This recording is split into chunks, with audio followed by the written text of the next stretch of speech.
Chapter 1-3. If the Negro cannot stand on his own legs, let him alone. Your interference does him positive injury. Frederick Douglass, 1865, El Barrio, Harlem. Freddie Dinkins Jr. don't know nothing about no Frederick Douglass, the man he is named after, an unproven distant relative who his mother praised in better days. An indifferent, once a year, nod to Black history from the New York City public school system left more questions than answers about his namesake. Then, after years of curiosity being rewarded with blank stares and averted gazes, he finally picked up the lesson that uncomfortable white teachers were trying to get across. Racism is dead, and I would have voted for Obama for a third term if I could. It didn't matter who the schools failed to educate. The streets will happily tutor. More quick-footed than quick of mind, Freddie D took to running the streets. At 15, he couldn't pick out George Washington from a lineup, but he starred in a few. He played lookout for the Flo Boys on 125th and Lexington, on 5th Avenue between 112th and 115th, and on 105th Street between 1st Avenue and FDR Drive. His presence was enough to get him picked up again and again, but nothing stuck. He never touched the drugs, never got near them. Not for lack of trying, however. For back then, Freddie D was an uncoordinated mess. He fumbled, misplaced, or forgot more drugs than he ever sold, and was regulated to look out with kids half his age. He didn't mind. He wasn't cut out for the game anyway. But like then and now, he is hard up and desperate for cash, like everyone else in the hood trying to make stubborn ends meet. The luxury of living paycheck to paycheck is a nightly communal dream shared by all in El Barrio. He robs Peter to pay Paul, Con Ed to pay Nat Grid, but neither disciples of American capitalism nor greed are ever really satisfied. The truth is that Freddie D could use some positive interference. Hell, he would welcome it. He throws on a jacket and buries a greasy cap into his pocket before running a hand through cornrows, 2 weeks overdue for a touch-up. He's tall, lithe, and muscled, built like an NFL cornerback, except the defensive backfield is between the fryer and grill. He tucks his hands in his pockets and walks down the street, ignoring the jeers and laughs from the broad day shooters hanging outside the nearby Carver houses. He welcomes the roar of the M103 bus rumbling down the street as he picks up the pace, passing liquor stores, boutiques, and the 23rd Precinct, a place no young Black male feels safe. A two-time felon at 22 years old, Freddie D is more unlucky than criminally inclined, however. Two possession beefs amounting to nothing more than being at the wrong place at the wrong time. On the last, he was deep in the throes of the greatest comeback victory ever witnessed in NBA 2K history when the doors exploded with a deafening boom. It rattled the controls from his hands, but did nothing to stop LeBron from driving to the hoop and picking up a free throw by avoiding the charge. And one, baby! He screamed into the headset, oblivious to everything but the lucky bounce into the rim as James drove to the hole. 5 Freddie D wasn't as lucky. He picked up several charges. Police stormed the trap house in Brownsville like it was Normandy. Boots stomped over his body and secured the small 3-bedroom apartment in minutes. They had the house up for weeks, following members of Wu, until they got an informant on the right side of the door. They found money counters, baggies, pipes, needles, all the accoutrements one would expect accompanying, several bricks of heroin and crack rocks. Everything was accounted for, except Freddie D. He was a fresh face they hadn't seen, but collective statements all pegged him as the owner of the apartment and subsequent drugs. Detectives grilled him for hours, showed him signed affidavit after affidavit, attesting to him being high up in woo. They politely referred to his predicament as fucked and suggested he would be better off turning state's witness and help bring down the rest of the gang. Freddie D knew better. The shelf life for a snitch isn't in the category reserved for Twinkies or cockroaches. He asked for a lawyer and kept his mouth shut. He was expecting an overworked, overtired, and overweight legal aid, but a $1,000 an hour attorney, replete with Armani suit and Rolex, worth more than the money seized from the trap, smoothly stood up during his arraignment and announced he was Freddie D's counsel. "Your friends cut deals and gave you up," he briefly whispered. "You're looking at heavy double-digit time. Do what I say, and you'll be out in 2 years tops. Make your father proud." Baby-faced with slick-back salt and pepper hair, he looked more con man than lawman, but his tongue was silver, his word as good as gold. And so was Freddie D. He did the short bit at Rikers and didn't say a word. "Your choice in friends is the real crime," his mother said when he got out. "You ain't your sixth father. You ain't built that way. I praise Jesus every morning and night. You ain't like that good for nothing man." She never said much about his old man. Nothing positive anyway. If Frederick Dinkins Sr. wasn't the devil himself, he sure as hell knew where to find him. He chose running the streets over running his household, and that was all his mother said about that. But that good-for-nothing man is the reason I'm staring at this good-for-nothing check, he thinks. 72 hours of flipping burgers, salting fries, and cleaning the wasteland that is fast food bathrooms amounts to $478.53. Hold the benefits. With his record, it's honest money, and there aren't many choices for felons, even less recourse to protest unfair labor practices. Besides, he needs the work.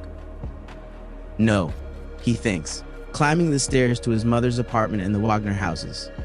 I don't need the work. I need money.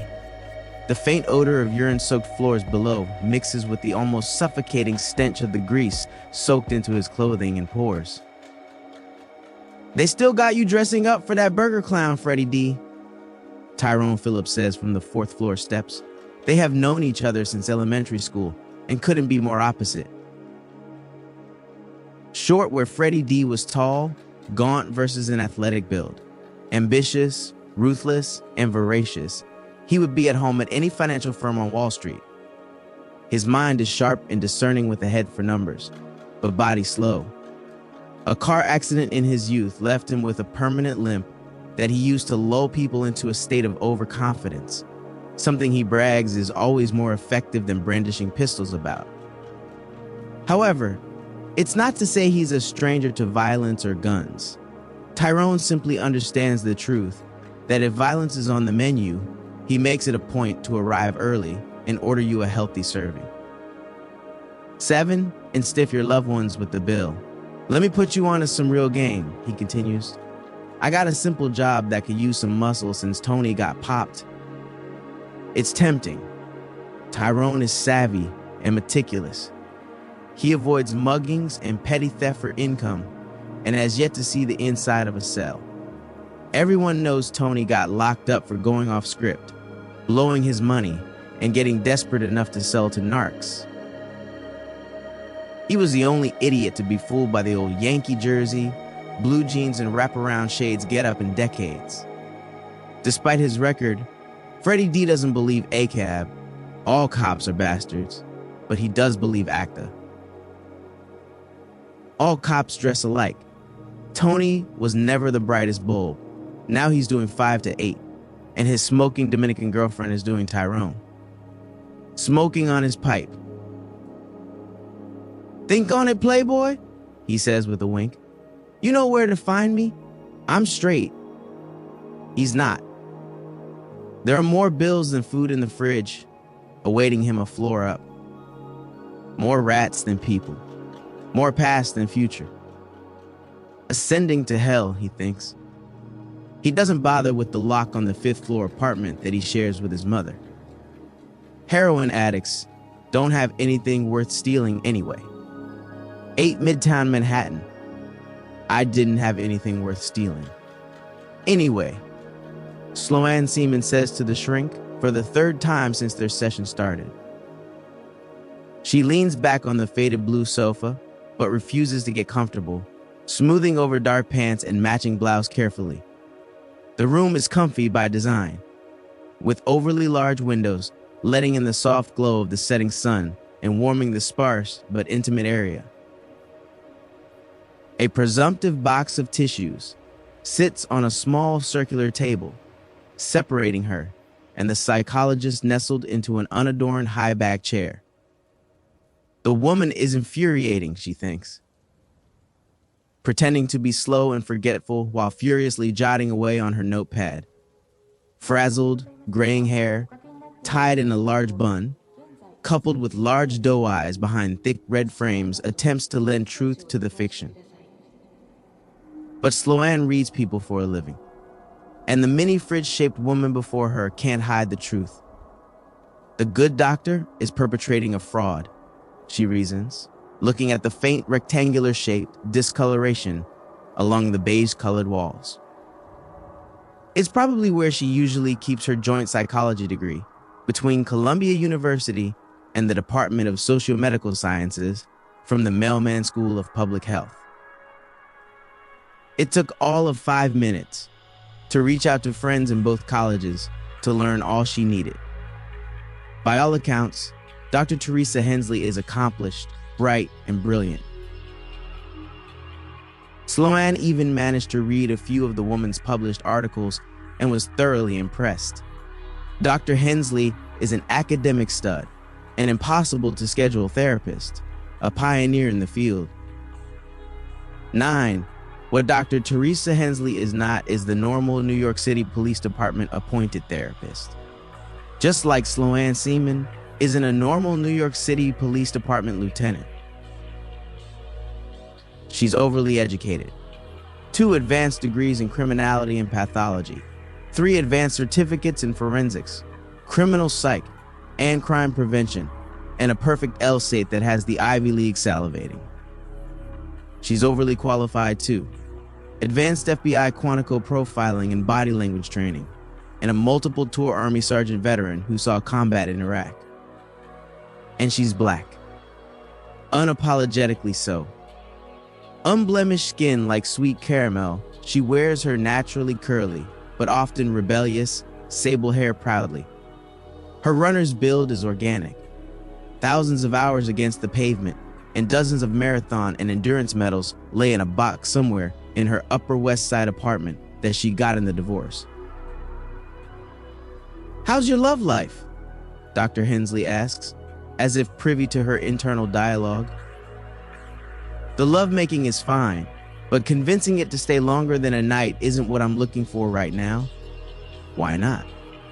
"You deserve to be happy. You deserve love." "No shit," Sloan thinks. Everyone loves to say that, but people haven't seen what she has. She has nightmares of love painted on the back of her eyelids. Lovers murdered in the name of love. A new lover murdered by an old love. Women murdered for not loving enough. Men murdered for being loved too much. Children murdered because of not being loved at all. Love. She's sick of the word. She considers saying as much, but settles for a non-committal shrug. "Tell me about your mother." 10 Philomena LeBlanc was a rock star, she thinks. Strong, poised, and confident. An elegant beauty who drew people in with a warm, genuine smile, soft voice, and inquisitive brown eyes.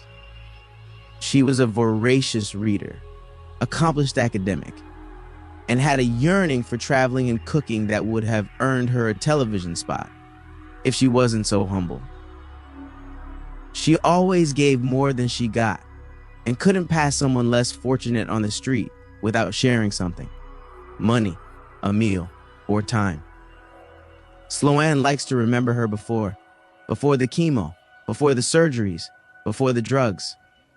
She hates that the same cancer that brought them closer eventually ripped them apart. Hates herself more for not having a cure.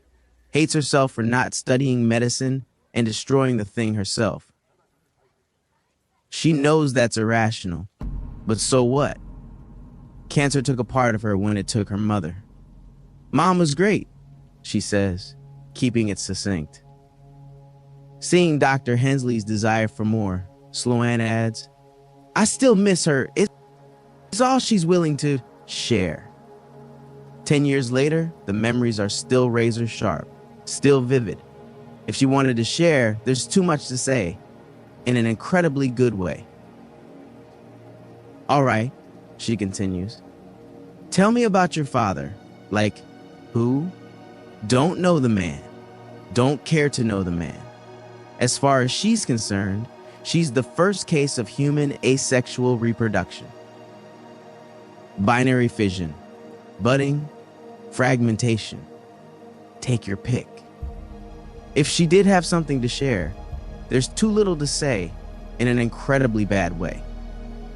But none of this is germane to the reason for her mandatory visit, she tells the shrink tactfully. Perhaps, but I would hazard a guess that your imbalanced parental relationship do you 11 positive injury.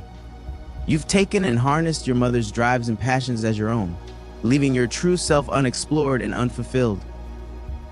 Bitch, she thinks, poker face fully intact. Sloan has positively injured people for less, but she keeps her mouth shut.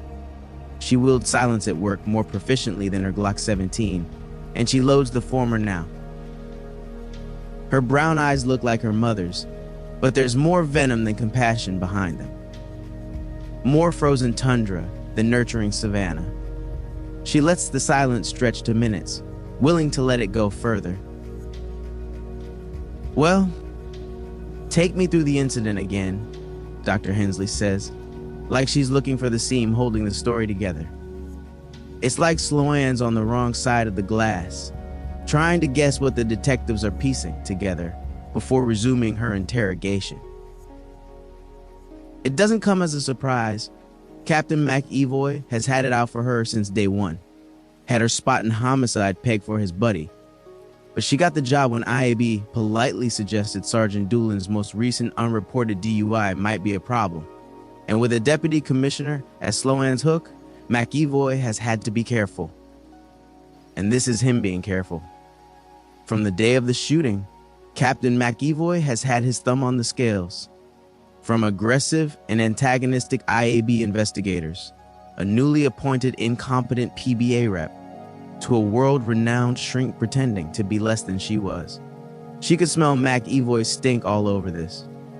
But Dr. Teresa Hensley is the last hurdle, the last hoop for full reinstatement. Gun, badge, and back to her command. Back to doing what she loves. So, whether she can prove it or not, whether McEvoy is behind this or not, or whether she 12 likes hoops or not, Sloan's gotta jump. 13, El Barrio, Harlem. Hendricks doesn't jump. He sits and dumps his throbbing right hand in a bucket of ice while thumbing through hundreds of photos on a piece of shit phone with the lowest amount of megapixels he has seen since Steve Jobs changed the world. That's not fair, he thinks. The megapixels are fine. He's just frustrated. He's in a 2-bedroom apartment somewhere off 3rd Avenue in El Barrio and growing more aggravated by the minute. The combined smell of deli meats, mothballs, and incense waft through the floorboards from the bodega below. It loses the fight to the overpowering rank of copious amounts of dank weed, poorly hidden in the unruly apartment's ceiling. And he briefly considers rummaging around for some, but he's on the clock, 20 hours into the allotted 72. Still, he leans back, getting comfortable on a creaking sofa while throwing his feet on a filthy coffee table filled with half-empty bottles of dirty Sprite. He knows It will take time to find the photo he needs, but a little time up front will save him on the back end. He hates jumping through hoops, or whistling to another's tune, or following someone's lead. It leaves him with the incorrect belief that he isn't the smartest in the room, which he typically is. Literally. IQ well north of 140. Jelani Hendrix Obi is a friggin' genius, Chief O'Shea used to say. He's also the biggest cocksucking prick, know-it-all, and ball-busting detective the department has ever seen. 14 a few inches over 6 feet, Hendrix is a big dude, accustomed to throwing his weight around. Broad shoulders, coupled with a narrow waist, honed from hours in the gym, gave him a physique nearly devoid of fat and the envy of male models everywhere.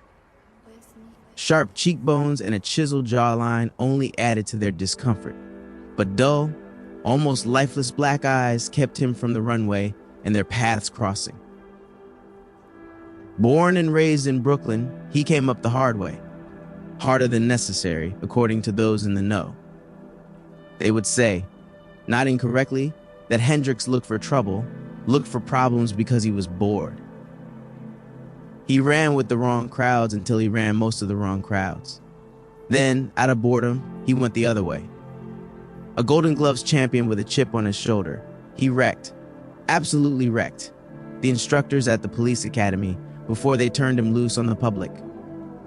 At 22, he hit the streets, full of piss, vinegar, and an even bigger chip on his shoulder. He made his bones in Harlem, foolishly charging through project buildings and fist fighting in stairwells and roofs with only his strength for backup, which is fitting according to those that know the meaning of his name. Jelani, not Hendrix. Murdered the sergeant's police exam, but ironically, Homicide Squad picked him up and offered him a gold detective shield after 18 months of busting his ass. He's first generation. Born to Nigerian parents who arrived in time for Woodstock, but got high off the music and eventually eschewed the drugs for diplomas. They were educated, ambitious, and unabashedly shameless. They would tell him, without a shroud of embarrassment, he was conceived on a night of fevered passion to Jimmy's Purple Haze on repeat. How could 15 they not name him after Jimmy? He stops them from going into detail. Anyway, Hendrix is a genius, but he prefers to articulate his thoughts with his fists rather than words. Yet, the Civilian Complaint Review Board loved him, while the Internal Affairs Bureau had a severe case of blue balls for him. But he was like Teflon. Nothing stuck. If there was a chin he couldn't check, his brain saw him through. He solved cold cases, his cases, Nassau Police Department's cases, federal cases, and a couple Interpol cases. Chief O'Shea got it. Genius must be coddled, he always said. He gets leeway, and an astronomical closure rate bought him a lot of leeway, a lot of rope. He just happened to tie it around his own neck, and Chief O'Shea had to hang him by it. No hard feelings, really. Can't punch his in her and stay on the job, Hendrix thinks.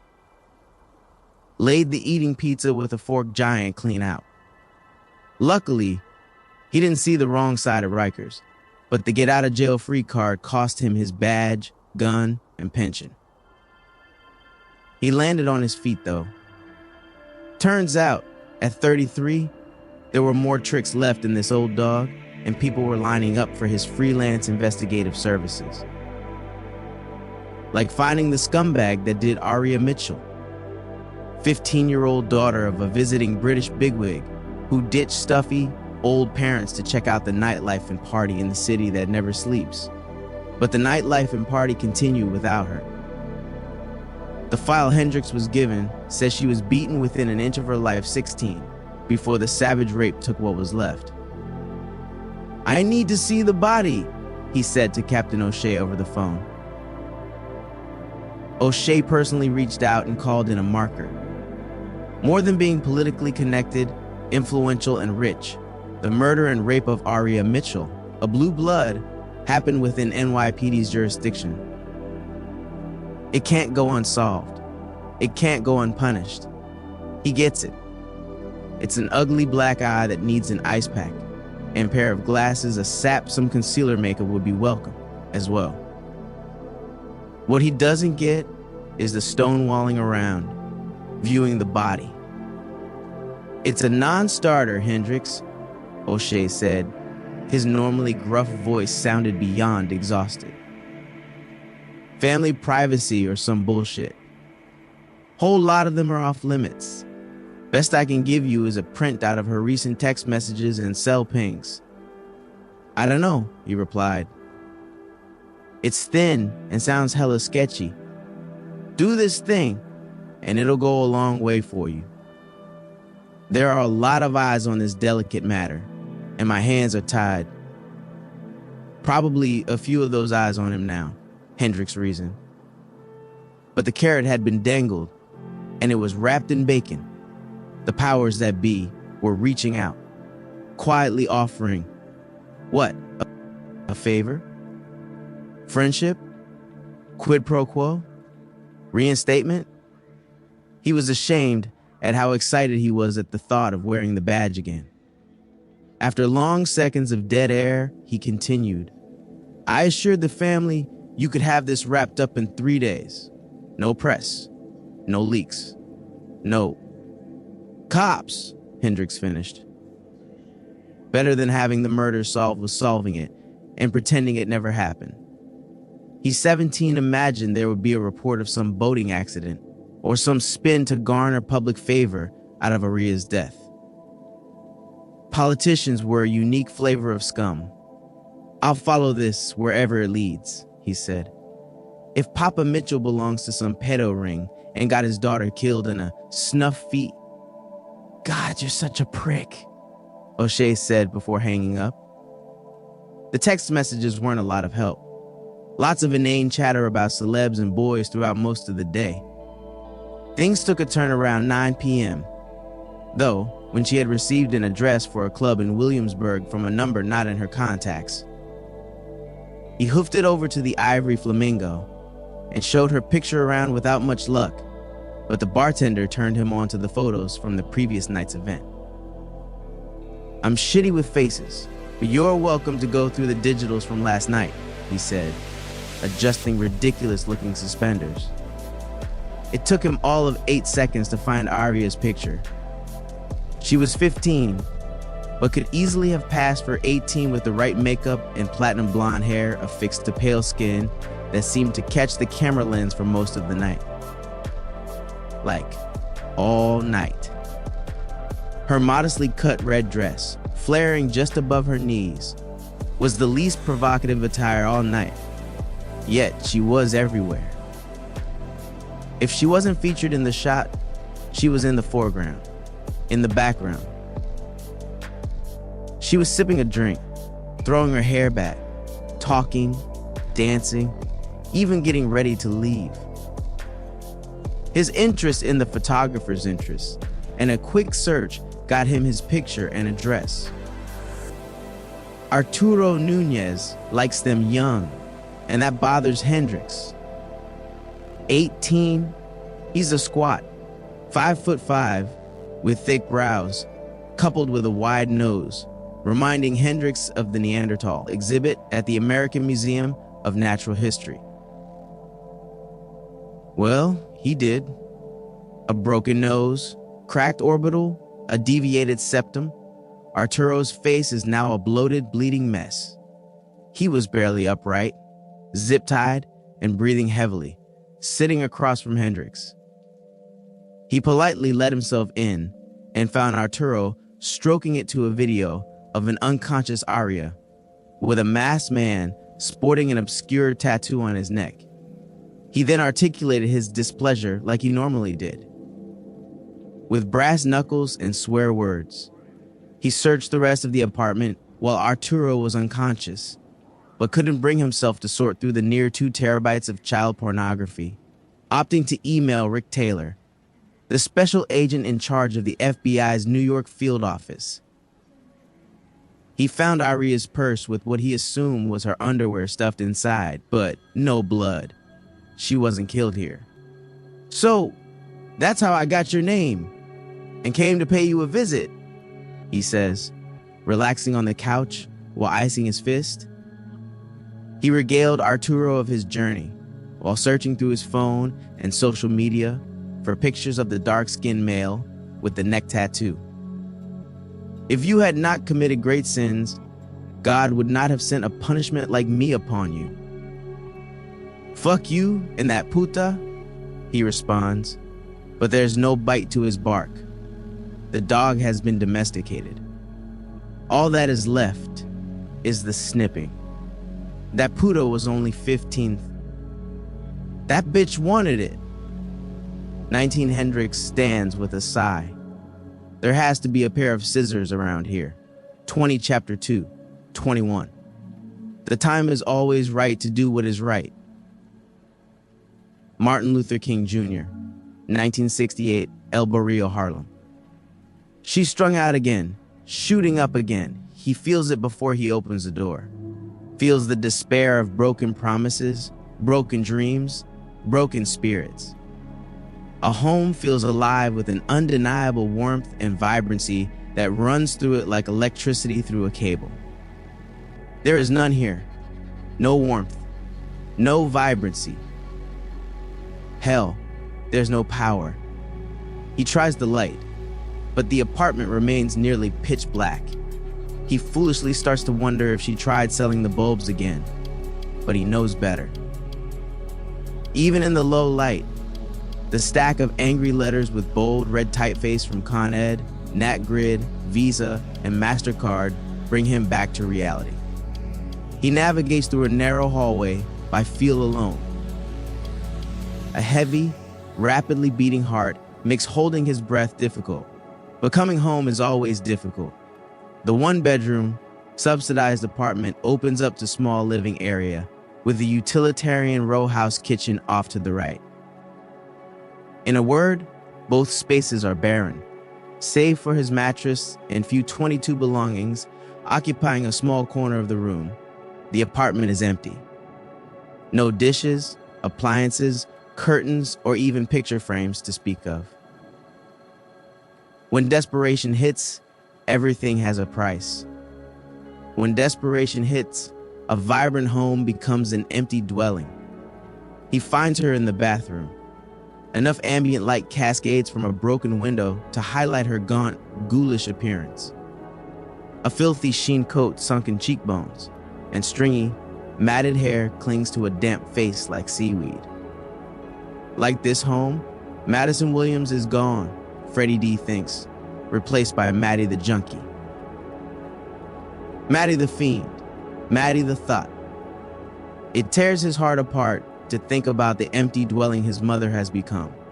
But he hears what they say about her, what she'll do for money, what she has done for money. Freddie D swallows the lump in his throat and clings to a single nugget of truth. Madison and Maddie could not be more apart. Madison Williams is the reason he wasn't chewed up and swallowed by the streets, why he never joined a gang, why he was usually indoors by the time the shootings occurred, why the cops had trouble with what to make of a kid with manners. Madison Williams worked 3 jobs, was the best chef in Harlem, and the most giving woman the Greater Emmanuel Baptist Church on 118th Street has ever seen. He would never have to undo the shoestring from Madison Williams' arm, never have to clean the drool running down her face, never have to carry her emaciated body from the bathroom to a filthy, threadbare mattress in her bedroom. His mother would never need such these things, but Maddie does. Maddie needs more than he has, more than he can give.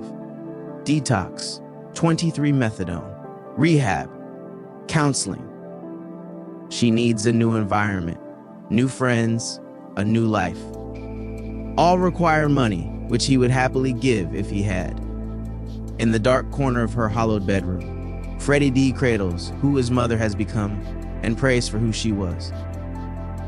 He gets her to drink small sips of water, and listens to her moans and sweet ramblings, deep in the throes of wherever heroin takes her. He just hopes it's somewhere better than here. Freddie D is 2 floors up, standing in front of apartment 7G. He knocks twice and waits for several minutes. Despite months of the same routine, Hector Guzman is a careful man. Discreetly hidden cameras check Freddie D out while calls go out to every floor. Lookouts check the stairwells, the roof, the courtyard, hell, even the basement. He can hear brief radio chatter as Hector's people check in from all over the building and outside. Sim policia, no police. Freddie D remembers when Hector was small time, running the streets swinging a machete with his other DDP brothers. A lot changes in 10 years, he thinks. Hector did a bid in Rikers back in the day and came back with a dirty new soul. Dropped the DDP for the Trinitarios, and no one dared ask why.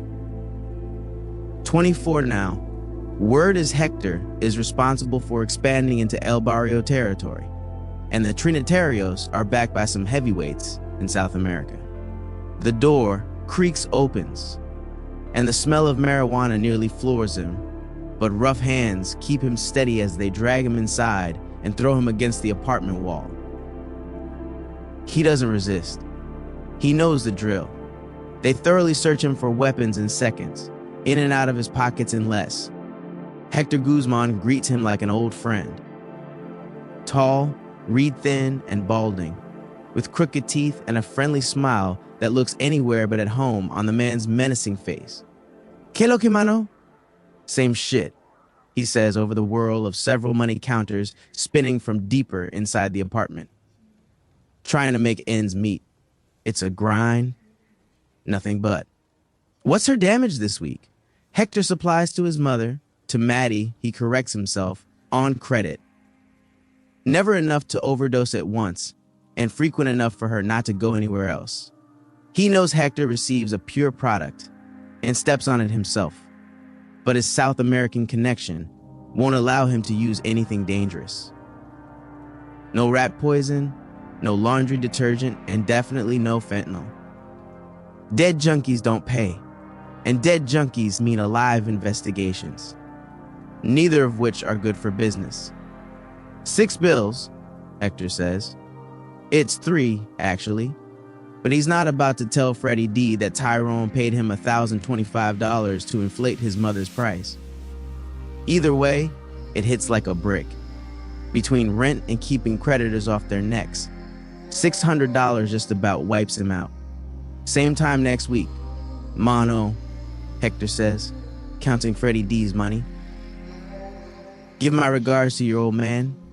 Even with living off burgers and fries, he isn't sure they'll make it to next week. He's struggling to stay honest, to stay on the straight and narrow. It's what Madison Williams would expect, but she hasn't been around for months. The truth is, for a felon, there aren't many careers on the straight and narrow. Not many legitimate opportunities to earn a living, to keep the lights on, food in the fridge, or save for a future. There's no help coming. No services available to ease the stigma of incarceration. Hell, he can't be listed on his mother's lease without her losing her benefits. He hovers on the 5th floor stairwell, racking his brain for a way to make more money in a hurry. He considers asking for more hours, but his boss has made it clear that Freddie D's problems aren't his, and he should be fortunate for the hours he has. Another fast food gig might help, but he can't be in 2 places at once. He heads down to the 4th floor. Maybe Tyrone has an answer, he thinks reluctantly. The last thing he wants to do is get on the wrong side of the law again, but what the hell other choice is left? Freddie D doesn't know what's right, but he knows this shit is fucked up. 26 Midtown Manhattan, the shit is fucked up. But Sloan tells Dr. Hensley the story anyway. It starts at a Midtown Manhattan dive bar turned blue. A few years ago, 2 patrol cops pulled the pin and bought the failing bar from out of town. Yuppies over their head. The pair jumped in without knowing the first thing about running a business, let alone a bar. But as cops, they were well versed in two important things: drinking and a cop's desire to drink. They Irished up the bar, and police arrived like a 10 to 85 radio call. Sloan's no stranger to the bottle, no exception to the rule. Two of her closest friends in college were Don Julio and Jack Daniels. She's drunken men twice her size under the table and still flawlessly perform karaoke, but it's a working rule with her to not only not shit where she eats, but not to drink there either. It's bad for business, and the job puts enough of a target on your back as is. She tells the detectives in homicide the same a day before she officially starts at the 23rd. "No problem, Lieutenant," Dunn responds. "We know the perfect place." With 19 years on, John Dunn is the most senior of her new detectives, but looks more frat boy than cop, with slick, dark hair, square jaw, and a baby face unaccustomed to hearing no at the end of the night. "It's tradition," Chris Holloway adds. He's Dunn's opposite: obnoxious, overweight, and watching his hairline steadily retreat from the battlefield. But the man is eager and insistent, hallmarks of a promising detective, Sloan tells herself. Doe-like eyes practically jump up and down, waiting for her answer. 27, she gives in and finds herself surrounded by shamrocks, Yankee paraphernalia, and a wall full of patches from every conceivable law enforcement department in the nation. "Scratch that," Sloan corrects herself, staring at a separate wall dedicated to international agencies. The bar isn't overly packed, but the night is young, and people slowly trickle in. They have a booth at the rear, with clear sight lines to the entrance and exit, prime seats for anyone on the job. Like any cop worth their salt, she eyeballs everyone entering and spots civilians just as readily as brothers in blue. "Loosen up, Lieutenant. We're here to break the ice a bit and celebrate," Dunn says as everyone finally arrives. Billy Stokes, Edwin Foley, and Jacob O'Neill round out her squad and are more than eager to get the night of drinking started. Stokes is third-generation police from Staten Island, where the choice growing up was either cop or cop. He managed to put off the decision for a few years with an unremarkable Division II college football career, but policing was in his blood. Stokes is still big from those days, powerlifter big. Thick bicep veins twitch under his white shirt, while sharp eyes size up every man in the room. He's quiet too. Sloan has listened to him communicate more with grunts than words for the last few hours. Fortunately, Foley is energetic and lively, more than willing to fill in for him. The two came up through the academy together and went to different commands before reuniting in homicide at the 23rd. Shaggy brown hair and electric blue eyes bounce back and forth as he keeps the conversation flowing with one story after another. So, me and Stokes are standing there as these French assholes go back and forth. I mean, my gut is screaming these are our perps, but we got no probable cause to search. We know it, 28, and they know it, and they're giving us fuck, all to work with by speaking French in our faces and laughing. "So, what did you do?" Sloan asks, genuinely interested. Foley's energy is infectious, and she finds herself enjoying the atmosphere, despite initial misgivings. He laughs, clapping Stokes on the back. Me, I stood there with my finger up my ass. But a big guy here says, "Pouvez-vous le répéter s'il vous plaît?" Stokes offers in perfect French. "Can you repeat it, please?" Foley laughs. Turns out, taking steroids makes you bilingual or some shit. The fuck faces were discussing the entire crime in front of us. It gets a laugh at their table and a few neighboring ones, but O'Neill seems distant, preoccupied.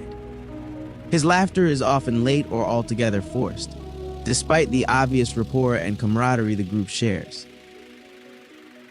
And the more Sloan looks, the more cracks appear in the facade. O'Neill's plain vanilla milkshake look is a cultivated one. He's purposely ambiguous. An Italian-Irish mix would be Sloan's guess. Dark jeans, white shirt, bomber jacket, and an unadorned baseball cap is practically the uniform in the bar. It's subtle, but she sees it. The others give him away. An air of authority can't be dismissed in an evening. She mistook Dunn's forwardness as a sign he was the pack leader, but she catches the deference they all show to O'Neill. Almost imperceptible nods before a new story begins. The eye contact thrown his way before another round of beers are ordered. Doesn't matter if she's the lieutenant. It's O'Neill's team, and he's feeling things out. He'll probably pull her aside later in the night and make his point known, Sloan thinks. 29 a few rounds of beer loosens enough lips, and the inevitable call for shots arrives with Sloan offering to pick their collective poison. She saddles up to the bar, making her way through what feels like half of the NYPD. A tattoo-clad bartender is on her immediately, all smiles and rosy cheeks. Like most bartenders in New York City, she's attractive. Short, cropped brown hair, nose ring, and model thin. She's dressed to separate men from their money in the shortest amount of time possible. Still, there's a confident stride to her walk and a hard look to her light eyes that screams danger. What'll it be? Whiskey for? Wait, Sloan says. I know you. Yeah, we've met before. She never forgets a face. Got a steel trap for them. Names, sure. Birthdays, not so much. She strips away the neck tattoos, the dark eyeliner, and grows out the hair. Blonde instead of brown, and it's there. She remembers. 8 years ago, she rolled up on a bad domestic violence call.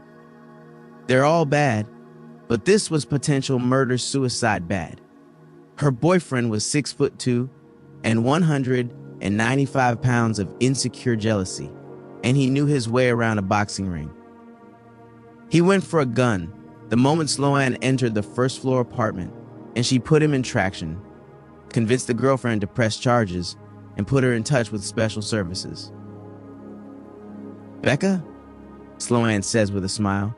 You look well. I'm glad to see you. She is. The job doesn't provide a whole lot of happy endings.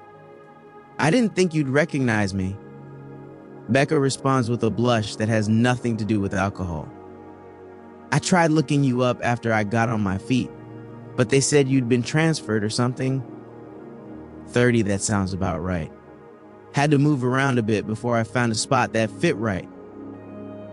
Becca glances around the pack bar with a tired smile. I guess you can say I've been doing the same.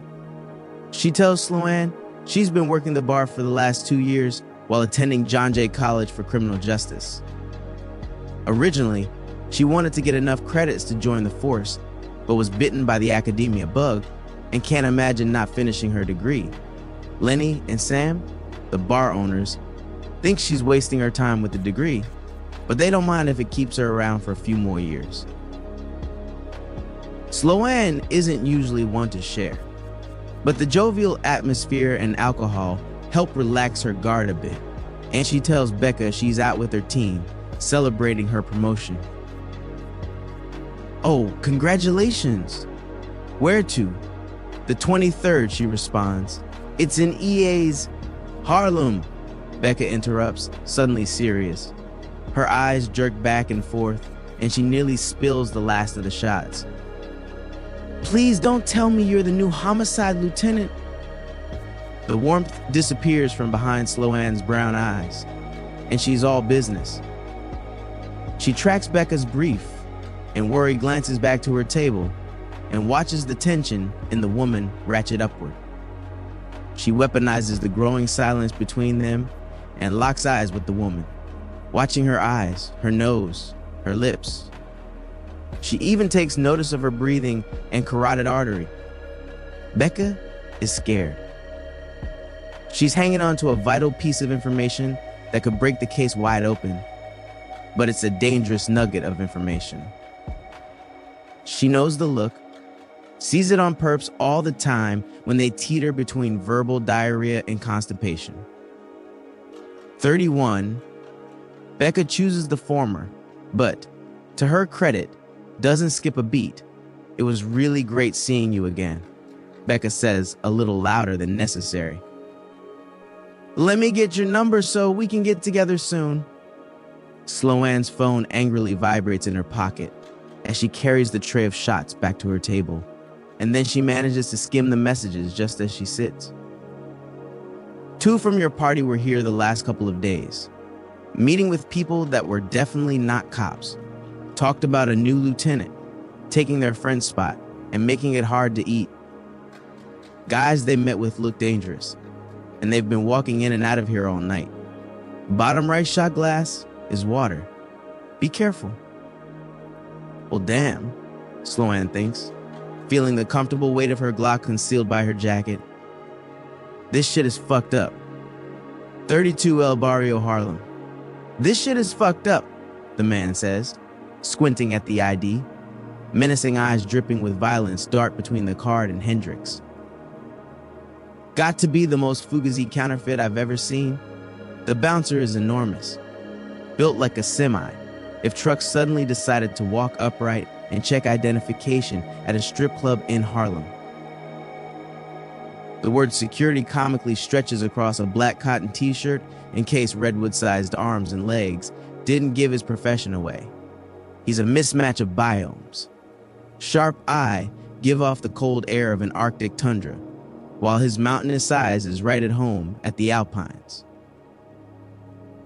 The mismatch continues, however. His nose is more Roman than African American, eyes more almond-shaped too. It's like someone picked out their favorite features, threw it into a stew, and hoped for the best. Hendrix hates to admit it, but from the hopeful looks of women in line, compliments to the chef are in order. A drop of sweat runs down his face, unimpeded by a face as bald as his head. But if he notices it travel down sharp cheekbones and a square jaw, he gives no indication. Frosty pupils, too light brown to be real, carry a not-so-subtle threat of violence. Hendrix shrugs. He's used to threats. His day would be strange without at least 3. "Check it again. You saying I can't read? You saying I don't know my numbers?" Above him, perhaps in anticipation of violence, the club's neon lights flicker on and awash them in a deep crimson. "I read your acceptance letter from Mensa, Irvin," Hendrix says. "Remember?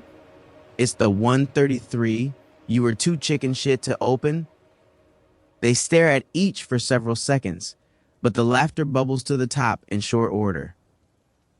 They're old buddies. One of the few people Hendrix never had to explain himself to. They grew up together, had each other's backs when the world tried to write them off as just another pair of black boys, good for nothing but cheap prison labor.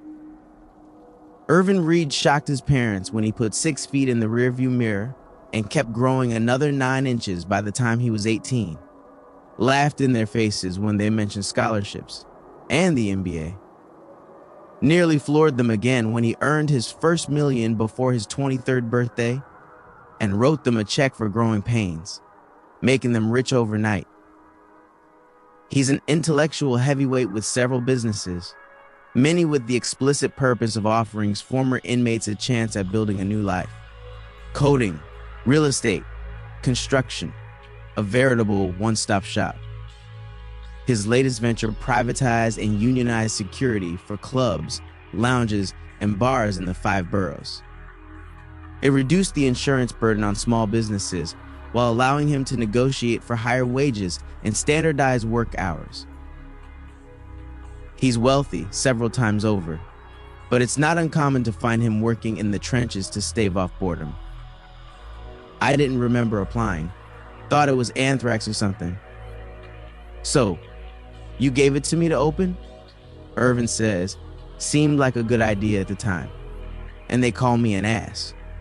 But maybe you can make it up to me. Turns out, he can. Again, Irvin's bored anyway. Arturo's phone was a dead end, much like his recently acquired inability to pass on genetic material. After the in-house vasectomy, he did, however, offer up a name. 34 Nora Perez, scammer of all trades. Identity theft, shimming embedded smart chips, fraudulent Bitcoin IPO offerings, fake vacation listings, and good old email phishing. But according to the eunuch, Nora is upside down on a couple of debts herself. Her boyfriend got sent up north for possession with intent to distribute and left her in the lurch. She's on the hook to some serious people for a serious amount of money. She's desperate, shacked up with a new boo, and graduated from scamming behind the screen to in person. The problem is, he explained to Irvin, Nora Perez is a ghost of the electronic variety. No real social media presence to speak of, no photos, tagged or otherwise, no mentions, no inane internet challenges. If you're looking for scammers, Irvin said with a wide smile, I know just the place.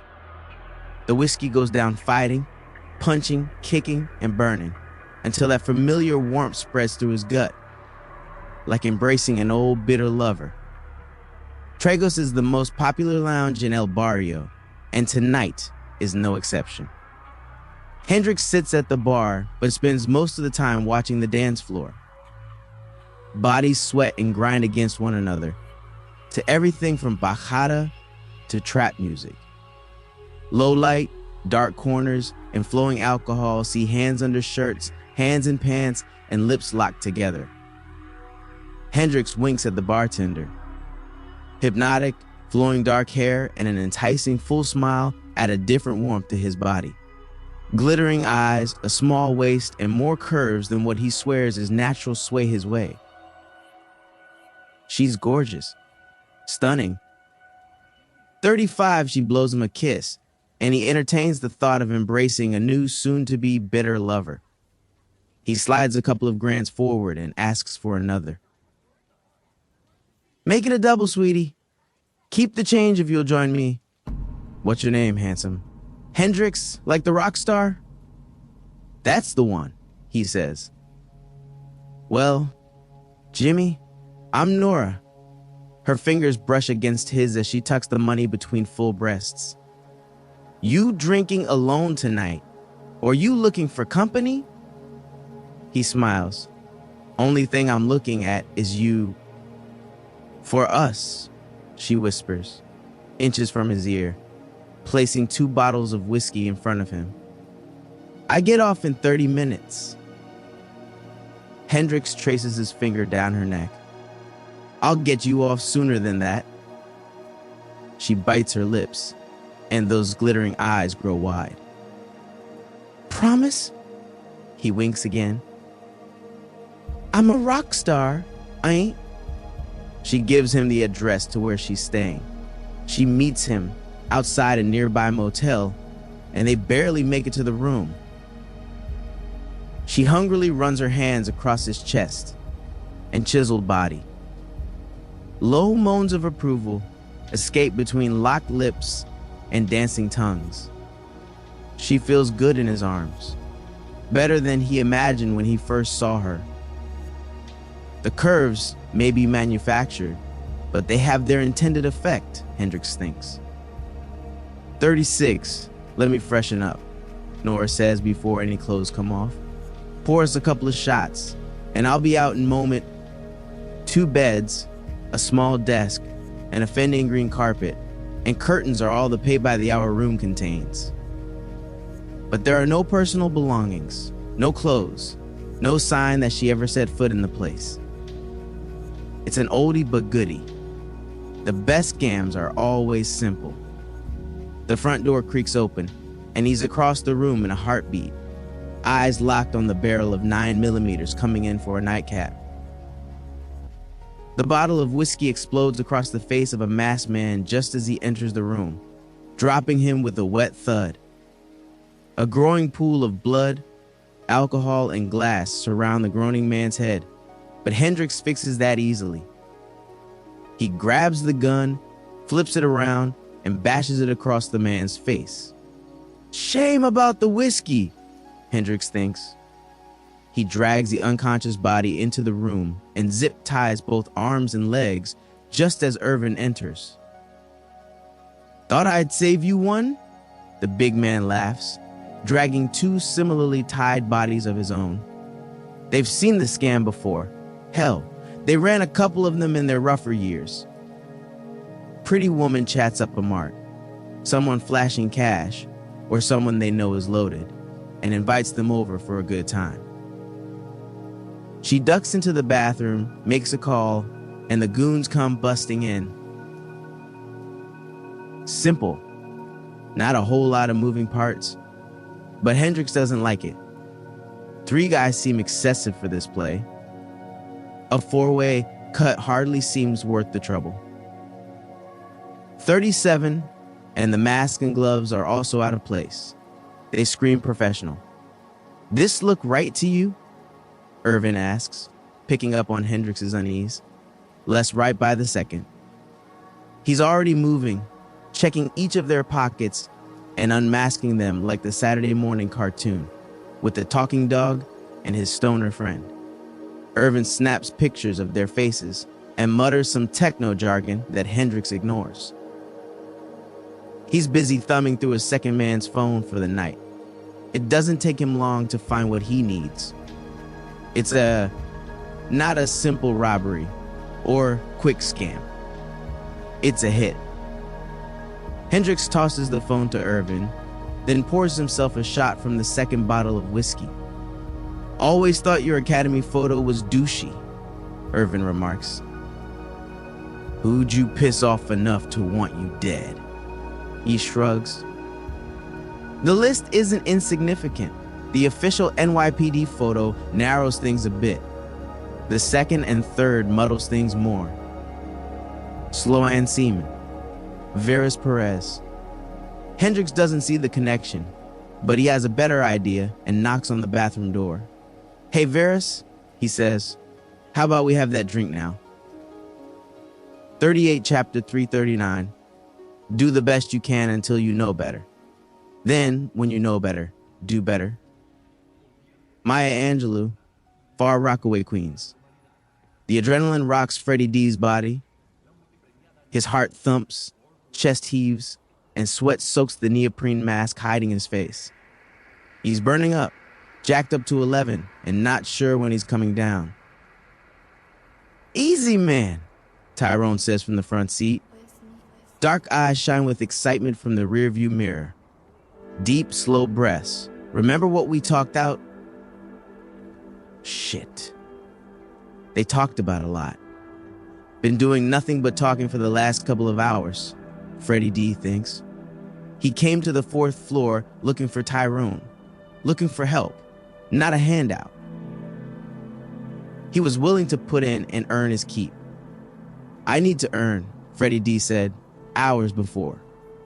You said you had something lined up for me.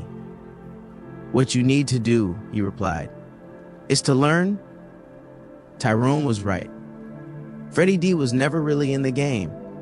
His mother saw to that. She was a strict woman and stricter disciplinarian, enforcing every manner of rule under the sun. But she, 40, couldn't shield him from the environment. Not from school, the streets, the neighborhood. As much as she tried, Freddie D still watched. Watched while others got money, got paid, got laid. Watched jealously as boys his age were swept up and embraced by gangs. Watched them shed their shy, soft exteriors for hard, respected ones. Watched the game, but never partook. Tyrone said, "You're game adjacent at best, but we're about to see to your education." Now they're in a stolen sedan in Far Rockaway, slowly stalking the Hamel houses between Beach 81st and 86th Street. Despite the late hour, the neighborhood still buzzes with activity. Bullet-resistant glass separates people from their fast food, their burgers, pizza, and chicken, from cashing their checks to buying their liquor. But money is the salve that greases all doors and bridges all divides. And there's a lot of it on the streets. A target-rich environment. Tyrone points. Freddie D shoots. Him, he says, pointing at a dealer from the Flamer gang across the street. He's big, with a jailhouse build squeezed into a dark hoodie and facial tats painted over an ever-present sneer. He's relaxed, at home in his element. But, more importantly, he's about to re-up. Freddie D is out the car in a heartbeat, giving the dealer half a block lead. He's half out of his mind with fear, half exhilarated. He struggles to keep his stride even, riding that adrenaline wave as best he can, holding it back as best he can. The dealer ducks into an alley, and the wave crashes over Freddie D. His body is light, and the distance between them disappears in seconds. 41. The narrow alley squeezes between two brick apartment buildings of the Hamill houses and is poorly lit. But light is the last thing he wants right now. He snakes his arms around the dealer's throat, forearm violently pressing against the choking man's windpipe. Before he can fight back, Freddie D drops his weight and wrenches his body to the right. The Flamer's head slams into the brick wall with a squelch. Once, twice. Hot blood coats the wall, and teeth rattle against the cement floor a moment before his body goes limp. He's out cold. Freddie D drops the body in shock, heaving and shuddering with excitement. It was too easy, over too quickly. He's back in the car in under 2 minutes, finally coming down as the adrenaline dumps from his body. About 2 racks, Tyrone says, eyeballing the roll of cash. $2,000? That's more than a month of work, Freddie D thinks. A month of work in 2 minutes. Did you get his watch? His phone? His chain? You probably missed out on half the haul. No, and no. He was so focused on the cash that he couldn't think about anything else. People in this life don't go to the police. They don't have the promise and protection of Uncle Sam. The only justice here comes from the streets, Tyrone explained. The night is young, and you've got much to learn. 42, all he can do is nod along as they drive, looking for the next lesson in his education. They came out to Far Rock for Freddie D to make his bones, to get his feet wet without the chance of anyone recognizing him. That would be problematic. Frederick Dinkins Sr. is an OG in Harlem and well respected. The streets know his son and give him a wide berth out of the same respect. Not respect. Fear. Frederick Dinkins Sr. is a violent man, more so when it comes to his son. Back when Freddie D was younger, his father destroyed the head of the GCG gang after they tried to recruit him. Stomped his head in right on Lexington Avenue, and everyone knew better than to place him at the scene. Knew better than to mess with his kid, too. When you know better, you'll do better. Tyrone got the lesson back then and passes it along now. Freddie D isn't so sure. He doesn't know much about his father, but he knows this is wrong with every fiber of his being. But what choice is there? His teachers told him about the American dream, about pulling oneself up from their bootstraps and to rise above his station. That the opportunity for prosperity and success was there for the taking. One simply had to work for it. The thing is, he's been trying, been working. He can't get a decent paying job if his life depended on it. Can't afford to save for a car, a house, a vacation, or retirement. He can't afford college. and the government won't pay or issue loans to educate its felons. Even 43 without the strikes against him. The road forward for a black man in America isn't a paved one. It's a sketchy dirt road. The ugly stain of racism is ever present, woven into the tapestry of its society, embedded in its institutions, and reflected in its policies. He sees it. He feels it. It's on the condescending look of police, judges, and even customers at work. It's on the frightening stares of men and women crossing the street or changing subway cars when he gets on. It's on their phones, on social media, in the news. It's in politics, in the hospitals, in the movies. It's in society's blood. The truth is, for African Americans, the American dream is what hasn't been working. 44 El Barrio Harlem. To the lieutenant, Foley toasts.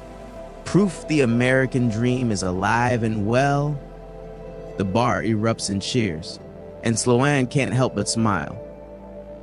She's first generation and, by just about every metric, a success. Although, she doesn't see it like that.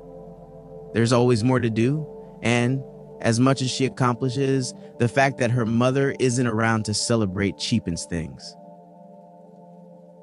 But America has been good to her. Educated, wealthy, and respected. She's taken full advantage of the land of opportunity. She's had her challenges. Being a woman of color meant she constantly fought on two fronts, and working in a white male-dominated field made a third. Still, Sloan raises her glass, smiles, and downs the shot with a grimace. Her words of appreciation are slurred, but inebriation is a language requiring no translation among its speakers. The celebration has moved to the bar and encompassed most of it. She's surrounded by her squad, but nearly everyone inside has heard it's her night and offered their congrats. Foley entertains cops and civilians alike with grand, gruesome, and gritty stories, managing to keep the bar light on tension and full of laughter. Stokes silently nods along, offering more grunts than words as confirmation, while Holloway hovers around Dunn, hoping some of the man's charm will drift his way. Speaking of the handsome detective, Sloan leans heavily on O'Neill's shoulder and whispers in his ear, "What's the deal with Dunn? Is he single or?" She doesn't hear his answer, doesn't care for it. What she does care for is who O'Neill's been 45 nervously texting all night, and Sloan manages to catch a glimpse. She's wasted. Be ready. No time like the present, Sloan thinks. She staggers to her feet and says her goodbyes on uneven legs. "Need me to tuck you in, Lieutenant?" Dunn says, without a hint of embarrassment. He has two beautiful women fawning over him on either arm, but the devilish smile on his handsome face says he's considering losing them for a night with Sloan to be a trade up. Damn right it is, she thinks, but doesn't know if his offer is part of whatever O'Neill has cooked up or if he genuinely wants to sleep with her. Becca saves her from coming to a conclusion by saying, "Don't worry, I'll call you a cab." She shoots the concerned bartender an almost imperceptible shake of her head, and sober brown eyes dart toward the table nearest the exit. On second thought, Becca says with a nod, "You don't look that bad to me." She isn't. Sloan is stone cold sober. She moved their group to the bar hours ago so Becca could help keep the drunk fiction going while Sloan got a better look at the pair that Becca mentioned in her text. She's unsure of what to make of them, and neither is her gut. One moment it screams perp, and the next it screams cop. It fucking screams cop. 46. With attentive eyes, she peeks over hunched shoulders, constantly roving the room, looking for threats or their next mark. Tattered camo jackets, Gruff beards and hollow cheeks, more at home on a junkie, sell the fiction of users. But Sloan sees a bit deeper. Their physiques are athletic and postures nearly immaculate. They don't sniff, they don't scratch, and they've been nursing the same beer for the last 3 hours. She doesn't know what to make of them, but she won't get anywhere pretending to be drunk for the rest of the night. The cool night air hits her as she hits the streets. She hops over a few avenues, taking a seemingly leisure stroll through the city. Artificial daylight greets her at Times Square, massive billboards beating back the night and shining on tourists and residents alike. Sloan artfully swims through the masses all the same. Decades of living and breathing the city in makes navigating the living obstacle course second nature. It's the same for them too. The living mass of people flooding their way doesn't impede them in the least. They lay off her about a block, alternating lead positions with one another without missing a beat. They're good, she can admit. Sloan knows she's playing a dangerous game. The smart play would be to call it in, to bring in some patrol units and throw the two against a wall and get answers. Thing is, they haven't actually done anything wrong. She's got a ton of odd, even suspicious behavior, but nothing concrete. Probable cause can be a bitch. She crosses into Hell's Kitchen and trades tourists for the post-theater crowd scene. They take her on 9th Avenue, real smooth, 47 real professional. Moments after she turns off W56th Street, she's cornered. She stops short, 3 feet away from one of the men who she's now sure isn't a junkie. He's relaxed, alert, and loose, ready to burst into action if Sloan tries to run. She's seen the look on men before, men verging on violence. Men so hurt they're looking for an excuse to hurt others. He wants her to panic, wants her to bolt. You know, the 23rd is a dangerous precinct, he says. No shit. Before she can respond, she feels a pistol jam against the small of her back. Nothing personal, Lieutenant, the new arrival says. I hope you understand, she doesn't. Sloan isn't the understanding type. What she is trained. She spins to her left. The same elbow slams against the gun, pressing it into her back, and her Glock 17 is already in her hand before she completes her turn. She presses forward instead of running, left hand firmly clasped around her attacker's gun. The night erupts in gunshots and screams. Sloan shoots from the hip. Her bullets shatter his pelvic girdle and drops him to his knees. She joins him. She bends and uses him for cover, shooting cheek to cheek while aiming over his shoulder. Her grouping is tight.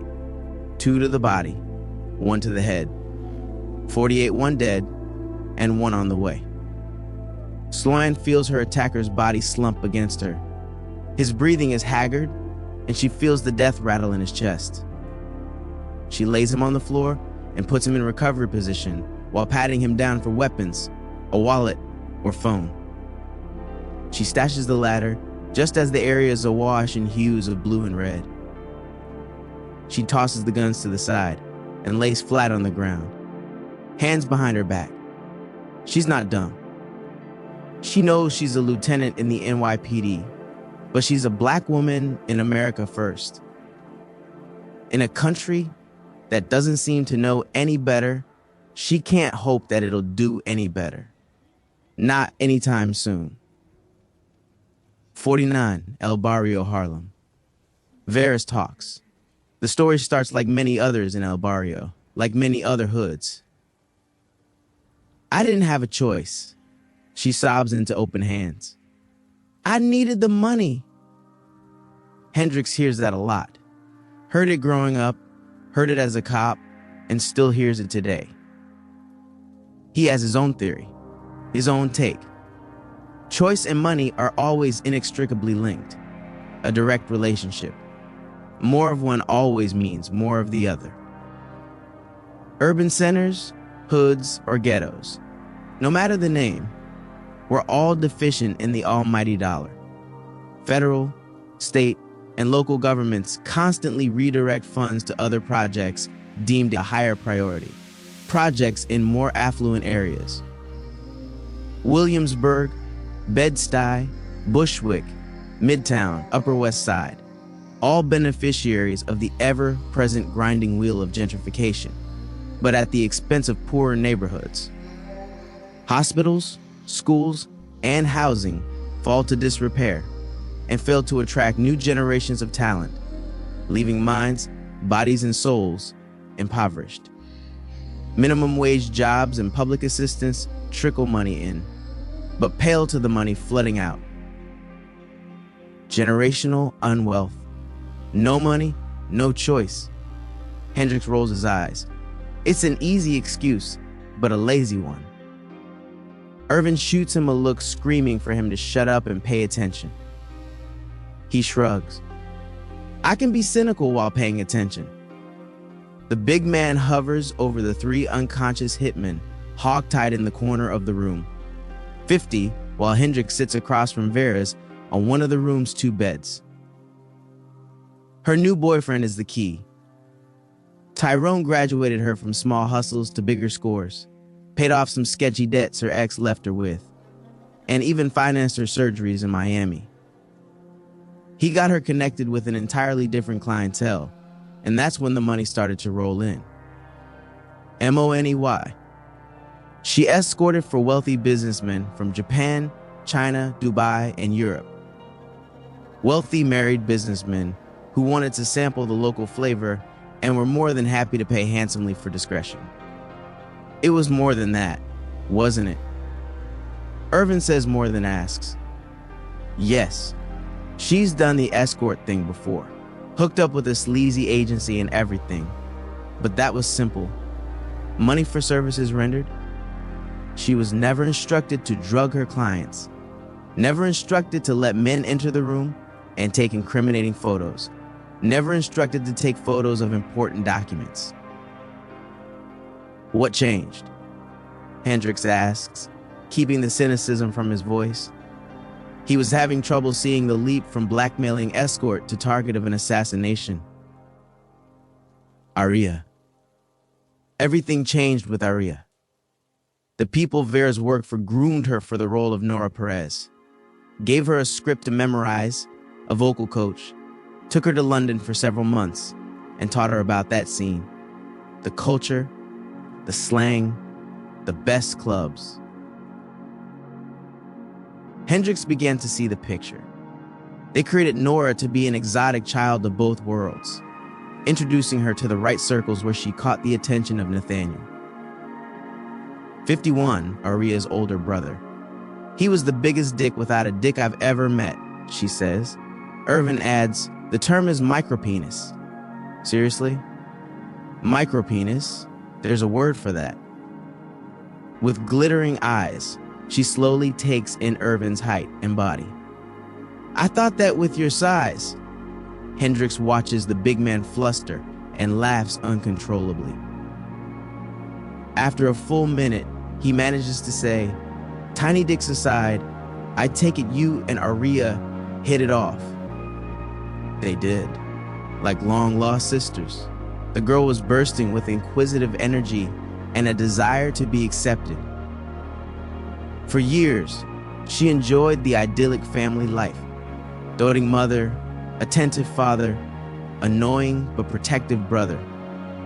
Her grades in primary and secondary school were more than stellar, and she stole the show in every recital she performed in, regardless of the role.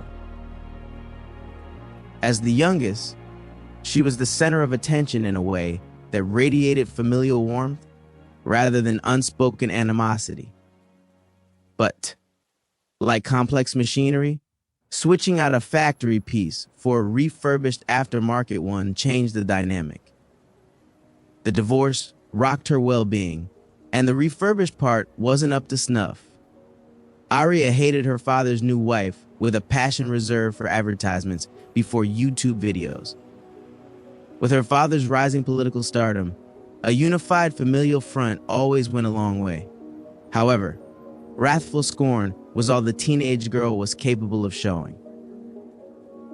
Something Nora understood well enough. She left London, but not before extending an open invitation to hang whenever her little sister came to New York. 52, they paid me $20,000 to be Nora, Vera says. You don't say no to $20,000 where I'm from? He shoots Irvin a look, and the big man discreetly checks the windows and hallway. He comes back, shakes his head, but taps his watch. He gets it. It's not safe, and they need to move soon. The girl is clueless, though. Money has a way of blinding people from the truth, he thinks. She doesn't see the amount of effort that went into positioning her close to Aria, the psychological profiling that was done on both women, the amount of money and time spent establishing Nora's presence in an entirely new country. Whoever she works for is too invested and too exposed to leave loose ends. The other blaring question is, why the girl? A 15-year-old girl isn't worth all the effort. Hendrix's guess is leverage on the parents, but he's clueless as to why.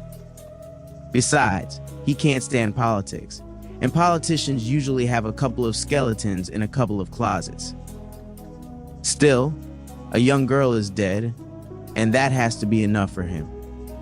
Hendrix looks at the zip-tied assassins again, pushes away a nagging feeling, and then focuses on Vera's. Where did things go left? At the Ivory Flamingo. It had been 6 months since she last saw her. 6 months since she had her sister again. To put it simply, she missed Aria. The plan was to keep the girl out late, drug her, and then bring her to an address in Far Rockaway. But Varys couldn't stomach the idea. 53. It was one thing to do it to sleazy old men, she says, but not to my sister. She said as much to the people she worked for, and that's when the threat started. They promised to reveal what she'd done and with whom, but she laughed it down, told them to go for it, even suggested which ones to leak. She knew she looked good naked. Apparently, everyone has a sex tape or nudes on the internet already. But where blackmail failed, threats on their lives sure as hell worked. Vera's ended their night out then and there. She beat feet back to Harlem as quickly as possible, making sure the club's photographer waited with Aria while her car arrived to take her home. She adds, I'm a Pisces, so I could really feel his aura was safe and nurturing. He was nice and had a really good energy to him. Hendrix didn't bother to correct her. His eyes locked on one of the unconscious men. Again, you had to realize something was wrong when you lost contact with Aria, Irvin says. She did, but the threats had stopped, and she figured Aria was upset or in trouble with her parents. And then you see my boy here at work and think you can get some quick cash? What? Deshaun wasn't gonna hurt him or anything? Just leave him a little lighter in the wallet. Clueless. Irvin does the honors. Where'd you get that phone? They bought it for me a while back, right before my first date with the Japanese guy, she says hesitantly. Yeah, he was the first. Hendrix tears his eyes away from the men to look at Irvin. Bugged? 54 keystroke logger, backdoor to system functions, and real-time GPS access. For starters, I would guess. What are you guys talking about? Unless one of these three very white men are named Deshaun, Irvin answers, he's already dead. Hendrix hears 2 engines roar into the parking lot as bright lights strobe across the window. Tires squeal, doors slam, and a multitude of hushed and muffled voices reach his ears. But Hendrix doesn't pay attention to any of it. Doesn't pay attention to Irvin bodily lifting Veras off the bed. He has eyes only for the first unconscious would-be gunman. He knows him. His mind refuses to believe what his eyes are seeing, what his gut is screaming. He's looking at a dead man. He would know. Hendricks solved the man's murder 5 years ago. 55, chapter 456. If you're walking down the right path and you're willing to keep walking, eventually you'll make progress. Barack Obama, 2010, Far Rockaway, Queens. It ain't the right path, but shit, Freddie D is making progress. He's got more of his father in him than Madison Williams would ever care to admit. They crisscross Farrick all night, seeing to his education. He takes 2 people in a convenience store off Hassock Street, robs them blind moments after they robbed the store blind, but doesn't see a need to return the money. Chases a man into the Redfern houses after he steals from 4 churches in just as many blocks.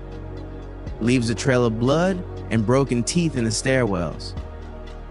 He wants the money but knows better than to touch it. Freddie D isn't sure the man upstairs cares about what happens in the hood, but he damn sure doesn't want to tempt things.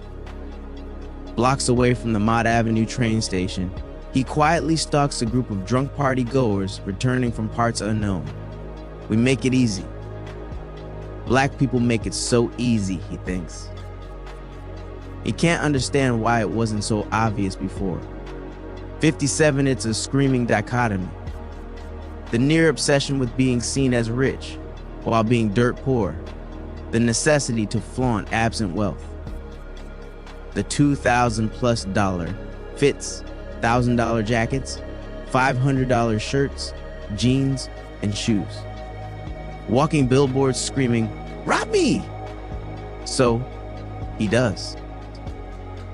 He silently follows the group of 3, making their way past the tail end of the nicer Bayswater homes to the familiar drudgery of houses on Beach Street. Worn and tired buildings, broken window panes, dirty streets. Freddie D has no problem recognizing the telltale signs of a hood and is surprised they are so lax. He hears mention of a club in Williamsburg before he makes his move. The sidewalk is narrow, more of a dirt trail. Cars park halfway on both sides of the pothole-ridden street, transforming a 2-way road into a barely usable one. He prefers it this way. Early in the night, Tyrone gave him single targets to pick off, and even when fights ensued, Freddie D emerged surprisingly unscathed. He was a far cry from the uncoordinated youth who couldn't manage a quick hand-to-hand deal. Prison hardened him more than he had realized, and he always separated the person he was in that world with the one outside. Prison really does make better criminals, he realizes. His body is alive with excitement, lithe, fast, and powerful.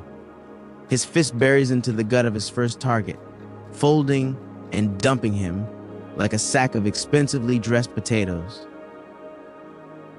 He swiftly steps over vomit and delivers a sharp hook that sees another body to the ground. The third man simply cowers. His hands shake almost uncontrollably as he empties his pockets. 58 empties his wallet, empties his bladder. It's a one-sided affair, and Freddie D wants to say it's because the alcohol, but he's beginning to realize a darker truth. There are 2 types of men in this world. One yearns to carve out a little slice of heaven for themselves, to find a piece of happiness and peace that anchors them in an ever-changing and sometimes terrifying world. And then there are men who wish to take that slice for themselves. Men whose peace is taking pieces of others' lives for their own.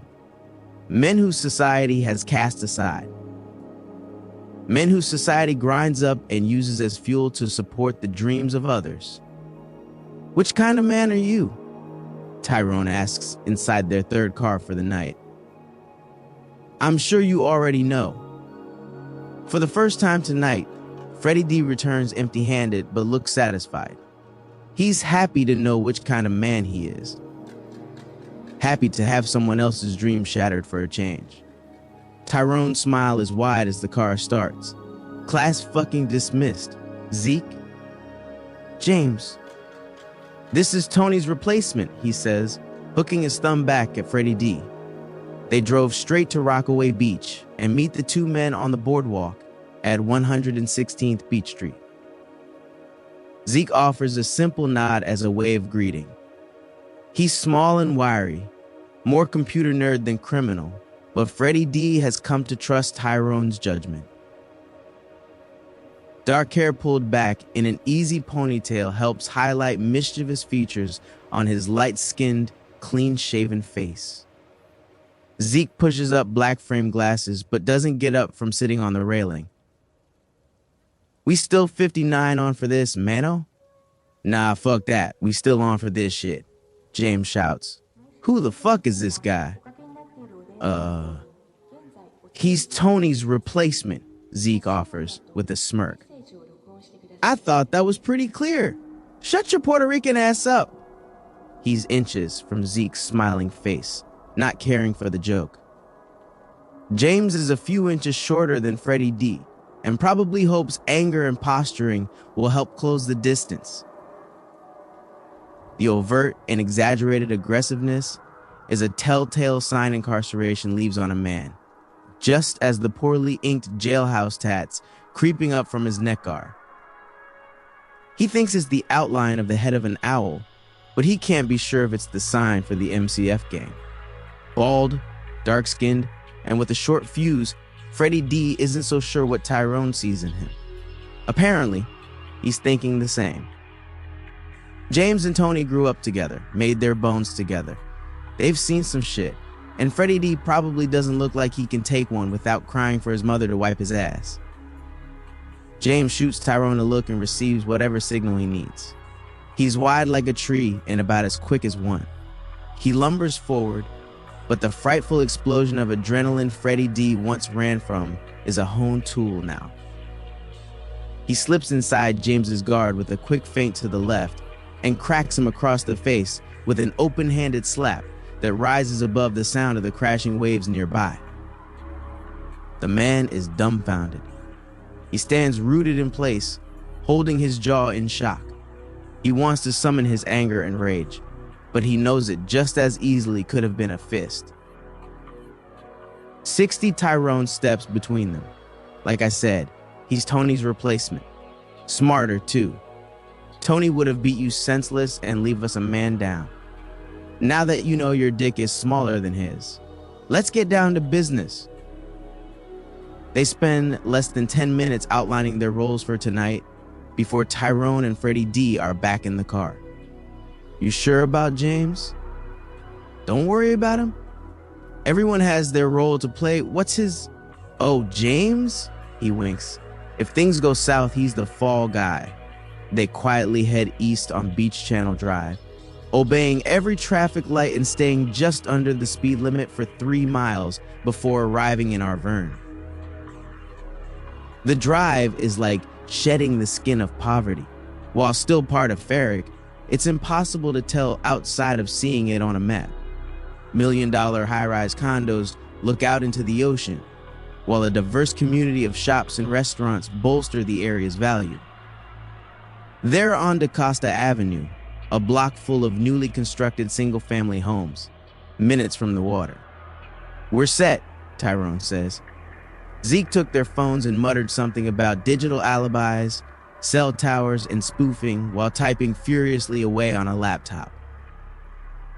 He went on to talk about security camera firmware and cracked patches before Freddie D's eyes glazed over. It's more than he understands, but the electronics angle isn't his role tonight. 61 his is to be first through the door. He's fast, agile, and not shy about the rough stuff. Freddie D takes a moment to admire the house. 2 stories, brick veneer, and enough space between neighbors for actual privacy. He thinks his mother would be happy in a house like this, but not this one. No, Freddie D's foot crashes through this one. The front door blows open, and he's inside. He knows the layout. Tyrone was insistent on going over and explaining the floor plan until Freddie D could recite it to him.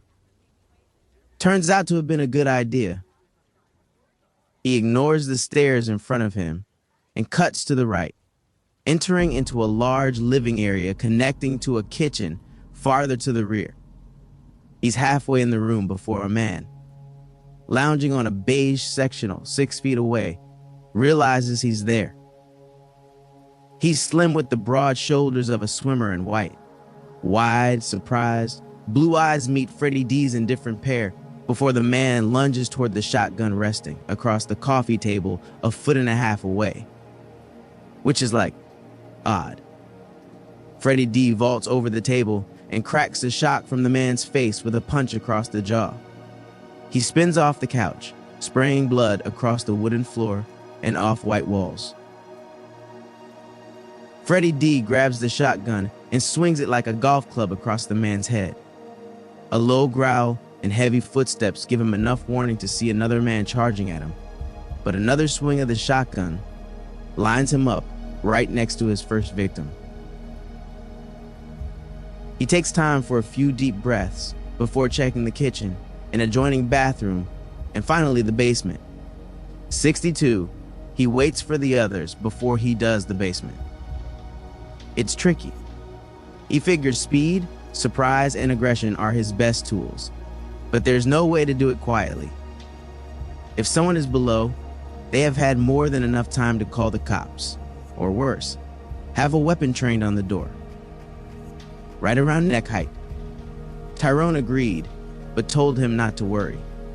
The basement has a separate entrance at the back of the house that he and Zeke will take the moment the party starts. He sees the lights in the basement flicker and knows it means things are safe. Still, Freddie D waits for James to arrive and lets the man's bravado take him down the stairs first. The basement is huge. Rough cement foundation walls travel more than the length and width of the first floor, making Freddie D curious about just how big the place is. His question dies on his lips when another more pertinent one arises. Whose fucking house is this? It looks like something out of a spy movie. The basement sections off into 3 distinct areas. One is full of cots and sleeping gear. The other is dedicated to rows of computer servers running 3/4 of the way to a 15-foot ceiling. And the last is simply 4 plastic foldable tables littered with guns, ammo, and stacks of cash. 90 seconds, Tyrone calls out, hovering over Zeke's shoulder as the smaller man types into his laptop again. Even without seeing his face, Freddie D knows the man is nervous.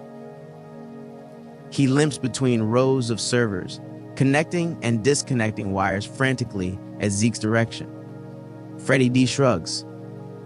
Whatever. He focuses on the cash in front of him and joins James in filling duffel bags. Got it? Zeke screams in time with a sudden hiss from deeper in the basement. A soft yellow light outlines a door disguised as a cement wall, and Tyrone is already halfway there. James barely spares it a glance. The mystery of a secret hidden door isn't enough to pull him away from the money in front of him, but it is for Freddie D. He feels like the entire night was leading up to this. Whatever it is, it's what Tyrone had in mind for him all along. He slips into the room behind the man, and his feet turn to lead. The room is sparse, cool, and dim. His mind flashes back to time in solitary confinement, and he grips with the raw emotion of it, pushing and fighting it down in order to focus on what he's looking at. A 5-foot-high stone slab sits in the center of the room, surrounded by black candles and a foul incense. Is this what we came for? Freddie D asks. Tell me what you see. He sees a woman.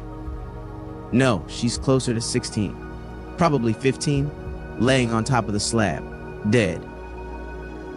Raven dark hair contrasts soft features on a pale face, and her slight frame is black and blue with bruises, especially around her thin neck. Freddie D can almost make out a handprint in the splotchy mess. He sees a dead girl, but his mouth clamps tight before he can say so. He slips off the neoprene mask and gets inches away from the body. He sees it. 64 something else. Faint shadows swirl in and out of existence over her skin, forming patterns and shapes he doesn't have the slightest reference to. This is what they came for. Grab the body, Tyrone says. 65 El Barrio, Harlem. EMTs grab the bodies and rush off to Mount Sinai West.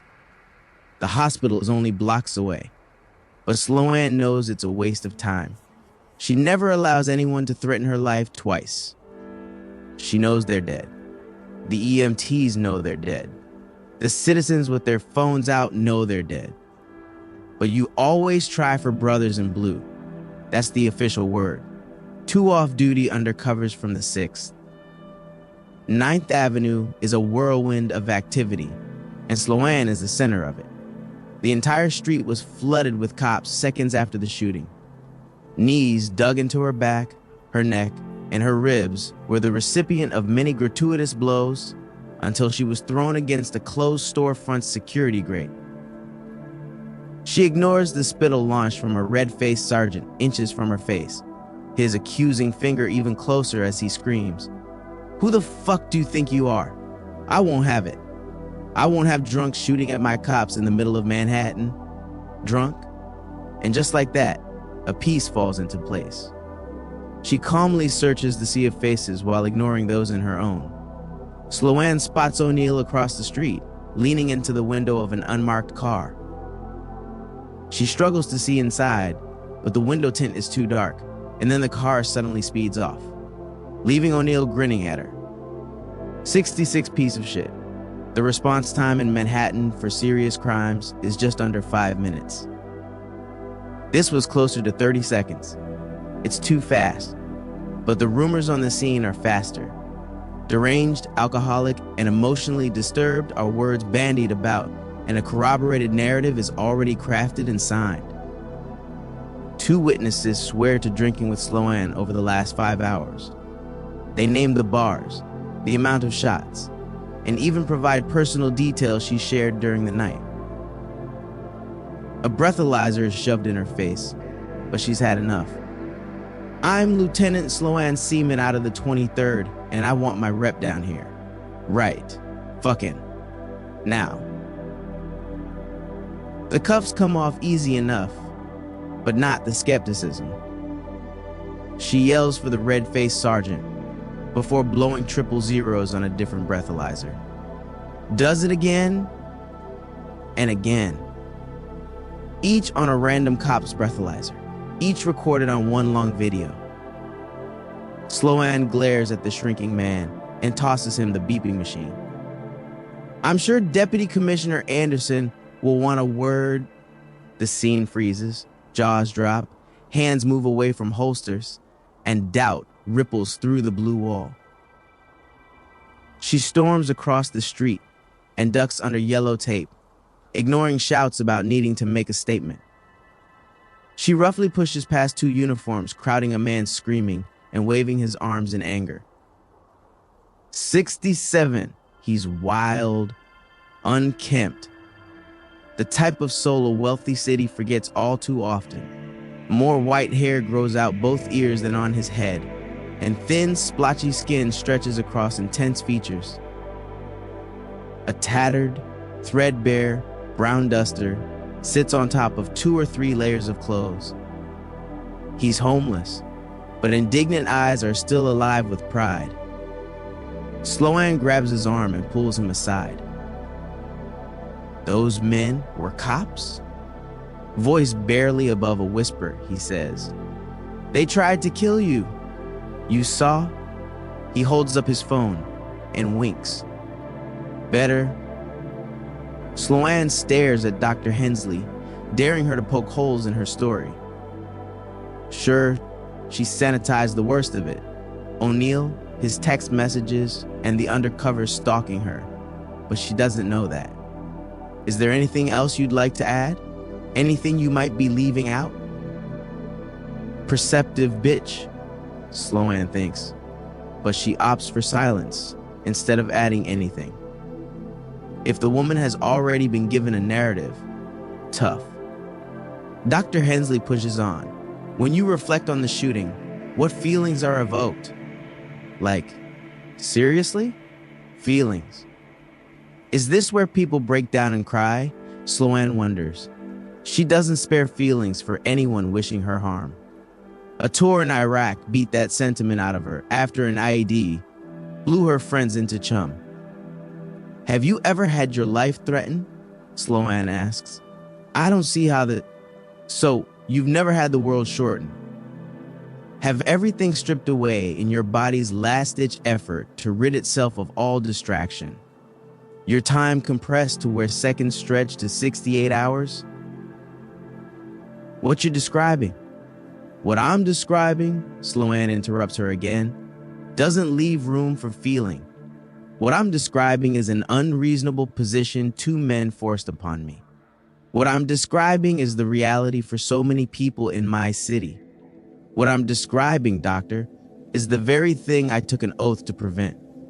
I pray you never have the opportunity to experience what that truly is like. For the first time during this farce of a session, Dr. Teresa Hensley is stunned silent. About damn time. She spends the next day in a state of controlled bouts of worry. It's a matter of trust. At its heart, its core, that's what the blue line is all about. Sloan can admit that trust has been perverted in the past, but it's about knowing the person next to you has your back. That trust is pure in its simplicity, beautiful in its execution, but it's gone now. In one night, she witnessed the wheel of criminal justice gear up to grind her underneath. She witnessed sworn brothers in blue begging for a reason to unholster their weapons. For the first time, Sloan witnessed the blue wall from the outside. It's unsettling, but she's not sure she would have it another way. There's a cancer within the NYPD, and she intends to excise it. No, you fucking won't, Captain Dominic O'Shea says days later. They take in Manhattan's skyline from the Staten Island ferry as Sloan recalls the events that left two cops dead. 69 last night. He called and told her to say 3 Hail Marys and get her shiny new soul ready to work in the morning. But he still wanted to hear her confession. Sloan made it down to 10 South Street in the financial district and found O'Shea waiting for her at 6 in the morning sharp. He's got 30 years on the force and swears he'll die in the uniform before he pulls the pin.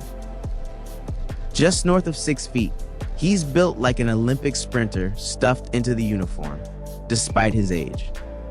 A chiseled jaw, sharp eyes, and jet black hair with flecks of silver at the temples give him a senatorial and savvy look that he hates. Unlike other captains, O'Shea is more street cop than politician, more blunt than nuanced, and has developed a reputation for being a sort of fixer for the powers that be. I won't? She expected some resistance, but how could anyone expect her to go on like business as usual? Sloan wanted to call Deputy Inspector Anderson, but her hook said O'Shea was Moses. He carries the word of God. I need you out in Far Rockaway, Lieutenant, he says. Like yesterday, Queens. For what? I'm a city girl, it's in my pores. Wash it out. This comes from high up. How high? St. Peter at the pearly gates of heaven high. But the stick is not without the carrot, he continues to explain. The city she loves so much is too hot right now. People are asking questions, and not the type in her favor. A little vacation out in Far Rockaway will give everyone a nice cooling off period. Besides, is the 23rd where you really want to be right now? Commanding detectives you 70% aren't sure have your back. Let me work things from my end while you're on loan. Fair point. He's the only one who caught the unabridged version of events, and he swore to look into things. She nods, not really seeing a better option. What's the deal out there? He sighs. Last night, Skinny Dick Island was beat like a teenage boy's cock. Bodegas, churches, check cashing. It's the Wild West out east. Gang related? He shrugs, before adding the few witnesses the 101 and 100 precincts found. All said it was the same person. Even the streets are saying the same. I'll get right on it, Sloan says. The sooner she chases this down, the sooner she can focus on what matters. O'Shea laughs. What? Fuck no. That's grunt work.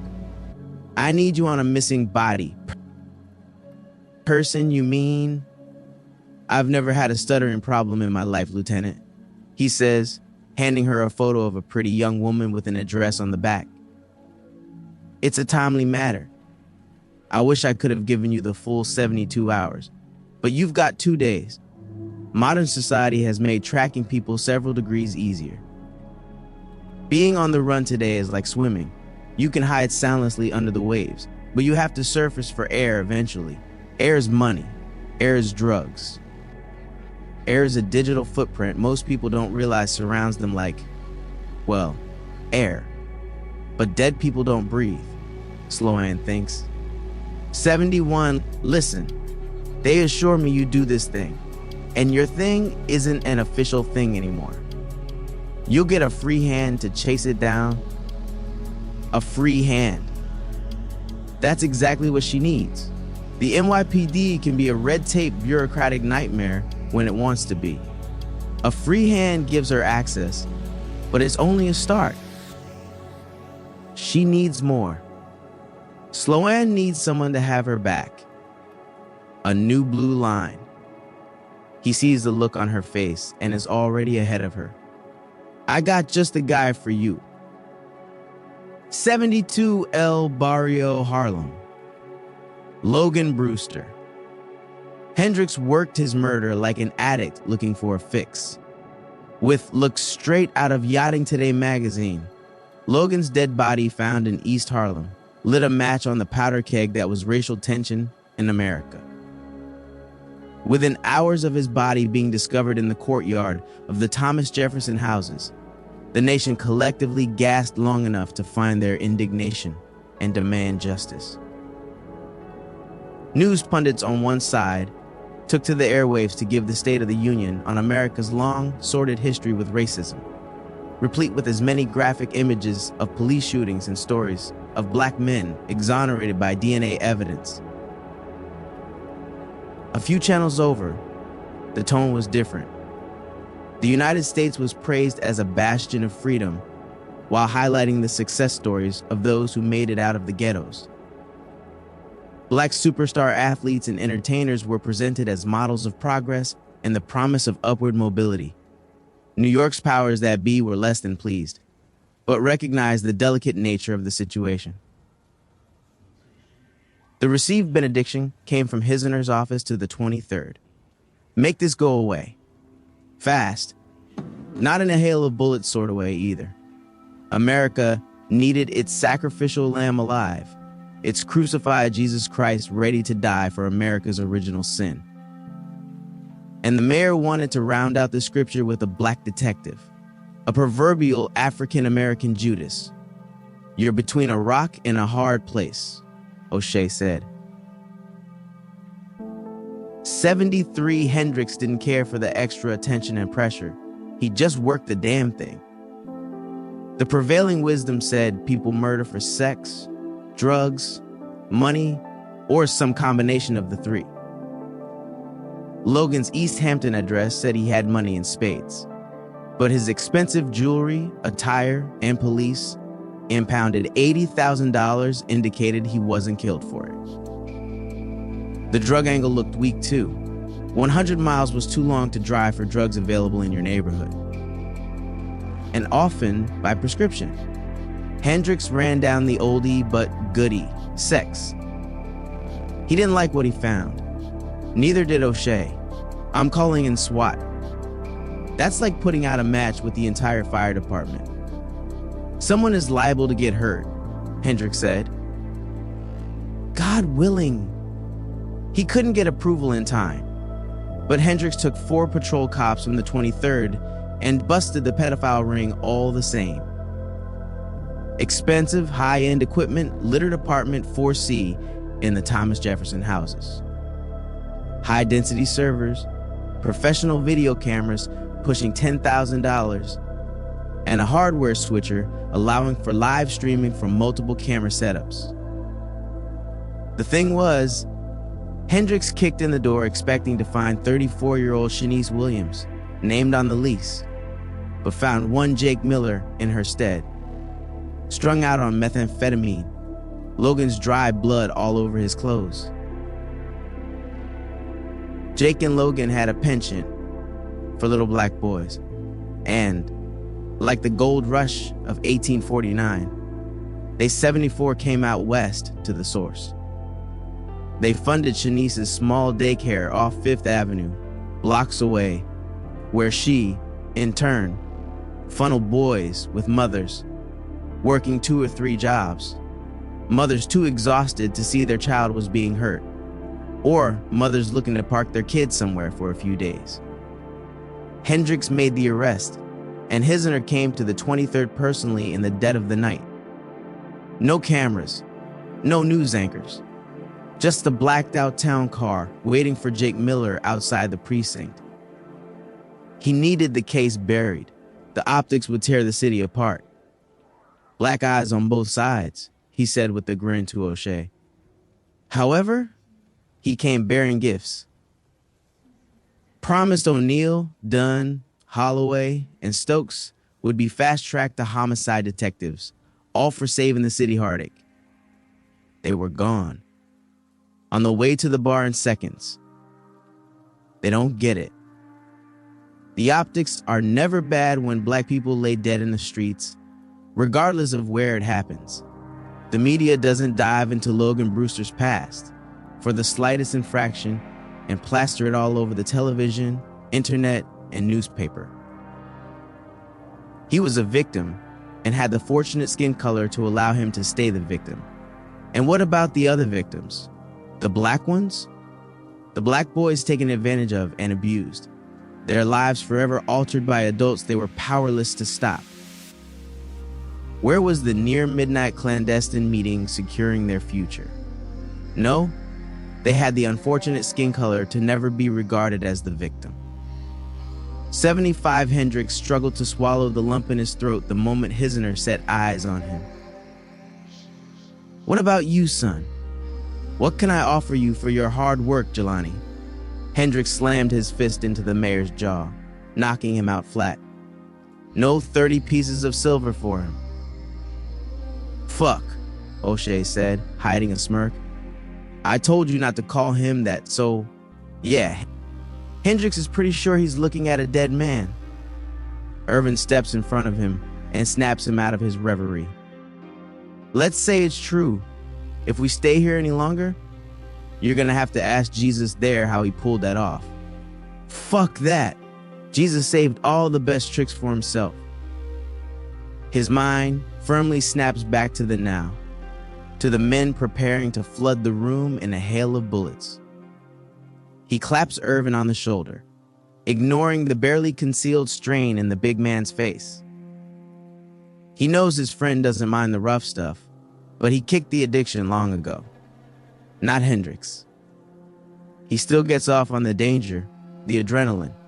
His blood is on fire, and body is starting to shake, but his mind is still sharp. It plays the odds, and they're coming up short. If the house calls, they can't cover. We need out of this room. Status? A palpable sigh of relief escapes Irvin. He can see the gears turning in his old friend's head. 2 cars, 6 guys, possibly 2 more, 1 for each car. 76 Hendricks doesn't think so. Providing the 3 men on the ground had similar training and tactics, they came in with everybody they arrived with. He looks over to Vera's. She's shaking, scared. She should be. The girl is way out of her depth, Hendricks thinks. Still looks drop-dead gorgeous, though. Let's move, he says, promising to date more if they live through this. Get her out of here. Head down to the basement and exit when you think it's safe. Varys chimes in, suddenly alert and concerned. What about you? He knows what she's asking. He can't take on 6 armed men by himself. The odds aren't in his favor, especially not for addicts. But Hendricks just smiles. The house always wins, until you learn to cheat. Divide et impera. Hendricks thinks Julius Caesar left a lot to be desired as a politician, but was spot on as a general. Divide and conquer. He's out the door, on the heels of Irvine and Varys, splitting right as they go left. He made sure to stuff her phone in his back pocket, so the two can disappear without worry of being tracked if the opportunity arose. The plan is simple.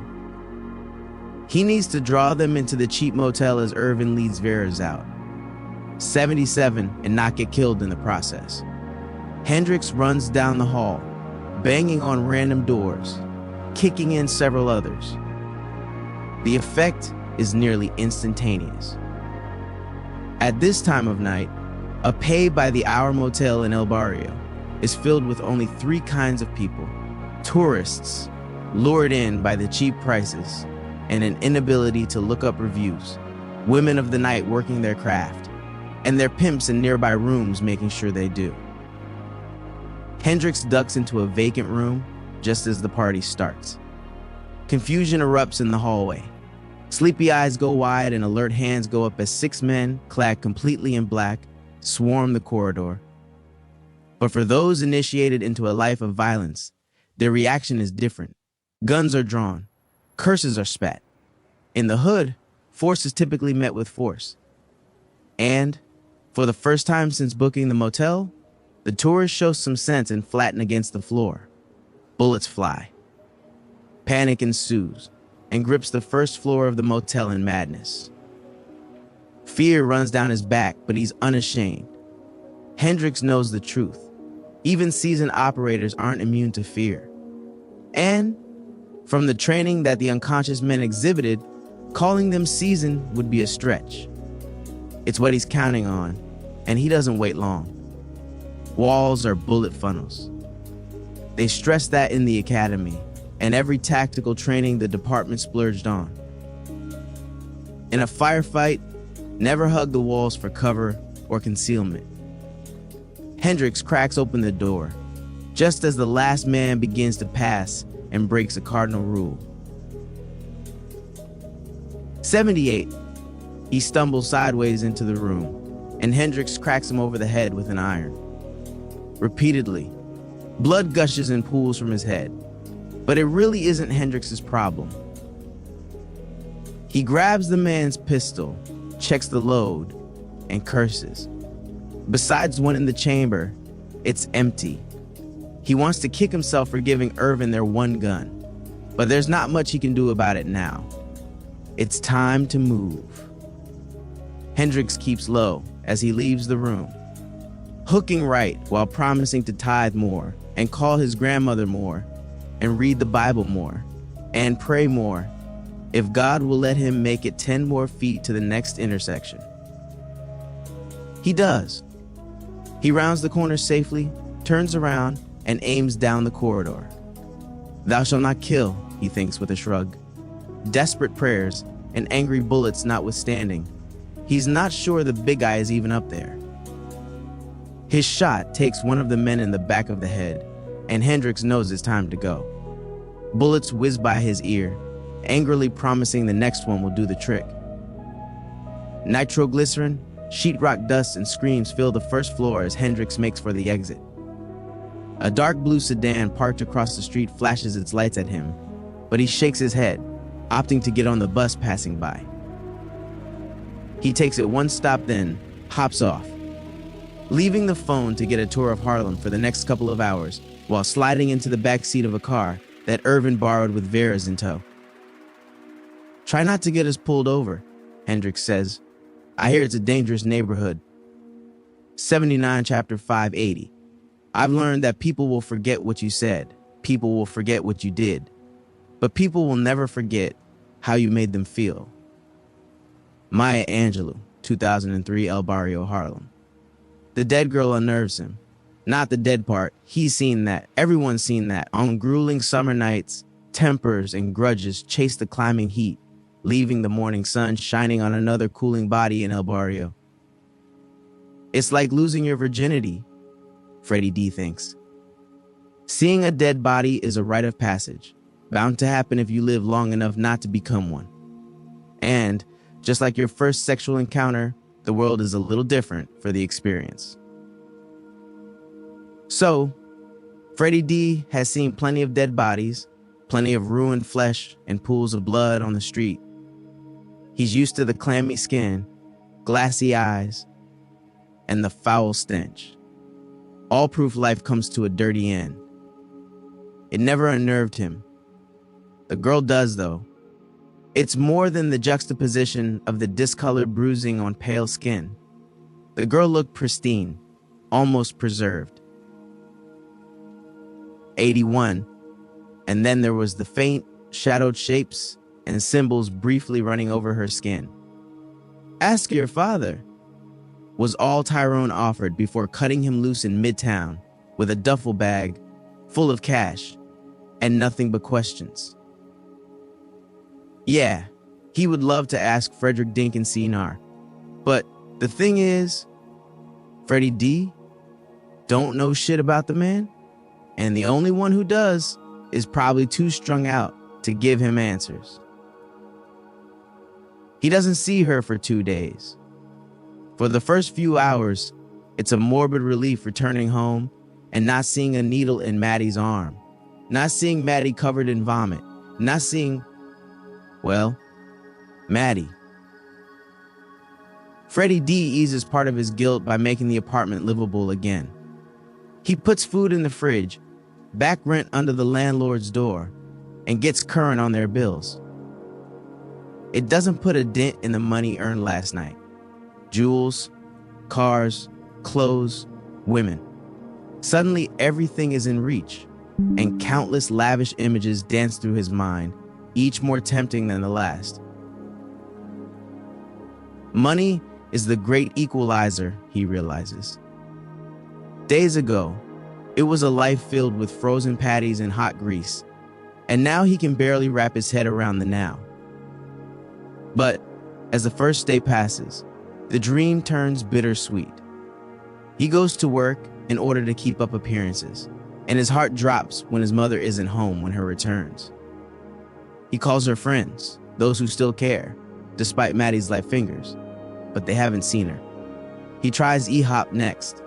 In her more lucid states, she's been known to make her way there, seeking treatment, but he strikes out again, and they suggest the same thing her friends have. Have you tried the morgue, Frederick? 82 by the start of the second day? Dreams of fast cars and fast women turn to dreams of slow and steady rehab, a grueling slog through the mess of what their lives have become, while grasping for the light at the end of the tunnel called hope. Hot tears drop onto cold cash, bursting through the duffel bag at his feet, and, for the first time in his life, it's just useless paper dyed with ink. By the start of the second day, Freddie D just wants to see his mother. By nightfall, he gets his wish. He awoke to a vibrating phone and dozens of missed calls from an unknown number.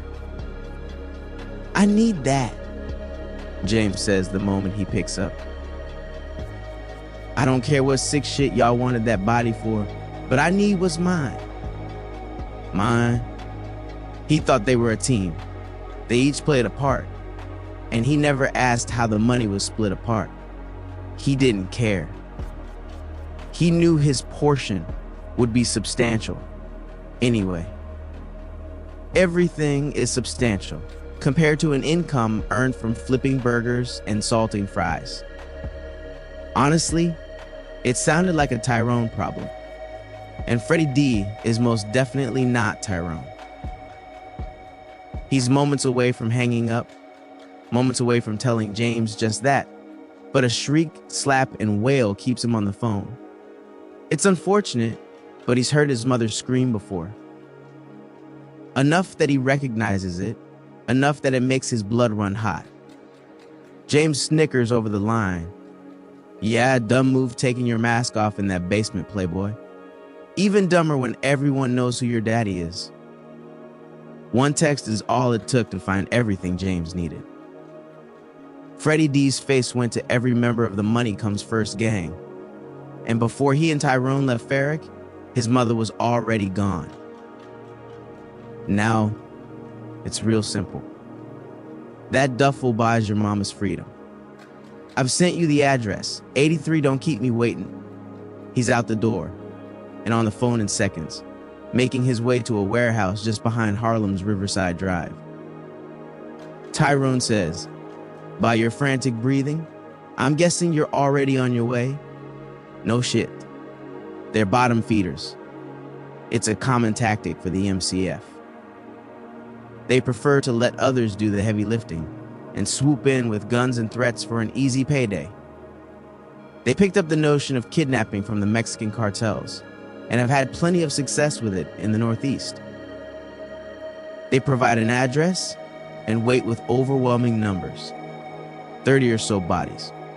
He gives Freddie D 60% odds they'll return her alive, 100% chance you'll be their bitch forever. What would you do? Same thing I told you days ago. Ask your father. Personally, I never liked my mother, Tyrone says before hanging up. The nearly 20,000 square foot industrial warehouse has direct access to the West Side Highway, more than 40 parking spots, and a slew of loading docks in the back. A foreboding brick and cement exterior, without much in the way of windows, greets him under the steel archways supporting the noisy highway above. Freddie D waits outside and calls James, wishing to get things over with, but it's his turn to call insistently. Frustration and fear overwhelm the small amount of patience he has remaining. He bangs on the steel doors and nearly misses James's phone call. 84, I'm out front. I won? His body trembles, and he practically jams the phone into his ear. There's nothing but chaos on the other end. Shrieks of pain screech against his skull, bullets scream through the air, and wet gurgled cries of pain fade to silence. Call ended. He heaves the heavy doors aside and dashes in, his feet squeaking against the epoxy-coated floor. The warehouse seems even larger from the inside, but the carnage deeper in provides an easy roadmap. He ignores the elevator, darts the length of building, and runs up 3 flights of stairs to where he's sure a war is being waged. He doesn't care. The plan is simple: sneak in during the chaos, then leave with his mother. Freddie D knows it's not much of a plan, but that's never been his forte. Acting is. It's what he's doing now, stalking halfway down a corridor, toward a door separating him from the sounds of violence. His heart thumps against his chest, palms sweat, and vision sharpens. All he can see is the door. Its rusted hinges, the Money Comes First owl-like graffiti tag, the dents in the steel. Freddie D is 10 feet away when it slowly creaks open. His feet stop and refuse to move. His body joins in and locks up entirely. He can't breathe. He can't think. He can only cry. 85 Frederick Dinkins, Sr. walks Madison Williams toward their son, her thin arms wrapped around his waist and her head buried lovingly into his chest. A powerful and thick chest tapers into a slim waist, at home on a professional athlete. Dark dreads, with a hint of gray, slightly sway at the man's shoulders, but his hair is the only sign of his age.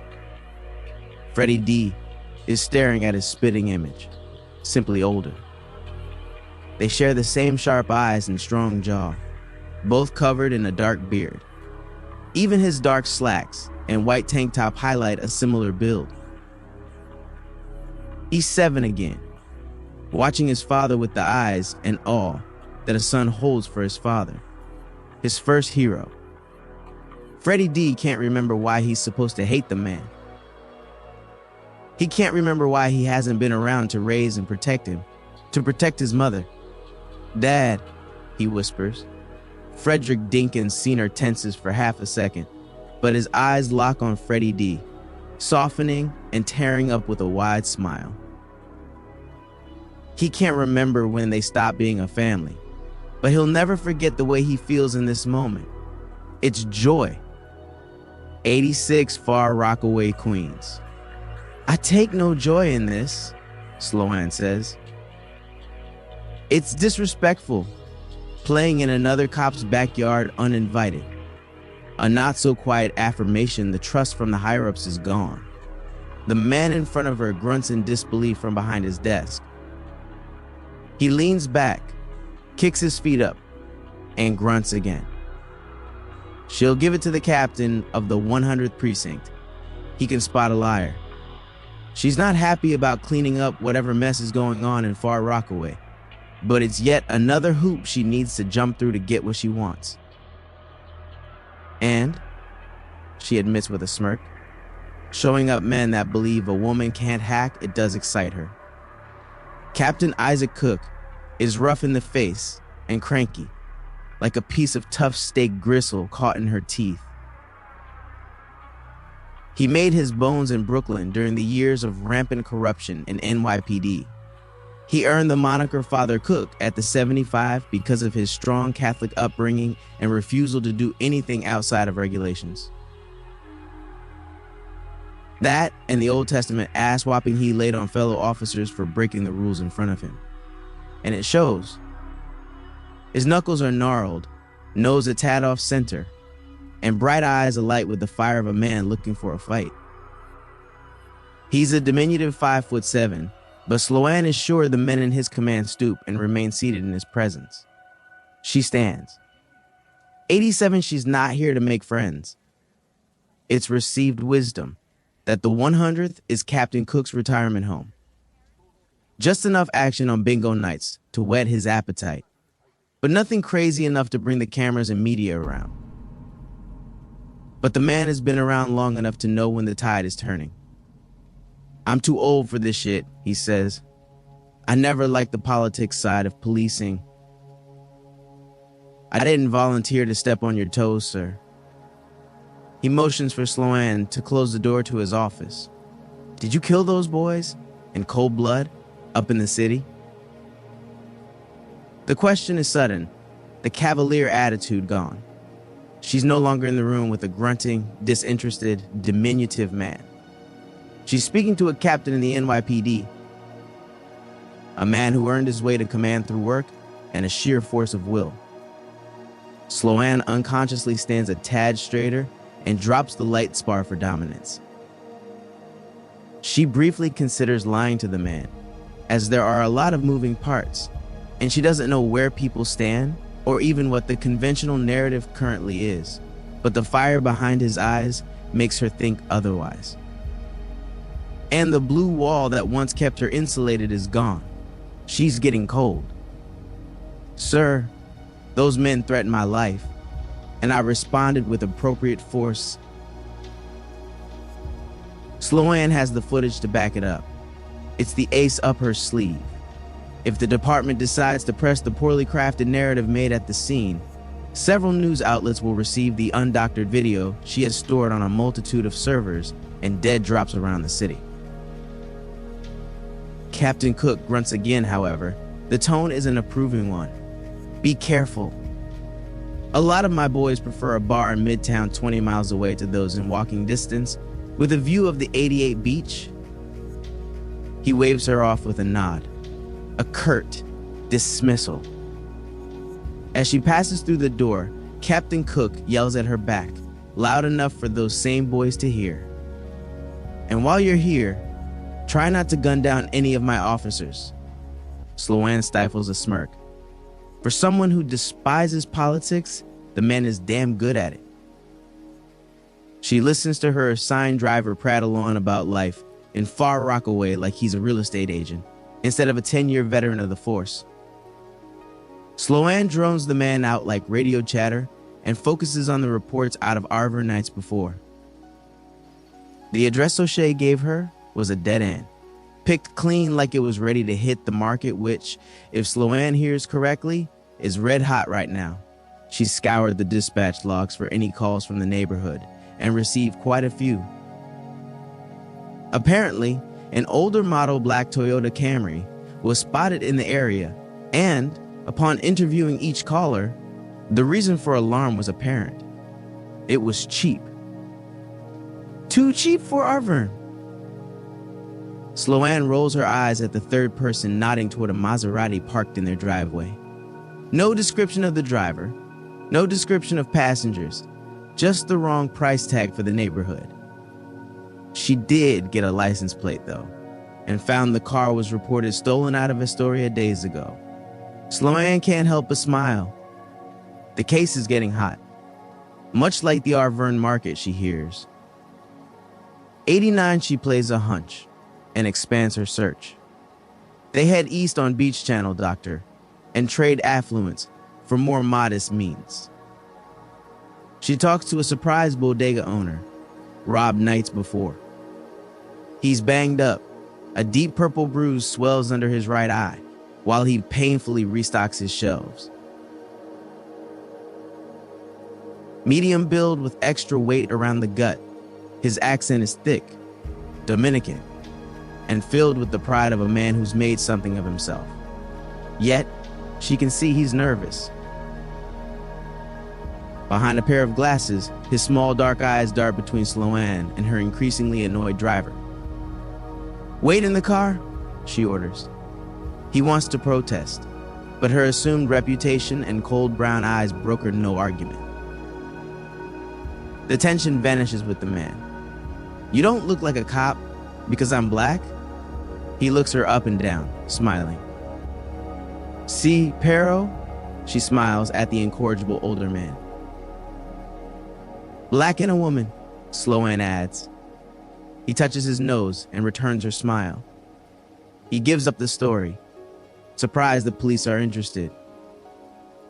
2 men held him at gunpoint and emptied the register, but as they ran off, another man robbed them. "Ay, Dios mío!" I've seen my share of fights around here, but this guy moved like nothing I've ever seen before. He beat those 2 bloody? He sounds like a fan, despite the guy taking off with the money, Sloan thinks. "Did you see where he ran off to?" He nods emphatically. See, sigh. 90 some shitty Camry. 91 Bed-Stuy, Brooklyn. They ditch the shitty Camry in Manhattan and take the A train to the best part of New York, Brooklyn. "You must have hit your head playing hero back there," Irvin offers with a condescending smile. "The city that never sleeps is where it's at." Hendricks glares at him from across the empty train car. A city that never sleeps has no soul. It's an old argument between the two. Hendricks has literally gotten into fights over people bad-mouthing his beloved borough. Not with Irvin, however. Even his infamously short fuse refuses to light when it comes to the big man. Hendricks settles for glaring at him.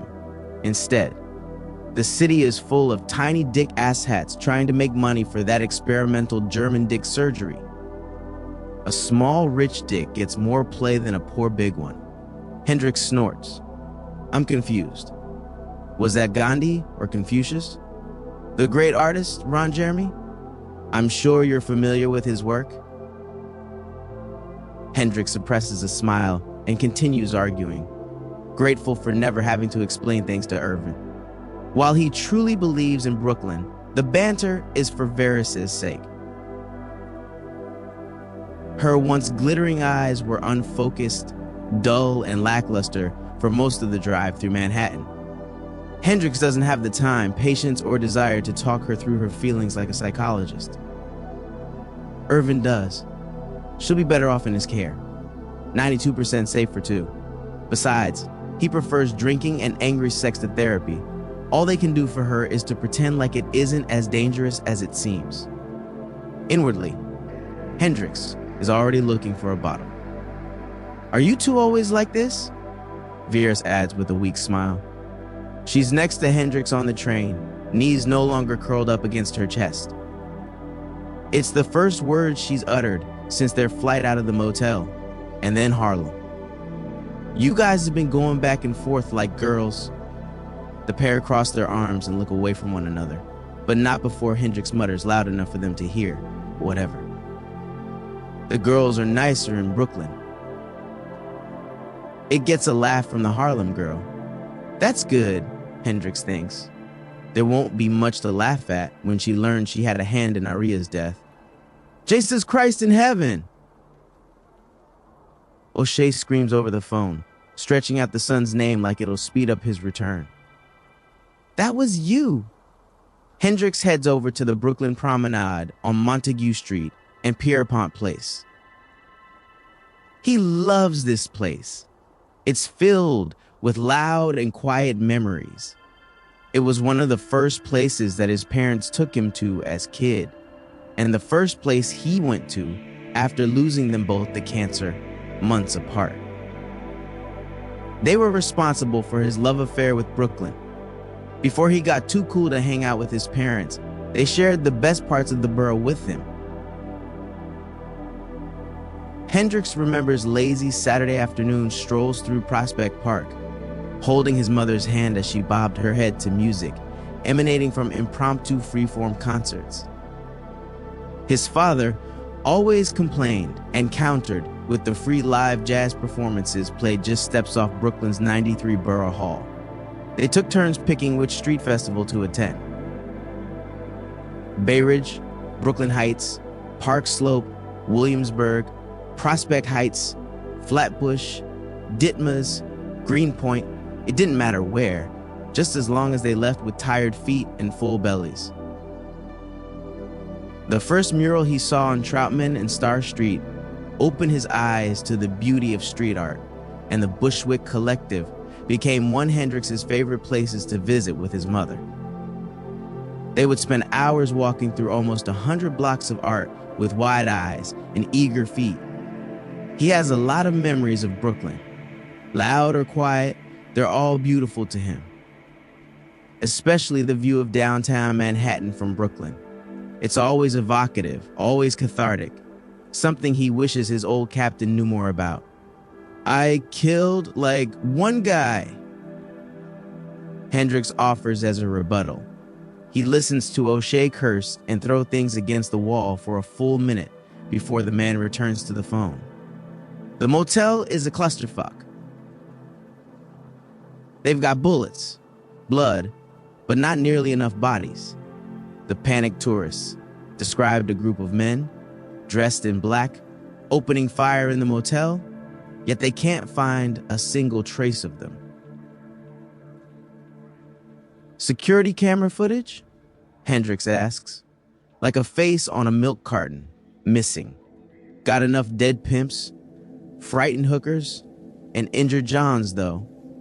I was moments away from telling those Norwegians to fuck off, but your story corroborates their accounts. 94 Hendrix has worked with O'Shea long enough to know he'll probably still tell them to shove it the moment their conversation is over. O'Shea is a true New Yorker.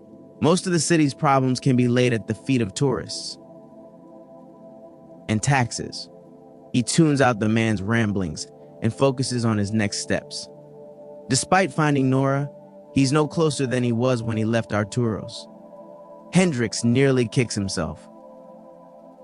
He remembers the obscured tattoo of the man raping an unconscious Aria and interrupts O'Shea's tirade with a description. The boys at the gang unit say it sounds like the MCF. Money comes first. The boys have more than just a name to offer, though.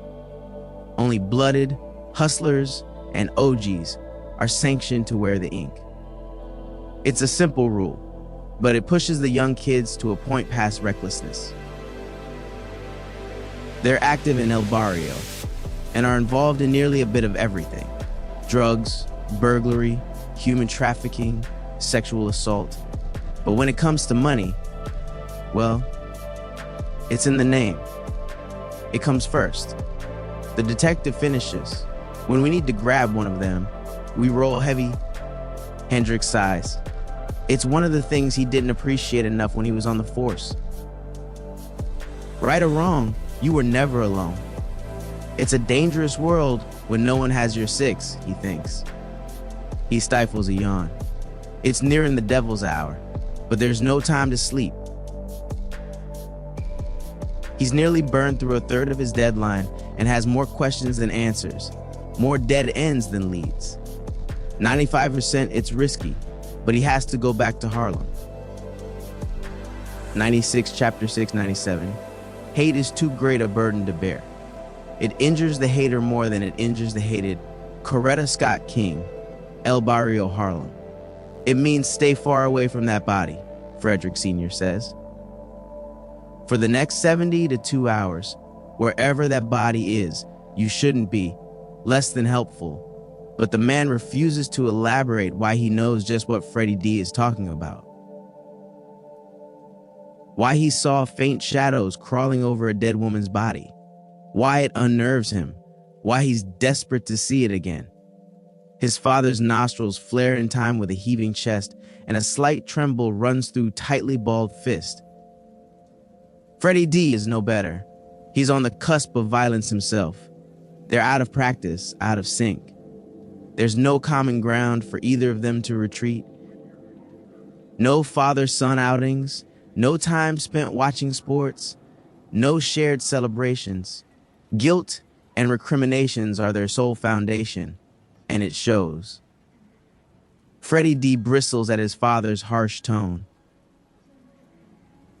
It's grating and feels like a reprimand from a man who hasn't earned the right to offer anything but apologetic answers. He's not asking the haymaker knockout questions. Where have you been for the last 15 years? How could you 98% choose the streets over your family, over me? Was I a bad son? Did I disappoint you in some way? Did you leave because of me? No, I've been more than fair, more than patient, he thinks. They're blocks away from the warehouse, close enough to watch several police officers run out of the building and lose their lunch, but far enough not to get caught in the lazy canvas detectives do in cases of gang violence. They file the incident under NHI and try to beat traffic home. No humans involved. Freddie D is familiar with the term, and so are plenty of black mothers in Harlem. A lot more will get familiar with the term tonight, he thinks, looking at the 20 or so bodies covered in tarps. He sighs, then tries a different approach. I didn't mean for any of your people to get caught up in my mess. I'm sorry for anyone you lost in the chaos of emotions running through his body. He never saw anyone else leave the warehouse after them. And the first words between father and son were about the one connection they shared. His mother. He held Maddie's frail body close, somehow trying to squeeze his apology for all she'd been through because of him. He didn't mind the stench, the tremors, the low moans of withdrawal. He just wanted to keep her safe. She can't stay here, Freddie D agreed. He had money, and that meant, for the first time in his life, he had options. She needs to go to rehab, he told his father, challenging him to disagree. He got none. 99 as long as it's not here. I can put some money to get. Freddie D shook his head. The gesture was kind, just years too late. Decades, really. Can you get her to Florida safely? There's a treatment center by the ocean. I know she'll love. Done. Freddie D felt his mother squeeze him tightly. Thank you. Her words were hoarse, strained, and low, but teary eyes fought through the addiction and looked at him for the first time in years. Freddie D wiped his own tears and smiled. It had been a while since he saw Madison Williams. A large SUV arrived minutes later, and he hoped he would see her again. Clean, safe, and sober. but with their one connection gone, an unspoken and awkward tension slowly built, leading him to try to diffuse it with an apology. Frederick Dinkins shakes his head. No apology needed. I went in there by myself. Freddie D looks at the growing pile of bodies laid across the warehouse parking lot, then looks at his father again. The man doesn't have a scratch on him, or any weapons that he can see. Well, goddamn! The knot in Freddie D's chest slowly unravels as the bus gently rumbles toward the Wagner houses. He managed to extract a promise from his father to meet tonight for an actual talk, but 100%, he isn't sure what the man's word is worth. He's broke again. The duffel full of money is on its way down to Florida with his mother and should be able to cover several years of rehab. He's not looking forward to flipping burgers, but his options went the way of his money, and he's not ashamed to say he misses it. Not the money, the near limitless options attached to it. 10 blocks from home, traffic slows the bus to a crawl, and he decides it's better to walk. It isn't. Freddie D's thoughts are on an SUV traveling down to Florida when the cops light him up. A siren cuts through thoughts of his mother and snaps him back to reality. He's not sure how long the unmarked car has been pacing him, but he's sure he's about to find out. The pair are out the car in moments.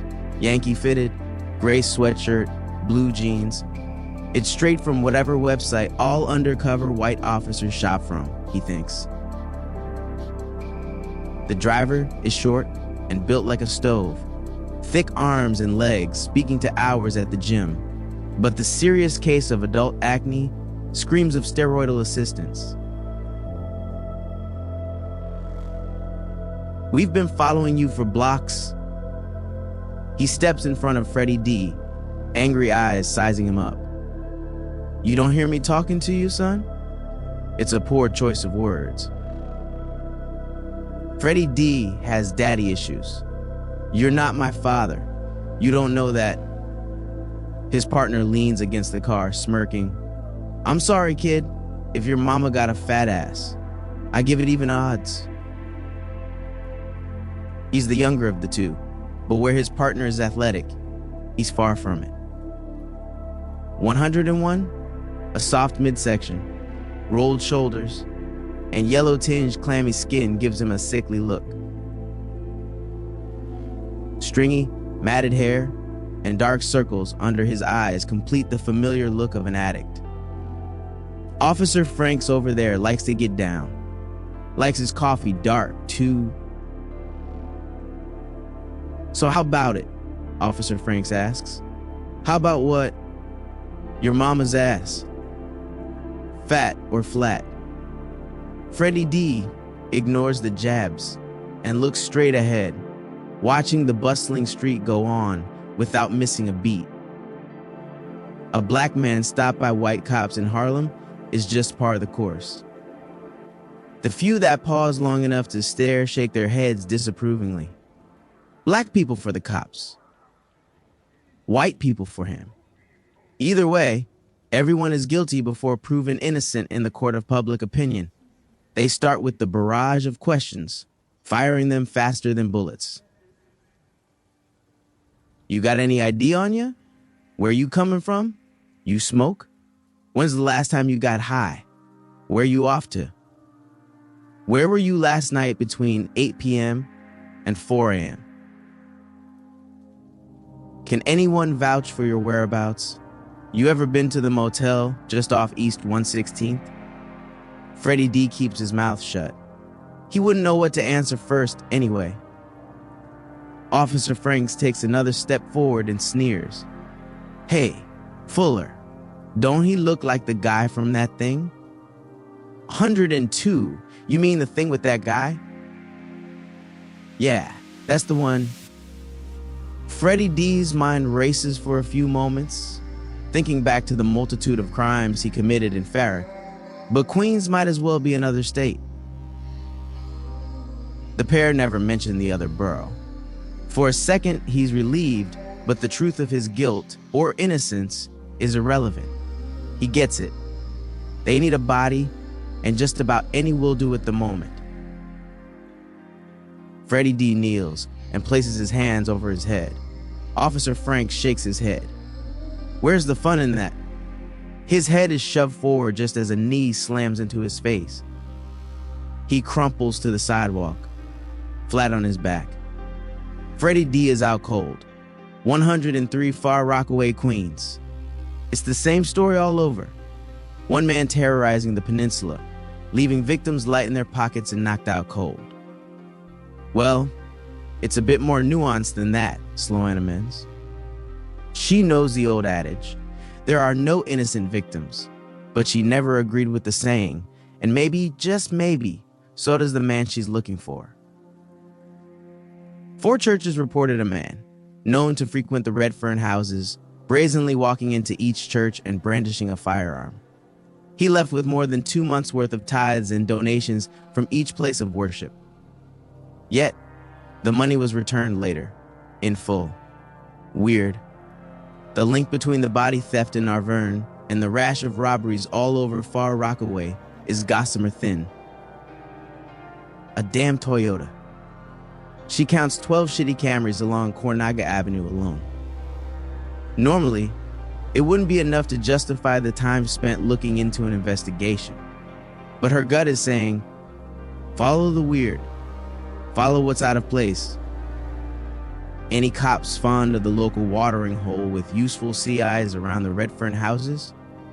She listens to Captain Cook rustle through papers in the background before coming back with a name and address.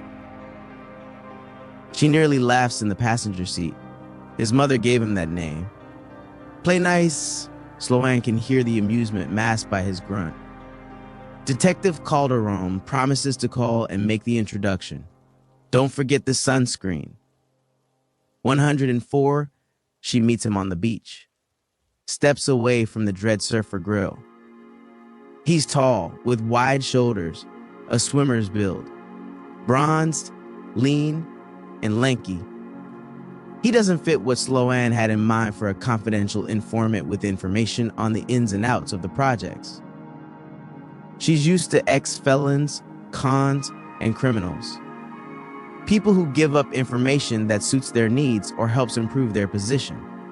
People whose presence makes her soul crave a shower. But the young man in front of her is none of those things.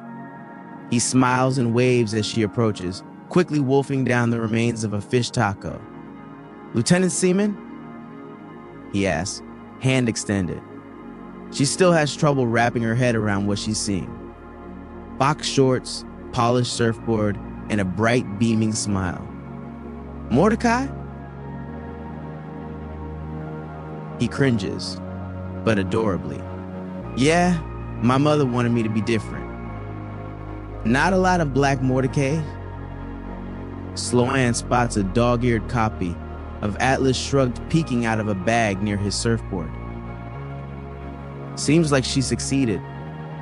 Mordecai holds her gaze and shrugs. She can't help but laugh. The kid's got a sense of humor. He's full of information too. Tempers boil on the streets, and old grudges reach for guns and check their loads. The timing of these licks couldn't be worse. Farrick was on the cusp of solidifying a ceasefire, organized by the heads of 4 of the most violent gangs. For months, the entire peninsula enjoyed record lows of violence.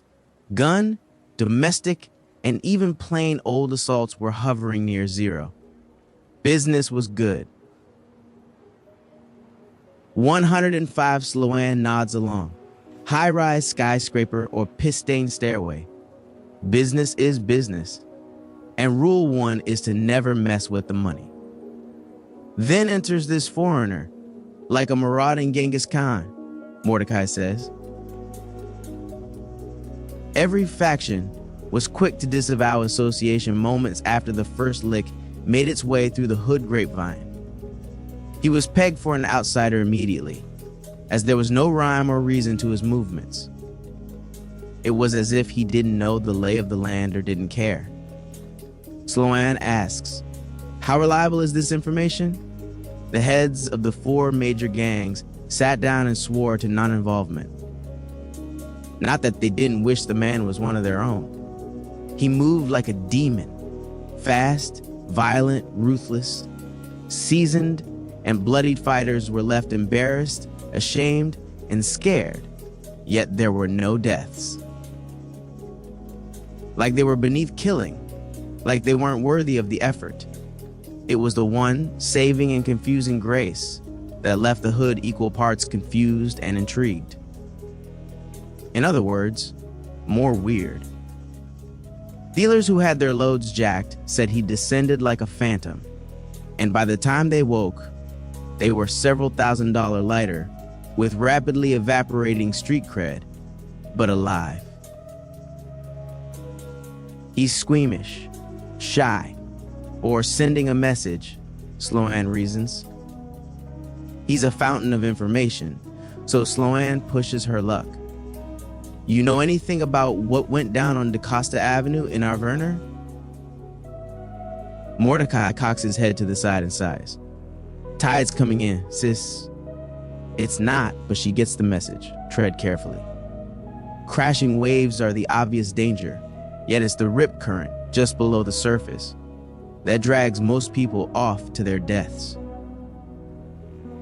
From anyone else, Sloan would take it as a threat, but from the 106 charming young man in front of her, she knows it's a warning not to pull on that thread lightly. The man you want to talk with goes by Charlie P. Redfern House's apartment 4C. His ego's a little bruised, so be gentle. She watches him grab his board and make for the water. She wonders if the 100th precinct knows he's more than just a CI. Sloan considers asking how he came to become one of the 4 major gang leaders in Far Rockaway, and most likely the de facto boss of them all, at such a young age. But she knows better than to ask questions with obvious answers. She's got enough mysteries to worry about, enough threads to pull on. She makes for the boardwalk and watches him surf for a few minutes before leaving. She slides into the passenger seat and tells her escort their next destination. "How'd it go?" her driver asks. Sloan smirks and shrugs. Charlie P. is in bad shape. Sloan realizes the moment he opens the door. He greets her in a dark tank top, blue jeans, and white socks. Wavy, dark hair is broken up by several empty patches, revealing bloody, angry splotches of his scalp. Rolled up tissue, caked in dried blood, sticks out of both nostrils. His left eye is swollen shut, with sickly yellow pus outlining his closed eyelid. He's a few inches shy of 6 feet, and she puts him at no older than 25, but he shuffles about like a man nearly 3 times his age. He lets her into the apartment, then lowers himself slowly into a brown leather sofa. She can see the relief on his face and imagines the bruises she can't see. 107, it's more than physical, however. His breathing is sharp and angry, and his body seethes with the same anger, which he directs toward her with a shout. "Pews?" "So?" He's embarrassed. He's afraid. Sloan catches his eye dart behind her, and he's not alone. Sloan holds up a finger with one hand and takes out her Glock 17 in the other. It's been a while since she cleared rooms by herself.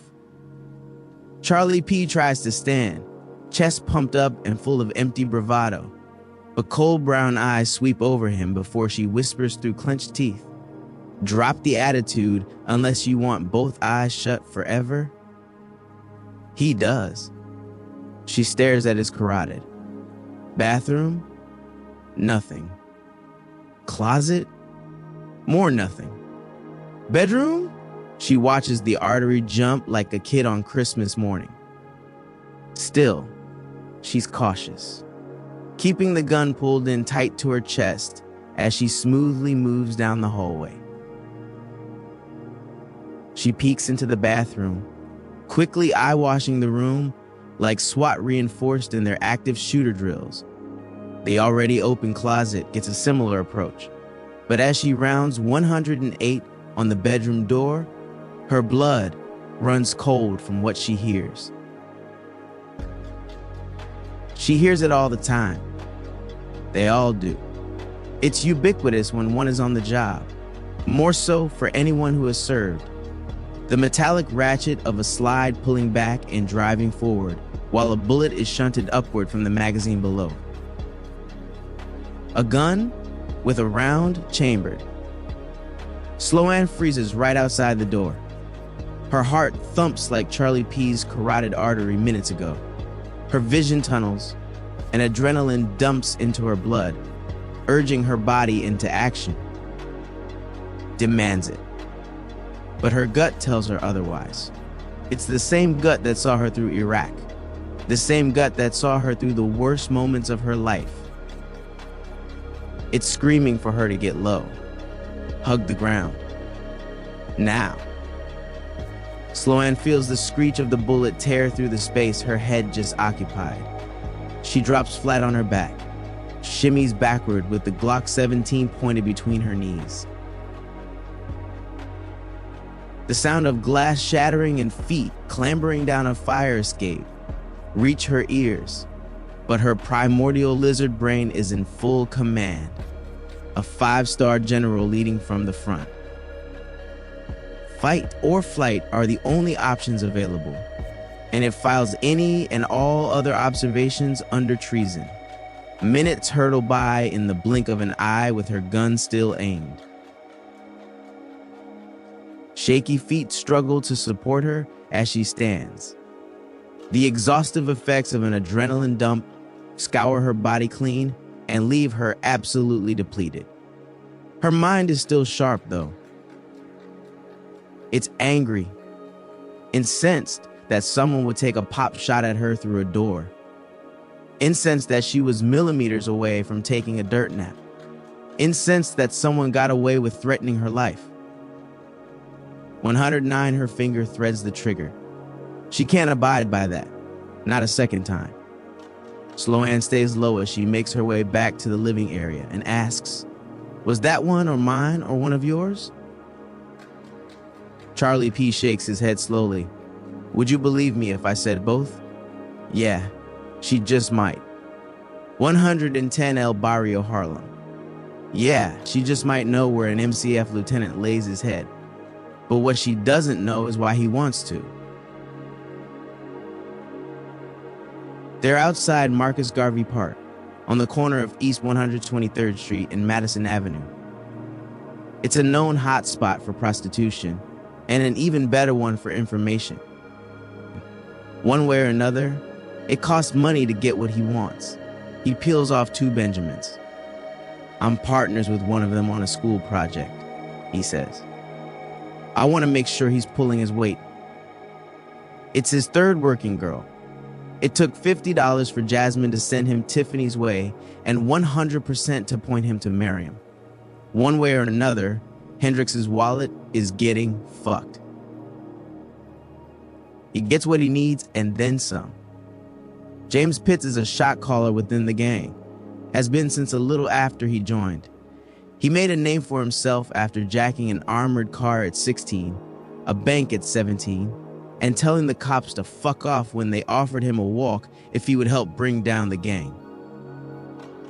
With more balls than common sense, he moved up quickly and earned a quiet reputation for being exceptionally violent and brazen, which makes his recent moves weird.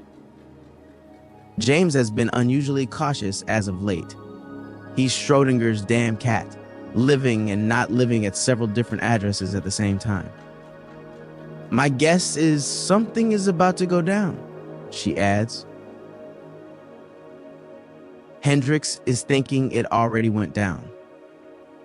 He shows her the photo of the man with an unconscious Aria. 111, that's their tat. But I don't think that's him. No, but it's a lead. a string he can pull on.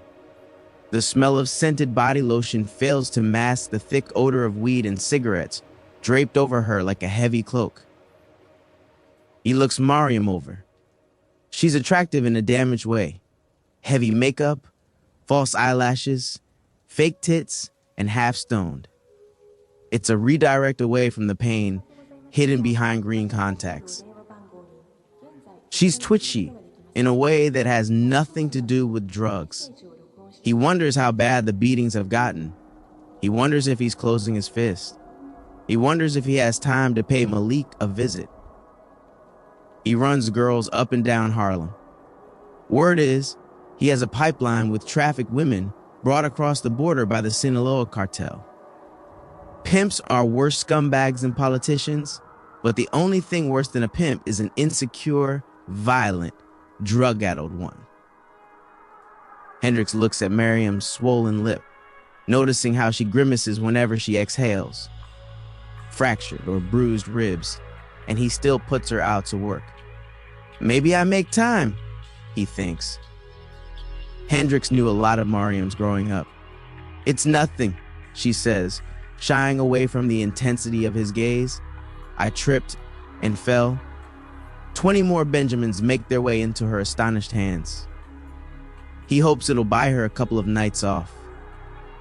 Tears streak down her face. What's this for? For some alone time. With who did that to you? For his date with Malik. She gives him everything he needs with a smile. 112, it's collection day.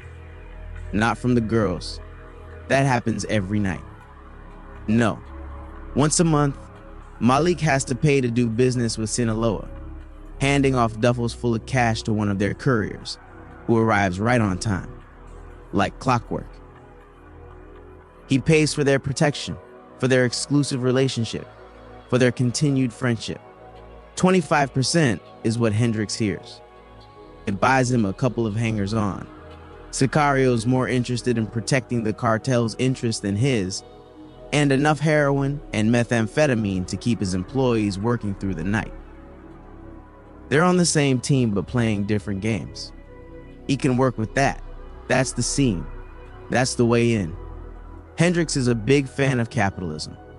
Supply, demand, and market forces balance out the going price for goods and services without the need for huge corporations or governmental interference. Let the better, more affordable product win. However, he thinks when the competition is stabbed, beheaded, kidnapped, or shot out of existence, things go awry. Like now.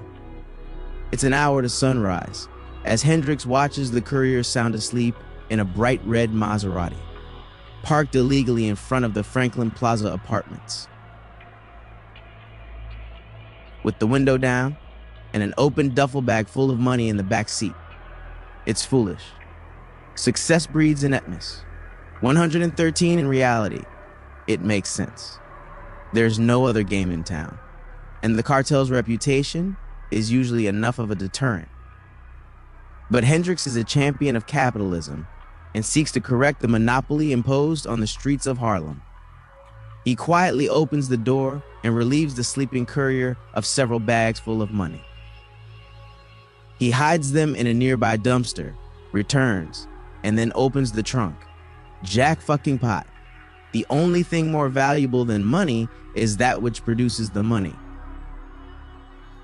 Bricks of heroin, cocaine, and methamphetamine completely fill the trunk.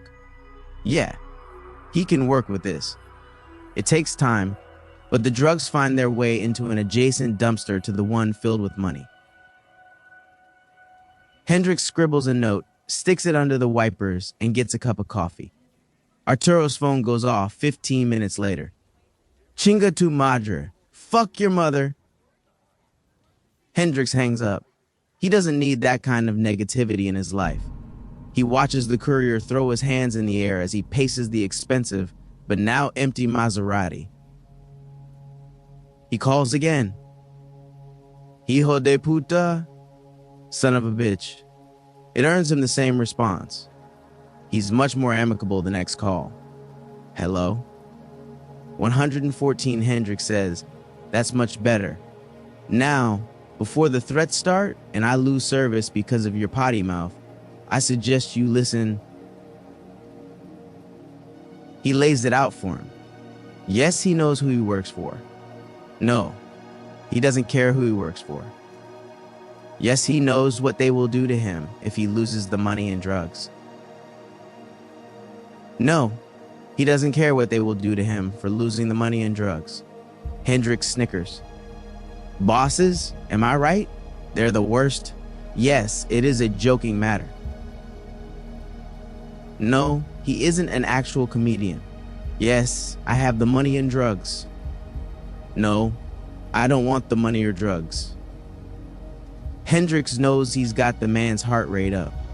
It's revved up to 11, but he eases off the throttle and gives the man some hope. Listen, you're a piece of filth, but I've got business with a different piece of hot garbage right now. Entiendes? Understand? Sigh. Hendricks thought as much. He gives the courier a new driving route and instructions. The elevator doors slide open to the 6th floor, just as two angry-looking men storm down the staircase, halfway across the hallway. He manages to catch the black and silver hardware in their waistbands before his attention shifts to the man standing in an open doorway, watching his 115 bought and paid for protection sprint downstairs to protect their real interest. Hendricks smiles as he slips through the scene. 116, Chapter 7, 117. The past is always tense. The future is perfect. Zadie Smith, 2000, El Barrio, Harlem. It's important we have a good working relationship, the man explains. And that first starts with trust. Freddie D's swollen jaw has another opinion on the matter. If it could talk, it would agree with every other bone in his body that has only one thing to say. Fuck the police. He's inside a hollowed-out panel van, the type that child molesters seem to favor. Dirty white walls and the scent of an industrial cleaner he uses at work are the vehicle's only features. He feels the wheels rumbling below the uncomfortable metal floor that he awoke on, and that makes hopping out a non-starter. Besides, Officer Fuller is resting against the back door while special rests in his hands. Freddie D immediately spots his partner, Frank's, he remembers, in the driver's seat ahead. He'll never forget the angry spots on his bald head until he gets even for the sucker punch.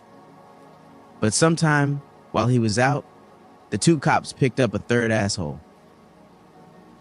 He's sitting 2 feet away from Freddie D on an old milk crate in the back of the van, with an easygoing smile 118 plastered across his face. As if kidnapping in the middle of the day is par the course, he thinks. He's billboard handsome. One of those faces they throw all over Times Square that annoy you a little more each time you see it. Dark, slick-back hair and a clean cut, coupled with a gray tailored suit, peg him for the one in charge. That and his constant rambling. I'm not feeling the love, he says. What's the problem here? Freddie D's eyes linger on the Franks and Fuller. The issue is trust. Stop. The van...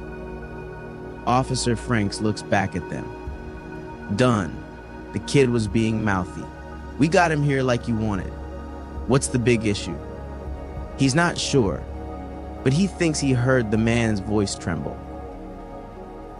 Now, yeah, he's definitely the one in charge, Freddie D thinks as the van pulls into an alley. Dunn looks pointedly at Fuller. I take it you both have history with the kid? The man shrugs, somehow looking afraid, despite the gun in his hand. They shuffle out the van, and Freddie D finds himself in the middle of 2 large-story brick buildings, lined with green dumpsters. A large padlock fence blocks off the end of the alley from the street, and he would have to squeeze past the van to make a break in the other direction. Before he can make a decision, Dunn rounds on Officer Franks. He's less than an inch from him, crowding the shorter man's space and pressing him with silence. Officer Fuller tries to intervene. Hey, ease up the... A finger pointing his way, is all it takes to silence him too. 119 shit. Dunn impresses Freddie D, making him wonder how long it usually takes for Stockholm Syndrome to set in. It's a matter of trust, he finally says. Their job was to bring Freddie D in for a chat, an amicable one. Dunn doled out a small measure of trust that they would carry out the assignment as professionals, but said trust was misplaced. Now the future is tense, he continues. How can I expect our young friend to trust me now? Turns out, Dunn has an idea. The air whooshes past Freddie D's face as he leans back. The wild haymaker grazes the tip of his nose, but he's in the throes of it now. He's riding the adrenaline wave and left pain at the shore. He smoothly moves around Officer Franks, dancing between desperate blows in the narrow 12-foot wide alley. The man's time in the gym wasn't wasted. The power behind his swings is the real deal. Freddie D nearly topples backward after barely being clipped in the shoulder. A dull, numbing pain radiates down his arm. It's more than enough for him to feel it through the excitement running in his veins. It's just what the cop was waiting for. He shuffles his left leg forward and drops the act. Wild and uncontrolled blows turn to tight, economic ones. There must be a boxing ring at that gym of his. Jabs, hooks, crosses, even his breathing is sound and professional. Freddie D is faster, no 120 doubt, but he still eats several shots. He throws a cross of his own, but it's a punch full of hope more than actual technique, and Officer Franks punishes him for it. He slips under and connects with Freddie D's liver. It's agony. His abdomen violently contracts and refuses to do anything else. He's sucking wind but can't catch his breath, no matter how much he gasps for it. It feels like he's sprinting up a steeper and steeper hill. His legs feel like jelly underneath him while they clumsily backpedal. Freddie D feels the brick wall against his back as a straight right hurdles for his head. The thing is, this is what he's been waiting for. He gives his legs the break they're craving and slumps low against the wall.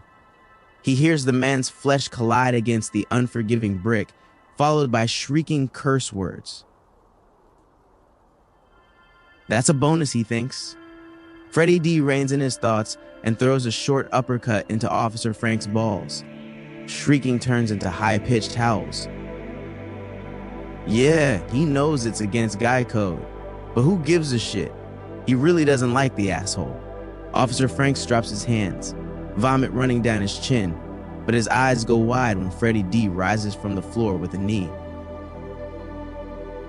It lands squarely on the cop's chin. He's out cold. His partner doesn't wait for the bell. He tackles Freddie D from behind, but the man's strength is in his badge, in his gun. Not where it counts in a street brawl. Not in his arms, his back, his heart. 121, he gets the worst of it in seconds. He's pinned, back against the ground, as he tries to twist and avoid a torrent of fists and elbows. Officer Fuller's lip is busted, left eye swollen, and blood spurts out his mouth. He gives up, tapping the ground, but the streets don't recognize the gesture. Panic flashes in his remaining working eye, and he flips over, hoping to escape.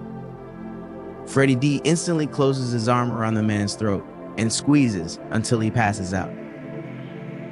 He then takes his time getting to his feet, lungs screaming for air while his body comes off its high trembling. That was dramatic, Dunn comments, but I hope we can get things started on the right foot now. Freddie D wants to say yes. He's appreciative of the man ordering the officers to give him a fair fight. Undercover or not, wailing out decades of frustration on two asshole cops is cathartic. He extends his hand. I'm John Dunn, a detective out of the 23rd, and I want to be your new best friend. Friends? With a cop? Freddie D can't help but laugh. It's a good break from the tension he's been carrying around for the last several days. The smile never leaves the detective's face. He simply points to the 4 cameras affixed to the brick walls around the alley. Freddie D looks down at the unconscious, bloody detectives. The math isn't hard. It's his 3rd felony, 15 to life.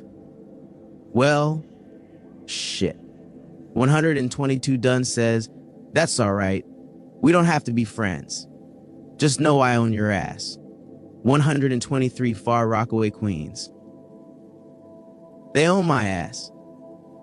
I have bosses just like you, Chica, Charlie P says with bravado that his body language doesn't back up. Black and blue knuckles grip the edge of the sofa until they go white, much like his face and arms.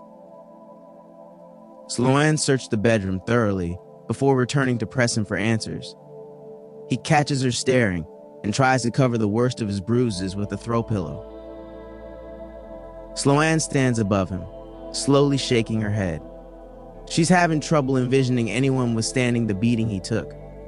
My bosses wouldn't do that to me, she says softly. Well, she's not really sure, but Charlie P doesn't need to know the truth. She needs to get him thinking inward, to drop the tough guy shit and start thinking about himself first. But she doesn't know enough about him to walk him through his insecurities or affirm his self-worth or whatever bullshit he's been lacking. Doesn't care to know either. Most of all, Sloan doesn't have the time. She goes for the jugular. I know your mother works too hard to have people shooting her bedroom up. Charlie P drops his head, shoulders slumping, and breath escapes his body in a sigh. It's such a common thread. Single, God-fearing working mother, holding down multiple jobs in order to make ends meet. Her work physically takes her out of the lives of her children, many who crave discipline like the air they breathe. 124, they need a mother. They need a father. Not a surrogate that the streets happily supply. Yet, no matter how far gone, children remember their mother's struggles. Charlie P remembers. The room is silent enough to hear his tears hitting the polyester sofa. Sloan's legs are tired, but she remains standing. It's a matter of asserting dominance without all the yelling and further bruising of his decimated ego. She lays a hand on his shoulder to soften her image, just like the instructors at Quantico stressed. Whoever did something like this to you doesn't deserve your loyalty. They don't deserve your silence. She leaves it open-ended. No direct questions, just let the perp's conscience do the talking. It takes time, but he agrees. They don't deserve my loyalty, he says, slowly nodding. Charlie P lays it out. He got in over his head at a dice game a couple of weeks back to an old head from the 70 G's he had no business betting with. He threw nothing but sevens all night, he cried. That's, like, impossible. Statistically, he has a point, Sloan thinks. The dice was obviously rigged, but she lets him continue. He lost big and needed to rob Peter to pay Paul. And Paul happened to be from his own gang. Charlie P was responsible for collecting a nominal fee from the community for protection, provided by the Flamers. It was a new idea ripped from the older mafia generation. 125 something Mordecai suggested? Sloan asked.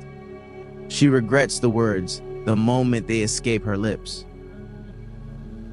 She can see the well-ingrained fear rise to the surface, like sweat through a shirt, hear the sharp intake of breath. feel the tension rise in the room. She's more than sure Mordecai is at the top of whatever pecking order has been established in Far Rockaway. But she's dead certain he beat the shit out of Charlie P. Like, personally. Still, it's a rookie mistake, invoking unknowns and unvetted topics into the conversation. Thankfully, he pushes on without answering.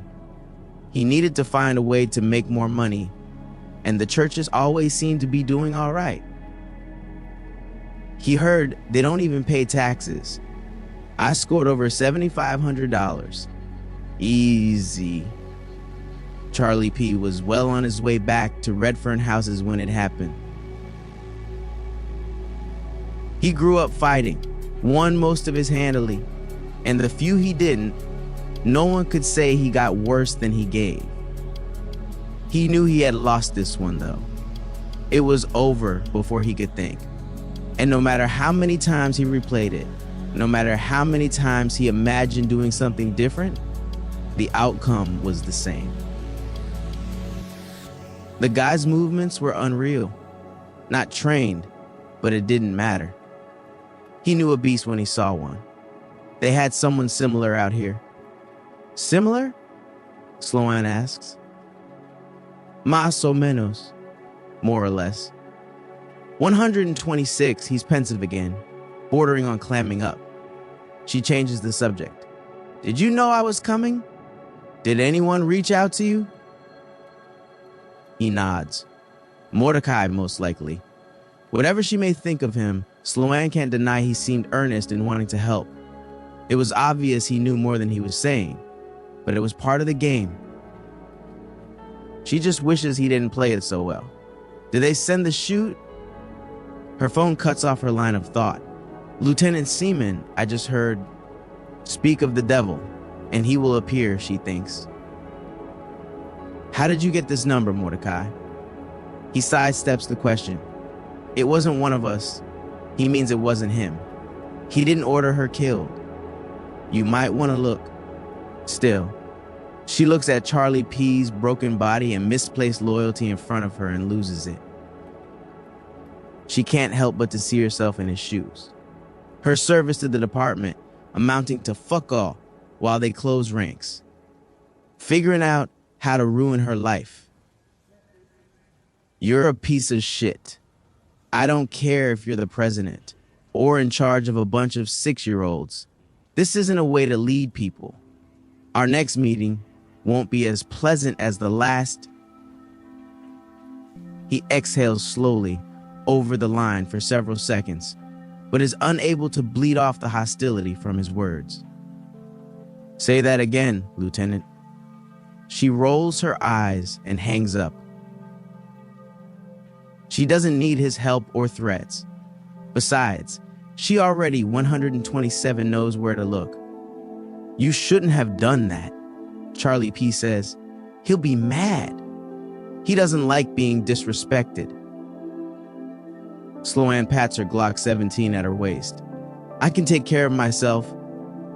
He slowly slides out of his dark tank top, revealing thick welts and deep purple bruises across his chest and abdomen.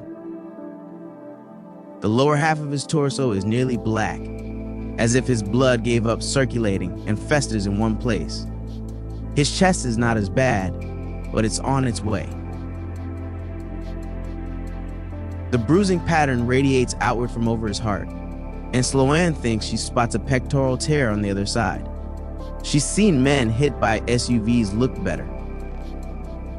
Charlie P. nods toward her waist. Don't think I didn't have one of those when he came for me. 128 El Barrio, Harlem. Different address, same piece of shit. He watches a shudder run down Malik's back before he slowly turns around. There's no way he doesn't recognize the voice. Hell, they've left each other with enough scars that they can practically sense the hate rolling off the other. What the foo? Hendricks crashes his fist against his jaw, bringing an end to whatever bullshit was about to spew from his mouth. He hopes it's dislocated. Malik shakes his head to knock the cobwebs loose. You still hit like a bitch, Jelani.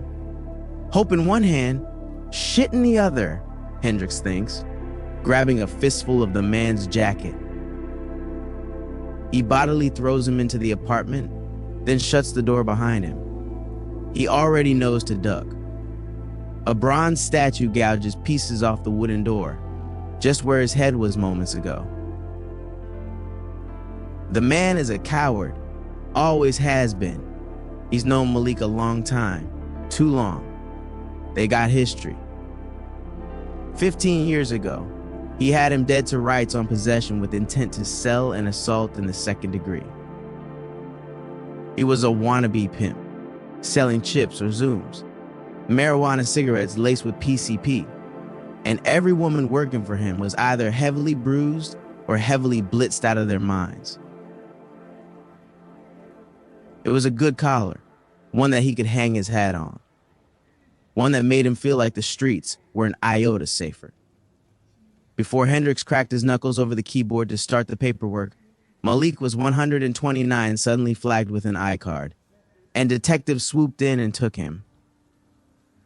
No arrest, no justice. He was back beating women before sunrise. Hendricks had a second bite at the apple a couple of years later as a detective. Malik's name came up in a homicide that the team was investigating, but the lieutenant knew he held a grudge against the man. They iced him out of the investigation, and he only caught the briefest glimpse as Malik walked out of the station a free man. Apparently, pimps make decent witnesses. He heard Karma finally found his address about 8 years ago. A unit rolled up to a nasty domestic. A 15 on the 1 to 10 scale. The type where they considered giving the coroner a heads up for multiple incoming dead bodies. A rookie sergeant on the scene broke protocol and kicked in the door. Word was she saw one too many domestics go south and had enough. Waiting for backup wasn't an option. Turns out, she didn't need it. She put SWAT to shame the way she tore through the house to get to Malik. And when she found him, the first thing he did was lunge for a gun.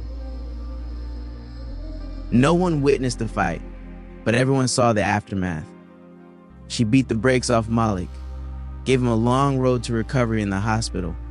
He always meant to buy her a drink. Sergeant Seaman was the name, he thinks. What's wrong? Those Vatos Locos didn't want you carrying a gun. He's an inch shorter and a hair thinner than Hendricks, but he's built like a fighter, broad, 130 chest and shoulders, with long, lean limbs. Early years of kickboxing gave way to mixed martial arts, and a more than impressive record to go with it. The thing is, despite his talent, Malik never fought a fight he ever had a chance of losing. He got others to help, others to do the heavy lifting.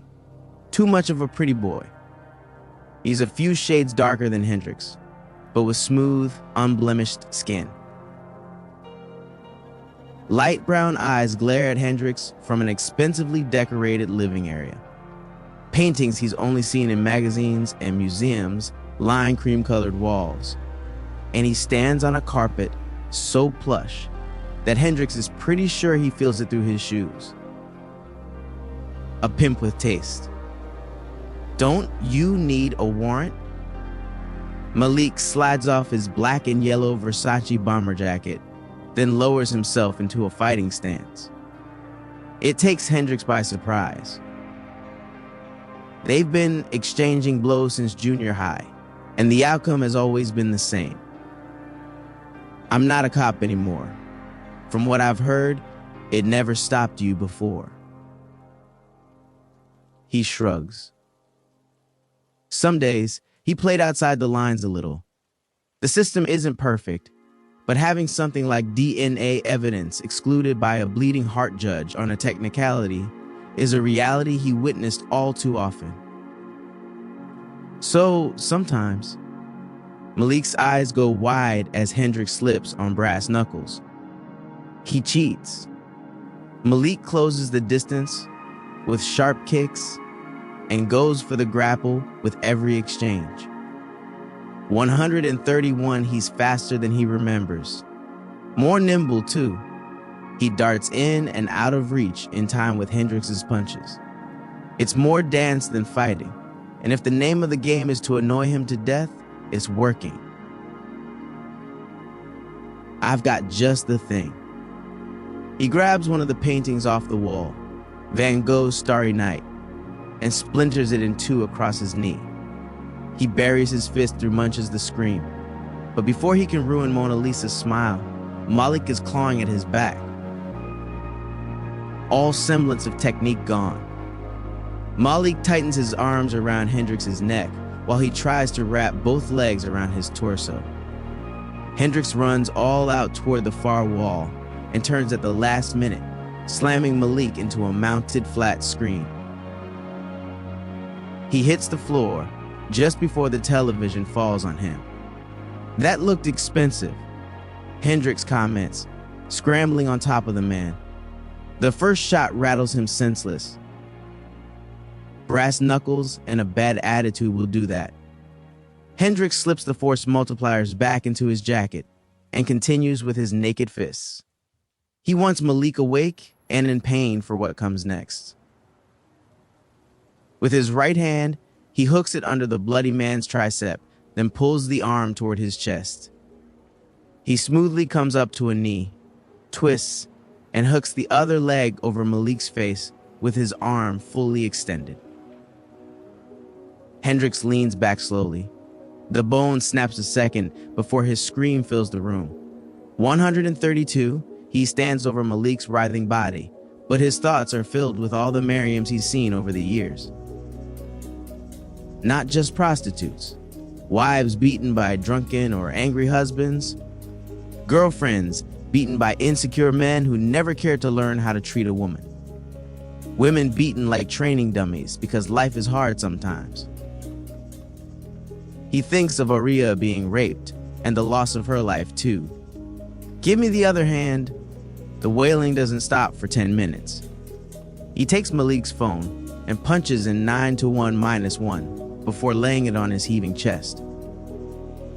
If there are any drugs or paraphernalia in the place, oh well. Say hi to your mother, he says as he leaves the apartment.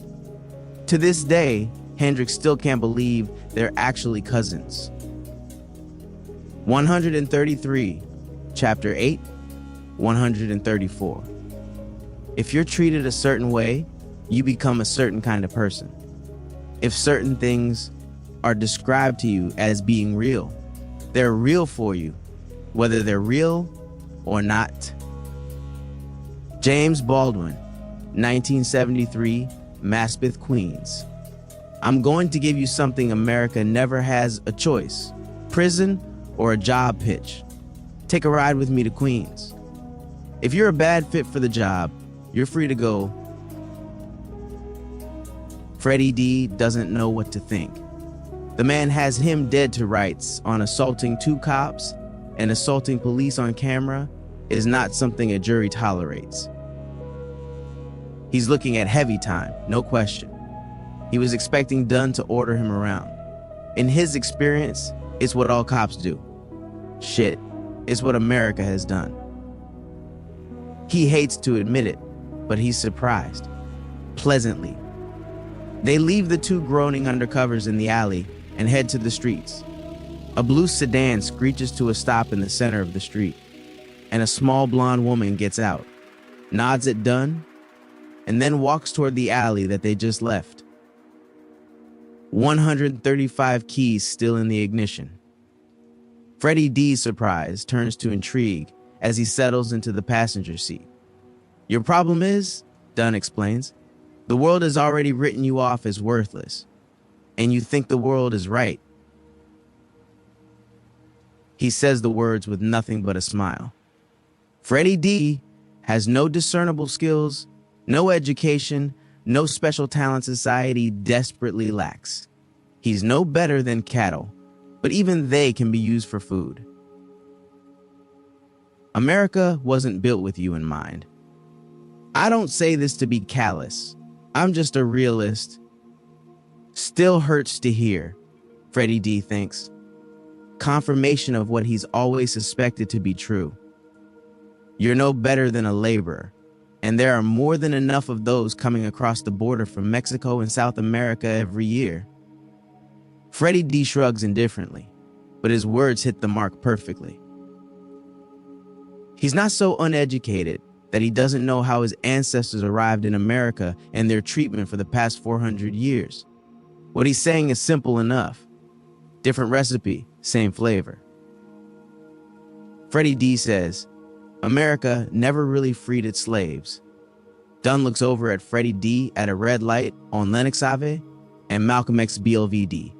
The pointed stop is significant enough that even Freddie D catches on.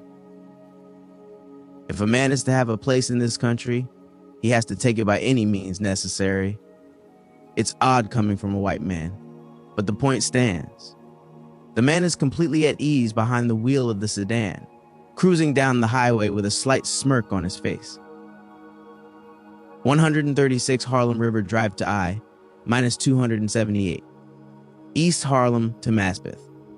A densely packed urban environment where people are heaped together like sardines left in the cabinet to go stale to a gentrified and urban environment dedicated to young professionals looking to enjoy the best New York has to offer. Two roads connecting two vastly different walks of life. Just like us, Frederick, Dunn says with the same infuriating smile. We share the same road, yet where it's taken us couldn't be more different. He can't help but agree. A confident self-assuredness rolls off his relaxed shoulders, despite the roar of the engine as he weaves between cars going half his speed. John Dunn looks like a man in control, a man unaccustomed to the challenges in life, a man removed from the black experience. The name is Freddie D, he says. He's being difficult, obstinate. If he had a better vocabulary, he knows it. It's a useless bit of resistance that brings him a bit of comfort until he sees Dunn hasn't noticed. Not a bit. Do you know what the most important thing in life is, Frederick? He wants to say pizza, but it doesn't feel like a simple question thrown out there to kill time. Nothing he's said so far has been. Even through his ever-present smile, Freddie D can feel the weight behind Dunn's question. He tries to come up with a profound answer, but only one thing comes to mind. Money. A lifetime without it only makes his absence much more apparent. 137, he grew up in desperate need of it. Before he wanted the clothes, the cars, the jewelry, he wanted to eat. To not watch his mother choose between electricity, water, or heat. Being poor is expensive, he offers as an answer. On that, we agree. America wasn't built with the poor in mind either. He pulls into a warehouse parking lot deep in Maspeth and shuts off the engine. It's a far cry from the one in Harlem. The windows are immaculately clean and intact. The building is well maintained and even has security cameras along the brick building walls. But no, the most important thing in life is life itself. They're out the car and walking across an expansive parking lot toward a small side door. Frederick, he continues, not every life is equal. Freddie D rolls his eyes. I get it. You're white, I'm black. Your life is more important than mine. Dunn stops short, and for the first time, his smile is gone. No, that's society talking. It's your lack of knowledge and opportunity talking. It's your own ignorance talking. Now he's confused. That hasn't been what you've been saying all this time. Dunn shakes his head slowly, but doesn't say another word. He holds open the side door and motions for Freddie D to enter. The sharp drop in temperature hits him the moment he steps inside. The warehouse is vast but empty. There are no rooms or dividers, Simply a dimly lit open space with 5 familiar stone slabs spaced evenly apart. Dunn quietly leads him forward, then points above. 138, 30 feet above, a 5-foot wide metal walkway circles the huge room. It's too high and too dark to see clearly, but the glint of 3 red dots over his heart is message enough. Dunn has a pair of his own, and his eyes convey a message Freddie D gets immediately. They're on the same road now. Both of their lives are in danger. Both of their lives amount to the same. Freddie D nods, and the lasers disappear, along with Dunn's worried look. Simple test, he says. There's nothing simple about it, but he already knows the questions. Tyrone put him through something similar in Farrick. He's already walking toward the bodies resting on top of the slabs. 5 slabs, 3 feet in between each one. Freddie D slowly moves around the first, the second, the third, but he doesn't see or feel anything. Fascination mixes with fear, and it acts like a shot of nitrous to his body. His heart beats against its prison, and his lungs demand more and more air. He continues circling the bodies, hoping something will happen, but knowing nothing will. His mind flings back to the night he saw the first one, the young, pretty girl with bruising along her body, yet exuding a sense of preservation. He can feel a small part of himself awaken at the memory, like a sudden spark of lightning on a dark horizon.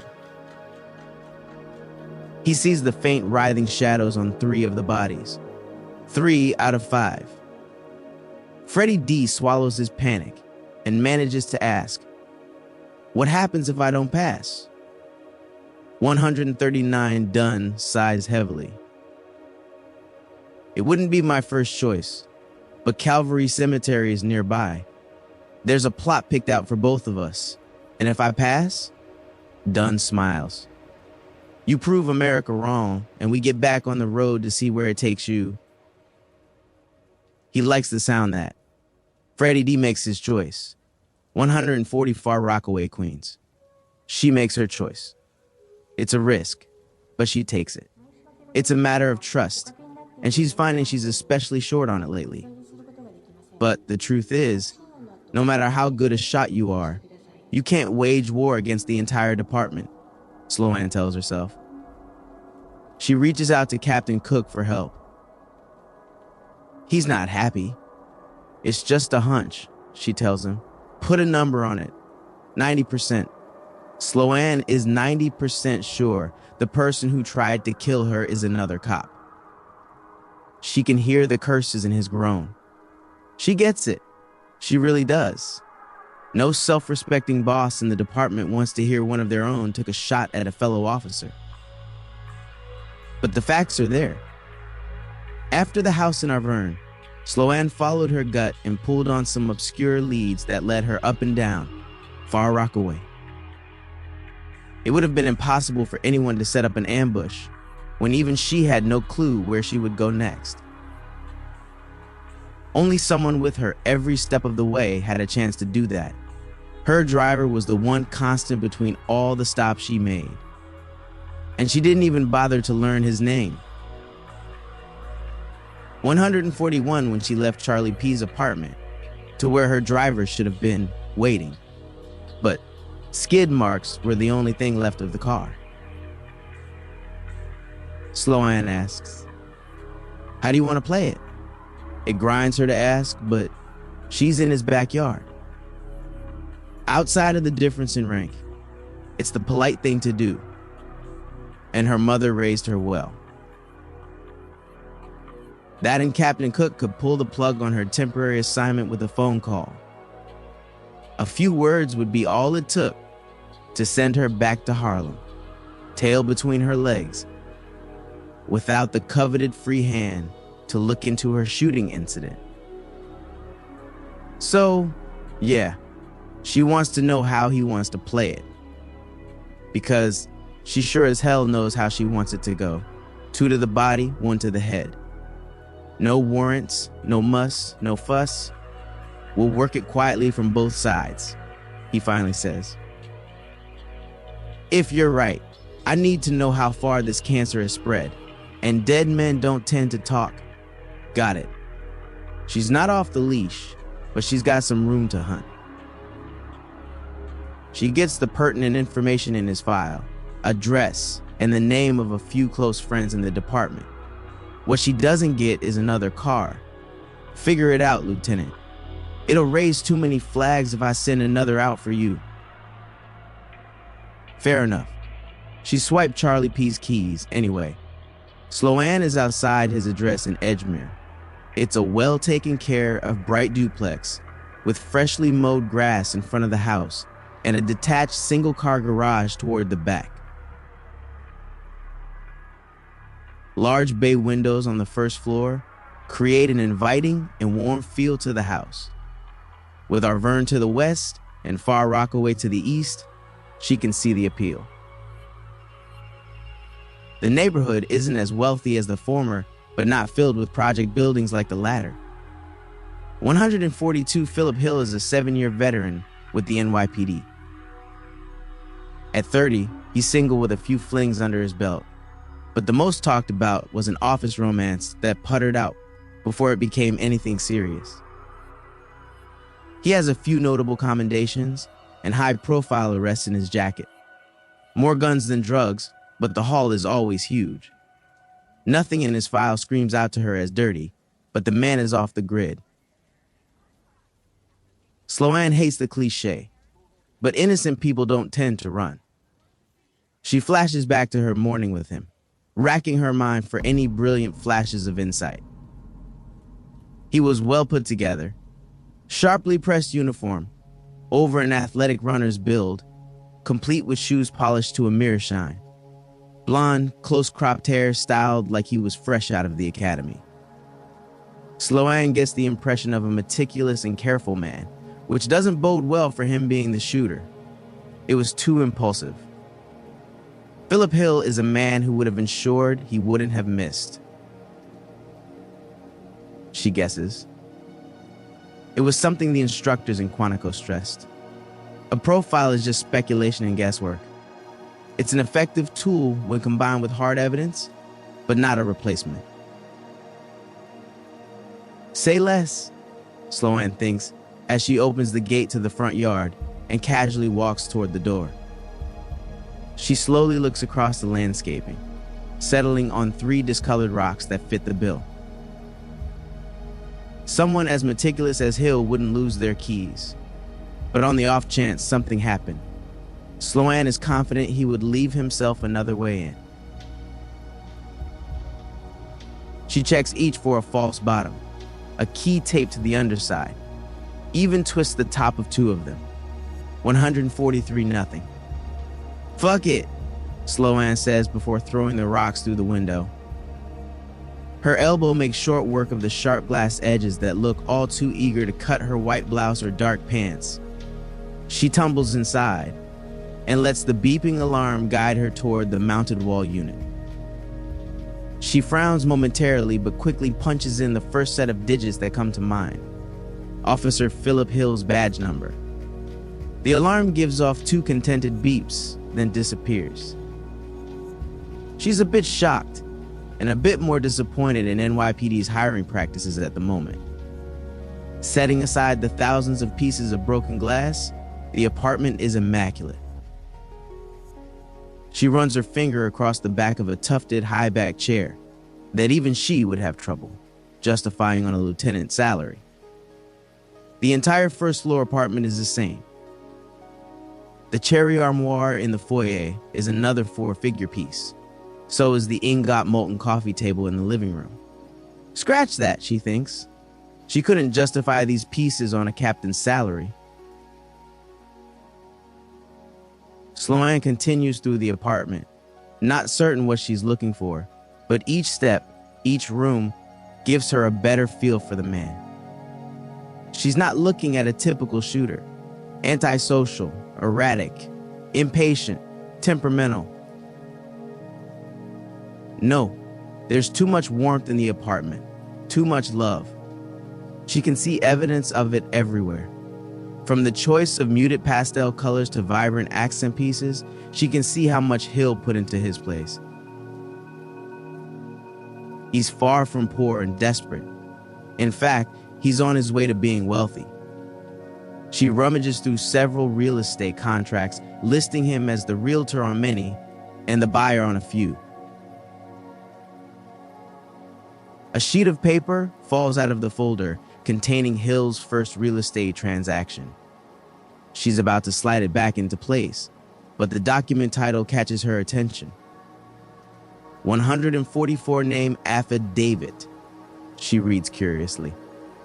Sloan remembers something similar when she helped her mother apply for a loan. The lender pulled her credit and came back with several variations of Philomena, and she needed to verify it was her. Apparently, Officer Philip Hill went by Philip Hill Turner once upon a time with the listed reason simply as divorce. Sloan sets the folder aside, then makes it 5 feet before enough pieces rub against one another and slide into place. "Son of a bitch," she mutters, stumbling backward. One of the men she shot and killed in the city had the last name Turner. It's got to be a coincidence. A voice cuts through her shock. "You're going to wish it was..." She spins in time to see Officer Hill's baton crashing against her head. Sloan is out cold. 145 El Barrio Harlem. He's rusty. Or they're just that good. Hendricks worries the truth is somewhere in between. It took him the better part of an hour to spot the MCF lookouts around Tito Puente Way and Madison Avenue. He nearly kicks himself for letting stereotypes mislead him. He was watching for gang members, colors, clothing, and tats, sagging pants and mean mugs. He burned 45 minutes staring at people through binoculars inside an uncomfortable rental car. He would like to blame the incessant vibrating of Arturo's phone, but he knows better. Besides, Hendricks is enjoying pissing off the courier, and Sicario's a little too much. Once he got his act together and dropped preconceived notions, the game began in earnest. 4 lookouts, each patrolling a 2-block radius, yet with a constant presence near the front of a 20-story apartment complex. It took some time, but he eventually saw the same faces going in and out of the building on the corner that Miriam gave as James Pitt's address. He saw the same faces in different clothes, walking different dogs, picking up different groceries. They circled the street leisurely, taking their time on phones or jogging lightly about, but every 15 minutes, they were switched out with a fresh set of eyes. Hendricks counts 20 in total, but there's no way of telling how many are inside the 8th floor apartment. That's a problem. 146, his real issue is, even in the early afternoon sun, he's in the dark about why a street gang looks more like the United States Secret Service. He figures he should ask. 15 minutes later, Hendricks walks up Tito Puente Way. He ditched his jacket and normal attire for something less conspicuous. Khaki pants, sandals, and a white t-shirt with some obscure band reference. He completed the look with a fedora and a black tie. Manhattan yuppie in disguise, he tells himself. He hates the look, but can't argue with the results. Several lookouts pass him without so much as a second glance.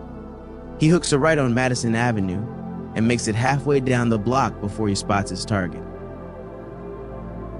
It's the lookout least committed to the bit, the one most out of place in the trendy skinny jeans and latte in hand.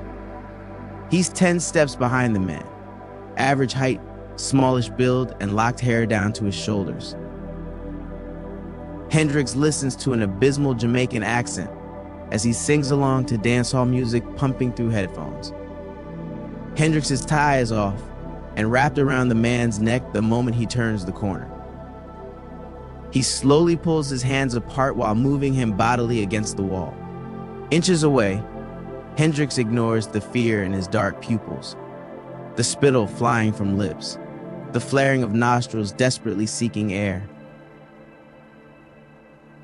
No, he's interested in something else. The answer to an important question that will determine how this encounter will go. He gets it. The gasping man reaches for his neck, floundering to remove the tie, scratching against skin in order for a chance to dig his fingernails underneath the cheap polyester.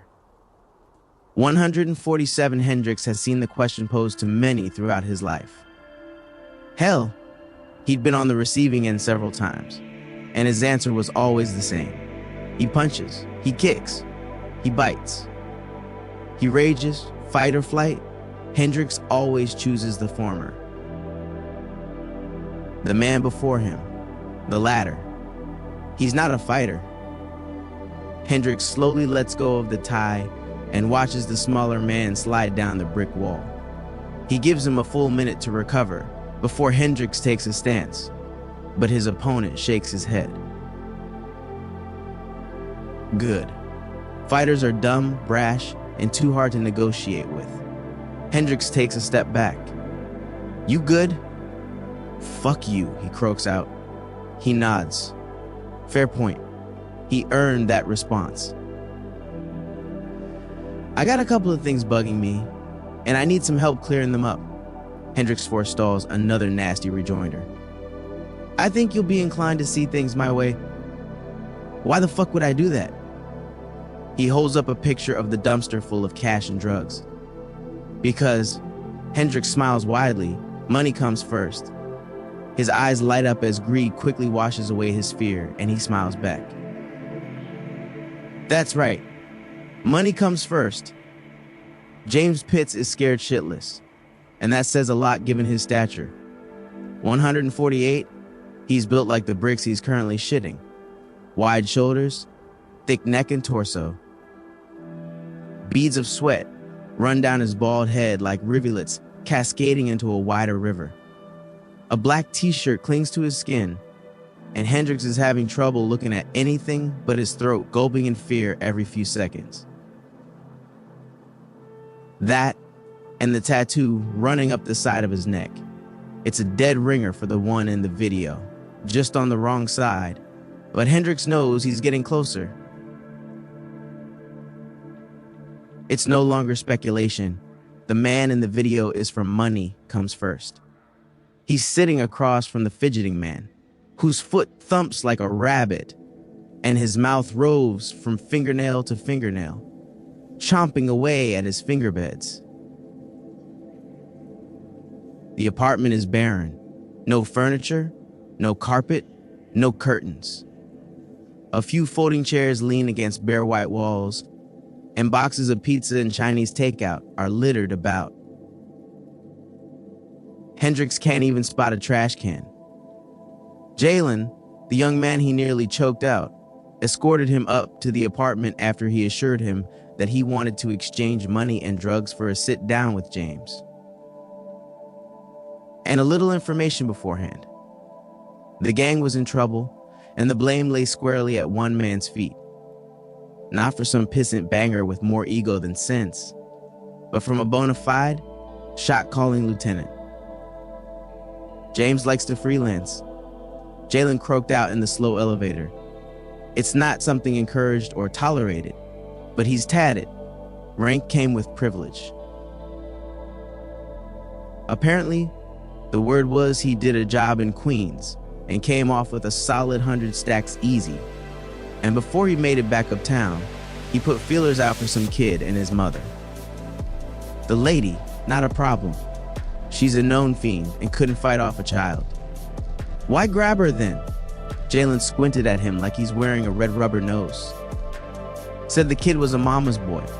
149 holding another 100 stacks. Hendricks got it. It's the easiest and oldest play.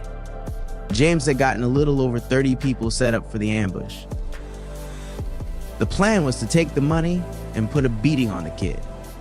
If he got mouthy, kill his mother first, then reunite them. But things went left at the warehouse. He never told them who the kid was, never told them who the kid's father was. Who? He asked. Jalen shook his head. Oh, he'll tell you now. Won't shut up about it. So, James Pitts is shitting bricks, and that says even more, considering his position in the gang. They're sitting 5 feet apart in a room just off the kitchen, on uncomfortable metal chairs. What you say to me? James asks. Screams, really. He's close to having an anxiety attack or nervous breakdown, Hendricks thinks. The words are directed at him, but the man's eyes constantly dart around the room, like he's expecting commandos to raid the apartment any second. Looking into James's eyes, he can tell his plan is for shit. Whatever motivated the man before is gone. He's broken, and the thing consuming his mind is responsible. Hendricks knows he's got jack shit, so he switches tactics. He listens. Tell me what happened. A brief spark of clarity returns to James's eyes, but it does nothing to beat back the fear. You ever hear of a man named Frederick Dinkins? 150 Hendricks gulps. Yeah, he's heard of the man. 151, chapter 9, 152. Herein lies the tragedy of the age. Not that men are poor. All men know something of poverty, not that men are wicked. Who is good? Not that men are ignorant. What is truth? Nay, but that men know so little of men. Webb Du Bois, 1903, Midtown Manhattan. So, Dunn begins, where does your road take you? They walk through Midtown, where the saying, all roads lead to Times Square, couldn't be more accurate during the busy afternoon. He feels like a tiny boat caught in a wave of thousands of people pushing and heaving him along. He's just another faceless, awestruck tourist, but that was the idea. Freddie D couldn't be seen walking and talking with a cop. Hiding in plain sight is what Dunn called it. Dumb was what he thought until they hit the streets. It's almost suffocating, but the man has a point, he thinks. At this time of the day, it's difficult to catch more than a passing glance at someone before losing them entirely. But his mind isn't on the flood of people. It isn't on being seen with the detective either. Freddie D is flush again. $25,000 he earned for passing the test in Maspeth, 153, heats up his pocket, daring him to spend it on the first thing he sees. And why not? Dunn promised there was a lot more to come if he worked with him. As excited as he is, he needs answers first. Freddie D answers, I don't know, but I know it starts with an explanation of what's going on. Dunn smirks, leading him down several blocks before coming to a stop in front of a dive bar. He pulls out a set of keys and lets them in. It's more spacious than Freddie D first realizes and cleaner than the view from outside lets on. You own the place? He shakes his head. A couple buddies of mine are the owners, but the place is shut down for a couple of weeks. He hears a tinge of anger color the man's words, but he ignores it. He's got enough problems without borrowing others. You're buying? Dunn points to him, smiling. Then he slips behind the bar and pours 2 glasses of whiskey. Not the cheap stuff either. Freddie D barely touches his drink. It's too early in the day, and he tends to get forgetful the minute he gets even a little tipsy. He chooses to sit in silence while Dunn works on drink number 3. Are you a student of history, Frederick? He rolls his eyes. It's Freddie D, and no, dodgeball girls and football were more his speed in school. People are trapped in history, and history is trapped in them, Dunn says. Freddie D feels like a small chill. He knows that quote. It was one of the last things Frederick 154 Dinkins Sr. said before breaking up their family years ago. He hadn't heard or thought about that in over a decade. James Baldwin, he replies, to Dunn's surprise. But what does that have to do with earlier? Turns out, everything. The Tuskegee study of untreated syphilis in the Negro male.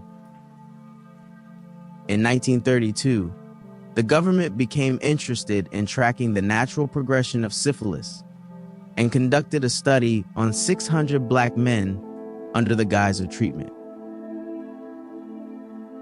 399% had the disease, 201 did not. However, the Public Health Service working with the Tuskegee Institute did not have either group's informed consent. Instead, they were told they were being treated for bad blood. Dunn holds his hand up to forestall the obvious question. Bad blood was a local term describing a couple of things: syphilis, fatigue, and anemia. In reality, no treatment was ever administered, even when penicillin became the de facto cure years later. The original projection for completion of this study was 6 months, Frederick. It continued for 40 years. It's terrible. The government knowingly left hundreds of people sick, left them to transmit a disease through their communities and through generations. Yet, it's no different than flooding the inner cities with crack cocaine, Freddie D thinks. That's fucked up, but what does the Tuskegee experiment have to do with me? Nothing directly, but it proves an important historical point. I'm trying to make 155, what? That black lives don't matter in America. Until they do, Frederick. He shakes his head slowly. Until they do. He listens as Dunn continues his lecture in between drinks. He isn't sure if the whiskey has made the man dour or if the history lesson is responsible. Tuskegee was simply the experiment that was brought to light. Hundreds of other experiments were carried out. At first, it was an easy thing to pass off abducted subjects as runaways. But as technology progressed, so did the government's methodologies. Freddie D nods along. Vaccines, right? Dunn laughs. Don't be an idiot. You don't want to see what a polio comeback looks like? No to vaccines, but yes to free medical checkups, appointments, and follow-ups. It's an easy thing to do when the cost of medical treatment continues to skyrocket. Nonprofits circle the globe, doling out free medicine, building wells, generators, fighting Ebola or malaria, yet many are simply fronts for the government's continued experiments. But experiments for what? Freddie D asks. Dunn gently puts down the glass of whiskey and holds his gaze. To protect the most important thing in life. He thinks back to the preserved bodies and gets it. There was an undeniable energy flowing beneath their skin. The three he picked out in Maspis still felt alive to him, as if their eyes would flutter open at any moment. To ensure against the end, Freddie D whispers, the experiments tapped into the essence of something special, something unworldly, something that allowed them to safeguard against death. 156, they called it anima, and they took it from black and brown bodies. The shadows over their arms, torsos, and faces, Freddie D says slowly, is that anima? Dunn nods his head even slower. That's what I'm told. Is that what it looks like to you? I've never seen them, rather. You can't, he interrupts. His people were never experimented on. It was why he needed him to see the bodies. Shit. It's why Tyrone needed him to see the body too. Frederick, you need to understand that they've been experimenting on black people for generations. It's Tuskegee all over again. The syphilis not only wrecked 399 bodies, but it spread to their loved ones, their children. Those children spread it to their children, and once more to a final generation before the experiment was stopped. What if it never ended? What if they found letting a body rot and die from syphilis was useful to preserving the life of those who could afford it? There would be no end. There's an intensity and weight to his words that Freddie D finds uncomfortable. It gnaws at the pit of his stomach and steals the words from his tongue, but he struggles and reaches for them all the same. D, did they experiment on me? His reply is immediate, almost certainly. How do you know? Dunn gives him a weak smile. How do you not? It's in the food, in the water, in the natural gas that heats homes in the projects. They get 157 black kids in schools, then in prisons, all under the guise of medical checkups and examinations. Disgust washes over him, and his stomach bottoms out. Freddie D slips off the stool and stumbles back, pushing over stacked chairs and tables. It's too much to take in, too much to process. Although it's confirmation that society never valued the lives of black people, he thought about it in an absentee landlord sense. No, more like a father abandoning his child, indifferent to whether said child dies or thrives. But it's worse than that. They never stop being cattle, never stop being a resource to pump and tax for their convenience. His knees are against his beating chest as Freddie D lays slumped against the wall. Just, what did they do to me? Dunn walks from behind the bar and kneels in front of him.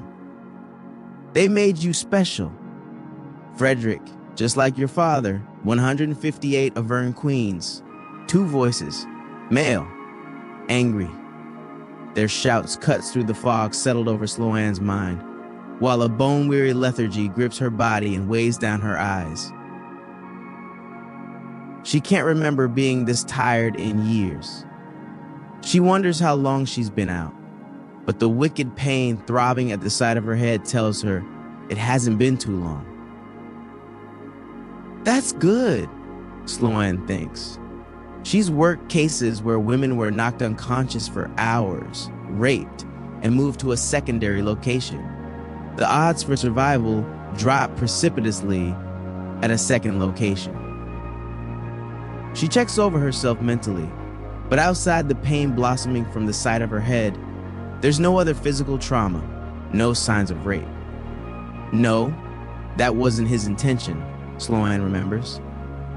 It's personal for Hill. It's an embarrassing oversight. She was so concerned with what Dunn and the others were up to that she never gave any real thought to the 2 sent after her. The 2 men she killed. She tries to convince herself it's something her investigation would have uncovered, but it rings hollow. The truth is that Sloan felt nothing for those men, or their families. Before her thoughts can continue to spiral, a dull crash of floor above draws her attention. 159 think I give a shit? We mortgaged the fucking house to pay for this. I know how it feels to lose family, but it's too late. The screaming match brings her back around to the here and now. She bites back the groan bubbling out her mouth and opts to remain still. She knows her advantages are few, and so she works on the most important. Whoever is upstairs doesn't know she's awake, and Sloan would prefer to assess her surroundings before giving that up. She cracks open an eye and a silent fuck escapes her lips. She doesn't recognize the room. It's a goddamn secondary location. That's bad. She's slumped across a cold cement floor while handcuffed to a metal pipe large enough that she's nearly hugging it.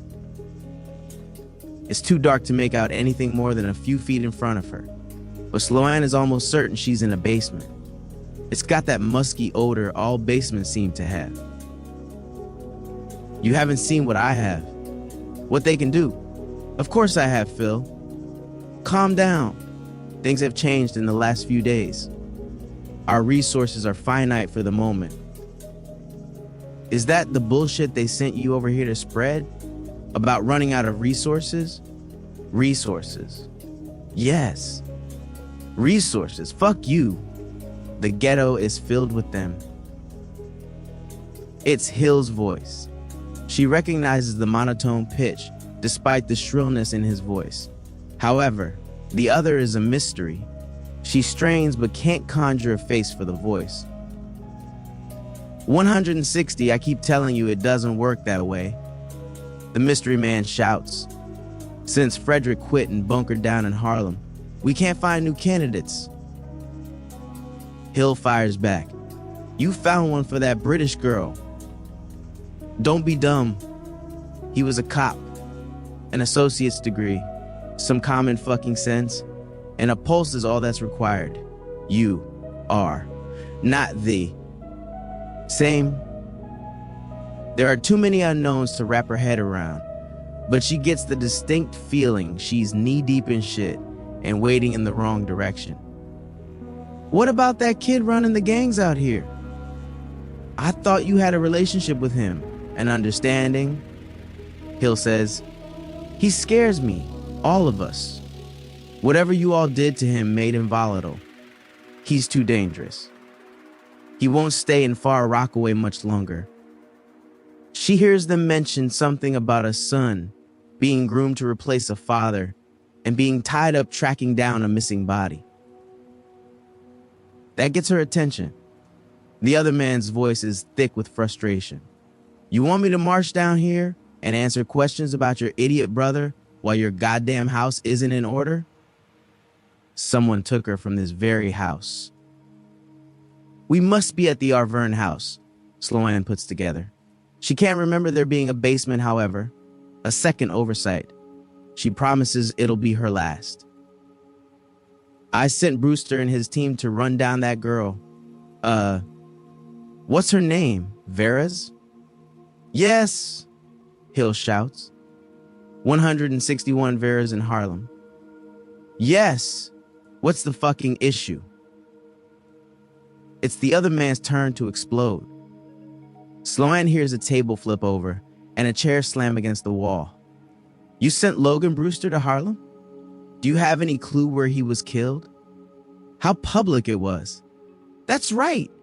You fucking don't, because you're running a circus out here. 10 years.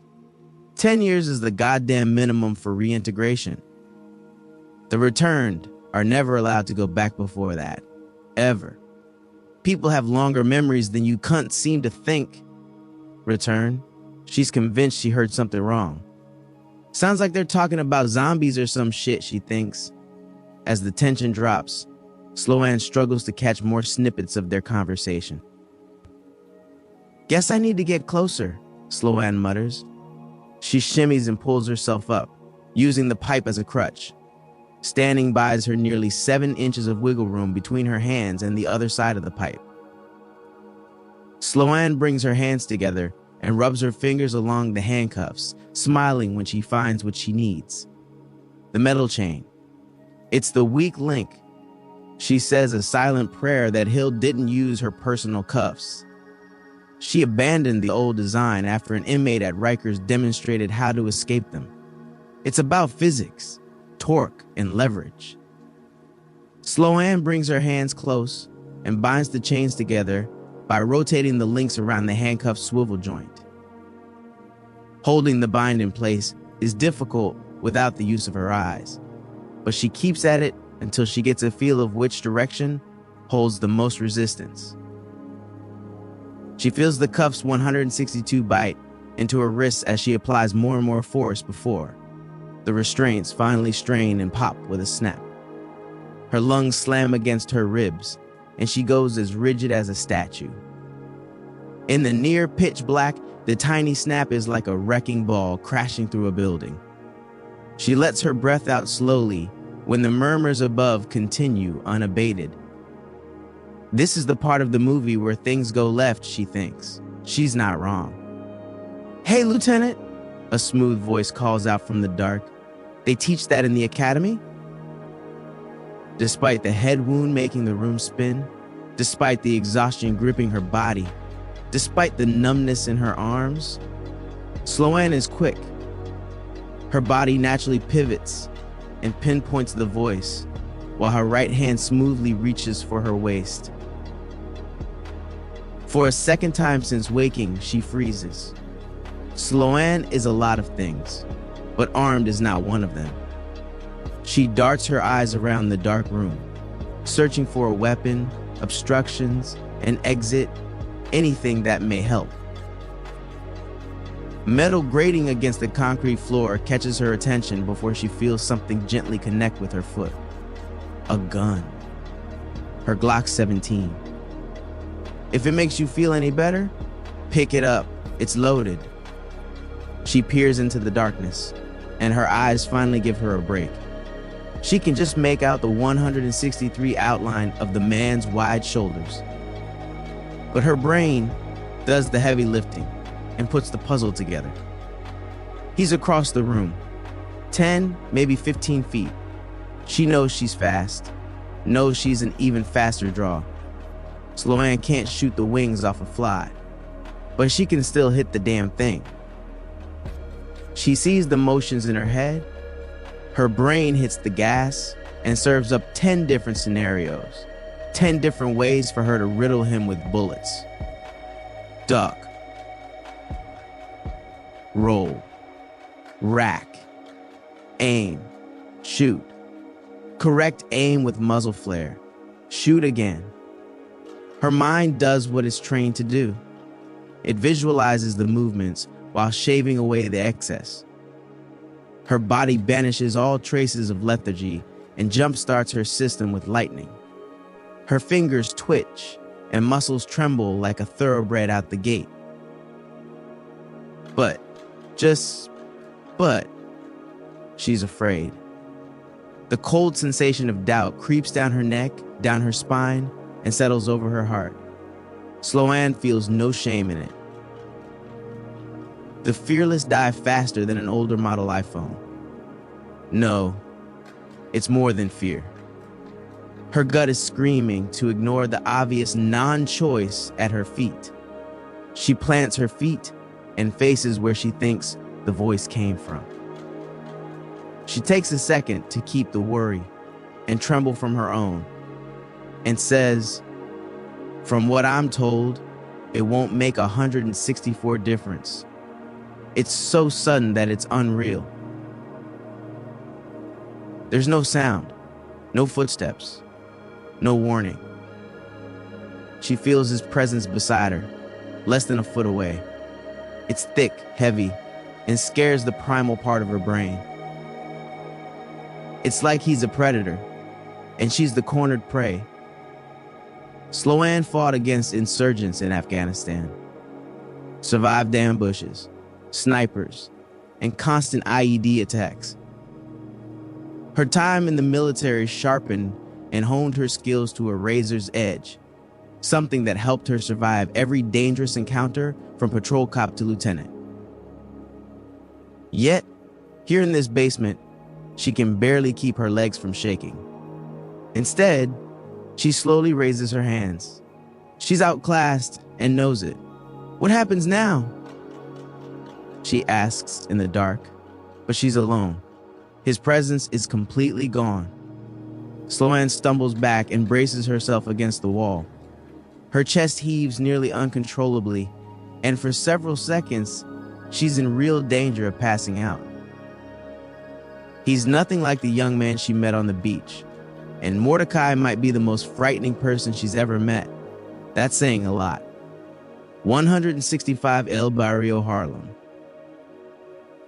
Frederick Dinkins is the scariest man Hendrix has never met. He's the 23rd Precinct's boogeyman, and everyone has a tale about the man, each story more incredible than the last. Each story more violent than the last. Patrick Sabo, the first partner he was assigned when Hendrix transferred to El Barrio years ago on the job, warned him about Frederick Dinkins the second roll call was over.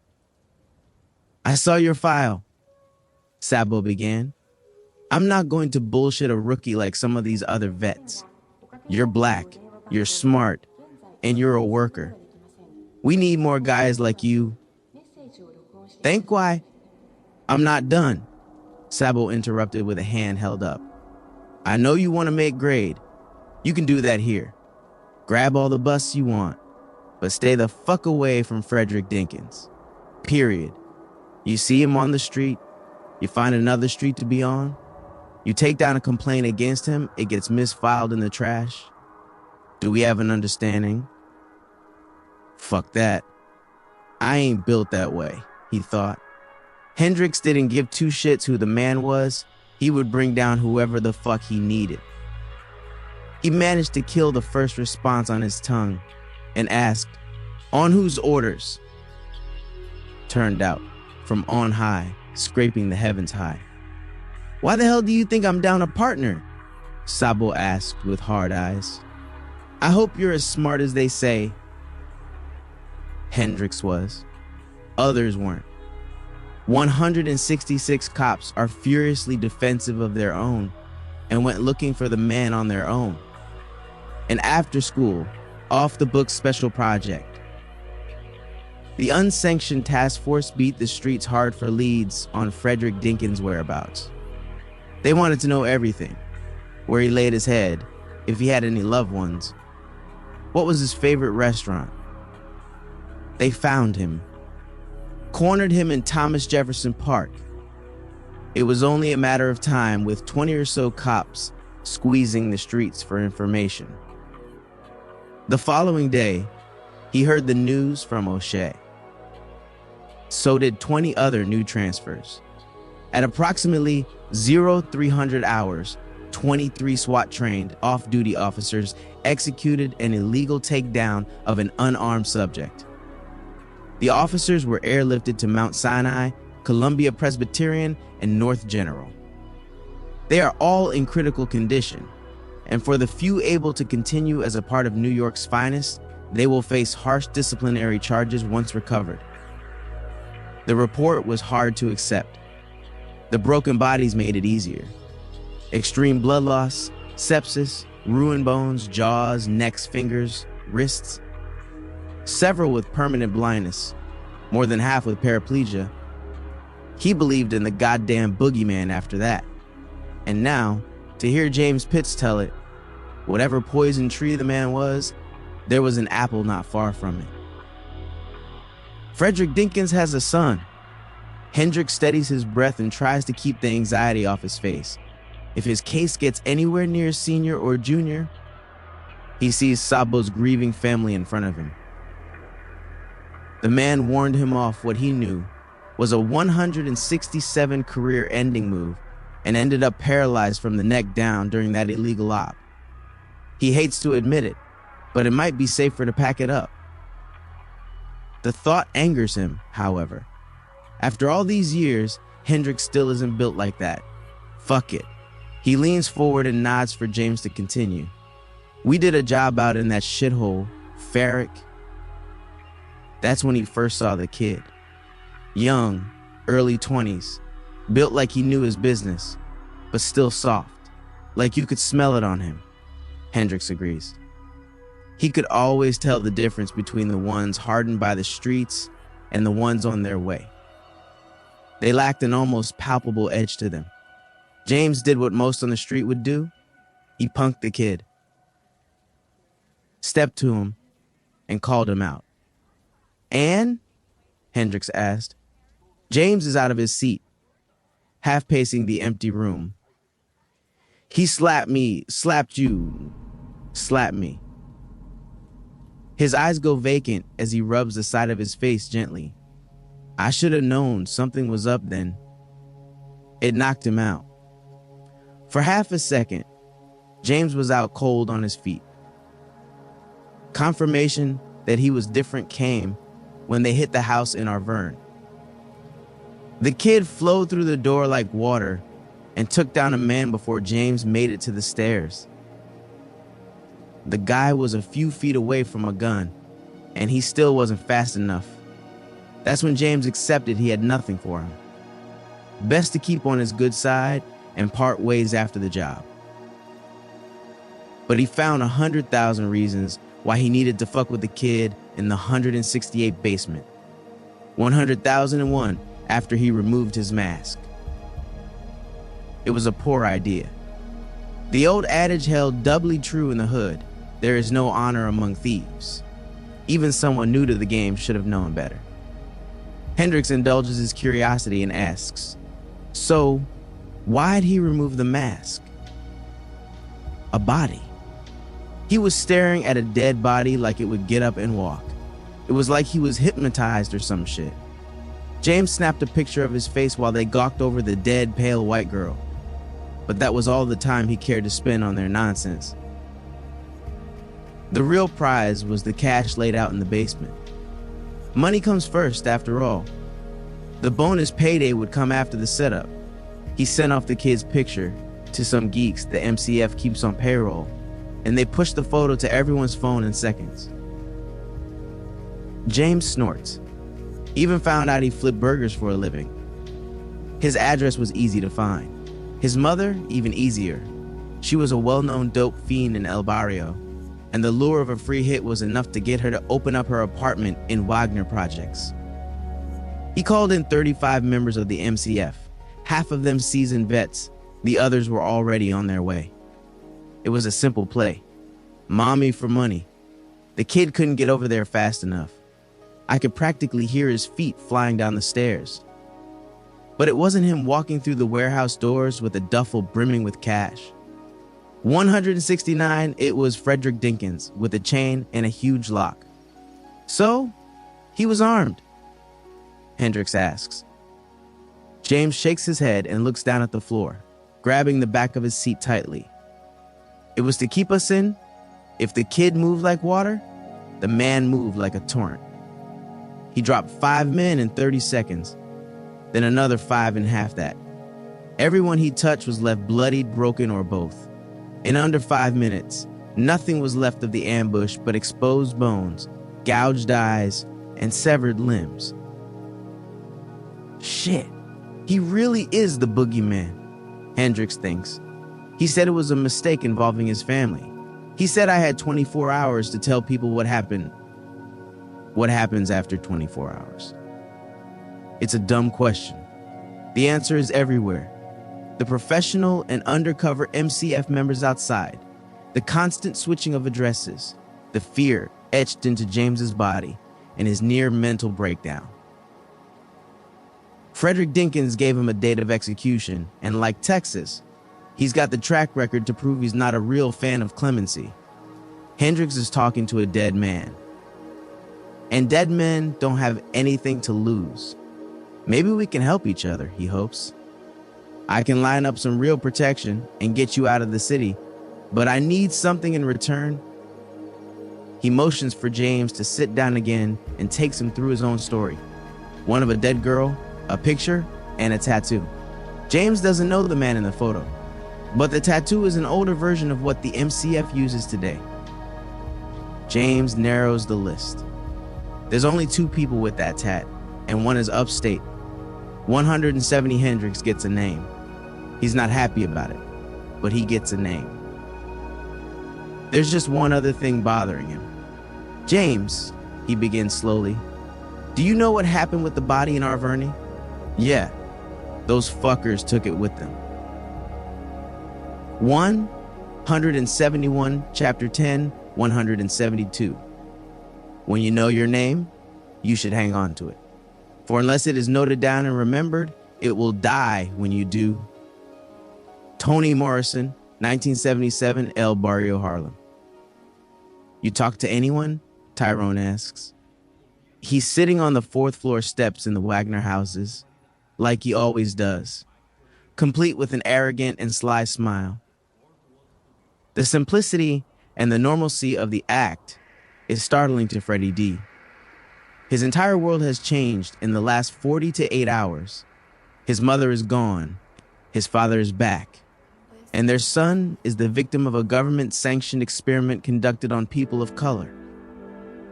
He's pissed, and his childhood friend has his share of wrong to answer for. He left him in the lurch when Freddie D needed help with his mother, and he left him hanging when he needed answers about what he saw over the body. So, yeah, Tyrone sitting on a landing sets him off a bit. We have nothing to talk about. The pull on his arm lets him know there's a difference of opinion. Even with a limp, Tyrone is quick to his feet. He grabs the inside of Freddie D's elbow and stands inches away. 173, but the menacing act stops there. Freddie D frowns, looking from the man's hand to his eyes while stepping even closer. The threat of violence is more imminent than implicit. They don't measure up. The physical differences between them are more apparent with every breath. Tyrone looks frailer in his eyes. He can see past the veneer, see the exhaustion and fatigue clearly. The stairwell is the same, but the men are not. Tyrone quits the posturing and deflates, letting go of his arm while stepping back. I need your help. Freddie D watches him for several seconds before heading up the next flight of stairs. What was that hot garbage you threw my way when I reached out?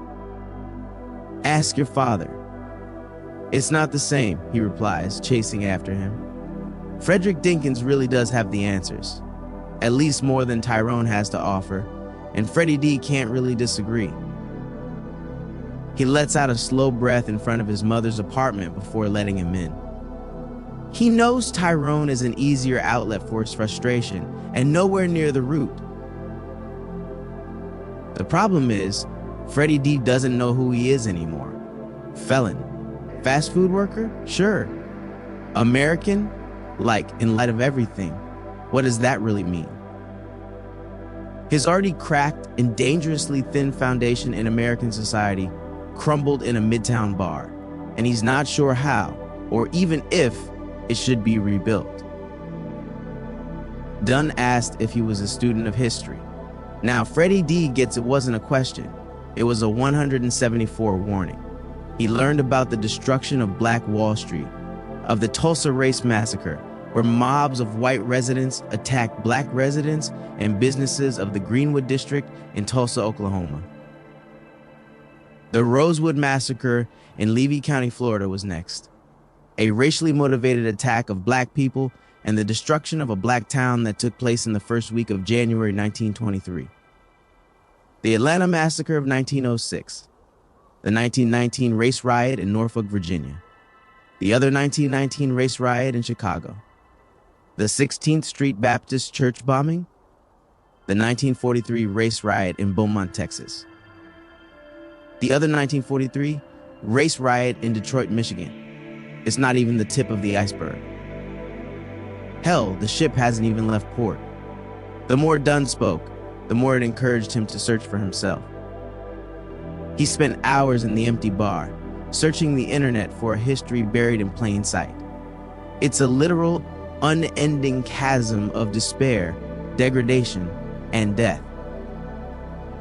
He wants to ruin something, anything, and the urge scares him. It took a slow walk home to come to grips with the raw truth he already knew. It's numbing yet liberating at once. If America never cared about Black lives, why should he care in return? Why obey her laws when they were made to punish instead of protect? Why fly her banner? Why protect her freedoms when she never intended for Blacks to enjoy them? Why love her when she stole your name? 175, Freddie D puts the unsettling thoughts aside and watches Tyrone's eyes dart around the apartment, but not for intruders or threats. He runs his hands underneath countertops and checks the underside of a lamp in the living room. Tyrone holds up a finger for silence and unplugs the fridge and everything connected to an outlet. Nearly 10 minutes go by before a look of relief passes over his face. His shoulders slump as he plops down on the couch. They bug my girl's apartment, he finally says. Freddie D motions for him to continue while he plugs everything back in. Tyrone went there after securing the body and waited for her, but Veris was a no-show. He tried calling and texting her before he beat feet and left. He sits across from him on the couch and asks, what really happened? He knows Tyrone is two things, if any, opportunistic and patient. traits that have kept him fed and out of jail. If Veras is missing, he knows where, or at least why she's gone. If you want anything from me and mine, it's best you play it straight. Otherwise, you can see yourself out. They stare at one another for a brief moment, and for the first time, there's more respect than surprise in Tyrone's eyes. He lets out a long exhale and offers up a single word. Bathroom. His mind flashes back to the sight of his mother sitting on the toilet with a needle stuck in her arm. But he pushes that down and focuses on Tyrone. He can read the desperation on his friend's face. The smooth, suave, and controlled mask has all but shattered in the span of minutes. Still, Freddie D's stomach goes in the opposite direction as he stands and heads deeper into the apartment. He's heard of some of the shit Tyrone has been through, and not once has he seen the man so fragile. 176, he opens the door and gets it. He fucking gets it immediately. It's the girl from Arverne. Her body is submerged in water, while her head is comfortably propped on the lip of the tub, complete with a rolled towel underneath, as if she's napping during some spa treatment. She looks the same as before, still preserved, except he sees less of the anima dashing across her body, as if it's running out. There's still so much he doesn't understand about what is happening, but he remembers his father's warning as clear as day. For 72 hours, wherever she is, don't be. Well, that's blown, he thinks, staring at the body before his anger flares up. Freddie D rounds on Tyrone immediately. What the fuck is she doing here? He just shakes his head back and forth like a scolded child while babbling. There's too much heat on the body. Too many people looking for her. Veras was involved in a gunfight in a motel the other night. Is she okay? A look of disgust passes over his face. Who gives a shit? The point is, it's obvious they were tracking down leads. Freddie D holds up his hands for him to stop. He's all over the place, and it's nearly impossible to follow what he's saying. He tells him to start over, to start at the beginning. Fair enough. Where do I start? With the door. 177, the booming voice erupts from behind them. It rattles around in his chest, but Freddie D doesn't need to turn to see who it is. Frederick Dinkinsengar looms in the open doorway. He's nothing like what he remembers from earlier. Same clothes, white tank top and dark slacks, but all traces of familiarity are gone. His words were for Tyrone, yet Freddie D has to fight the urge to get up and run, to get up and check if he shut the bathroom door. Tightly coiled muscles look like steel cables underneath his skin. His locks are pulled back, and their absence highlight a strong, tense jawline. He's poised, on the verge of violence, while his presence pushes the threat to every corner of the room. Freddie D is a softer version of his old man, but he can't help wondering if this is what people he beat Bloody saw moments before he set on them. To his credit, Tyrone takes 2 awkward steps before managing to stop himself. His trembling feet thump loudly against the floor as pleading eyes look toward Freddie D for help. He gets it. Whatever mess Tyrone made for himself, it wouldn't have happened without his help. For all the things his old friend was, he never forced Freddie D to come along. But before anything else happens, he's long overdue for a real conversation with his father. I'll check you later, he says, leaving Tyrone in the apartment alone. Freddie D passes his father, heading toward the stairs.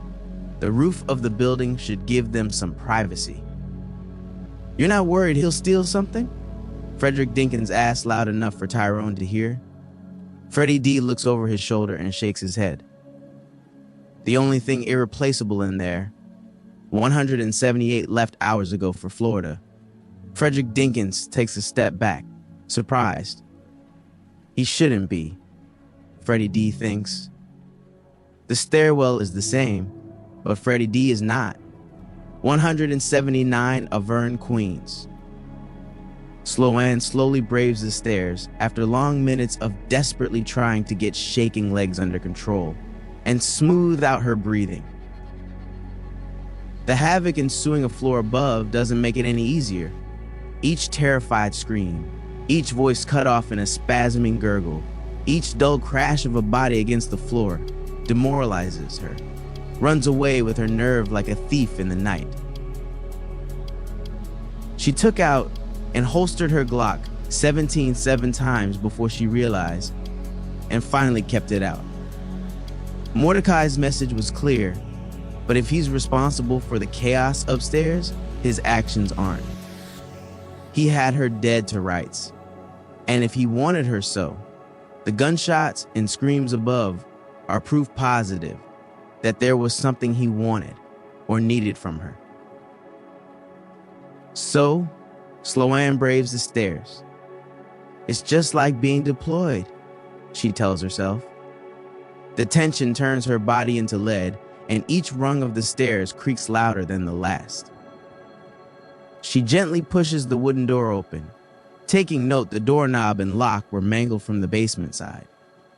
It's as if he simply crushed it in his hand and let himself out.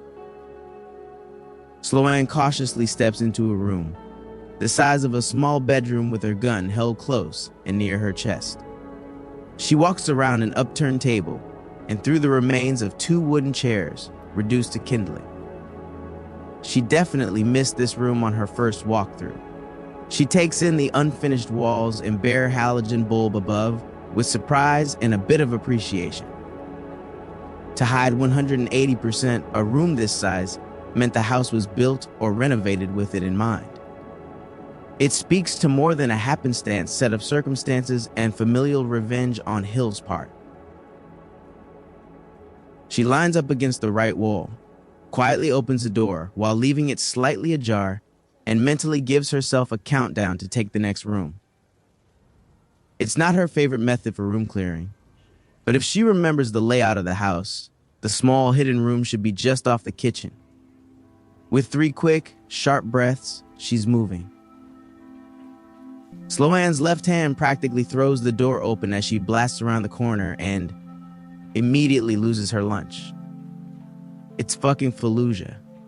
The last time she saw this level of violence, this level of disregard for human life, was in Iraq.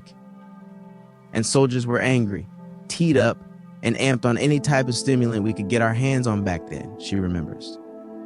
Sloane takes a minute to center herself, sliding into the uninterested skin of an investigator.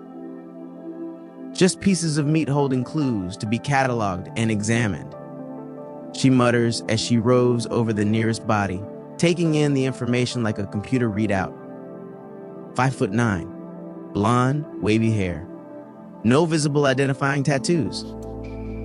Dark tactical cargo pants with tight black shirt over an average build. Back broken over kitchen island. She tries to remain unemotional, neutral, up above it. But the angle is unnatural.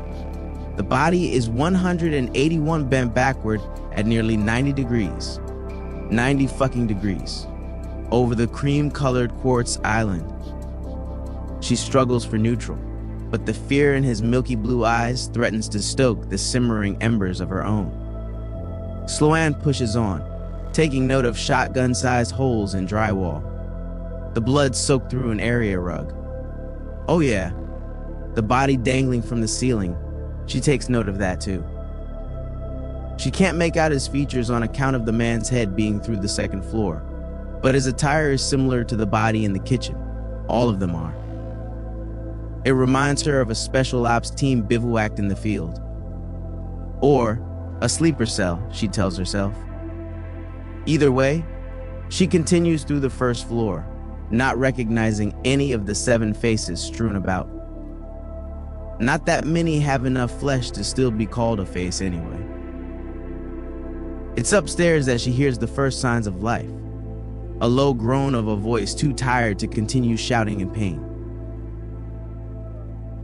Sloane sees that the stairway splits the hallway above in the middle, leaving rooms on either side to check. She hates clearing stairs without a partner, but she shrugs and gets on with it. However, before she attempts to ascend, she hears her mother's ringtone within the wreckage of the living room. The soft melody of the bells of Le Carillon de Villefranche de Rouergue that they picked it out during the early stages of her cancer. A promise to listen to the 48 bells playing beautifully in France together. Anger burns away Sloane's caution and fear that someone would dare use her mother's 182 ringtone incenses her to no end. She nearly forgets herself and dashes into the mess, bodily throwing corpses until she finds her phone. "Hello?" She practically screams into a dead line. Instead, Sloane is greeted with a series of text messages from an unknown number on an app she most certainly hadn't downloaded. "Apologies for appropriating your mother's ringtone. It was the only way to assure you would look for your phone. The house is clear of threats, save for one. Upstairs, you will find the man responsible for the attempt on your life. Both attempts. Do with him as you wish. I only ask, as a favor, investigate the other rooms prior to passing judgment. You're down the rabbit hole now, Lieutenant, but how much you uncover is up to you." She tries to reread the messages, but they each disappear soon after they were sent. She knows it's Mordecai. She can practically feel him. Sloane nearly shudders with the memory of him in the basement, even more so knowing he's responsible for the savagery she currently wades through. A savagery he could have easily visited upon her, she thinks. A floor below, she figured there was a reason he let her live. Now it looks like he's leaving it up to her to find out. Sloane feels the comfortable and familiar weight of her Glock 17 in her right hand, 183 balancing it as she tries to come to a decision while standing at the front door. She's here to track down a missing body and get the blessing from the higher-ups to run down her own case. She's most certainly not here to get dragged into whatever shit is going down in Far Rockaway.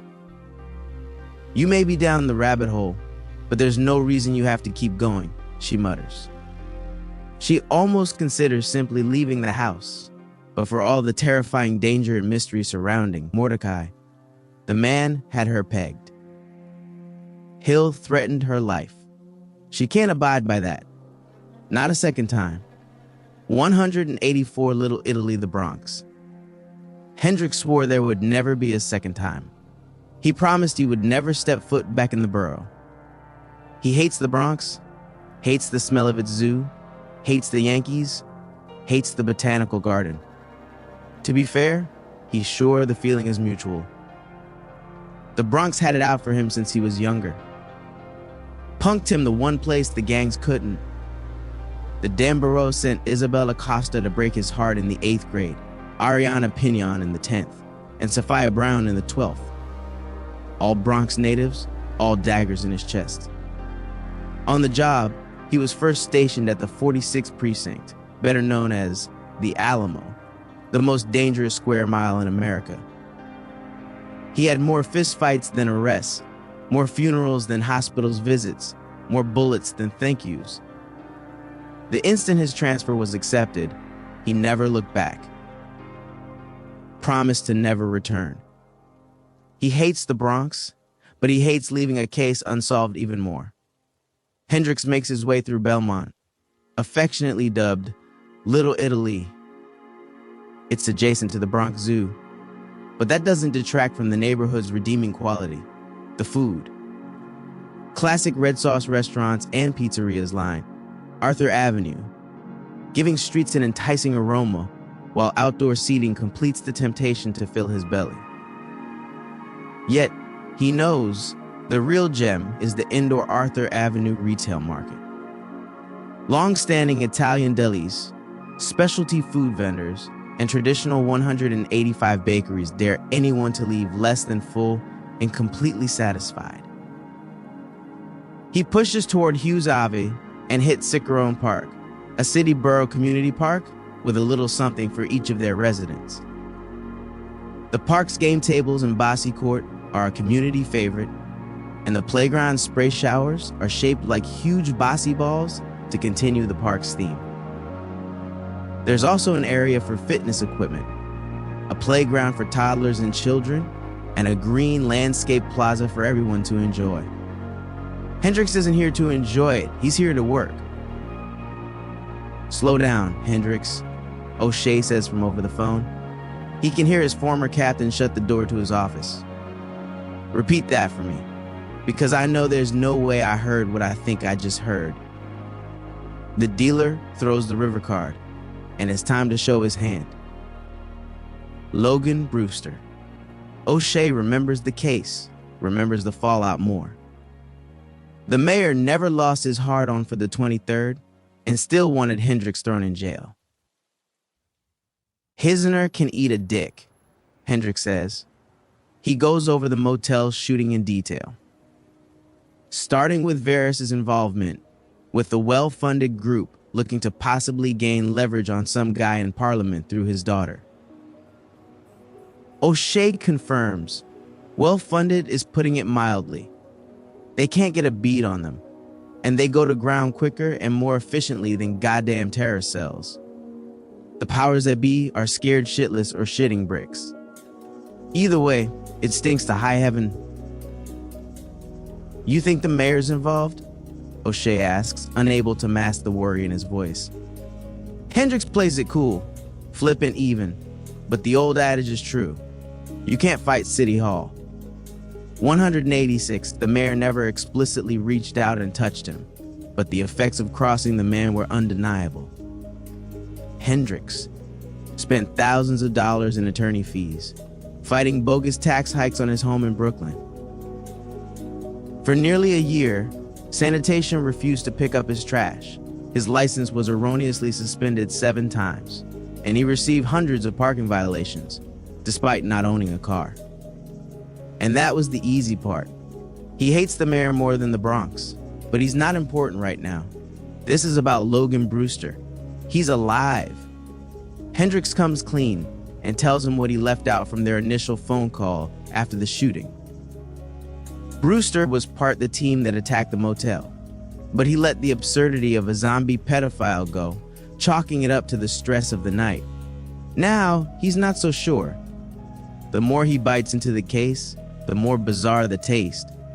That was high profile before the mayor stuck his nose in, O'Shea says. "I saw the body myself, Hendrix." We both did. The medical examiner counted somewhere around 36 stab wounds and an equal set on his back. He can't disagree. Brewster was dead, yet he was sure no one in El Barrio would ever forget the man's face, himself included. "When is the last time you've slept? Where are you going with this?" Hendrix ignores the questions and presses on. "Do you remember Dunn's old partner, Marquet Boo Butler? That piece of garbage?" He remembers. Hell, everyone at the 23rd remembers. 187, like Hendrix. Marquet's Butler is one of the precinct's cautionary tales told to rookies and transfers on day one. The former, a story of how passion for doing the right thing is necessary, yet it must be tempered with common sense. He's heard the story himself and doesn't blame O'Shea for telling it. He's a real-life demonstration of the consequences of crossing the higher-ups without thinking things through. But Marquez Butler is another tale entirely. One of the police department's failure to scrutinize and investigate one of their own. The dangers of an impenetrable blue line or unbreakable blue wall. The blue protected him faithfully until his name came up in no less than 3 simultaneous investigations of human trafficking, narcotics distributions, and witness intimidation before anyone began to pay attention. Even then, by the time Internal Affairs caught wind of him, Marquez Butler was found stabbed to death on the doorstep of the 23rd Precinct in the middle of the afternoon on a crowded street.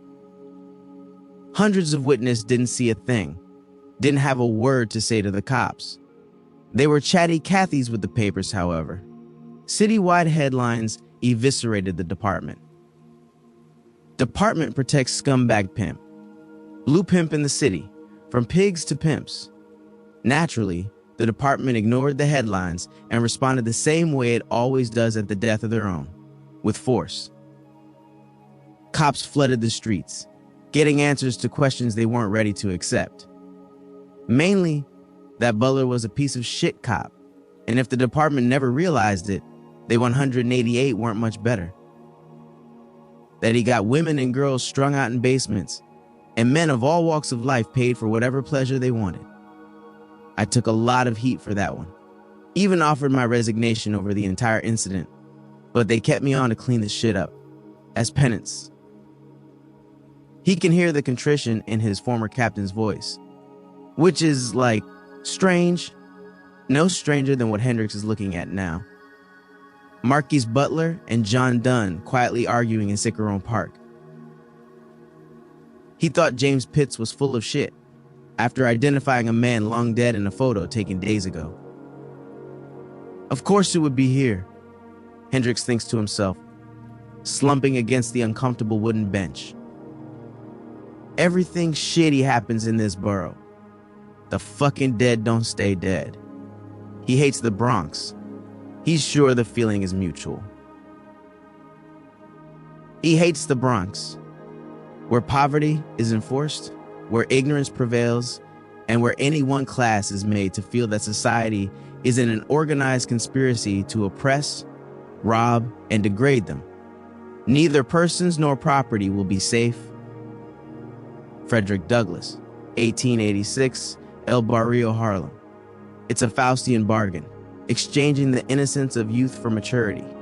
Frederick Dinkins says, "I grew up quick, and for African Americans, quick is never easy."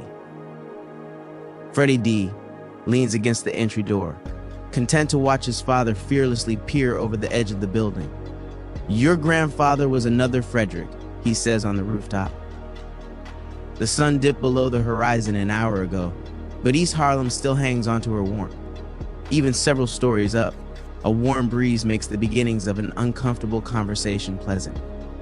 It's how Freddie D always pictured talking with his old man. Just without the years of absence and abandonment, the years of anger and frustration, but he swallows his bitterness. At the end of the day, Freddie D knows a man needs his father, so he listens to him talk about his. 191, they grew up poor in Brooklyn during an era when it meant more than it does now, where there was an expectation of poverty and a concerted effort to encourage it. They called it redlining, a denial of services by the federal, state, and local governments. Blacks were denied the opportunity to move their families out of the hood and into affluent suburbs through the bank's refusal to issue loans. They systematically eliminated the biggest engine of generational wealth building by refusing to allow blacks the ability to purchase homes. Insurance carriers justified excluding African Americans as policyholders by stating the geographical risk was too high or flat out denying folks based on skin color. Even private entities participated by raising the prices of selective goods. Healthcare, evictions, predatory lending. The United States worked hard to keep blacks impoverished, and that spoke nothing of the undisguised racism of the time. Lynching, the KK, police brutality, or even random mob violence. In essence, he continues, it left even the most successful among us desperate, and desperate is a dangerous position to hold. Freddie D has trouble disagreeing. He came across the sanitized version of redlining in his impromptu education in the Midtown bar hours ago and almost laughed at the notion it had been eliminated and made illegal. They outlawed the name, not the practice. The bar for entry switched from skin color to wealth, nappy hair to credit scores, big lips to college degrees. Yeah, he knows desperation. He's been breathing it in his entire life. So, when they came to the ghettos offering free checkups, Grandpa Frederick jumped at the chance. When the devil comes, Frederick Dinkins says, it's with opportunity in one hand, your life in the other. 192, he finds it difficult to meet his father's gaze. Even with his absence, Freddie D pictured his father like every boy does, like a superhero, impervious to pain, and able to solve any problem the moment he arrives. But the truth is, for all his fearsome reputation and appearance, his father's walls are down. He's vulnerable the way only a father and son can be. Frederick Dinkins was 10 years old when the changes started in his father. He slept during the day, reserving the night for unintelligible ramblings and chasing ghosts, he said, were under people's skin. He had bouts of clarity where things would return to normal, but they became fewer over time. He wasn't the only one in the neighborhood that changed. Everyone who sought the free healthcare was angrier, more aggressive, more hostile. He walks back from the rooftop ledge with more pain on his face than Freddie D realized. You should know, your grandfather was the first to kill his wife, however. He was fortunate. They both knew something was wrong, but every hospital turned them away. In the end, his parents sent him to Harlem to stay with friends the night of the incident. What happened to him? Freddie D asks, leaning forward. What happened to my grandfather? Frederick Dinkins looks over the roof ledge. He jumped. The devil came for me while you were still young, like he'd come for my father. Opportunity in one hand, my life in the other, Freddie D interrupts with wide eyes. His early memories weren't one of an unhappy home. His parents doted over him and even tried to connect him with his heritage, their attempt to raise a strong black boy. 193, then, one day, the dream was over. His father was gone, and things spiraled from there. Frederick Dinkins nods, seemingly able to watch his son connect the mental dots. They led us to believe the tests were done on individuals who sought medical care, but they dosed the entire neighborhood, and somehow I was made better. Even better than the others. Still, they led him to believe he was like his father, a danger to his family. If he helped them, they would cure him, and, more importantly, they wouldn't need his son. Frederick Dinkins drops his arms to his sides, defeated. But here you are, just like me, changed. For the second time today, Freddie D feels like his world has been turned upside down. He spent most of his life listening to how terrible the man in front of him was for abandoning them, leaving his family to fend for themselves. His father's sudden absence broke his mother. He's certain of it. Through the hardworking, sober days, or in the grips of her addiction, his disappearance ruined something in her. He's still responsible for that, Freddie D thinks. He's not without sympathy. However, an absent father is probably preferable to a murderous one. He just wishes he was sure. Being away from you both ruined me. I got reckless, stupid. Each bad decision made returning harder until I was numb to most things. I used keeping my family away from those people as an excuse to keep myself away. The things I did are unforgivable, and I'm not here for forgiveness or redemption. I'm here to save you from becoming me. It's the one thing I can do for you. The one thing that can give my life meaning. 194, Freddie D always knew a son needed his father. The tears in his Frederick Dinkins eyes tell him the reverse is just as true. 195, Avern, Queens. It's a horror show. The second floor is a literal horror show. Despite Mordecai's assurances, Sloan crept up the stairs cautiously, looking for any movement that might have indicated a threat was there. The floor was sparsely decorated, like the first level. Empty, cream-colored walls, devoid of artwork or photos, greeted her as she panned her gun around. The stairwell bisected the hallway, leaving a small alcove behind her and two sets of doors on either side. The show began with the leftmost door. The bedroom is huge, but resembles more of a hospital suite than anything. 8 beds, 4 on each side, take up most of the room, with just enough real estate to maneuver between them. Sloane holsters her gun and rubs her hands through her hair. Her mouth goes dry, and heart flutters uncontrollably. 8 bodies lay on each bed. 8 emaciated bodies lay on each bed. 8 emaciated black bodies lay on each bed. 8 emaciated dying black bodies lay on each bed. They're cuffed to the bed, legs bound in chains, like prisoners. Their ages run the gamut. She puts an older man in the far right corner in his 70s, while the bed closest to her holds a boy no older than Jesus, she swears. 196, 6 fucking years old. There's no youthful vigor to the boy's face.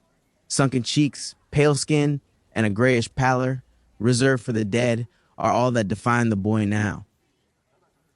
Thick, green veins, just under the skin, pulse with enough force to jerk the boy's small body in all directions. A constant stream of tears runs down his face, and a grimace passes over it every few seconds. Their eyes are open yet vacant. Outside of random spasms taking hold of them, there's no response to her presence in the room. None. No cries for help, no pleading stares. Just bodies yearning for death. She counts no less than 3-4 bags connected to each person. Catheters, total parenteral nutrition feeding tubes, intravenous fentanyl. Sloane hates that she recognizes them with only a passing glance. She remembers seeing her mother in the bed, remembers the tubes that desperately struggled to keep her alive, remembers how she hung on for the sake of her daughter, remembers the selfishness of a daughter wanting her mother to live when all the woman wanted was an end to her pain. Sloane is out the room before the hyperventilating can get a solid grip on her.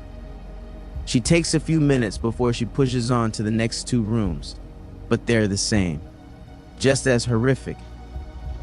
The entire house has been one staggering disappointment after another, and if it wouldn't endanger the neighborhood, Sloane would see it burn to the ground.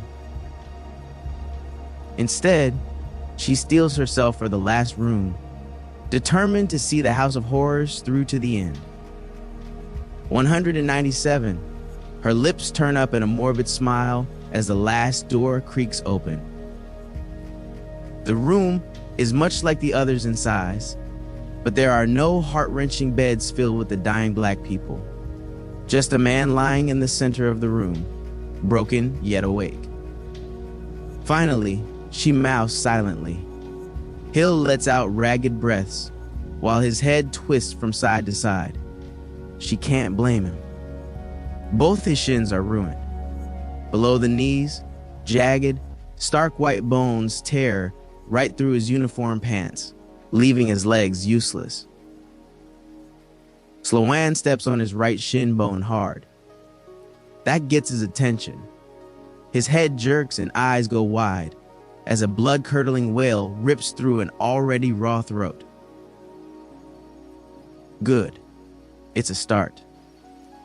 She points behind her, waving in the direction of the other rooms. Talk.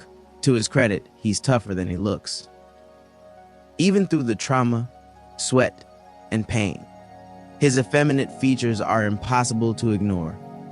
Full lips, curved brows, and a delicately slender oval face look more at home on a magazine cover than lying face up on a wooden floor with a set of useless legs. It would make for a bizarre photo shoot, she thinks with a chuckle. He bares his teeth and keeps his mouth shut. His eyes do all the cursing his lips fail to do. There's more malice in his countenance than she saw on the most adamant suicide bombers in Afghanistan. She shrugs and goes in on the other leg.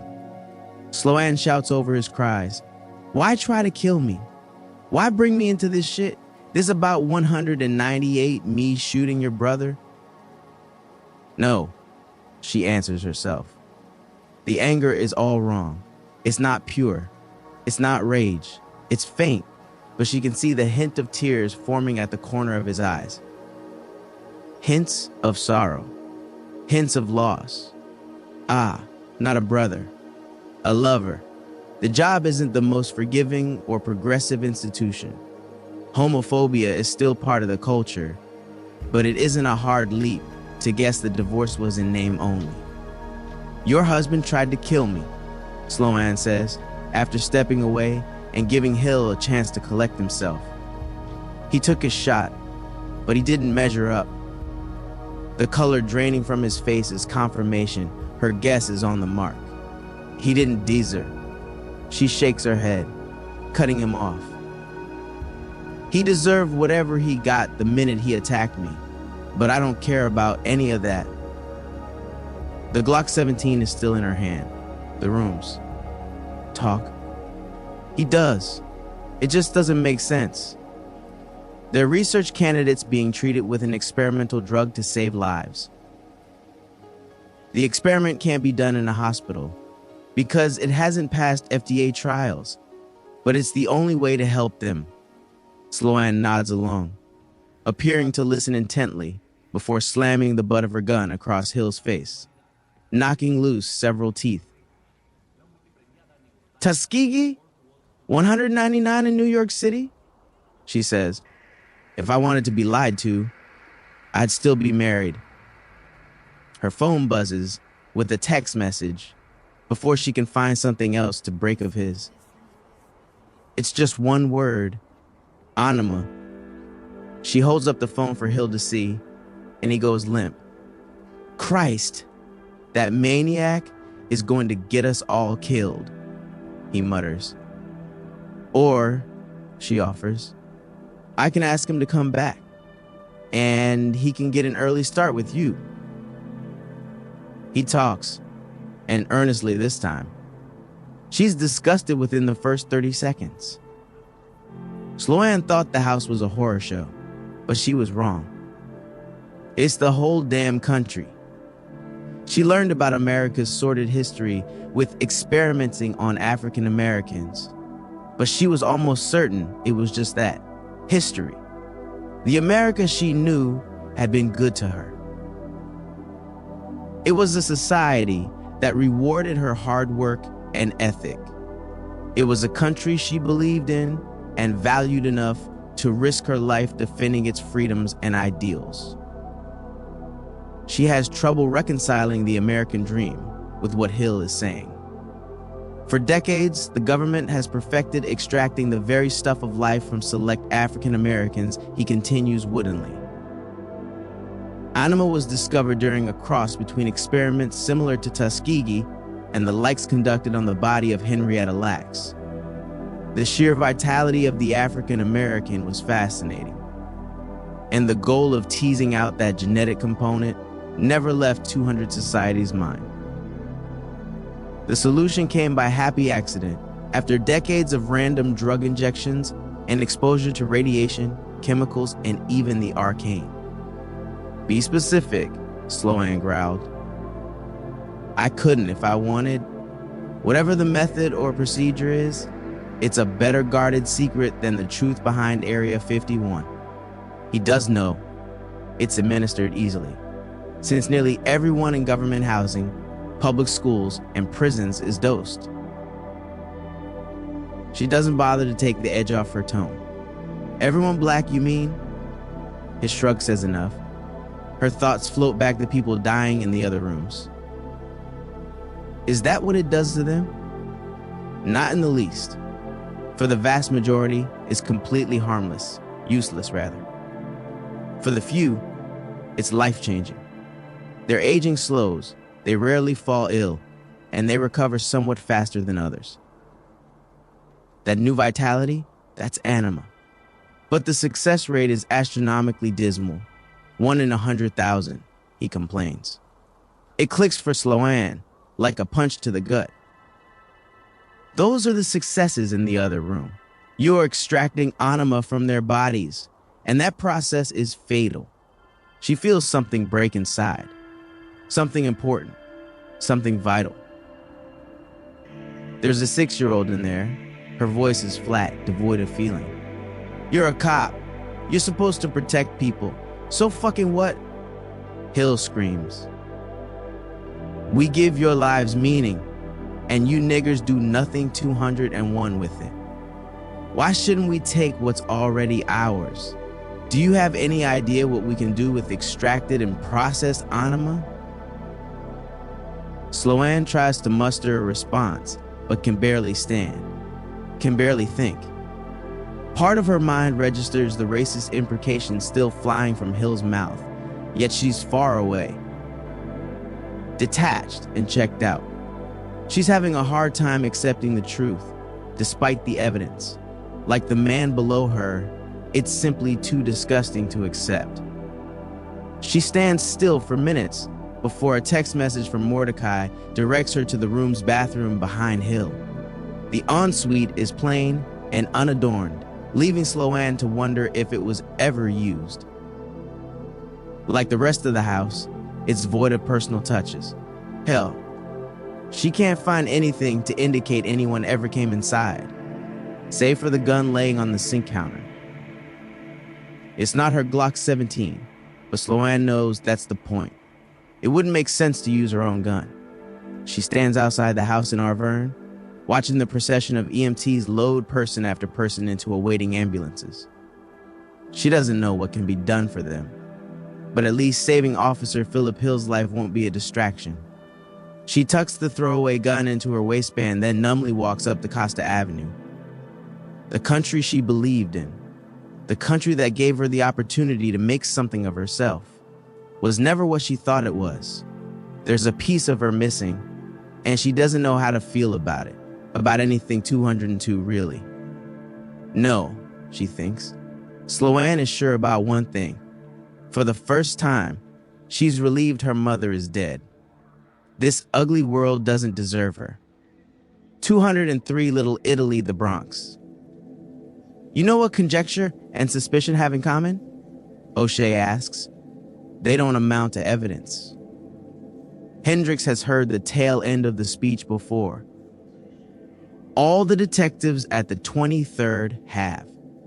It typically starts with the importance of gathering real evidence, the sticky stuff between conclusions and accusations jurors go nuts over.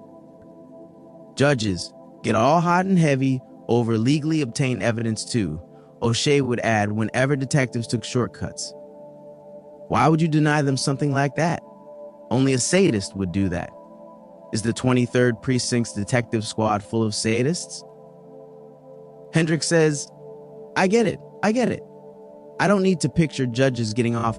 He can almost hear O'Shea smiling on the other end of the line before hanging up. He watches Dunn and Butler go their separate ways. For a dead man, he looks pretty good. He's 6'2" and chiseled from granite.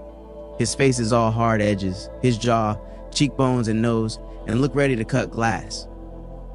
A tight, black t-shirt highlights the full complement: rounded shoulders, wide chest, and a narrow torso, ready to compete on stage. He's too far to verify the tattoo, but the white gauze taped where it should be gives Hendricks a rush of confidence that he's the Sonunovich he's been looking for. Sure, he needs evidence, but he's not a cop anymore. He doesn't need to wait for a warrant or all that probable cause bullshit either. What he needs to do is give Butler some lead room before he follows. Dunn is another story. Hendricks knows he's been playing fast and loose with the law since O'Shea dangled the fruit of reinstatement over his head. But it was with bottom feeders, 204 with People's Society would give him a standing ovation for straightening out. He can't play it the same with a cop, no matter what he may be neck deep in. For now, at least. He makes another call as he follows Butler. How's babysitting? Hendricks asks Irvin. He felt guilty about saddling him with Varys until his friend bombarded him with photos of them streaming movies and ordering takeout on his dime. Turns out she needed a break from the fast-paced life, and Irvin serving as her bodyguard and babysitter really puts her at ease.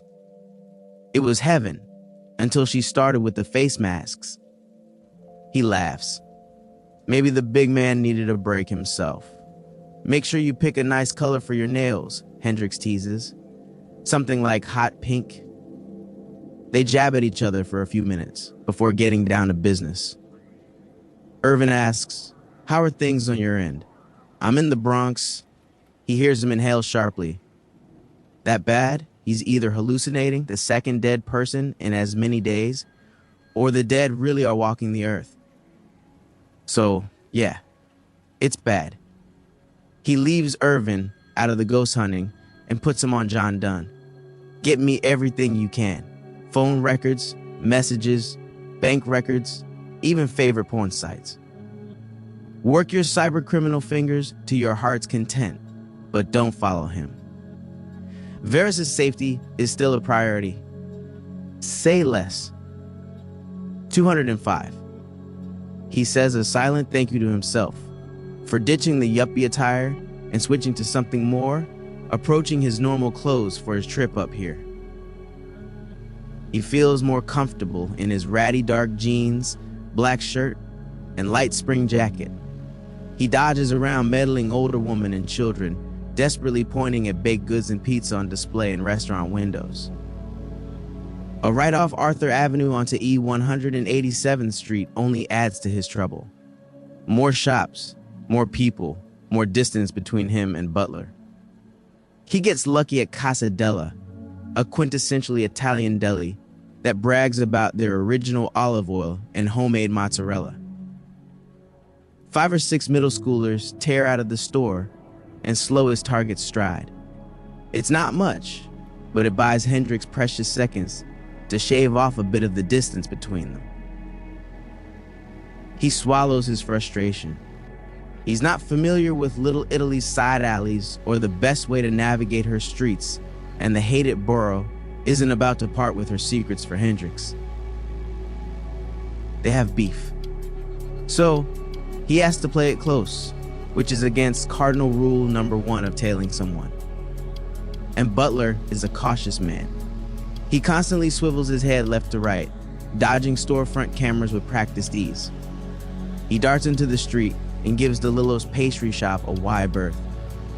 The same goes for Trotty now, on Hughes Avenue and Adeo and Sons Bakery, right before turning onto E186th Street. The rows of restaurants bleed into Crescent Avenue, where professional services slowly replace the food industry.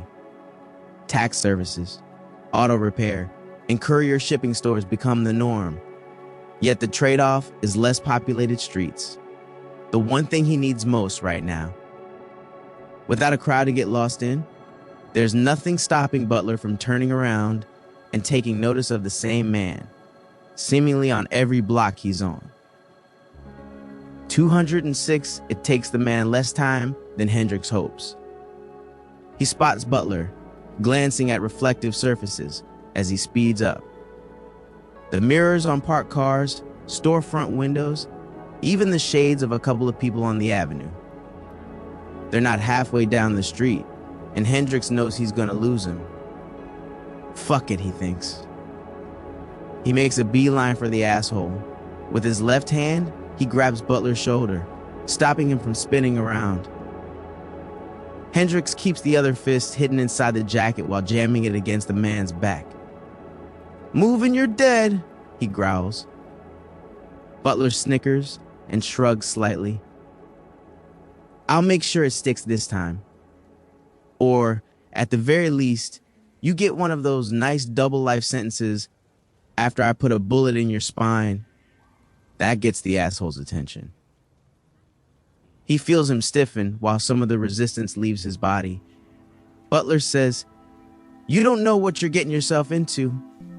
I haven't seen your face, so just walk away." He knows he's right. The easy thing to do is walk away. Hendrix isn't really certain he wants back on the force anyway.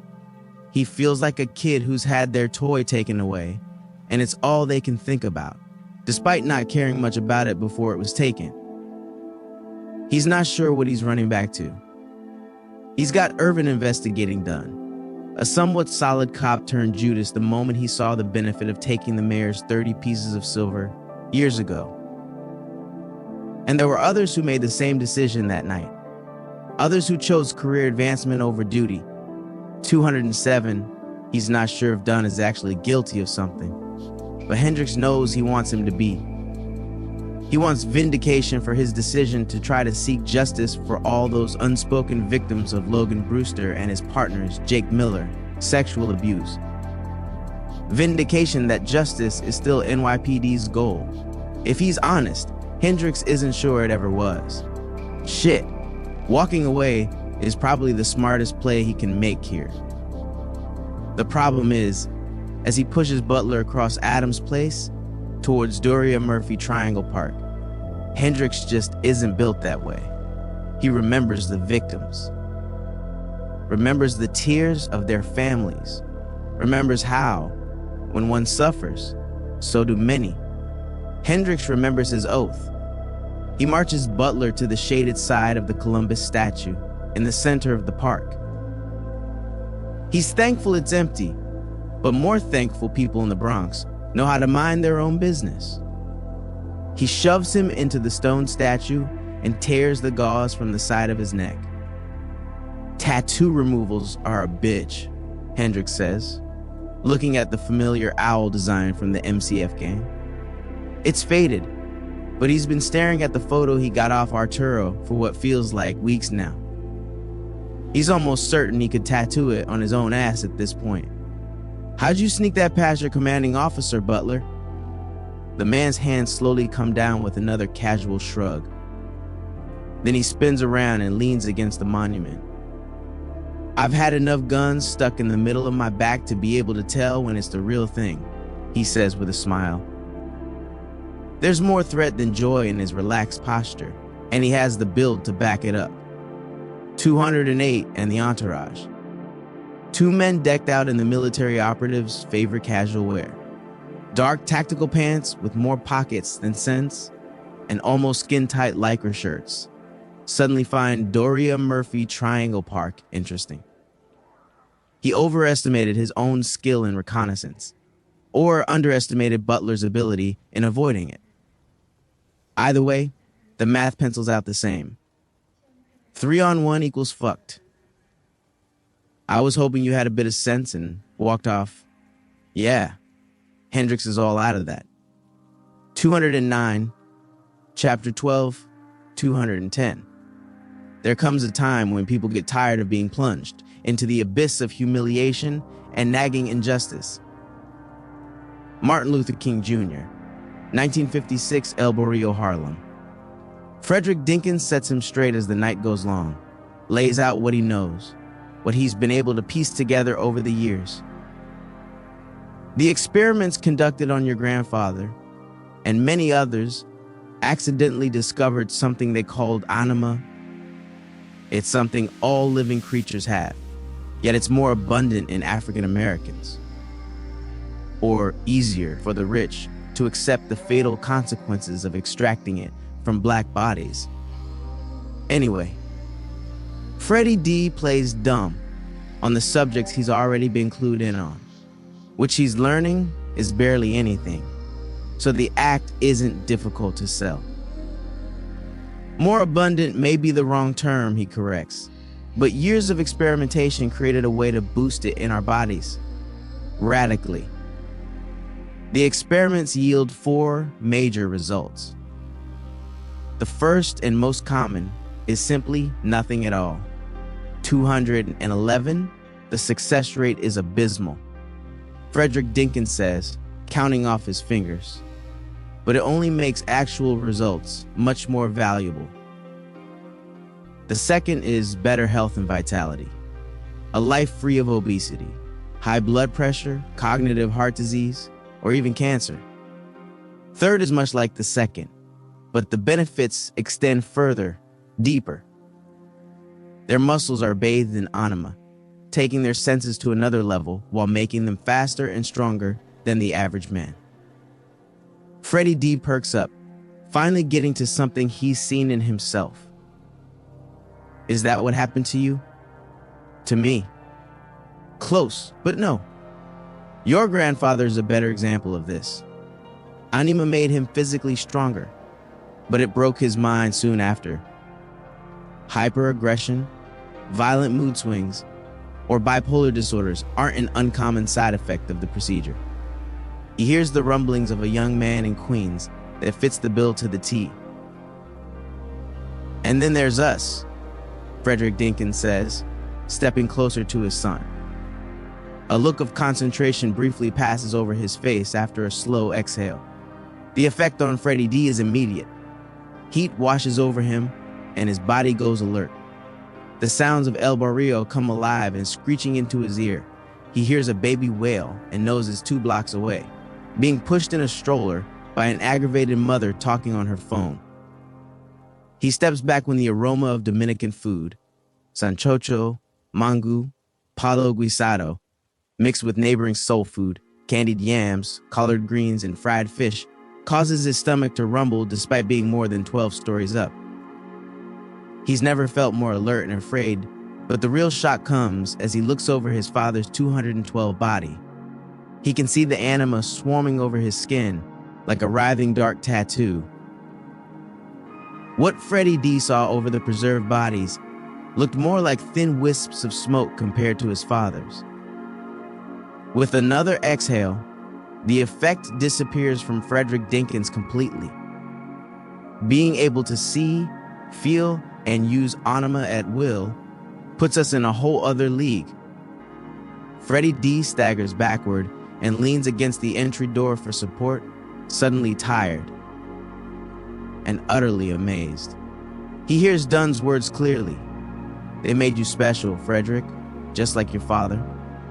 Freddie D stares at the young woman floating in his bathtub in a new light. It's not a good one. His father better clarified his former cryptic message of staying away from the girl's body for 72 hours, with the rest of the explanation on anima. They attempted to replicate the benefits of the experiments, but met nothing but failure, he said hours ago. No enhanced health, senses, or strength. Plenty of mental illness, however.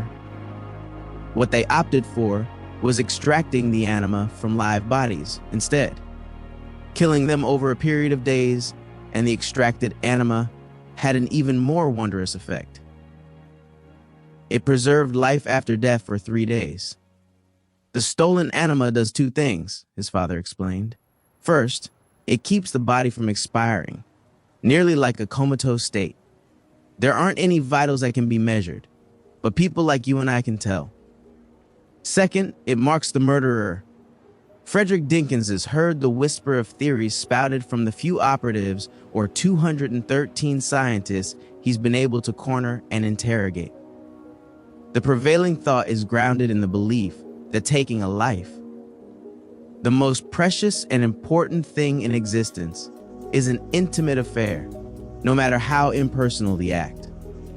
There's an exchange of something that imprints on both parties and inextricably links the two, something that anima amplifies. He never learned the specifics of the procedure, but he does know if they can get a hold of the killer within the 72-hour preservation window, their life can be exchanged for the victim's. The person can return to life, the ultimate form of justice, built on the backs and the very essence of Black people around the world. The rarity of it all makes it wildly expensive and almost exclusively available to a few. It's death insurance for the rich, wealthy, and influential. Presidents, prime ministers, ambassadors, celebrities, or those with enough money and the proper connections. Frederick Dinkins firmly grabbed his son's shoulders. That's why you need to stay away from that girl's body in your mother's tub. He looked away, body heating with shame. He knew it was silly. He didn't owe the man a thing, especially loyalty. Yet, his father was being honest and forthcoming with him. He couldn't help wanting to do the same. They'll move heaven and hell to find that body. She has extracted anima flowing inside her. I can feel it from here. You have to realize the heavy financial investment in that alone. When they come for her, they won't come quietly or asking. Freddie D listened intently, but a question latched onto his mind and refused to be dismissed.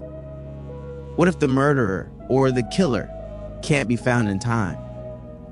What if there isn't one at all? 214, that's why they call us special, Frederick Dinkins said gravely. They can substitute us to bring a person back. No link, no connection needed. The amount of anima we hold makes the point moot. It's just as fatal, however. Hence the reason Frederick Dinkins wanted Freddie D nowhere near the girl. Black bodies, no matter how talented, no matter how rare, are always valued by what they can physically provide. Slavery by another name is still slavery, Freddie D says to himself, closing the bathroom door. He passes his eyes over a worried Tyrone, sitting on the couch in his mother's apartment.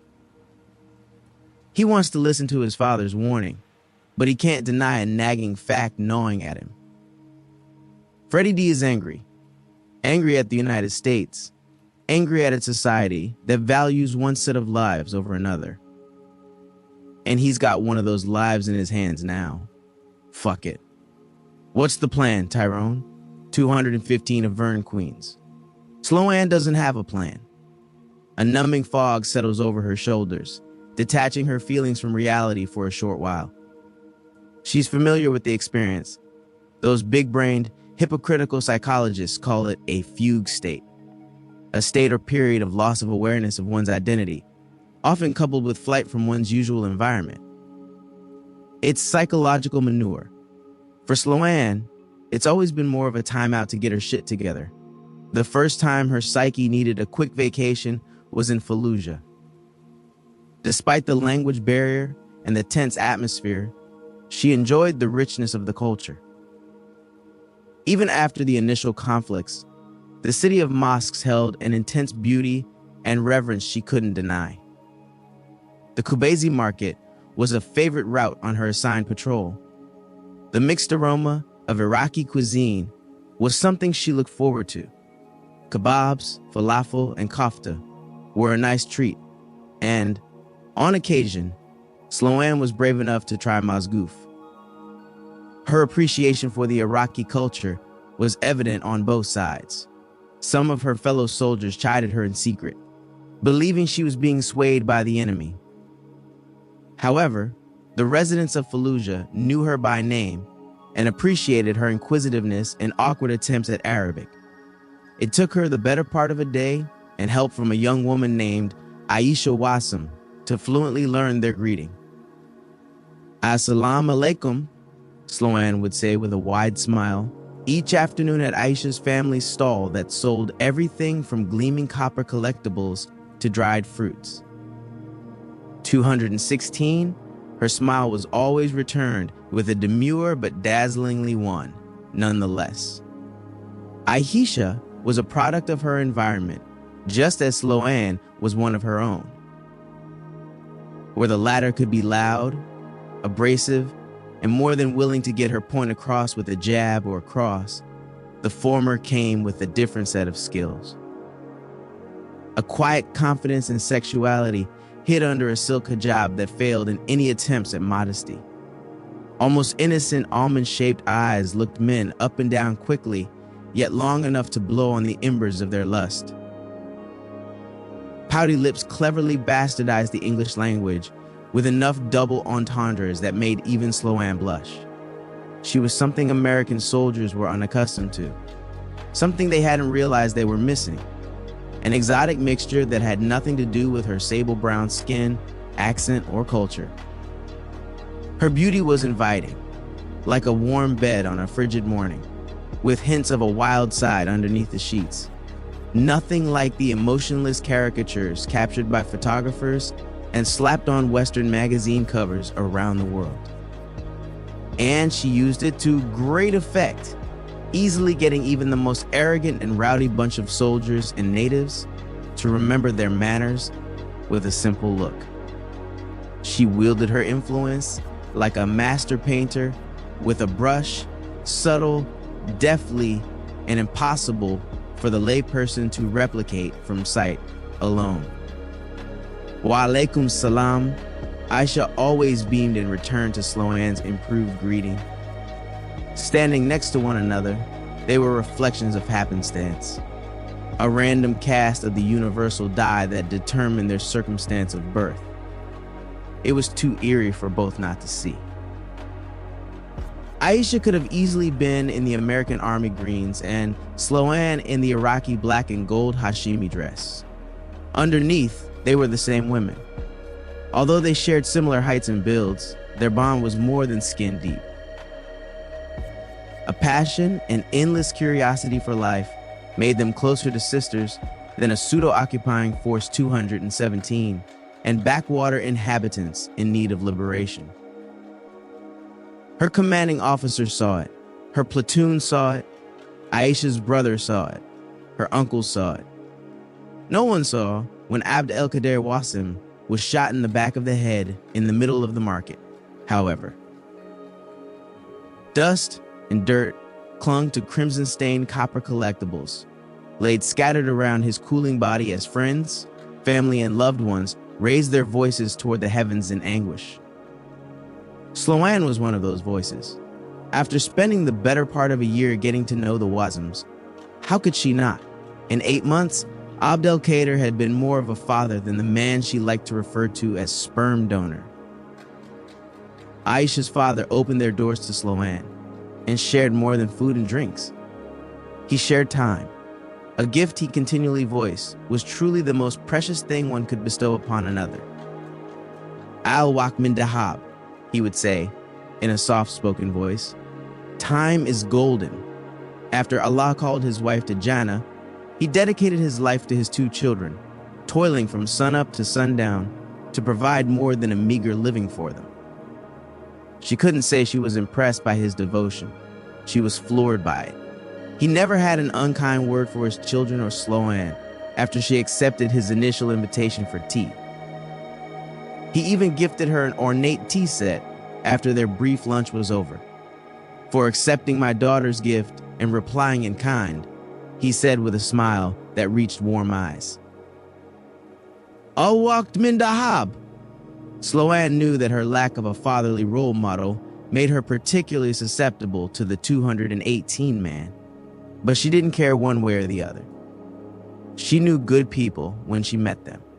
She hadn't expected to find it nearly 6,000 miles away. His conspicuous death tore at the already strained relationship between residents and the military.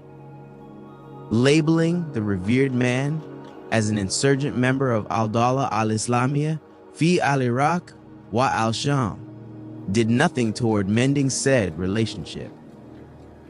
The man is not a member of ISIS, Sloan complained to Second Lieutenant Hillman, a hard-ass 20-something from Viter, Texas. A sundown town more famous for its 5-star rating among the clan than anything. Not that Hillman was anything near ashamed of it. He often bragged how, when it came to killing niggers, there was little difference between the Army Green and Clan White. She knew pleading for the family's safety through her chain of command was a long shot, but she was desperate.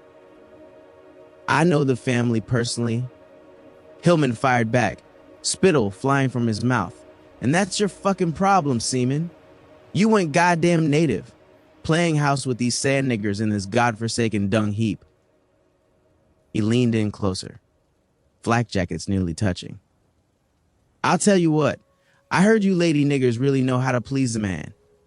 You know, on account of those, his blue eyes darted south, big old lips.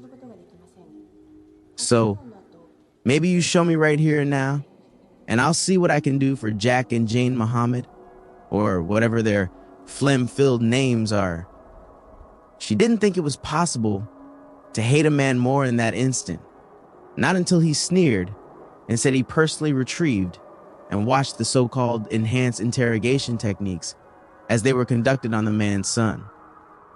Pussy didn't give up the location of any cell, but were looking into something he kept repeating. Aisha,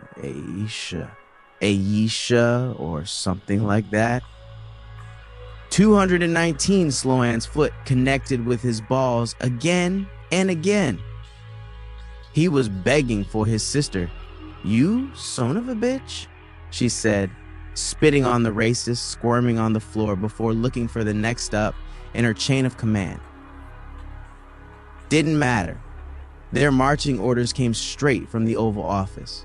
ISIS was persona non grata, and nothing less than an extreme use of force was authorized. The American people needed to be in this war 100%, and losing ground to insurgents wasn't the way to do it. Make it messy was the unofficial word. And somehow, the unofficial word made it to the Kubaisi market before the army. The tenuous fabric between the people of Fallujah finally frayed completely. The daily insults to their culture, abominations against their religion, language, people, country, they did what the desperate do. After the death of her father, she could see her friends' missing parts, the spark in her eyes, the joy in her greeting, her passion for life. Aisha was adrift in a fugue state, but after her brother was tortured and killed shortly after their father, she lost her anger. She watched Aisha detonate an IED strapped across her chest in front of her family's stall. Sloan's psyche took its first, much-needed timeout immediately after. The next time it occurred was when she watched as her mother was lowered into the ground.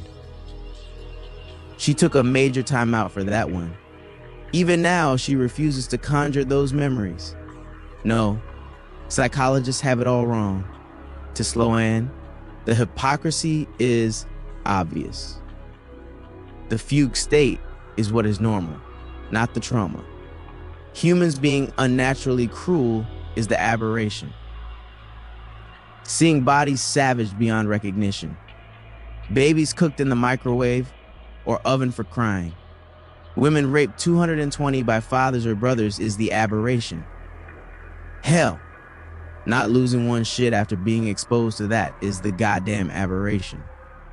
She gets violence, loves a bit of it now and again, but she's never cruel to those who haven't gone out of their way to earn it. Hill was cruel. Whatever organization behind the atrocity she saw on the second floor in the Arvin house is cruel. Running experiments on black people is cruel. Cancer is cruel. She doesn't see the names of the streets, lights, cars, or realize how much time has passed. She's generally aware her feet are taking her in the direction of the sea.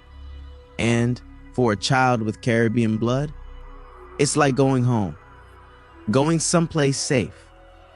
The sound of waves lapping against the shore gets louder until she feels it against her ankles as well. Sloan gives the murder weapon to the sea, tossing it into the inky black horizon, and screams. Screams until her throat is raw, and then screams some more. A physical and emotional lethargy grips her body, so she opts to sit and lets the waves crash around her, wishing they would carry away her pain. So, no, Sloan doesn't have a plan, but for the next few minutes, not having a plan feels as good as any. 221 Little Italy, the Bronx. Hendrix needs a goddamn plan. Like now. He would like it to start, or at the least, end with wiping the smug look off Butler's face. But he's not in a position to be picky. His arms are casually folded across his chest as he watches his two companions form a loose circle around Hendrix. Shit. As far as plans go, he'll settle for avoiding being thrown to the ground and being stomped to death, especially in the Bronx. He knows it's what the borough truly wants, to see his blood run through her filthy streets.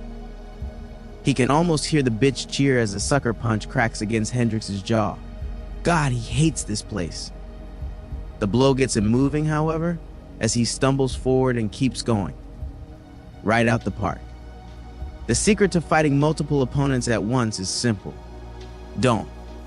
He jumped many a fool in his rougher years. watched a lot more. It's like hitting on a 19 in blackjack. The numbers never bear out. It's not a movie, he mutters to his ego. Getting jumped is nothing like it's portrayed on screen. He's out of the park, and his feet eat up the pavement down E 183rd Street, then left on Adams Place.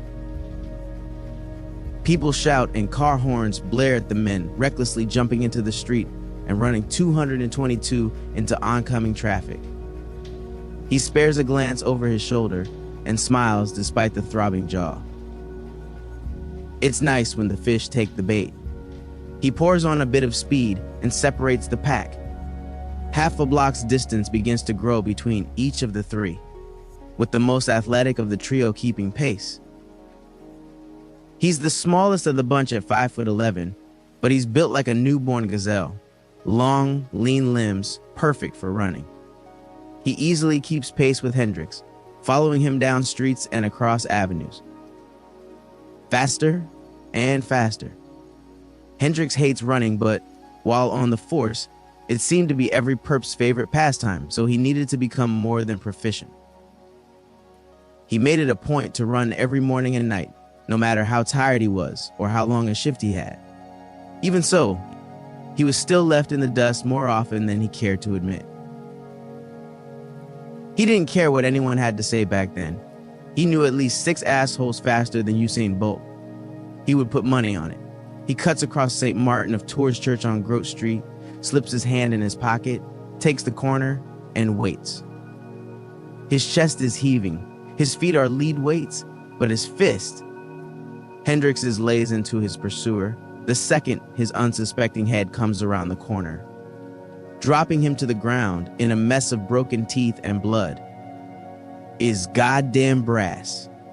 He looks up at the cross sitting on top of the church and shrugs. No point asking forgiveness just yet, he thinks. There's more work to be done.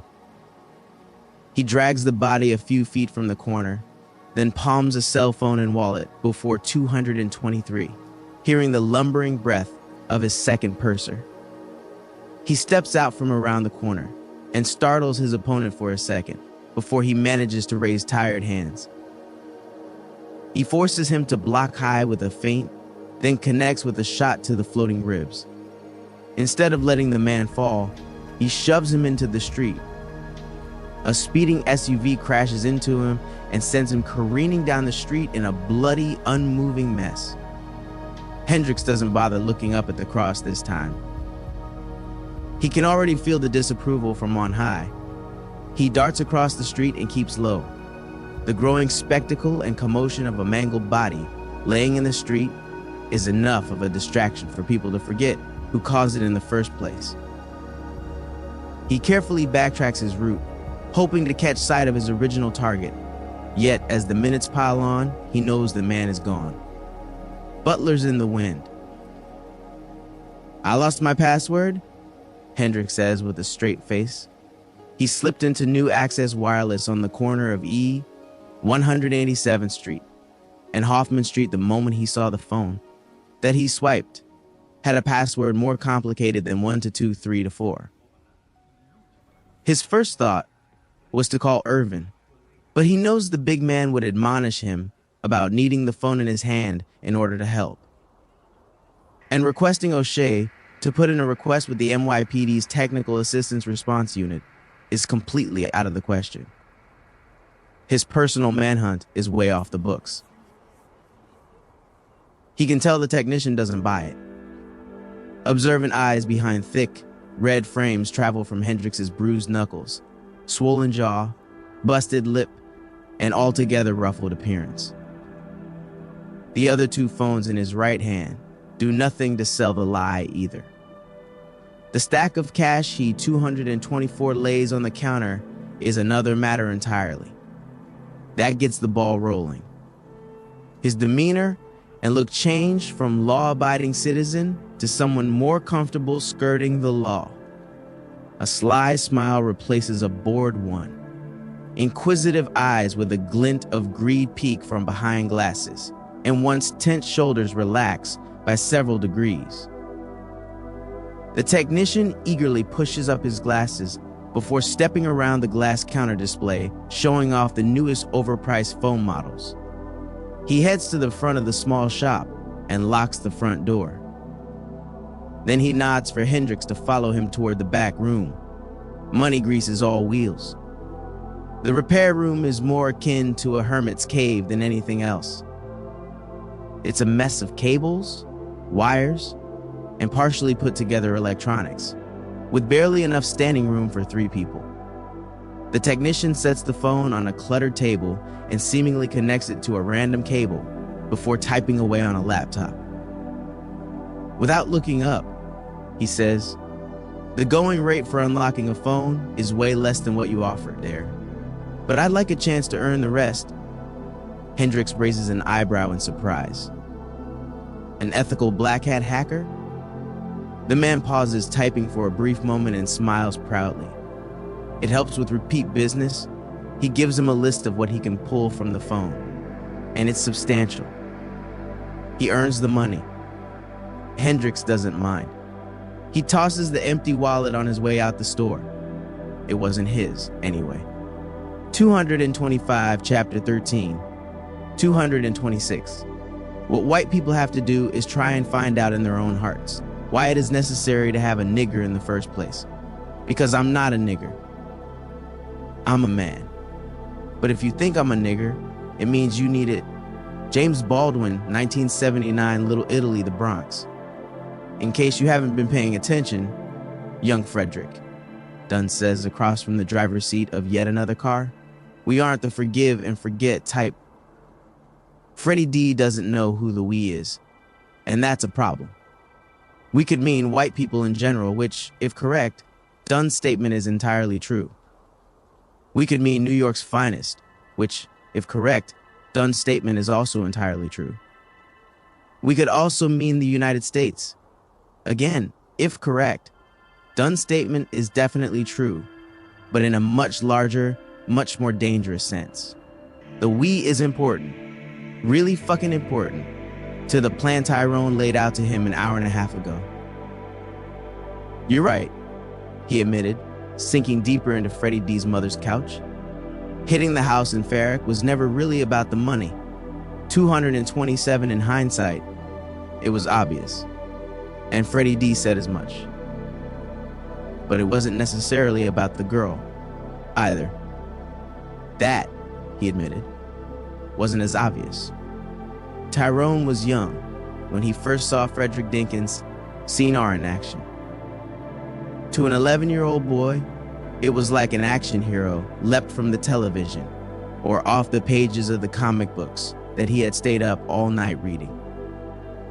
Tyrone had watched as he wrecked, absolutely wrecked, the men pimping his mother and older sister in a shoddy one-room apartment basement in El Barrio.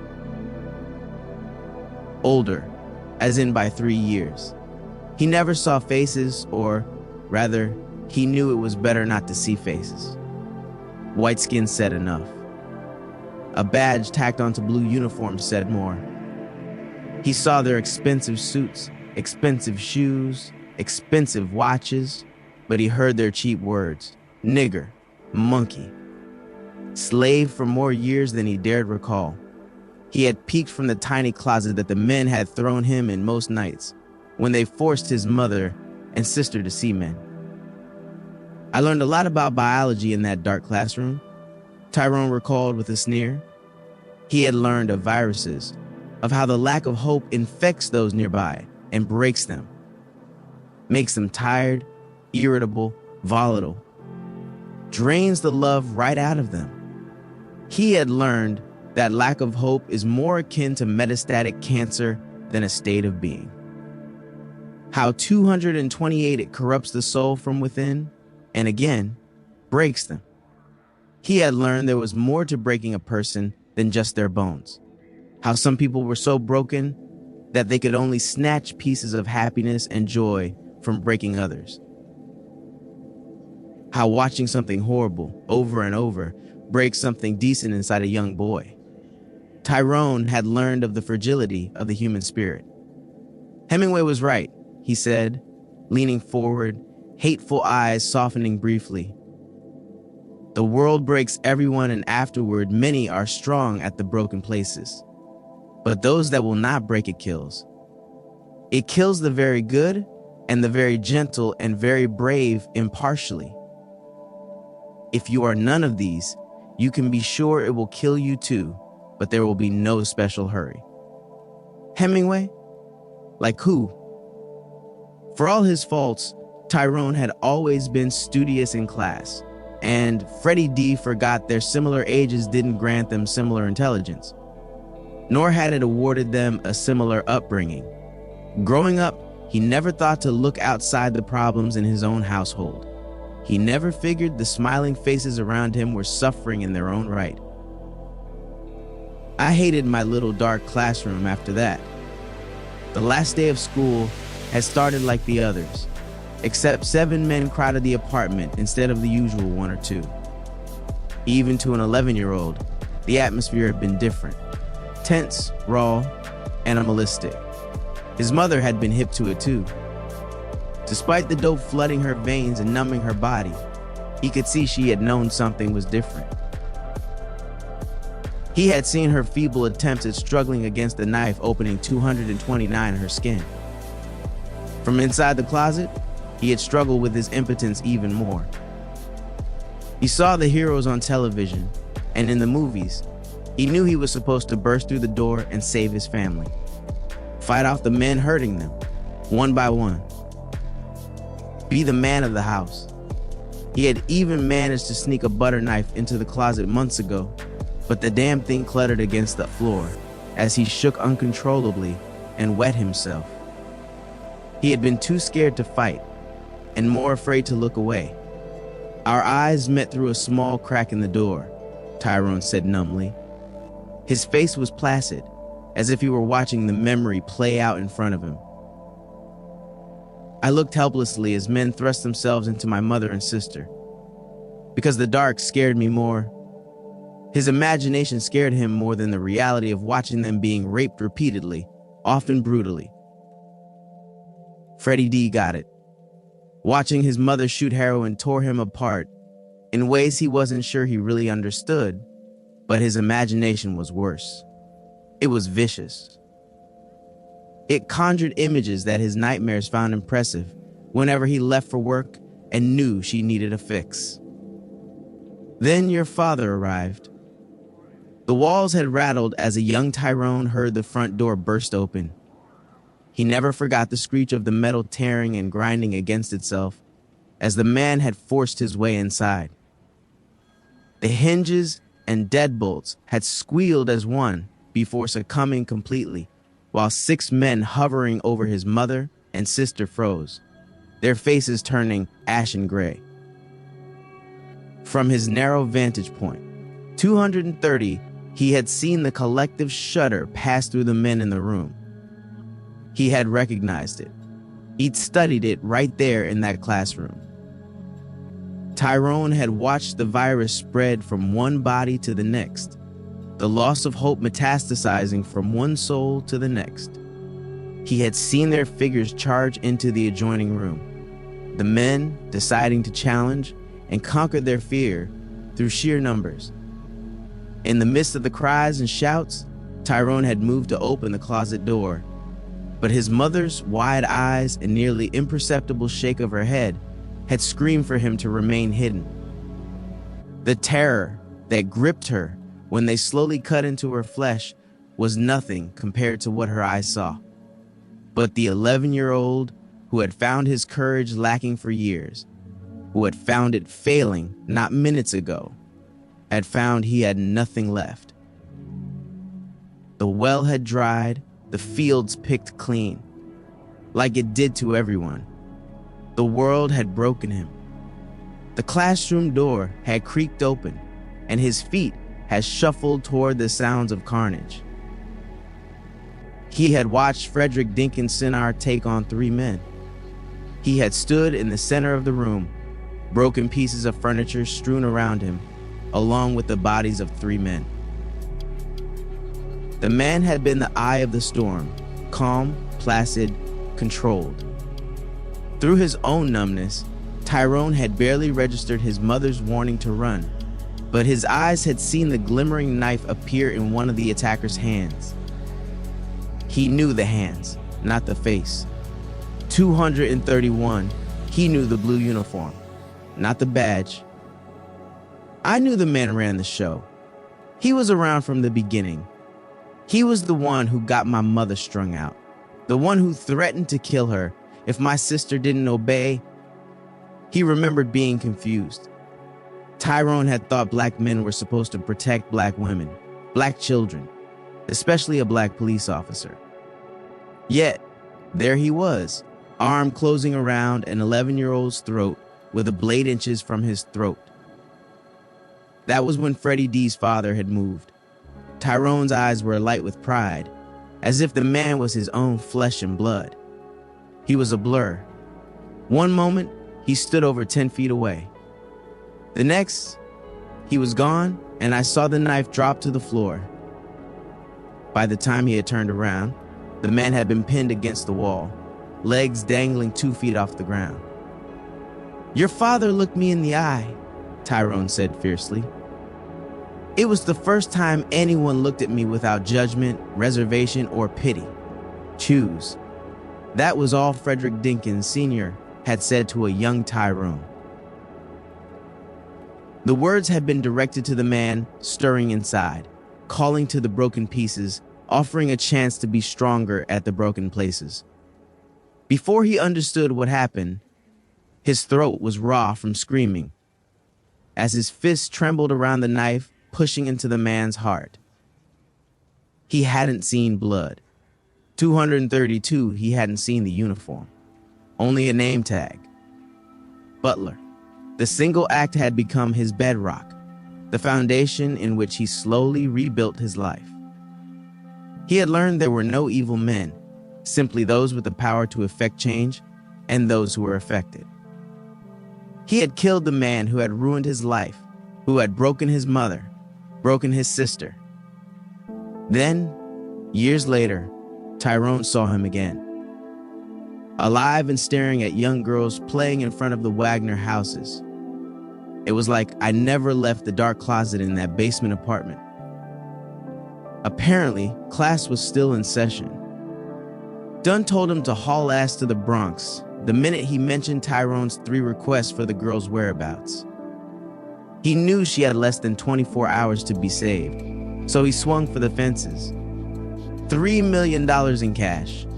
Marquez Butler delivering said cash alone. A pardon for taking the girl in the first place. So, Freddie D is back to we.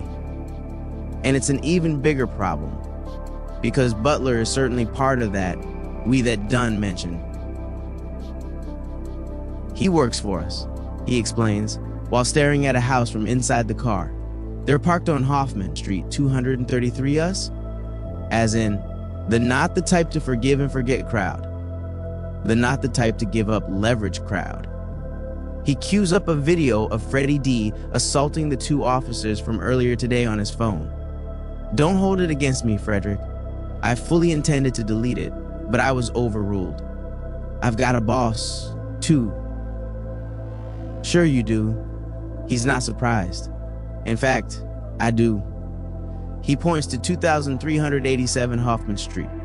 And if you don't want to spend 15 years behind bars, I suggest you run across the street and save our boss from an ass whooping I'm sure he deserves. Now that Freddie D looks, he sees the jumping shadows caused from figures dancing around the windows on the first floor. He's nearly out the car when Dunn grabs Freddie D's phone.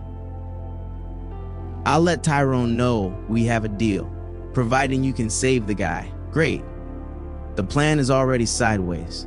There's no way they'll give up Marquez Butler, not seriously or in good faith. Dunn's boss is Butler, 234 Avern, Queens. The boot smashing into her ribs wakes her up, but the nightmare refuses to let go. She's back in that room, full of dying black people, brothers, sisters, nieces, nephews. Restraints keep them locked down. The drugs keep them docile, but their once vacant eyes rage against the injustice the unfairness, the hypocrisy, reprobation, anger, pity. 8 sets of eyes glare at her with contempt.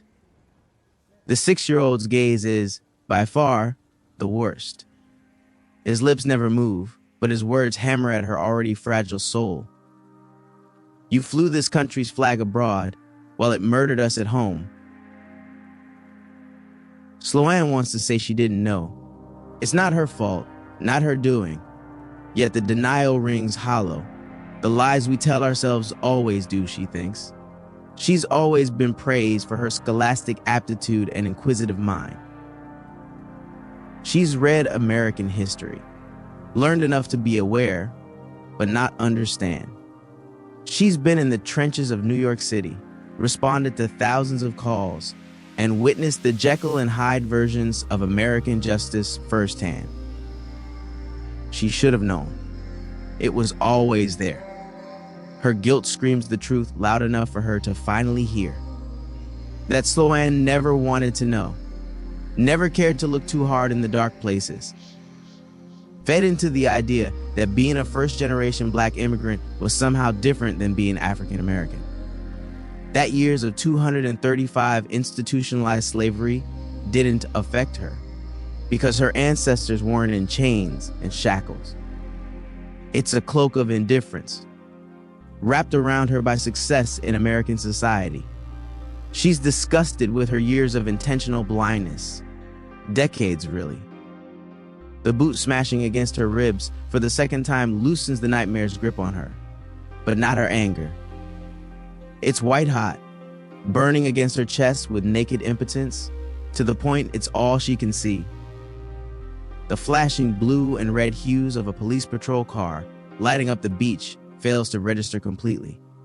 All her anger tells her is she's being attacked. Sloane twists to the right and latches onto her assailant's foot and ankle. She holds the ankle in place while throwing all her weight and twisting the foot forward, the way it wasn't designed to go.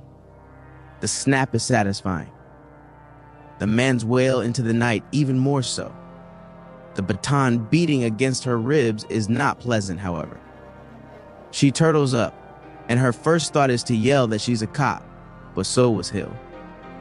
Besides, for once, Sloane just wants to be black, period.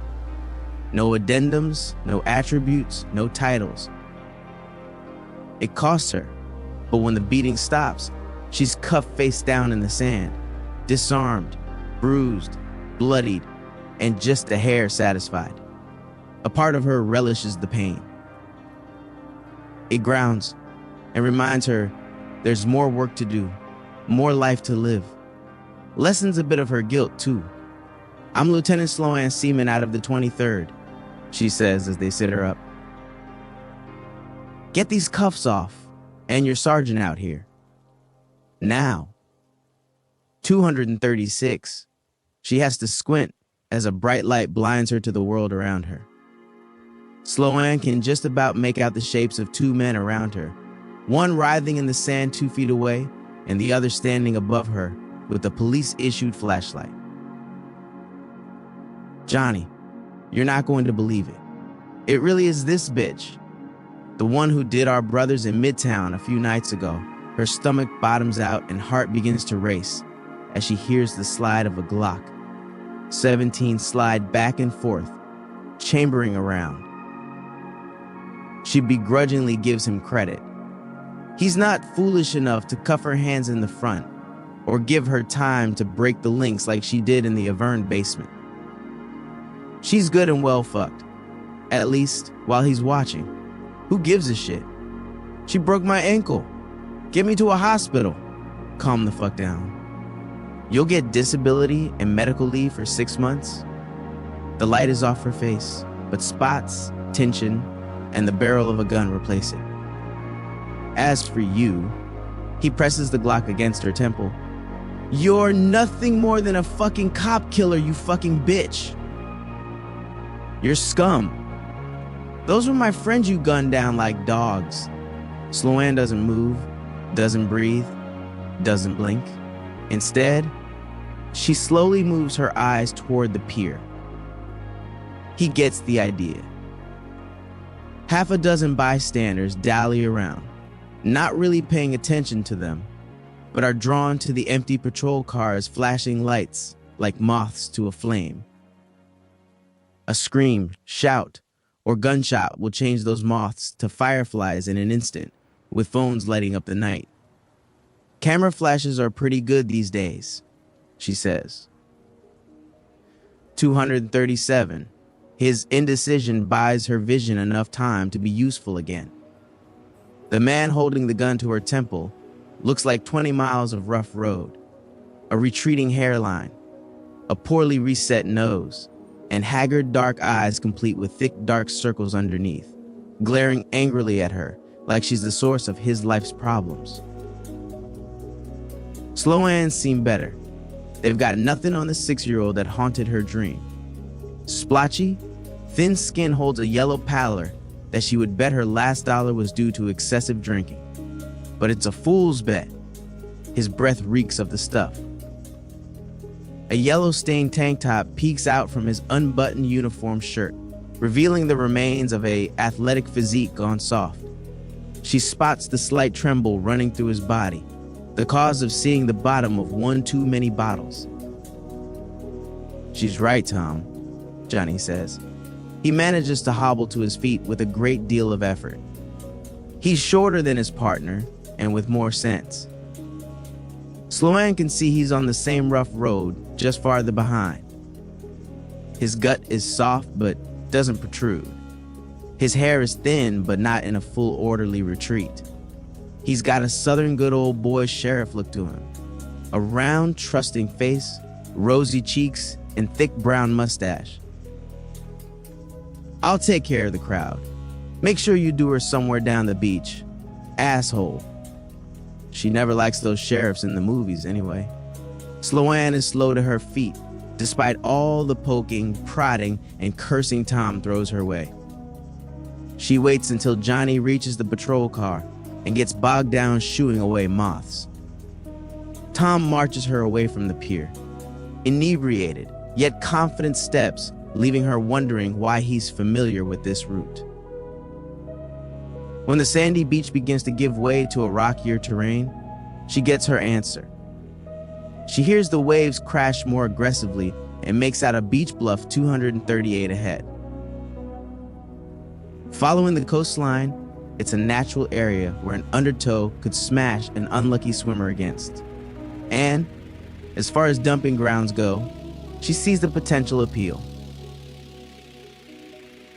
She stops short, still 200 yards from the bluff, and feels Tom bump into her. He shoves her with his left hand, letting out a string of booze-flavored curses. Sloan stumbles forward but doesn't walk any farther. She hears him growl, and just as he shoves her again, she moves. Sloan moves like her life depends on it. Moves like only a person desperate to cling to life can. She ducks and feels him stumble forward this time. The sudden absence of an opposing force throws him forward enough for her to act. But even with the slight delay in Tom's inebriated reaction time, the window is so fucking small. She says a quick prayer and apologizes to her mother, wanting nothing more to see her again but hoping she'll be a while longer down here. Sloan spins, faces him, and clenches her teeth desperately. She rears her head back and jumps forward, slamming her forehead into the bridge of Tom's nose. It hurts like hell. She hopes he thinks the same. He takes a step or two back, his poorly reset nose erupting in a fountain of blood that's easier to feel than to see on the poorly lit beach. Her face is showered in a hot spray. She's not too keen to think about it at the moment. She's not done. She leaps forward again, pulling her legs close to her chest while leaning almost horizontally in the air. Both feet explode forward as she drop kicks Tom in his chest. 239, he's thrown 3 feet backward, which is good.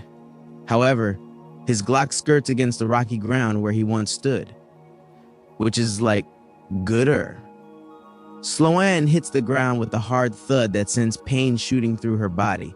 She ignores it, draws her legs close to her chest, and pulls her cuffed hands around the front.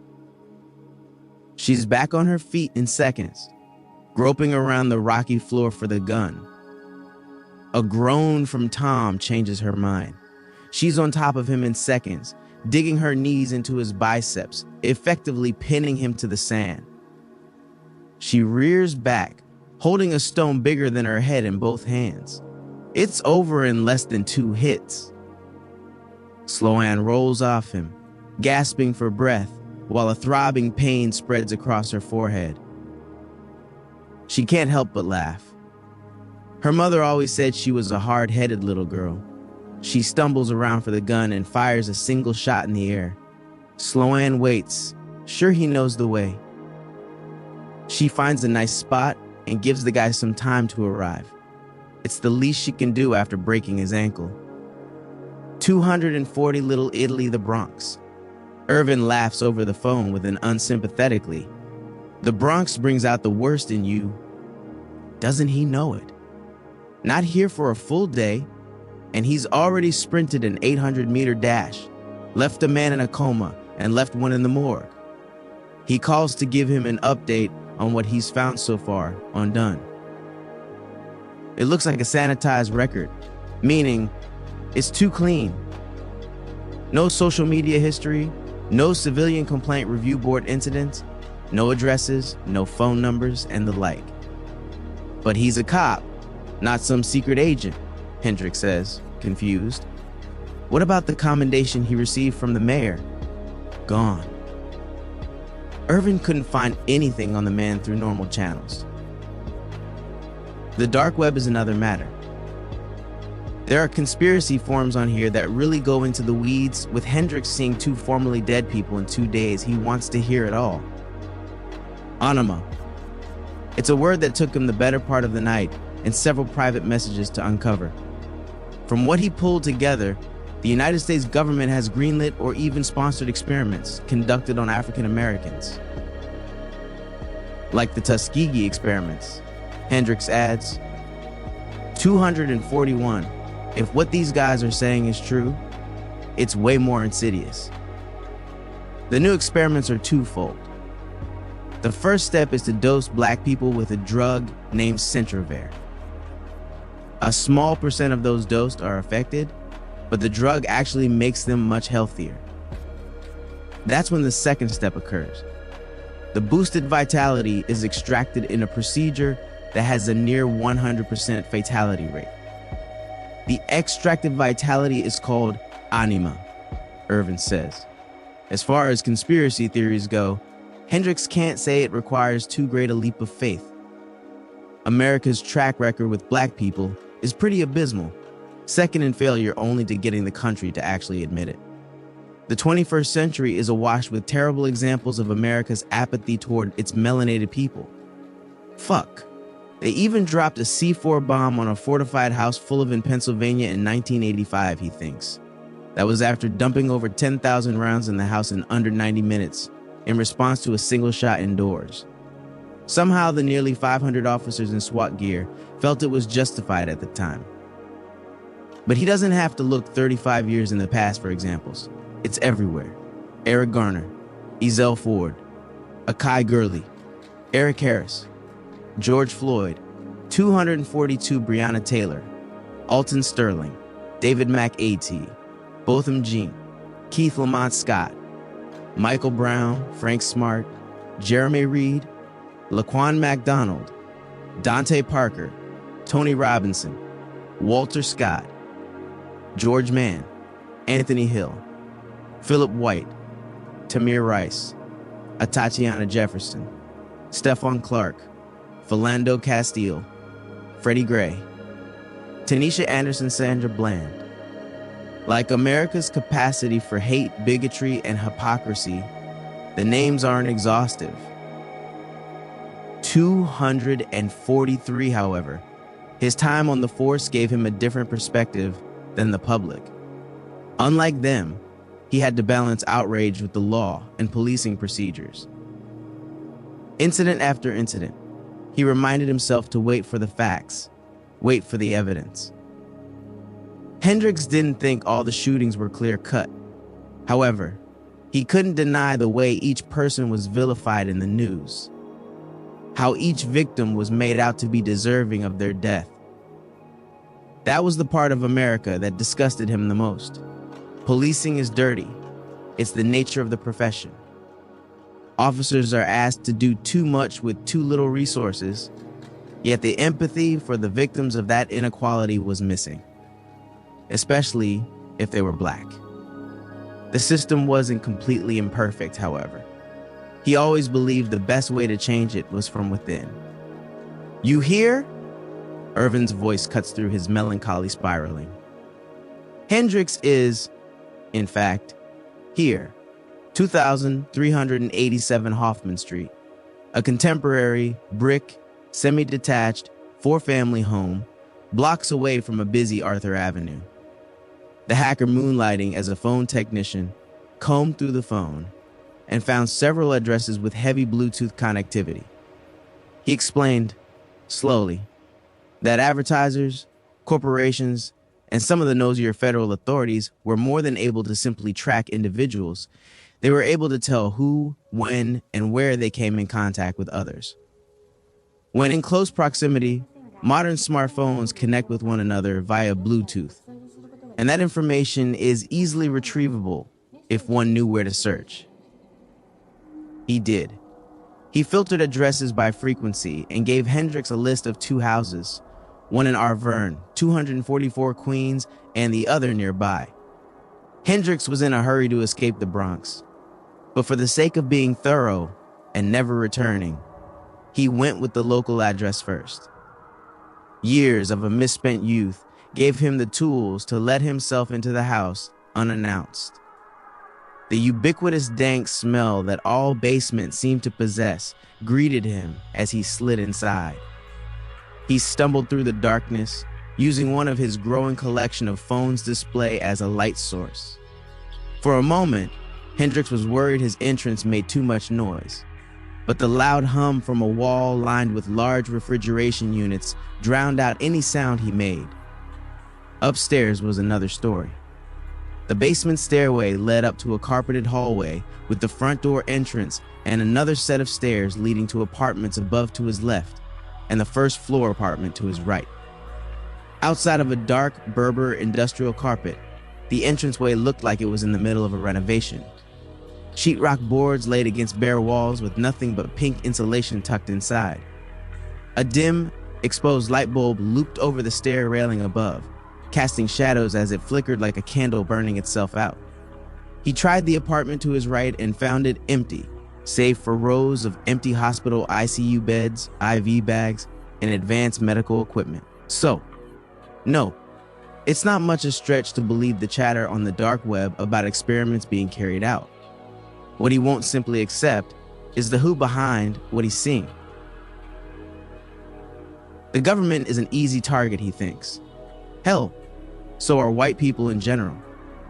But he's with O'Shea on this kind of thing. Evidence over gut extinct. He counts 24 beds in total and decides to give the other apartments a look, hoping to find some piece of evidence that will tie the house to someone or some organization. He gives 245 the big man the address before hanging up. Hendricks is almost positive Irvin will spend the better part of the night trying to unravel a mess of shell corporations and bogus entities not claiming ownership of the property. Before heading upstairs, he rifles through junk mail left on a small, rusted machine table, most likely left by the last set of construction workers to tend to the place. He's about to call it quits when he hears the front door unlock and a figure quickly steps inside, turning his back to lock the door, as if he's worried about being followed. Hendricks' heart soars like a girl asked to the prom by the star quarterback. It's Butler. The metal table is in his hands in a second. In the next, it's across Butler's head. He spits at the downed men, kicking him in the ribs for good measure. Round 2, Bitch! He continues until Butler no longer moves and Hendricks can barely move. The Bronx brings out the worst in him. 246, chapter 14, 247. We black men in our own struggle for justice and already have enough enemies as it is to make the drastic mistake of attacking each other and adding more weight to an already unbearable load. Malcolm X, 1960 Little Italy, the Bronx. Stop, Freddie D says. I can't let you kill him. He had no trouble slipping through the front door unnoticed. The entrance opened up to a large hallway with stairs leading to the second floor, just off to his left, and what looks like a first floor apartment and basement door to the right. At first glance, it looks like the fight completely wrecked the place, but the stacked sheetrock, exposed insulation, and gleaming copper pipes tells the story of an incomplete renovation. Still, he guesses, as far as places go, it's not a terrible place to dump a body. His words catch the man in front of him off guard. Moments ago, he looked ready to keel Offer with both hands on his knees as he sucked in air, but wide eyes taken Freddie D with only momentary surprise. They have similar builds, both apparently missing their NFL calling. He's half an inch or so taller and sports curly hair rather than cornrows. He's casually dressed, like he was minutes away 248 from attending a lunch with friends, but decided beating the ever-living snot out of someone was better than anything on the menu. Sharp eyes and a face seemingly accustomed to seeing the worst in people sizes up Freddie D and, apparently, comes to a similar conclusion. Don't take this guy lightly. Minutes drag by without either of them making a move, which is a good thing, because he's not sure if he should be punching him or dragging him out. He instantly regrets charging in here without getting at least a description of Butler. He's really not sure if he's the man lying on the ground, unconscious, or the one glaring daggers at him. So, he tries diplomacy. I do. What are you, 12? Get lost. This is grown folk business. Diplomacy fails immediately. They're standing in the middle of the hallway, 10 feet apart, with the downed body between them. Freddie D carefully shifts his weight to his right leg, preparing to sprint forward. He figures the simplest route is to line this asshole up right next to the other and have Dunn make the call. But his opponent notices the slight movement. You don't want to do that, kid, whoever he is. He's good. He's sure the slight placement of his feet was impossible to see in the dim light, yet he caught it immediately. Freddie D knows enough about fighting to know he doesn't know enough about fighting. In the last few days, he's relied on simply outperforming his opponents. He's been faster, stronger, 249, and more agile than anyone he's come up against. That his lack of experience hasn't gotten in the way of things. He ignores the earlier part of the day where he was knocked unconscious and woke up in a van. You see this going another way? You part of this? The man asks, nodding toward the body between them. Diplomacy returns. Depends. The man's face contorts in disgust, and Freddie D knows that was the wrong answer for a peaceful outcome. Diplomacy dies a quick death. For good this time. Plan B it is. The air grows thick with tension that he hasn't felt since his first day on the prison yard.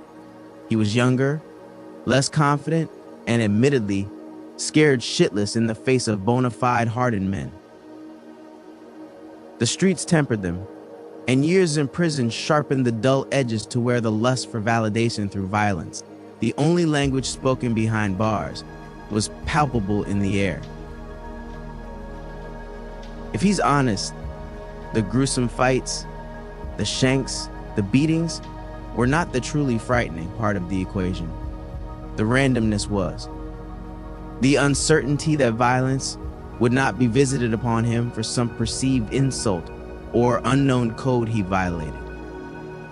The powerlessness and impotence of it all. Freddie D wasn't sure until now that it hadn't truly left him. That life on the outside was somehow the cure for time inside. That the incarcerated him and the free him were somehow different people. The real question is, how does society somehow convince itself that the criminal justice system doesn't leave men worse off than when they enter? Because as much as he tries to heap 250 mundane life happenings on top of the fire, Freddie D is angry. California forest fire angry. He's tired of playing by the rules of a game designed to see him fail, designed to grind people like him into the ground, where it's easier to ignore and step over them. It's time for him to get his. Freddie D's father treated this power like a curse, but he knows better. It's just that, power. The power to change his life and get all society promises, yet refuses to deliver. And the sooner he deals with this situation, the sooner he can get what he wants. Freddie D lets out a little smile. He'll help Tyrone get his payday and take a nice chunk of it while continuing to milk Dunn for as much money as he can. Then he's gone. He'll set his mother up somewhere nice and put El Barrio behind them for good. He takes in a sharp breath, then exhales slowly, imagining the breath spreading from his heart to his extremities.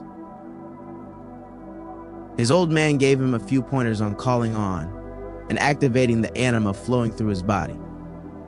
He found visualizing every cell alighting with strength and energy seemed to be what worked best on the roof hours ago.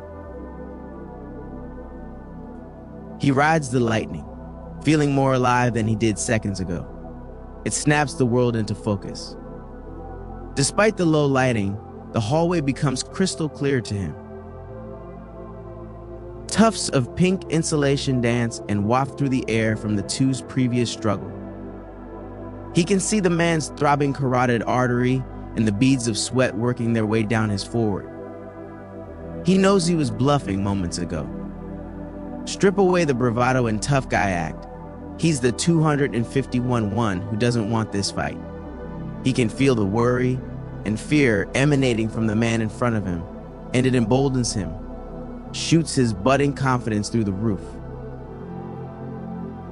Freddie D's muscles twitch with excitement as he explodes forward.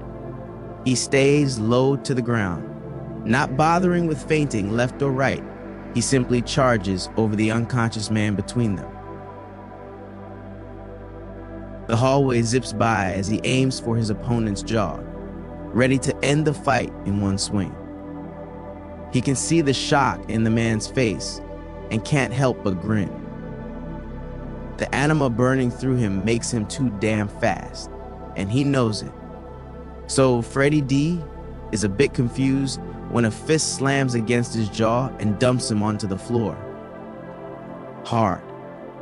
He sees a white flash the moment the punch connects, and the next few seconds are missing. Just gone. A sharp throbbing pain explodes outward from his jaw, and he's not sure if it was a fist or crowbar that knocked him silly. He knows he was hit in the face, yet feels it in his ankles. His knees go on strike and let him know they don't approve on these working conditions. What the hell? He doesn't have time to wonder. 1 second, the guy reeks of fear, and the next, it's gone. From prey to predator in a punch, and it's not over. He drops a knee into Freddie D's ribs while throwing a quick strike for the eyes. A feint, he learns a second later. His hands instinctively jump to protect his face, and that is exactly what the man was looking for.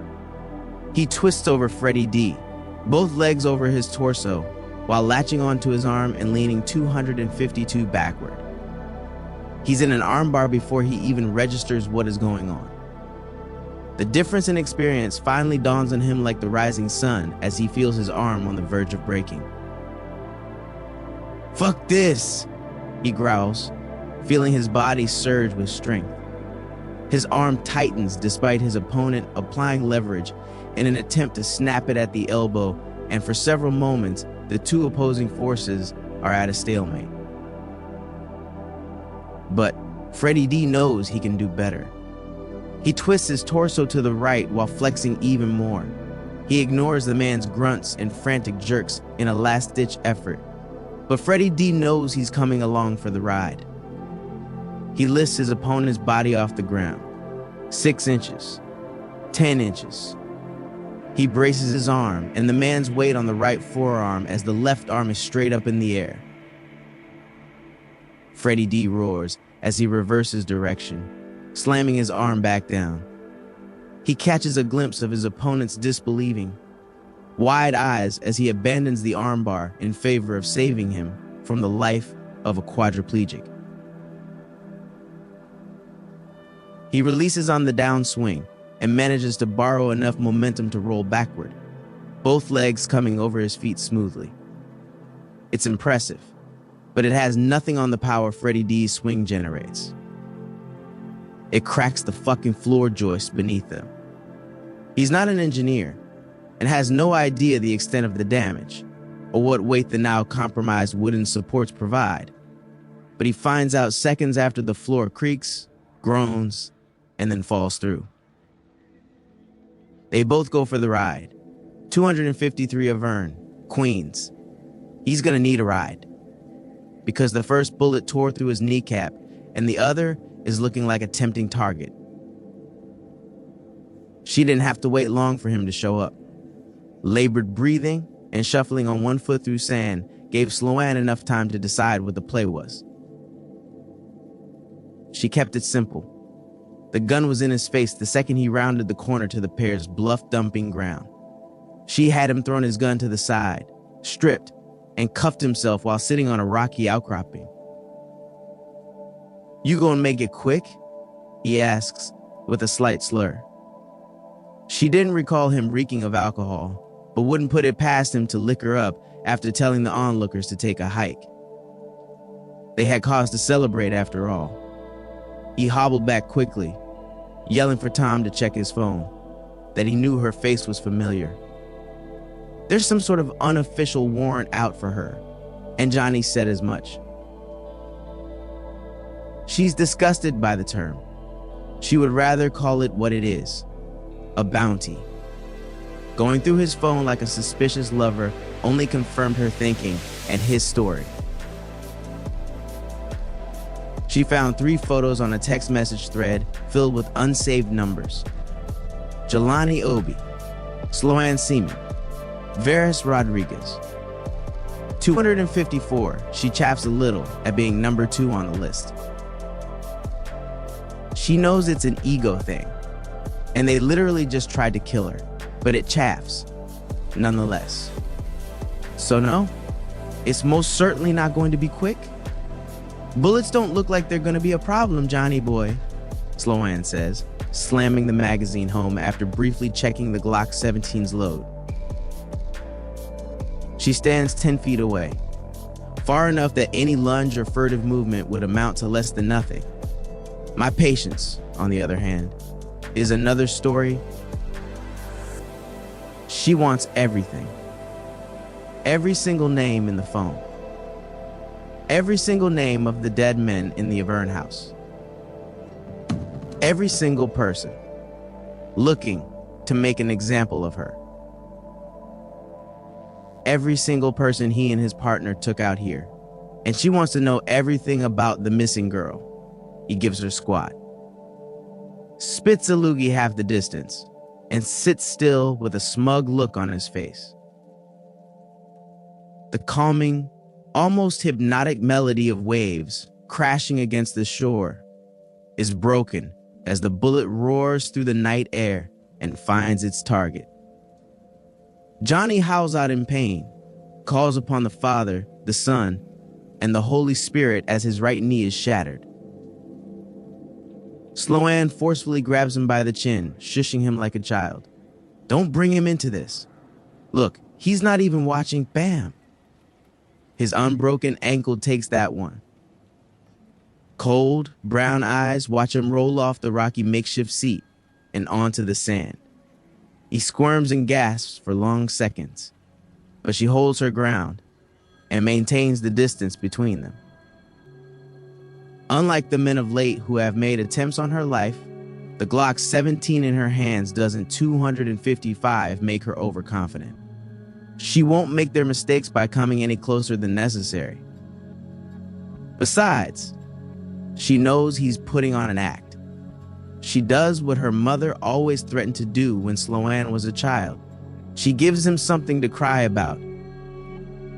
Bam! On the off chance he survives this, he'll never walk again. The bullet took him in the other knee as he puts pressure on the leg, and it completely collapses under him. Tom's creamy white shin bone pierces through his skin at what she likes to call a likely amputatable angle. Bitch! That gets the tongue rolling. From his fetal position on the mix of rocky and sandy ground, it's not a heartfelt conversation, more a stream of irritable conscious admission, full of choice words for Sloan. Nigger, bitch, slut, whore. She takes a mental tally and assigns each word a bullet for later use, but otherwise allows him to continue. He rambles on for long minutes, and, like earlier in the night, she has trouble believing what is coming her way. Tom talks of an almost decentralized paramilitary outfit, separated by borough, yet with specific lines of leadership keeping the group on the same track. A few times a year, they'll receive special directives, like the capture of someone who has run afoul of the higher-ups. Jelani Obi, 256 Sloan seamen. Veras Rodriguez. Capture? She says with a raised eyebrow. You both were minutes from dumping me in the water. He flops around like a fish out of water in order to face her. That's because I'm blue through and through. She shakes her head at his delusion.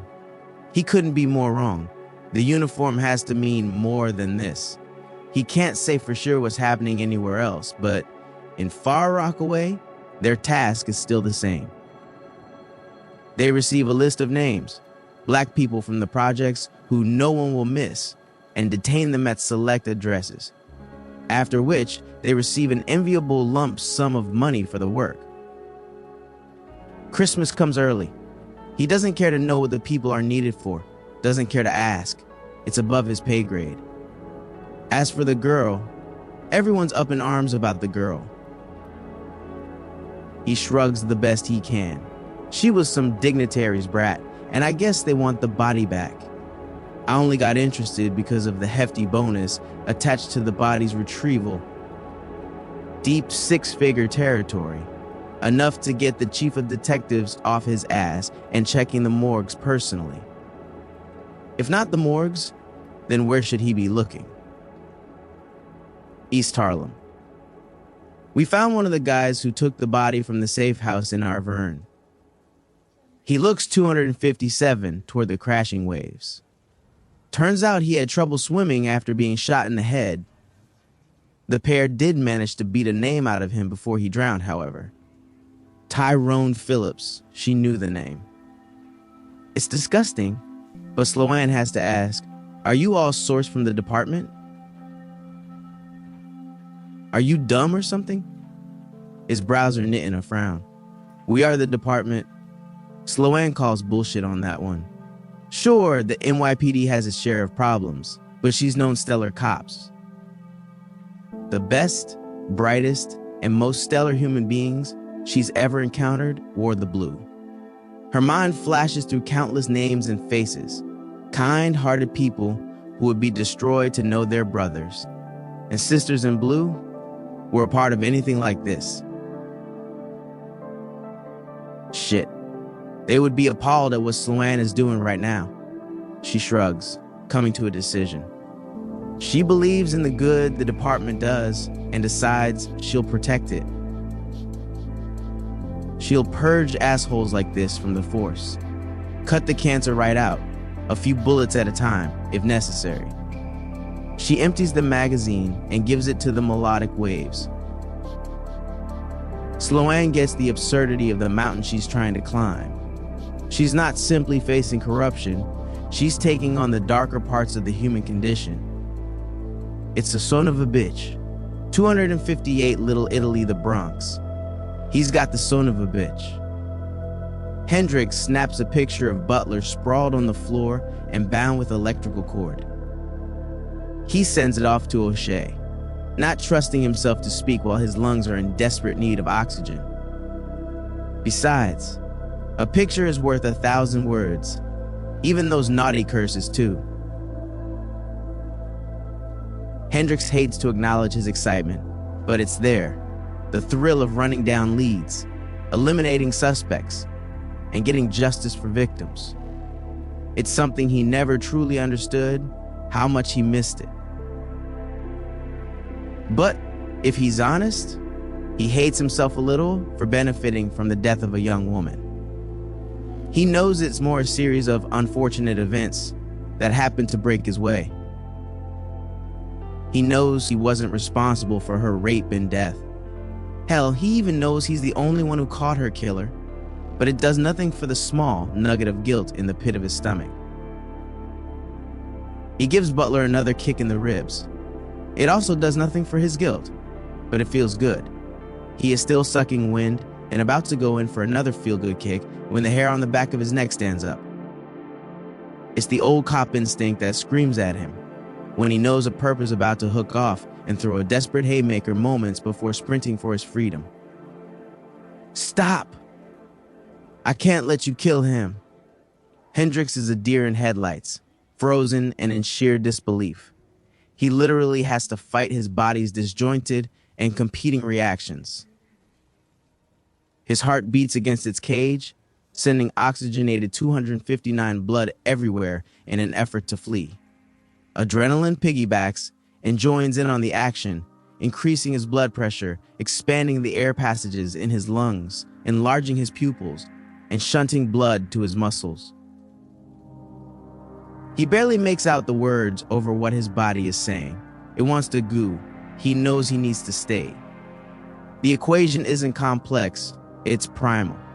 If he runs, he shows his belly and gives his opponent all the confidence in the world to beat his ass. That's it. There's no one to carry or common denominator to search for. It's that simple. He swallows the disbelief that someone could slip in completely unnoticed, with him literally facing the front door. Whoever he is, he's light on his feet and confident in his physical ability to handle whatever situation he found here. But there's more to fighting than throwing fists, Hendrix thinks. He's been in more fights than his bloody knuckles and fingers can count, and he knows all fights begin in the mind, with planting nagging seeds of doubt in his opponent's skull. He releases tension with a slow breath and strains to get a better look at the guy.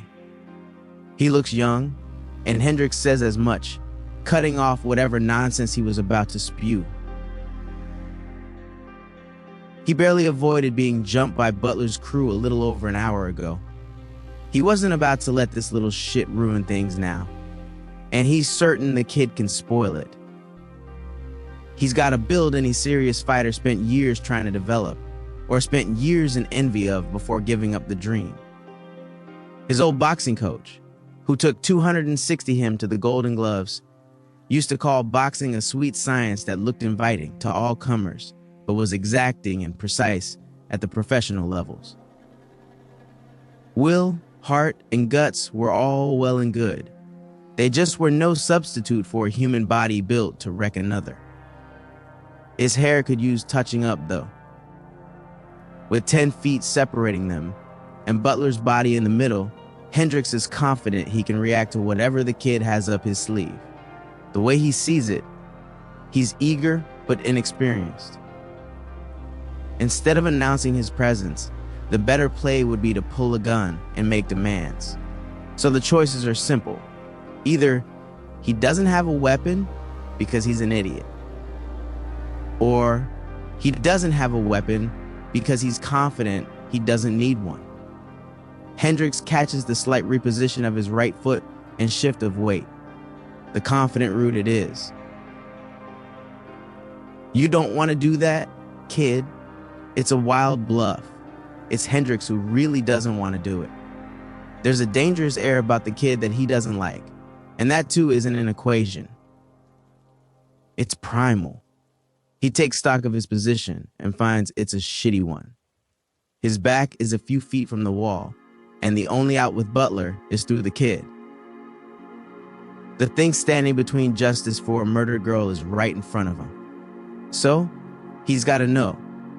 You were part of this. And by this, Hendricks means whatever cover-up led the world to believe Butler had died, the alleged experiments on black bodies, or most importantly, the effort to keep the asshole in front of them from going away for a long time. Depends. Thick eyebrows bump together in a scowl, while he slowly clenches his hands into fists. 261 piece of shit. The words die on his lips as the kid charges forward, faster than any opponent he's fought against. In the blink of an eye, he's across the 10-foot gap like it was a single step, fist cocked toward his ear. Hendricks has no time for the two thoughts that pop into his head and throws them on the back burner for the moment.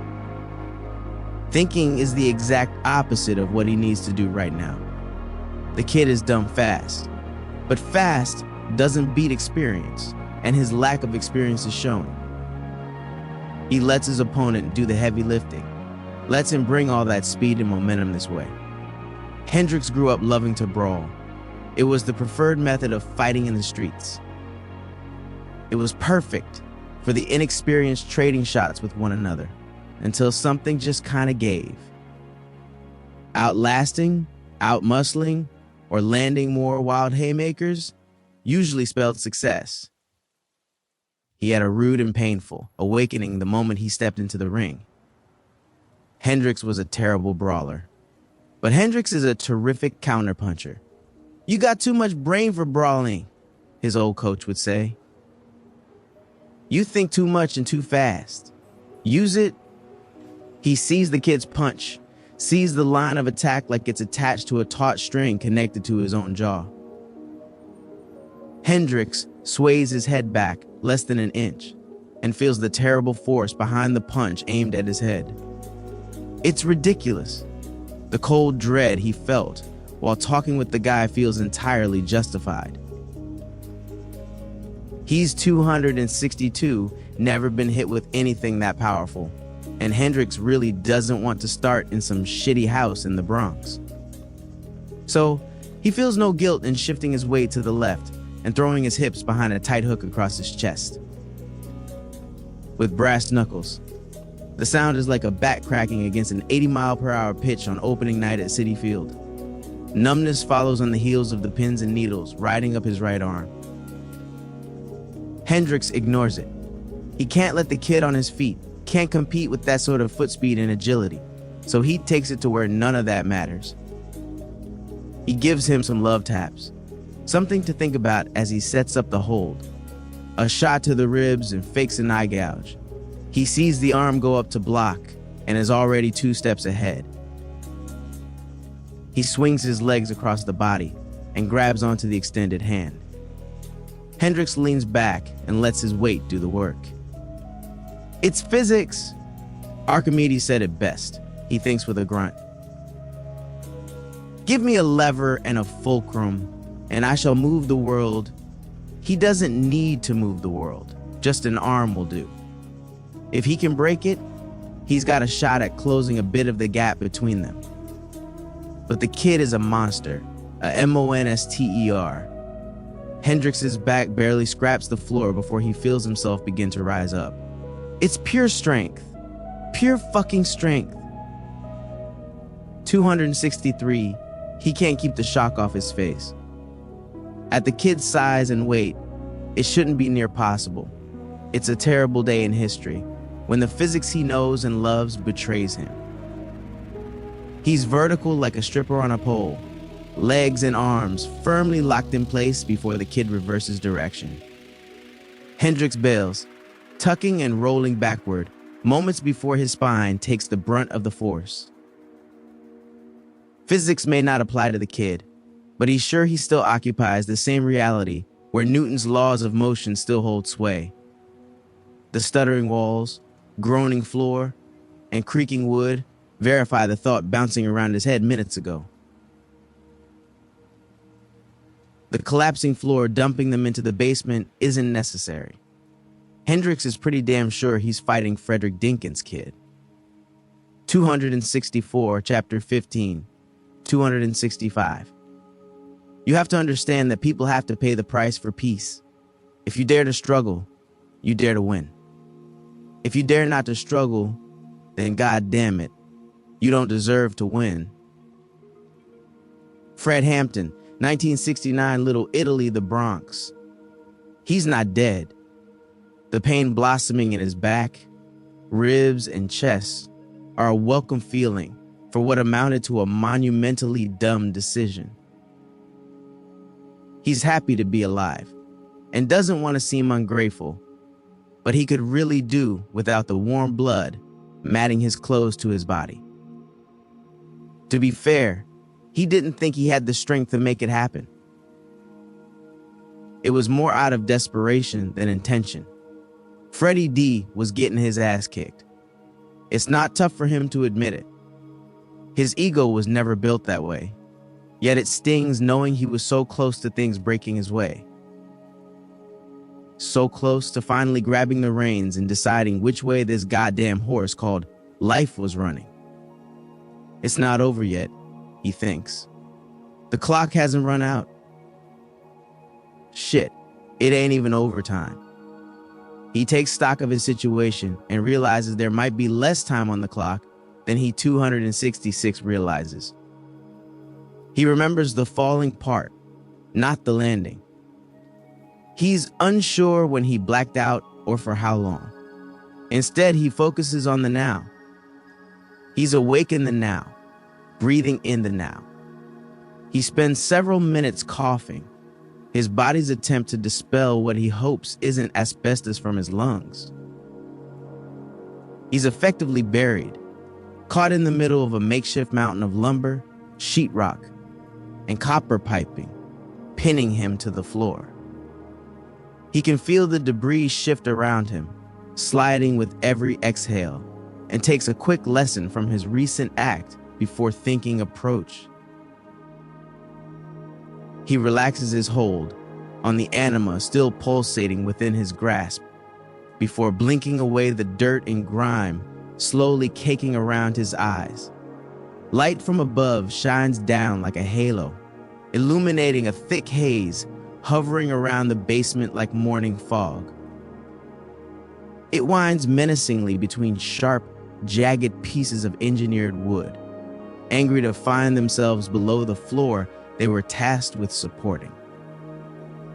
Above, he can hear more groaning, as if the house is alive and in pain. It screams like morning cereal, in snaps, crackles, and pops.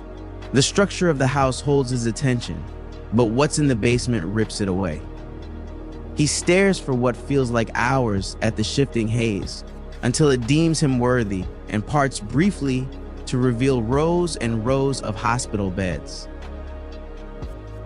Guilt burrows its way into his soul, but panic beats it by a mile. Frantic eyes dart around the dark room, the best they can for ailing bodies ruined by the impromptu cave-in, only to be greeted with more dancing fog keeping the basement's secrets at bay. The beds were empty comes from behind him.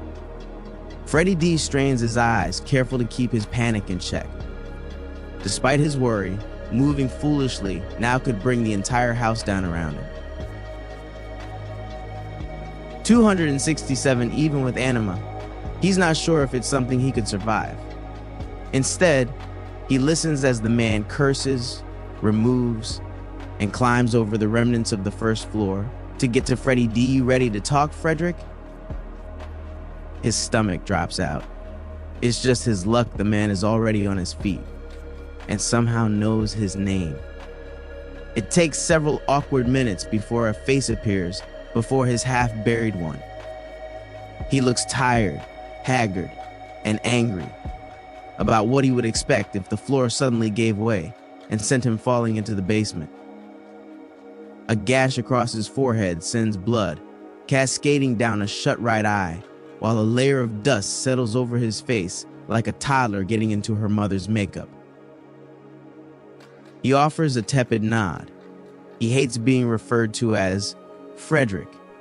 It's Freddie D, but he doesn't push it. He's not really in a position to make a fight over it. Shit, there's nothing he can really do but listen. The man looks relieved at the tacit agreement. Tension leaves his shoulders as he rights an overturned bed and wearily plops down on a bare mattress. I guess the stories about your father were true, he says, letting out a long sigh while patting his hair free of dust. With tired eyes, he glances upward. I'm still having trouble believing it. Freddie D keeps his mouth shut and does his best to keep a neutral face. It doesn't seem to faze him. He continues on, as if minutes of silence hasn't passed between them. Funny, I looked up your record a few hours ago. Wouldn't have bothered if we were gonna have this quiet time together. 268. He tells him that any cop with a straight spine could have seen the charges were bullshit. Finger pointing by known felons and all. Knows it happens all the time, but also knows those who snitch never see the end of their shortened sentence. A little street justice, courtesy of the old man. If it is, it's news to Freddie D.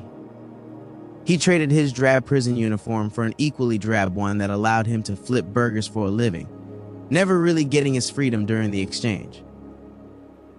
The truth is, he never gave what happened to them much thought, and he's not going to start now. He keeps the silent treatment going. Maybe we got off on the wrong foot, he offers with a nod, with you rushing over to get your ass handed to you and all. I had you, Freddie D blurts out. The words escape his lips before he can get a muzzle over his ego. The man across from him smiles, knowing he won the round. My name is Hendricks. Glad we can get to know each other. He frowns. So you're not Butler. He narrows his eyes into slits, lips upturned in a snarl. Then he hooks his thumb over his back. That piece of shit survived the fall in better shape than us. I heard God protects fools and drunks. Don't know when he added rapists and pedophiles to the list. With priests being what they are, the question is, when were they ever off the list? He thinks. Sharp, discerning eyes bore into Freddie D's confused pair. So, tell me, kid, why are you protecting someone like Butler? The implication is obvious, even to him. He's on the wrong side of justice here. In or out of prison, rapists, child molesters, and pedophiles are on the bottom of the societal ladder. Justice 269 would be collapsing the rest of the house on the unconscious man. But the thing is, Freddie D has his own issues with the notion of justice. Like, how can an immoral country have any notion of the word? The America he knows, the America that's had its foot on the necks of its black citizens before its first birthday, is poisoned from the root to the fruit.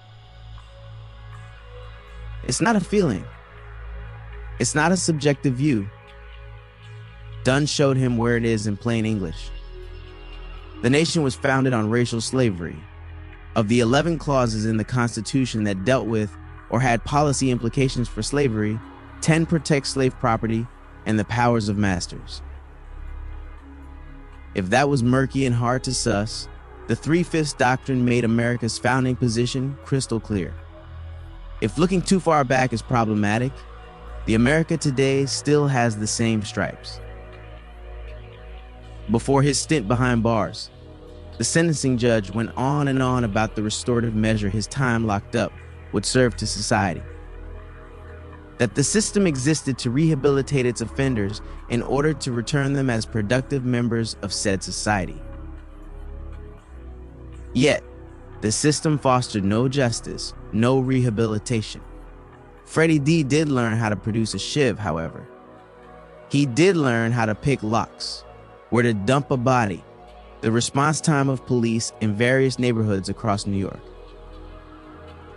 He's left with the singular thought: how can a country that purposefully creates, punishes, then abandons its own people ever know justice? It can't. It just can't. So, while he finds Butler disgusting and abhorrent, he's not in the business of meting out justice for a country that has none for him. 270, he's in this life for himself. He's learned that much from America. Hendrix's eyes soften, almost as if he's privy to Freddie D's innermost thoughts. That's a real dangerous look you've got in your eyes, he says while standing. He shuffles over to Butler's body, throwing him over his shoulder before moving out of his line of sight. Try to remember that anger you're feeling comes with a price. Be sure innocent people don't end picking up the tab. He wants to remain silent, wants to ignore Hendrix's probing, but he can't. He's been silent too long, asleep too long. There's no one innocent in this place, Freddie D says. He thinks he gets what Dunn was trying to get him to see back in the bar. It wasn't an ass backward recruitment pitch. He was trying to open Freddie D's eyes. No, he was leading him on the path that would. Good and evil, right or wrong, justice? There was none of that to be found in this country. Only struggle, he whispers. Only what you struggle to keep for yourself. Freddie D doesn't hear a response. He doesn't need to.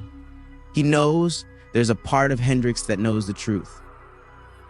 Knows America's truth is an everlasting cement noose around all their black necks. 271 of Vernon, Queens. Sloan opts for the sand instead of cement, the beach for the streets. She takes the long way back, trotting east along Rockaway Beach for miles, woodenly putting one foot in front of the other until reality begins to encroach again. She's off her game, she realizes. Been that way since Hill took a shot at her through Charlie P's bedroom. Sloan's been swept up in wave after wave, barely surfacing in time for the next breath. She knows it's like that sometimes. A difficult case takes any number of twists and turns. It's the nature of police work to be reactionary. But good policies, good detectives, and good officers work to reduce the gap between action and reaction. Great ones make it seem non-existent. She needs to get off her back leg and get back into the zone where she operates best. And that starts with information, piecing together the facts, the motives, and the players. Sloan lets out a snort, both legs coming to an abrupt stop. She can see the Dread Surfer grill nearby. The wind whips up the scent of fish tacos and salt water, hearkening back to the meeting she had here earlier in the day. The fact that it feels like weeks ago is a testament to the hellish hours she's been through today. And part of that reason is standing less than 100 feet away, slowly inching toward the water. She sees him like she first met him. Wide-shouldered, bronzed, lean. Not the monster of Arverne. Not the monster that massacred a house full of men in what amounted to a handful of seconds. 272 curiosity pulls her forward, and her legs do the rest. Sloan can feel something is different with him in this moment. A vulnerability, a crack in the suave and confident armor of the early morning Mordecai and a fragility that couldn't exist in the evening beast. She's close enough to see the weight of the world on slumped shoulders, the unsure fidget of weight shifting from one leg to the next. Even his breath is fast and shallow. She wades in after him. He walks until he's nearly waist deep in the water before he notices her hand on his shoulder. I thought Ayn Rand was more your type, she says, barely over the sound of the quieting waves. It's like the ocean can sense the intimacy of the moment. Not the crazed tension of passionate lovers, but the intimacy of a broken soul in need of, well, another. Sloan knows the struggle for peace. She's known it since her mom left. His smile is there, but the luster and joy are missing. Robert Louis Stevenson is more apropos. She can't help but meet his smile with a genuine one of her own. The tale of Jekyll and Hyde is a better explanation of the versions of the man she's met. Dissociative identity disorder is another. He answers her question before she can ask it. I know I'm not well. In my more lucid moments, I come here to do what 273 give himself to the sea, an offering, a sacrifice, an atonement. Suicide. He's trembling, shaking in a way that has nothing to do with the temperature of the lapping waves. But the water refuses me each time, refuses to cleanse or keep me. He winds up on the shore, alive each time. She finds his hand and leads him back to back to stable ground. The sea won't miss Mordecai tonight, Sloan thinks. She's given it enough bodies for one night. He lays on the sand, splayed out like Jesus on the cross. But unlike the sun, there's no heavenly plan, no holy architect. Just a lost black sheep wondering if the flock misses him, if the shepherd can ever forgive him. His words are soft, almost soothing against the nighttime backdrop. We can easily forgive a child who is afraid of the dark. The real tragedy of life is when men are afraid of the light. Plato. Sloan shakes her head with a smirk. At a time like this, he's quoting Plato. She sits in silence, more out of habit than purpose. He has a story to tell, and she gives him the lane to do it. I grew up on Malcolm, King, Baldwin, and the other greats of the movement. Fred Hampton, Nannie Helen Burroughs, Angela Davis, Langston Hughes, Frederick Douglass. He credits his mother for opening his mind, making the words of those who came before him 270 for a blazing trail to light up the darkest of nights. She knew he would need it, knew the world would look at him differently, even before the doctors delivered him with a perplexed and condescending look. Mordecai's rich chestnut skin cuddled against his snow-white mother's. She was raised to believe in equality, raised to believe the American dream was meant for all people within her borders. In short, she didn't know how to raise a black boy in America. As a white woman, she nurtured him the best she could. Sloan nods sympathetically. It was still difficult to fathom some parts of this country's racism, especially given how well she's done. But in the last few days, she knows the exception does not prove the rule. One black person's success does not grant the country absolution from its original sin. His mother educated herself right alongside her son, learning almost firsthand the dangers of having a darker shade of skin. She felt every stop and frisk, every agonizing knot in her child's stomach when an officer's hand touched their firearm, every time the word nigger was hurled his way. She felt it all. While schooling him on what it meant to be black, he credits America for snuffing out her light. Her heart gave out when he was still a teen, and that's when his next set of lessons began. Her parents and family disowned her years ago for jungle fever, and Mordecai went straight into foster care. White families who adopt black children want tokens. The kind better seen than heard. Not the kind educated on Marcus Garvey, Huey P. Newton, Haile Selassie.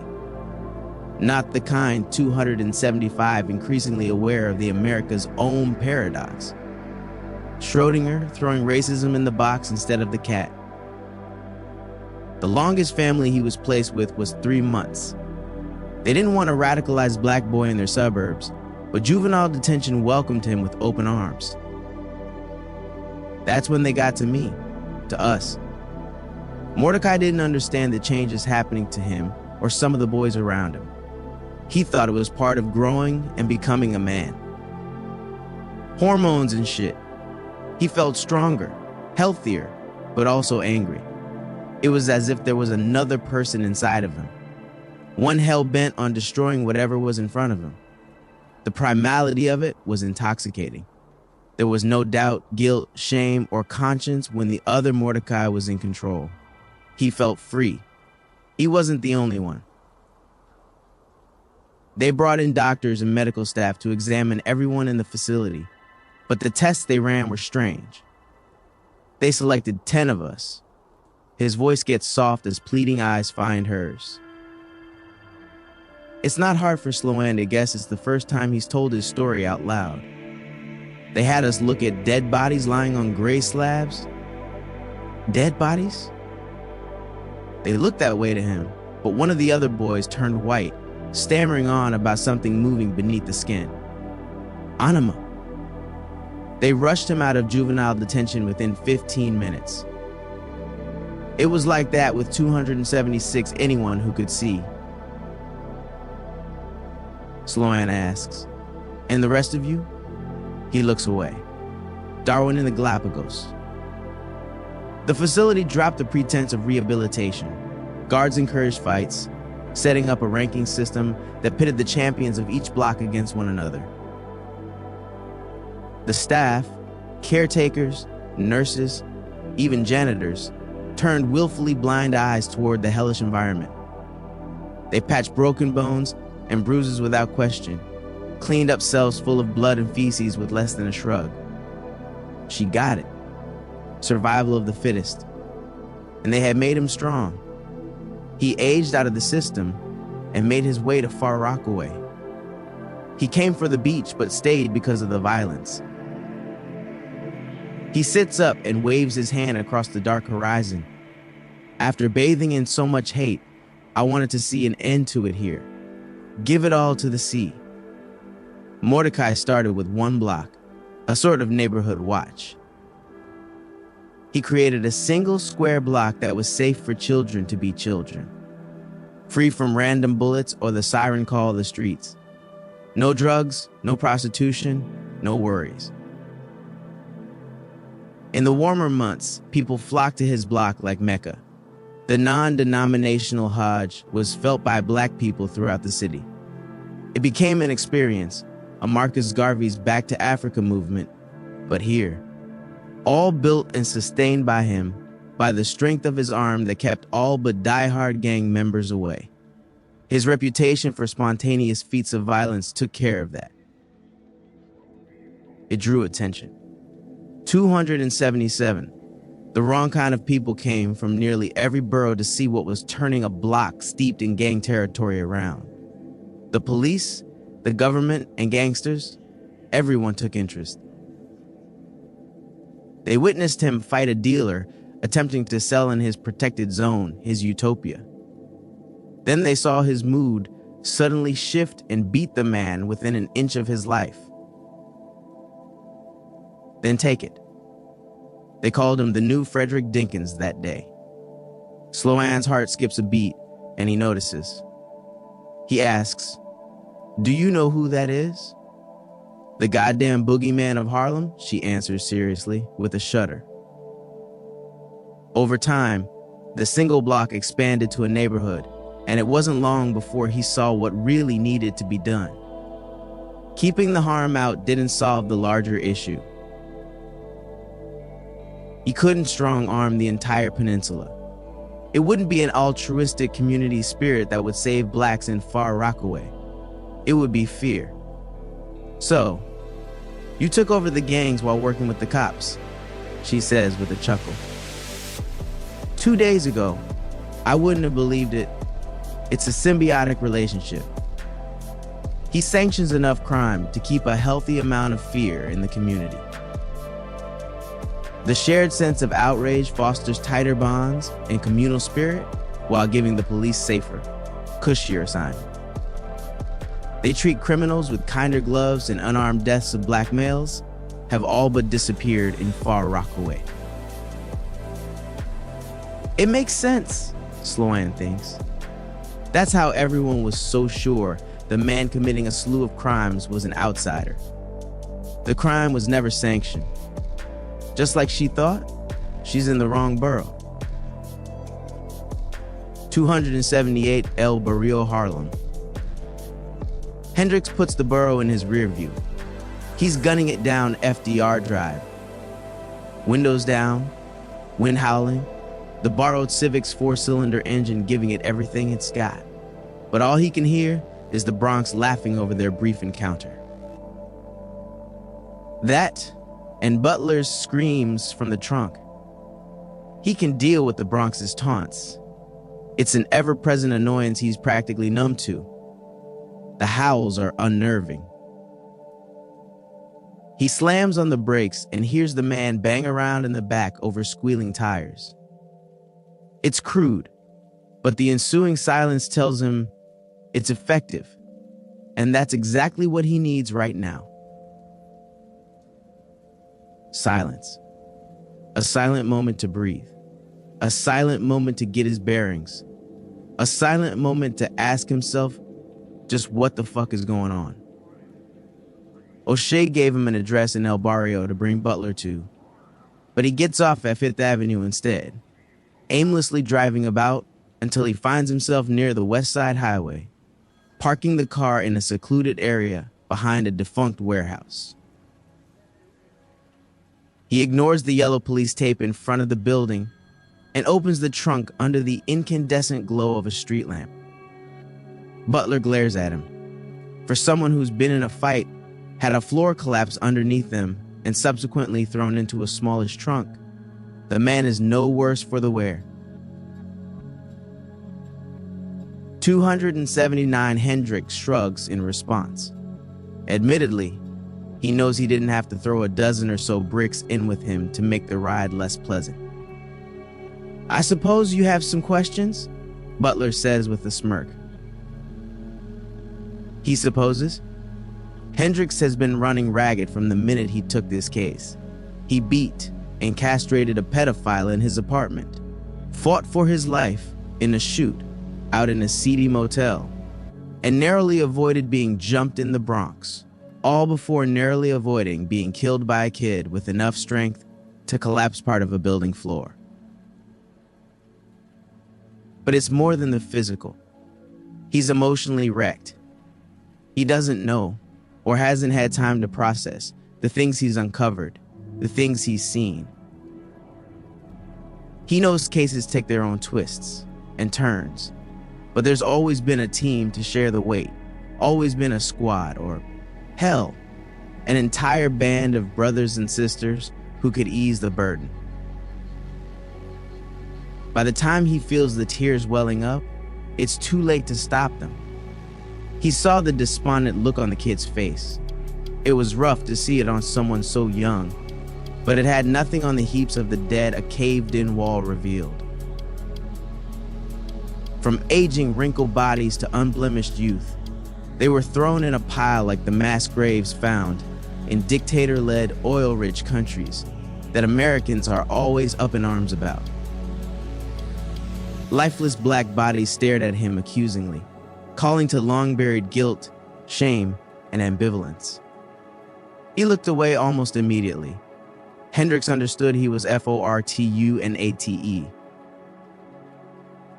He played on both sides of the law and never paid the price for either.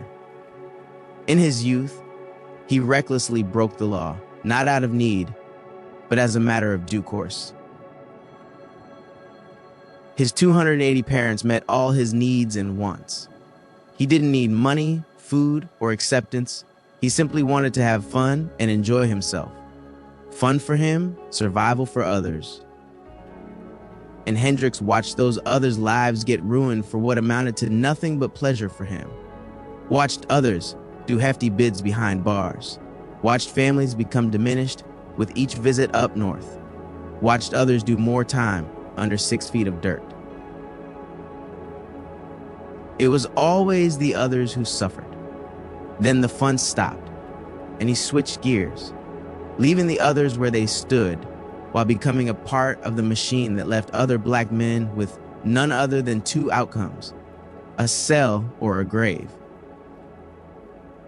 That was his shame. Red hot, burning guilt, he tirelessly worked to assuage while he patrolled the streets. Then as he solved crimes as a detective, it worked for a while. It wasn't hard to convince himself that he was the people's champion, a shining example that mothers could cuff their rebellious sons on the ear and say, "That's the type of man you should be like. That's the type of man who keeps us safe and puts his people first." But those milky dead eyes in that Bronx basement cut through the gauze, cut through the thick layers of bandages, to call him what he knew he was all along: a hypocrite, a sellout, a Uncle Tom. Hendrix lets out a slow breath. It's not so black and white, he tries to tell himself. His own rationalization never brought much peace, but his father's words always did. "Jelani," he said before the cancer took his mind, "ignominious starts don't portend a 281 inglorious end. You are the best thing we ever created, the best of both of us. When we are gone, they will be all the family you have left. Be an asset to them.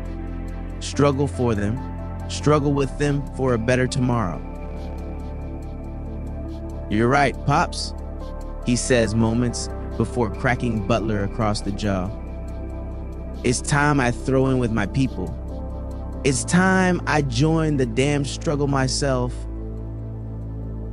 He lifts Butler out the trunk, then dumps him on the ground.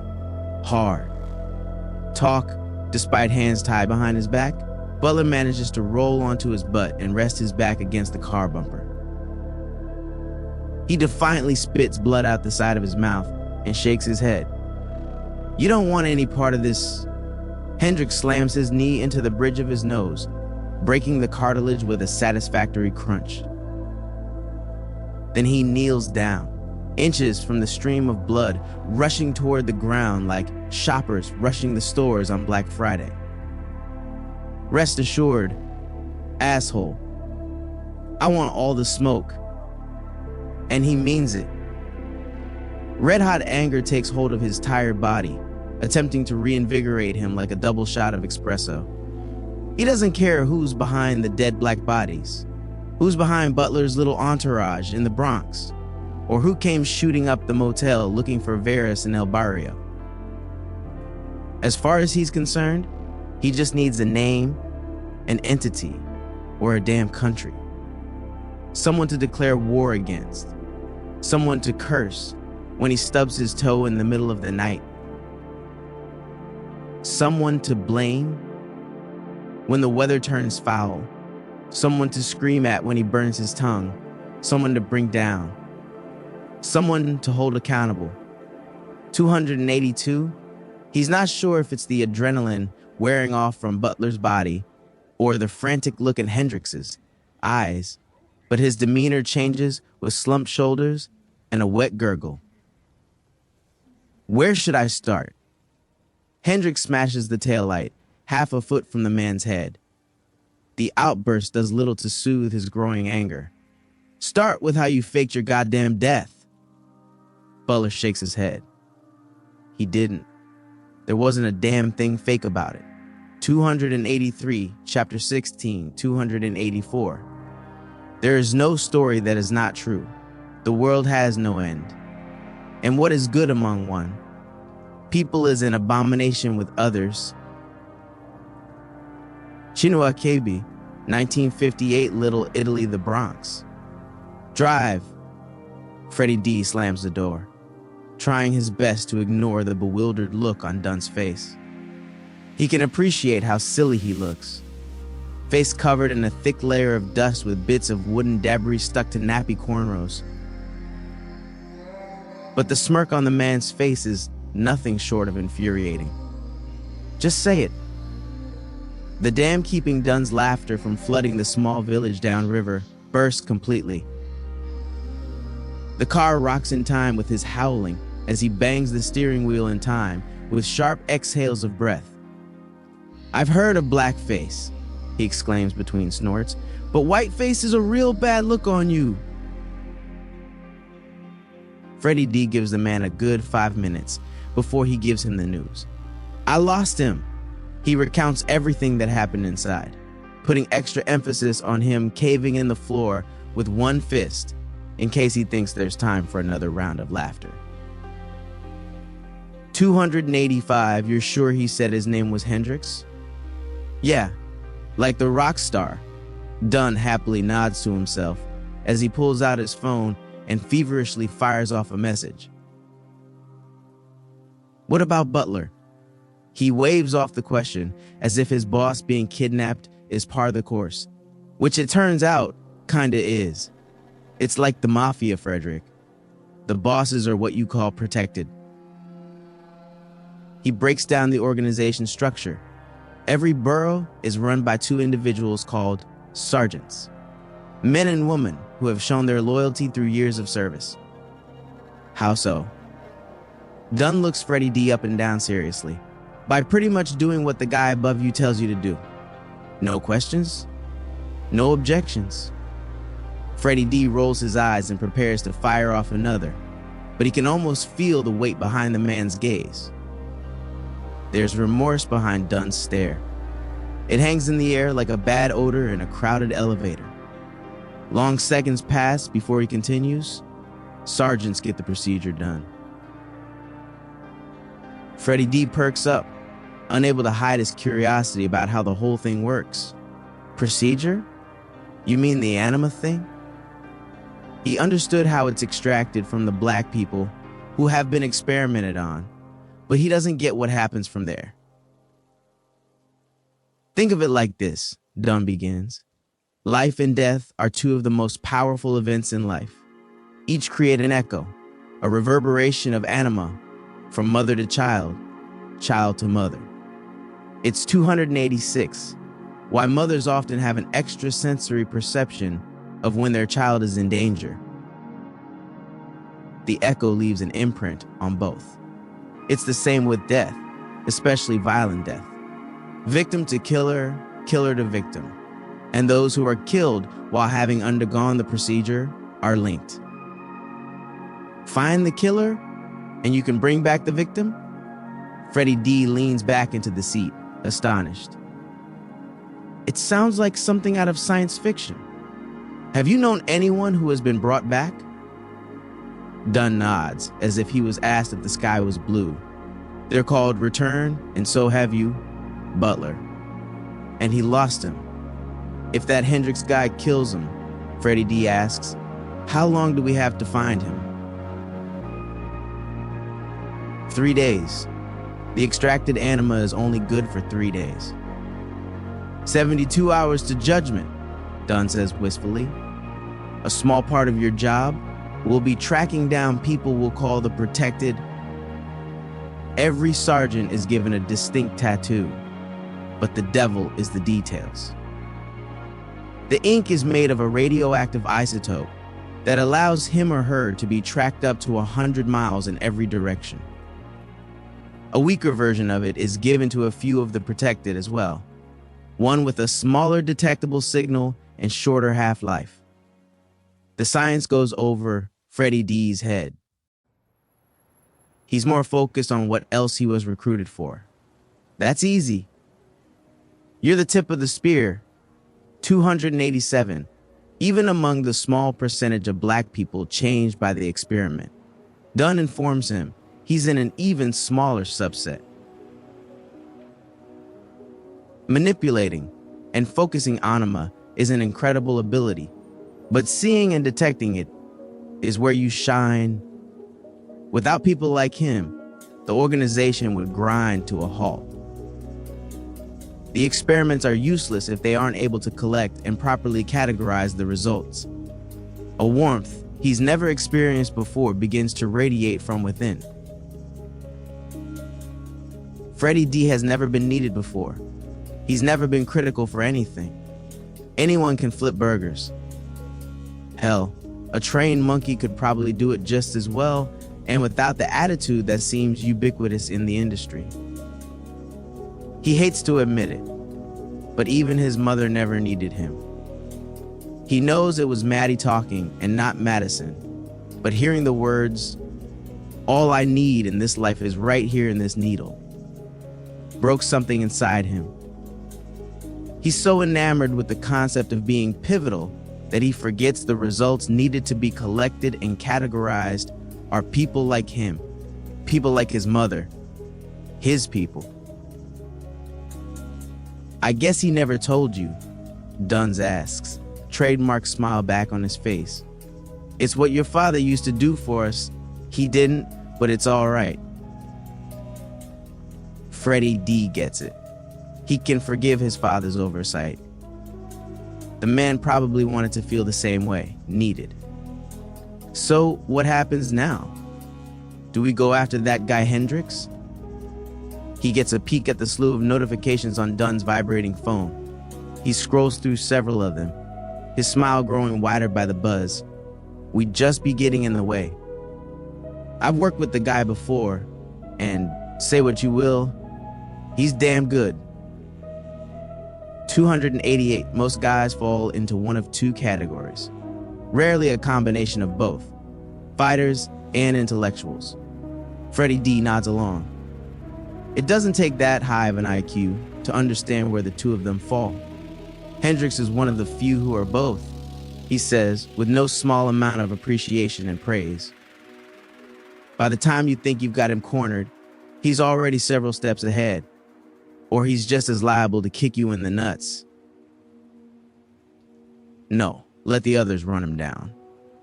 There's a better hand we can play. Overall, it's not what Freddie D expected after his first fuck up. He was sure he would come back to the car and Dunn would give him his walking papers.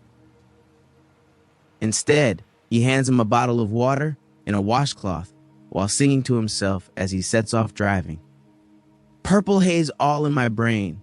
Lately things done seem the same. Acting funny, but I don't know why. Excuse me while I kiss the sky. Purple haze all around. Don't know if I'm coming up or down. Am I happy or in misery? Whatever it is, that girl put a spell on me. They're on the I-95 north, heading toward the Whitestone Bridge before he thinks to ask. I saw something in the basement, Freddie D says carefully, after the warm and fuzzies run their course. If it were possible to talk of a thing without conjuring up its corresponding image. 289. He sure as hell gives it a shot. But it's like trying to take a shower without getting wet. It's their eyes that unnerve him the most, that threaten his resolve, and cause him to have second guesses on his new way of looking at the world. Freddie D doesn't understand how vacant stares can do that, but apart he's unwilling to give voice to looks toward Dunn for reassurance. You talking about the bodies, Frederick? Yeah, he's talking about the fucking bodies. A necessary evil, a byproduct of the clash between those with a will to take what the world offers and those who blindly plod along life. He swerves across 3 lanes on the Van Wyck Expressway, taking the Atlantic Avenue exit. Dunn blows through the lights as he rumbles down toward Jamaica, Queens. It's a bustling neighborhood, predominantly home to African Americans, but with a sharp influx of other minority immigrant groups. He double parks the car on the corner of Archer Avenue and Sudfin Boulevard in front of the Long Island Railroad. Freddie D follows Dunn's eyes as they scurry from person to person, each moving like lost ants trying to find their hive above. Nature isn't good or evil, he explains. The tectonic plates don't shift under California out of malice. Texas and Oklahoma don't get hit with double and triple digit tornadoes each year because they did something wrong. Nature just is. It runs its own calculus and reaches its own conclusions. Nature does so because it has the strength to do so. No one can challenge it. No one can deny it. That's real authority. That's real power. 290, it's the same with us, with humans. We simply refuse to admit it because America created a society that lies to you constantly. This country tells you you're important. You're a spectacular individual who can accomplish any goal you dream. But wake up. He nods toward a man chugging the contents of a brown paper bag while pissing under the screen showing departing times for the Babylon train line. You think he can be the CEO of a Fortune 500 company? An astronaut? A fireman? Freddie D shakes his head. It's a rhetorical question. The man doesn't even have shoes on.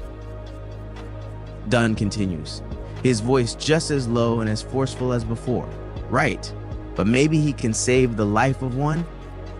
Maybe he can ensure that the real movers and shakers, the real people marching humanity toward a better future, have the time on this earth to do just that. That's the calculus humans deal with. And the truth is that Freddie D would rather be a part of the team doing the math than be the man too drunk to realize his socks are soaked in his own urine. Let's go. 291 Bed-Stuy, Brooklyn. Let's go, Mordecai says. She can't help but notice his reluctance, like a child learning he's going to the dentist instead of Disney World. Slumped shoulders, face downturned in a frown, eyes rolled toward the car ceiling. She watches him as she speeds past Nassau Expressway, taking a left on Rockaway Turnpike before eventually merging onto the Van Wyck. He distracts himself with turning on the borrowed police cruiser's lights and sirens on and off, but it loses its charm in short order, and he returns to slumping in the passenger seat. Sloan lets out a shallow breath as she weaves in and out of traffic, trying to get over his childish behavior and focus on the upside, which, if she's honest, is plenty. His knowledge about the ongoings of Far Rockaway is encyclopedic. He knows nearly every street, underpass, and pothole. He knows the addresses of every place of worship, every liquor store, every bodega. Sloan gains even more of an appreciation for how his brain works and has to admit that he would make a great detective, save for one thing. Mordecai is afraid to leave the peninsula. Like 7-year-old scared of the dark afraid. Although she would never swear to it under oath, she's read up enough to put together that parts of his psyche were simply stunted at a young age. She reckons it most likely coincides with his mother's death. But with being the subject of a dangerous, unsanctioned experiment, Sloan isn't sure one way or another. Either way, of all the things she's encountered in the last 24 hours, the childlike fear of a man who tore 292 through a house of armed men is probably the most outrageous. Thankfully, the irrational panic doesn't get in the way of what's important. Mordecai's mind is still sharp, still honed to a fine edge. He's a fountain of information, despite many unexplored leads. She spends half an hour of their 50-minute drive comparing notes and learning about the people behind the house in Arverne, Ouroboros. Somehow, having a name to the organization makes it more sinister in her eyes. They are the stuff of nightmares, conducting foul experiments on black people reserved for the most demented science fiction writer. No, they were more akin to Josef Mengele and the rest of the Nazi ilk, who conducted twisted experiments on Jewish prisoners during the Second World War. Still, it's nice to have a name, nice to have an organization to throw her will against. Her mother always said a name has power. It denotes intention. A name means dedication to a cause, dedication to an idea flown under a unified banner, dedication to exploiting the lives of Black people no different than much of the world had centuries ago. She can hear a hint of hypocrisy in her own thoughts, the bit of dye in crystal clear water that invariably changes its purity forever. She feels like she's late to the party. She's had it better than most. And the lack of struggle and identity with those beaten down by the system guilts her in no small way. It's not to say that Sloan has regrets. No, she would run things the same way if the race began again today. She believes in the necessity of policing, but can admit to the ills of the criminal justice system itself. 293, the math doesn't lie. There is a bias.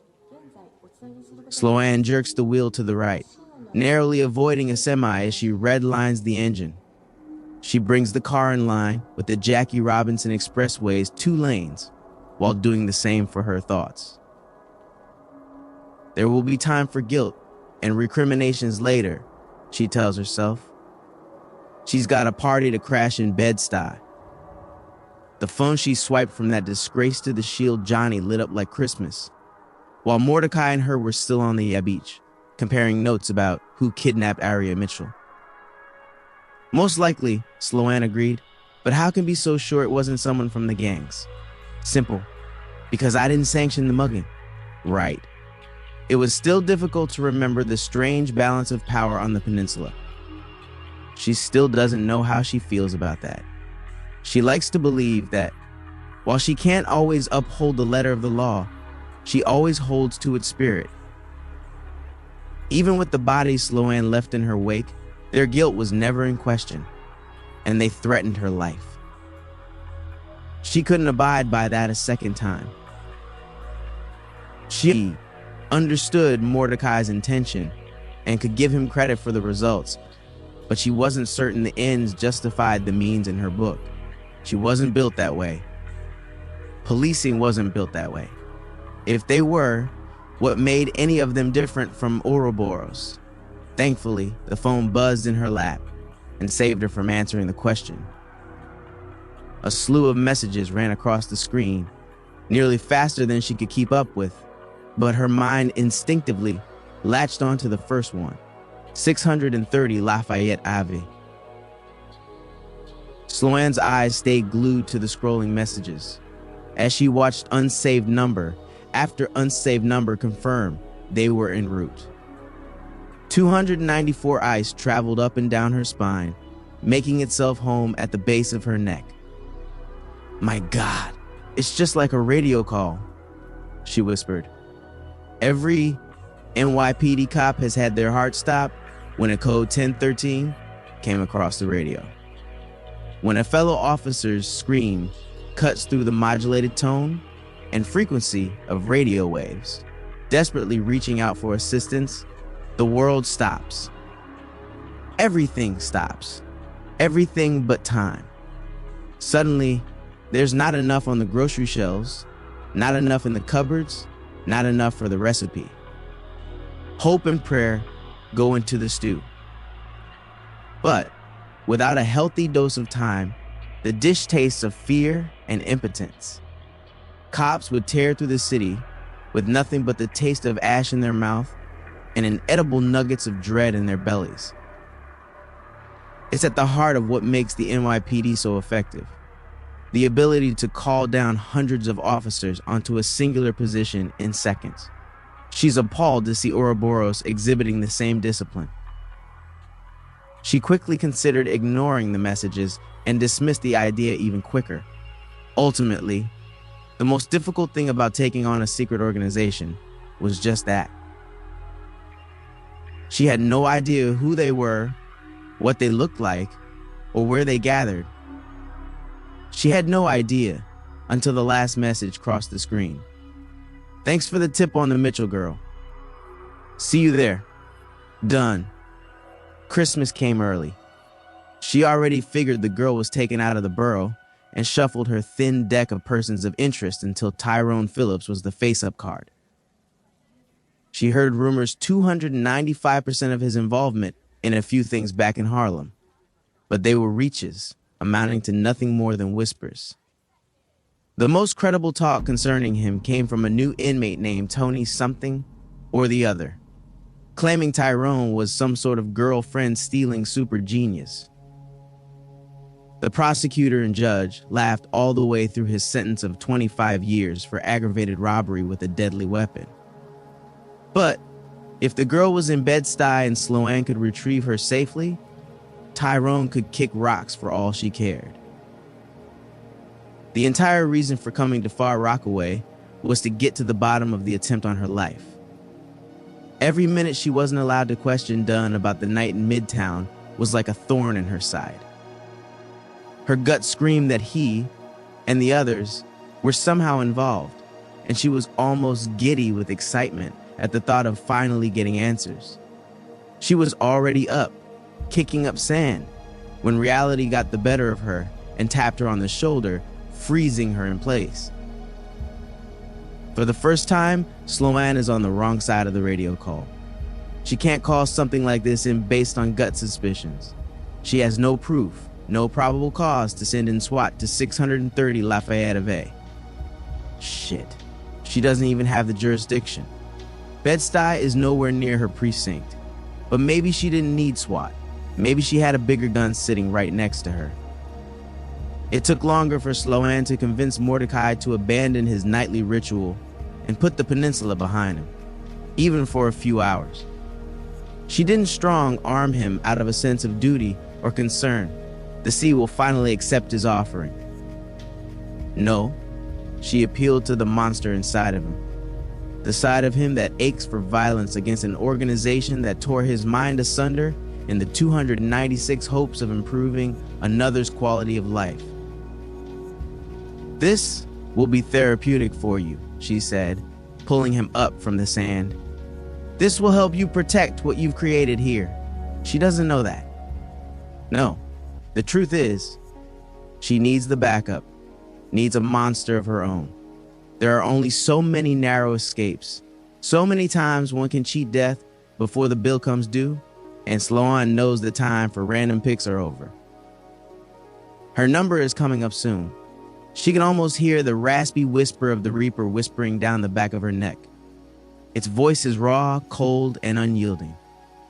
The math doesn't lie, it says. There is a biased 297 El Barrio Harlem. Hendrix is biased. He thinks everyone everywhere is lying to him at all times, so he searches for it and usually finds it.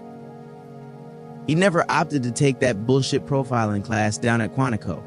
Never saw the point. People know when they're being lied to, he thinks. It's a gut feeling, an uneasiness that doesn't sit quite right. He doesn't need some pencil-neck agent to tell him what his gut's been doing well enough for over 3 decades. Except, now he kind of wishes he at least peeked at a few notes, because his gut has got nothing for him. No matter how many times he asks, the response is the same. No deception detected. Butler's eyes never waver from his. For long seconds, they hold his gaze in the defiant way reserved only for those telling the truth. He doesn't fidget, he doesn't sweat.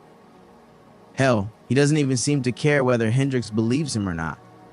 And the bothersome thing is, he does believe the prick. It confirms the nagging image of Logan Brewster that's been bouncing around in his head since the motel shooting. He runs his hand through his hair and lets out a slow sigh. In the end, all he can do is nod for the man to continue. The last thing Butler remembered was that Ogre's, Frederick Dinkins, hand wrapped around his throat while egging some hysterical brat to stick him like a pig. He shakes his head sheepishly. It was my own knife, too. It was a good knife. Bullshit. I saw the car your body was found in. It was shot to hell. 298 misdirection, a favorite tool of Ouroboros. Stop. What now? How many times do you plan on interrupting me? Butler asks, eyes flaring in annoyance. He nods toward his chest. Take a damn look for yourself. Hendricks punches him in the jaw. The guy is a little too flippant and full of himself for his liking, but he does take a suggestion. He runs his pocket knife through the fabric like butter and reveals a tattoo over the man's heart. A black snake, seemingly made of wisps of smoke, eating its own tail. Ouroboros. So, you're not completely full of shit. Just about 3/4. Butler ignores the jab and continues, still flippant, still defiant, like he isn't T, the one with his hands tied behind his back, slumped against the Civic's bumper. Like he's the one in control. To understand Ouroboros, you have to understand an important axiom, he begins. All lives are most decidedly not created equal. The antithetical notion that America feeds its children is bullshit, but a necessary one. The machine is nothing without its cogs, and in order to keep it humming along silently, efficiently, and perpetually, it prefers said cogs to be blissfully unaware of the truth. Despite it being everywhere. What do you mean? Turn on a television, flip through a magazine, open a damn app. The truth is right there, yet people happily divorce themselves from reality. America's sleight of hand. She screams of a nation of equals while celebrating its elite.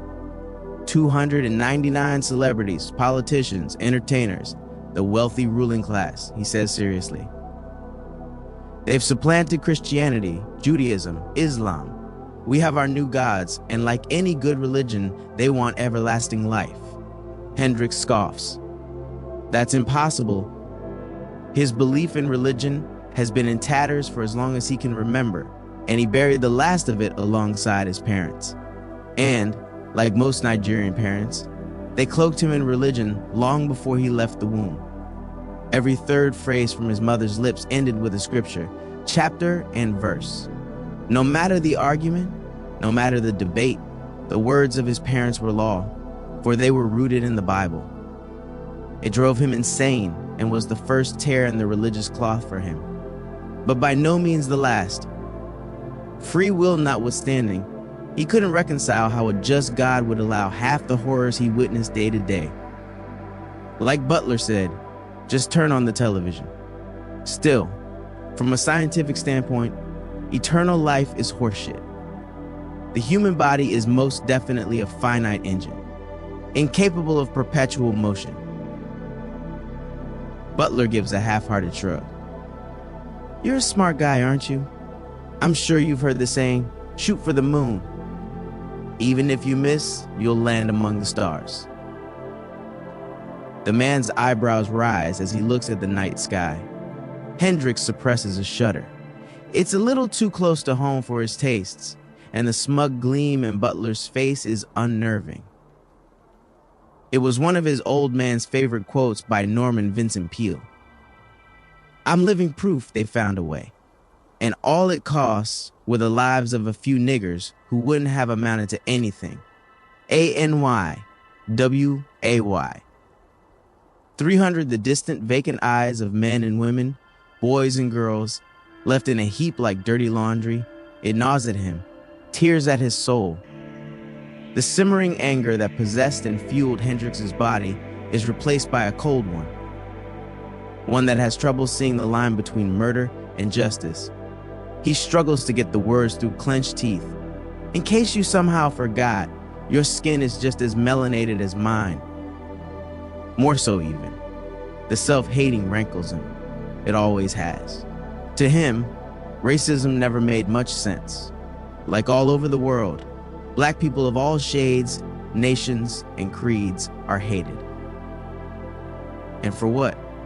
What did black people as a whole ever do to the world?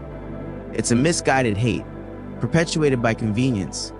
He can sort of wrap his head around that notion, but not the self-hating black man. It serves no purpose. It doesn't erase or lighten one's skin. and it certainly doesn't put one closer to Maz's table. A nigger? You're worse than that, Butler? His neck inches forward in response. Fuck you, Jelani. What did you just call me? Jelani, Jelani, not Hendrix. Jelani? There is no way he should know his name. Any of them. He was sure Butler was out cold after their little scuffle, doubly sure after the floor collapsed. Even still, he didn't call him Hendrix. 301 he has trouble shaking the warm cloak anonymity provides. It's like alcohol at Wednesday night karaoke. It emboldens while lowering inhibitions. Hendrix has more trouble keeping his jaw from hitting the floor. Come on. You thought you were running around town like some sort of super nigger? Ouroboros knew all about him. Had a black warrant out for him since he was dumb enough to take the case. He hears the roar of several engines tearing down the street as headlights swerve across the empty parking lot and light up their little tete-a-tete. You don't fucking get it, Butler laughs, shimmying to his feet. We're everywhere. They aren't some silly gang he's been running around, busting up for information. Not some pissant underfunded terror cell. They're a federally backed agency that never existed on paper, but are more real than his idiotic attempt at solving a case way above his former pay grade. And what we are going to do to you, he shivers orgasmically, will make what happened in that basement a pleasant fucking dream.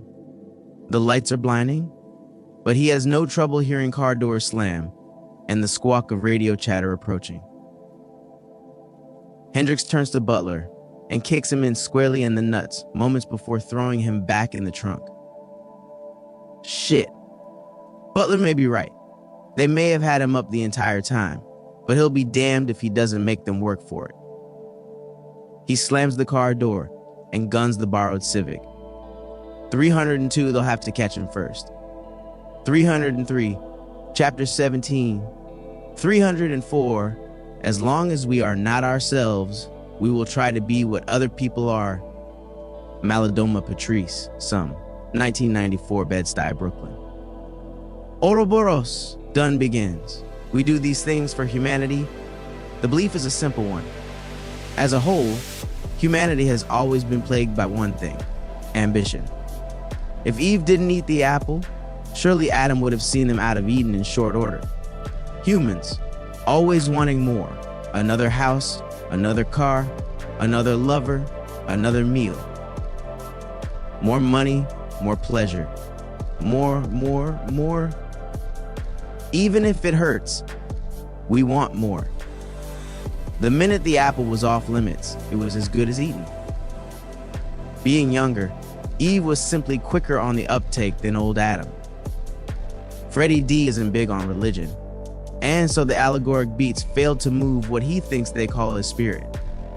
He never understood how white and black Americans pray to the same God.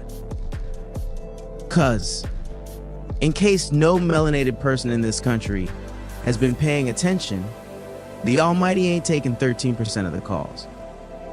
Maybe black people have the wrong number, he wonders.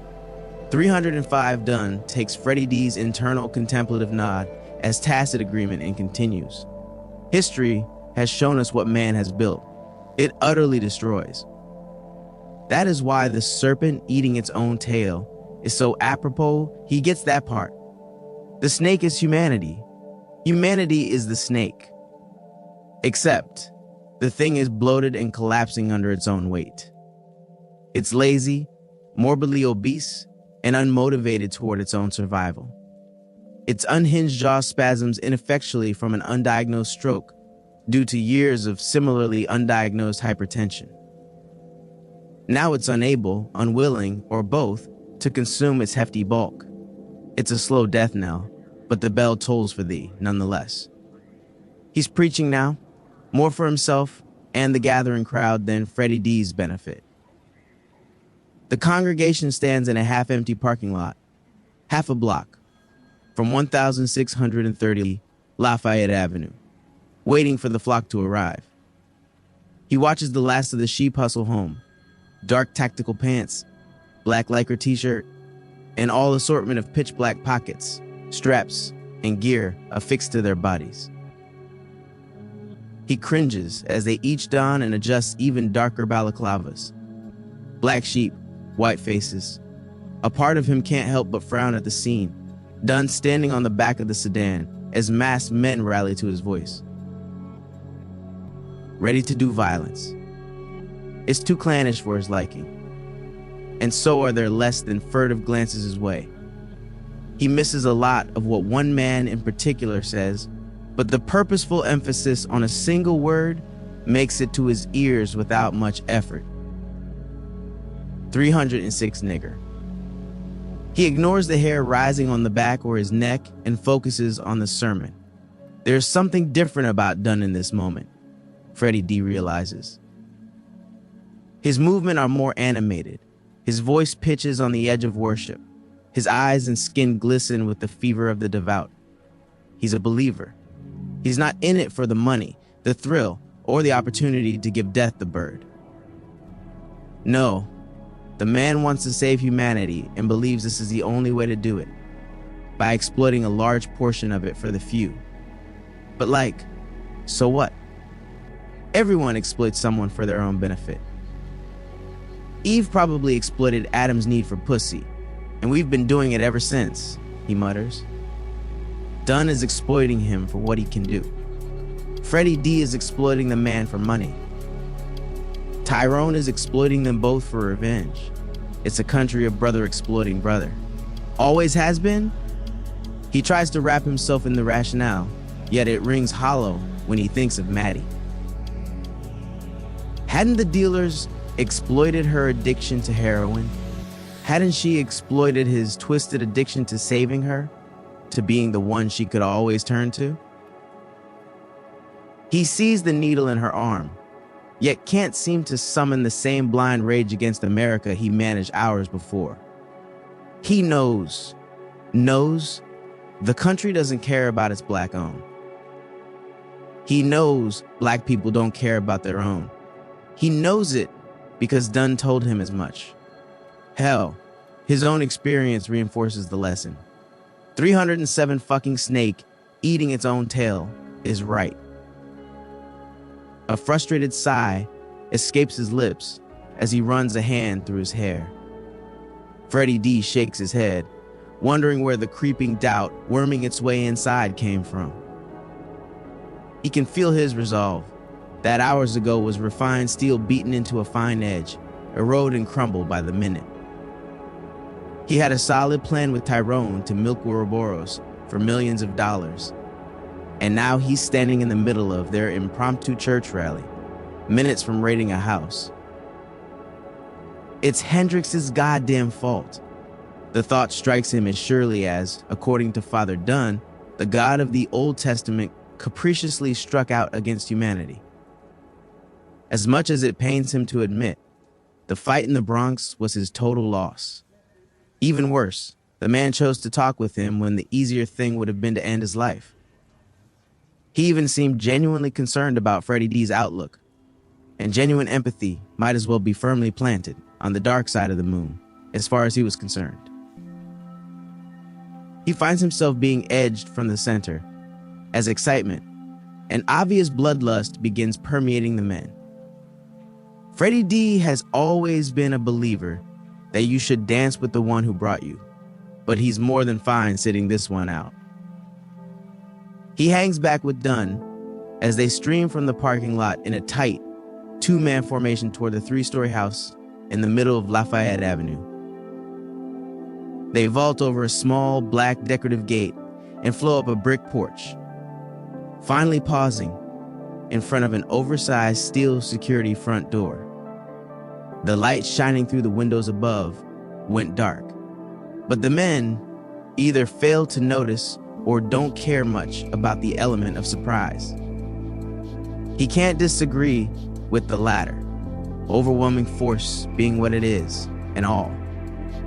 308 before he can make out their method of entry.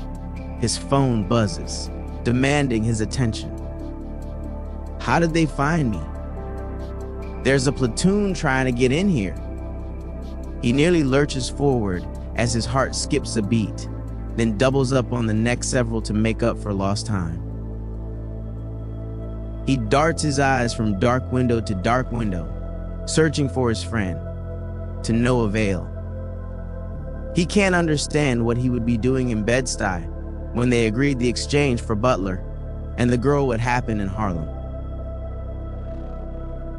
"Feel free to tell Tyrone the deal is off," Dunn says without taking his eyes off the men working to breach the steel door.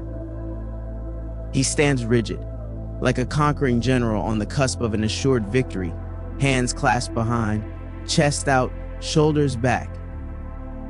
It reminds Freddie D of the pictures of George Washington that he drew mustaches on in his high school history book. We always knew where Area Mitchell was who. His heart races as the solid ground beneath him doesn't feel so sturdy any longer. For better or worse, he and Tyrone had a plan to both get what they wanted. He never once considered they were being the ones played. Dunn faces him with his trademark cocky grin. "The girl you helped kidnap from Far Rockaway, Frederick, fuck."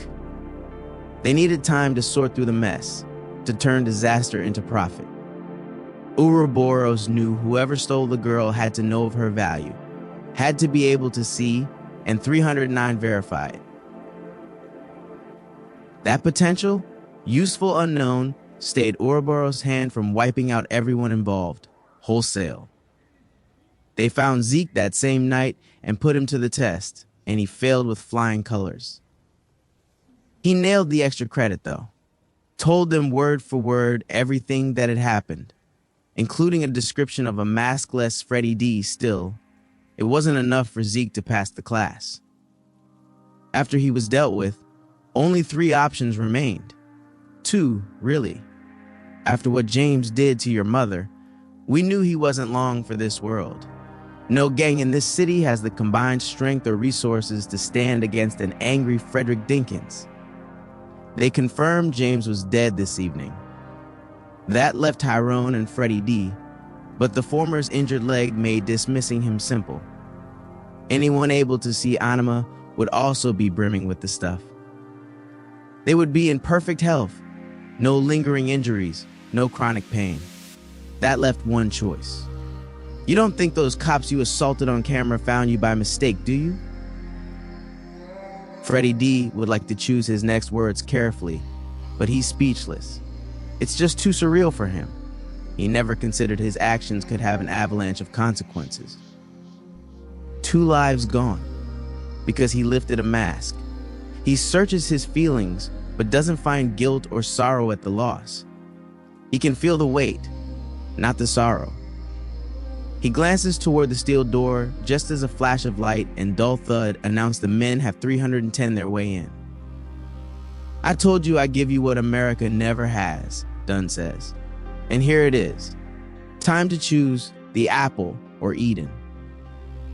311 Bed-Stuy, Brooklyn, 630 Lafayette Avenue's interior is more a swanky open loft than the traditional outside facade indicates.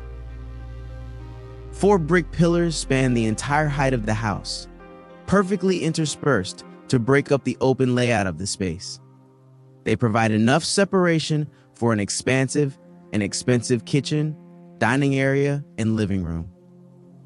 She can appreciate the level of detail that went into the decor. It's ungaudy. The taste of someone who has a bit of money, but enough sense to put it where it matters most. A quartz island, stained oak floors, a comfortable-looking sectional, perfectly sized, mounted television for the space. A metallic spiral staircase connects the 2nd and 3rd levels where the decor and design choices continue to skew toward her liking. She digs the industrial, square catwalk look, complete with thick metal cables serving as banisters. From their darkened vantage point on the 3rd floor, she can see that the entire 2nd floor is dedicated to books. It's one huge bookcase broken up by doors, she assumes, lead to rooms with more books in them. Sloan is absolutely in love with the house. She lets out a sigh. Too bad it's all getting shot to shit. The men from Ouroboros are caught in a fatal funnel. The front door leads to a narrow walkway, 10 to 12 feet or so, before opening to the first floor proper. And, instead of a leisurely stroll forward, the first man through was met with a hail of gunfire. By the multiple holes in his abdomen, her money is on buckshot if she doesn't miss her mark. Even with a man wounded, she has to give it to them. They maintain their discipline by 312 laying down cover fire while dragging their wounded man back toward the front door.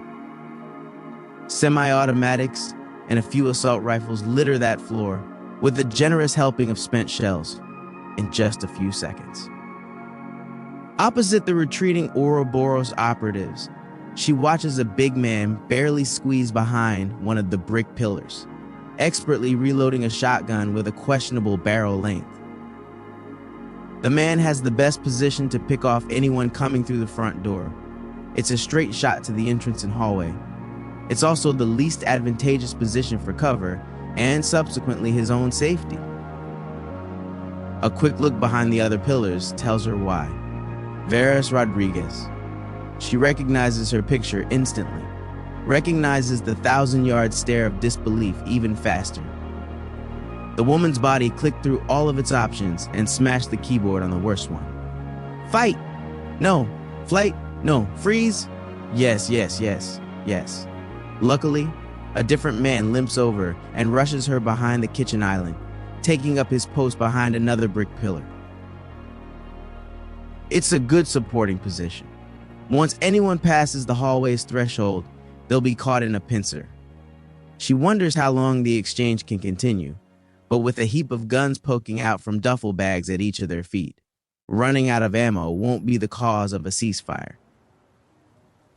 The man with the limp yells over the roaring of frustrated bullets eager to rip into flesh. 313. How long before they get here? Shit. She hopes he isn't asking about the cops, 'cause some of them are already at the front door. The firing pauses for a few moments before she spots someone re-enter the fatal funnel. Someone with a death wish, she thinks. She doesn't spot a weapon on him, which she is super good with. The more of them in the dirt, the better. Except the buckshot misses. It's not the copper-plated steel oar's fault. It's his. The newcomer smoothly darted to his right, placed his foot against the wall, and hopped above and across the buckshot spread. To his credit, the big man readjusts almost immediately, but by the time the next shot leaves, it's too high. He works the shotgun, pumping it like his life depends on it, and lets off another round. However, the math still works out the same way. The kid proves the first two misses weren't marksmanship issues. He speeds forward, harmlessly sliding under the steel bearings on both knees, with his torso almost horizontal to the floor. Pistols replace the sawed-off shotgun. But this proves a simpler dodge. No acrobatics, no theatrics required. He's just not there when the bullets arrive. He's like me, Mordecai whispers, not without a great deal of reverence. He's like a kid watching his favorite Saturday morning cartoon, oblivious to the world around him. Drool and all. No, Mordecai amends. He's what I was supposed to be. 314, it's almost painful to hear.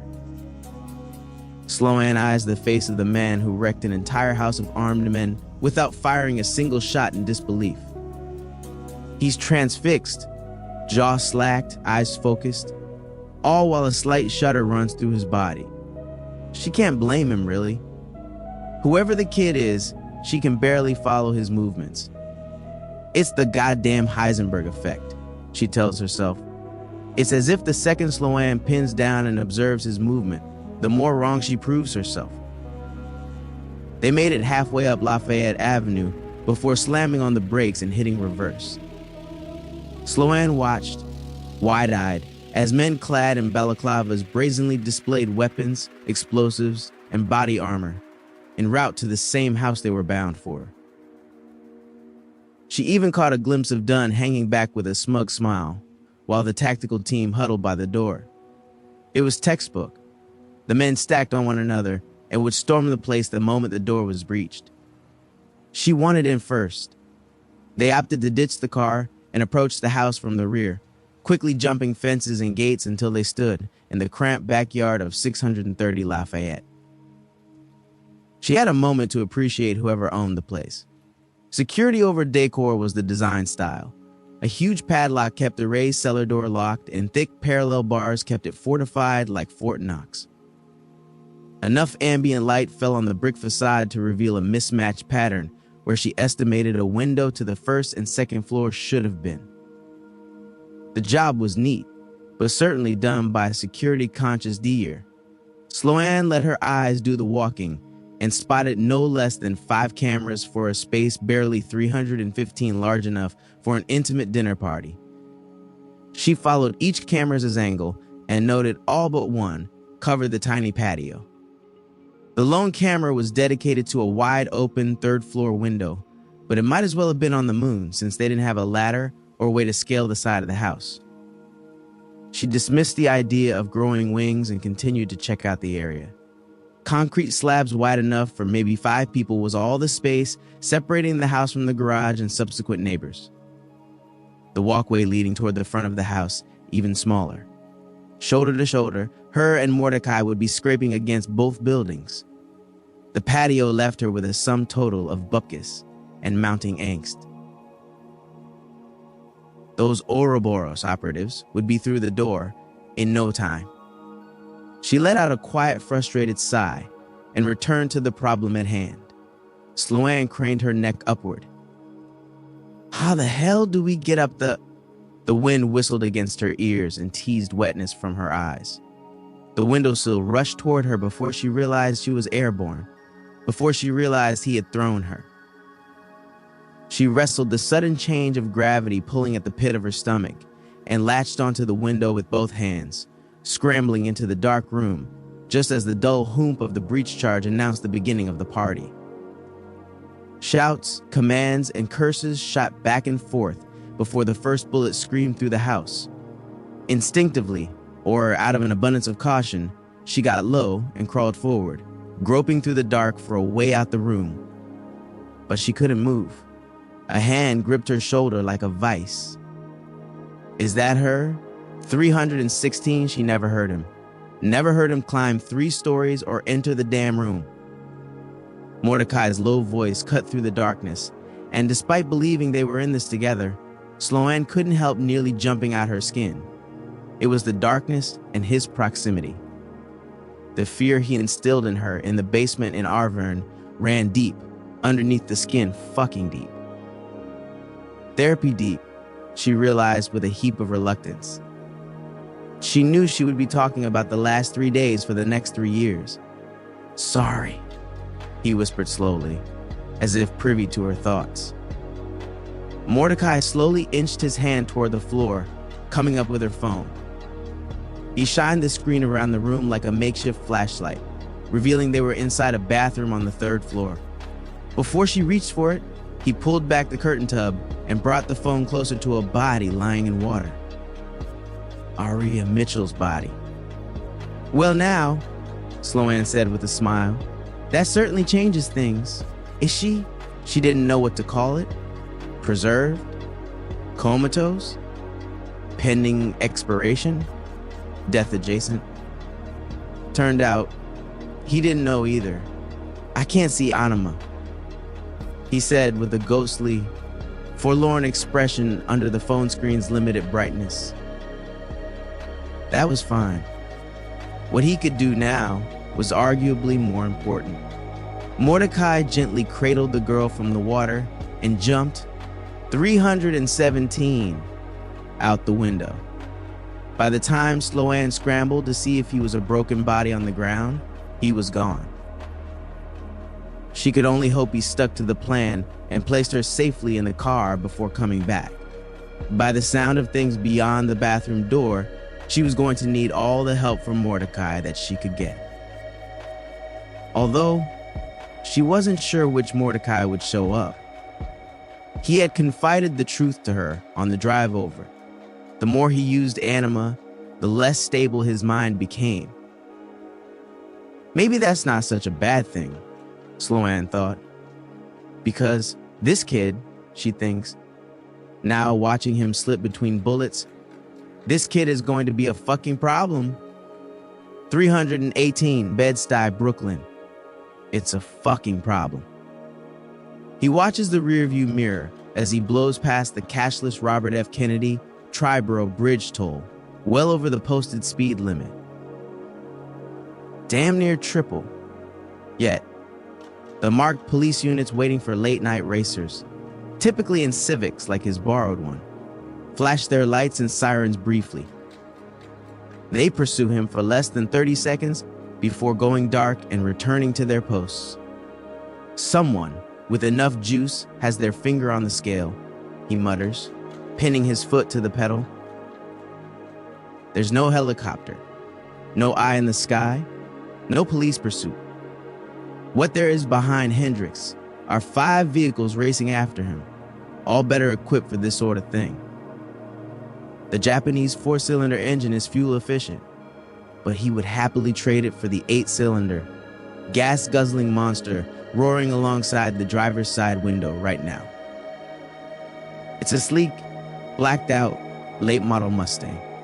No emblems, no visibility through tinted windows, no plates, no registration.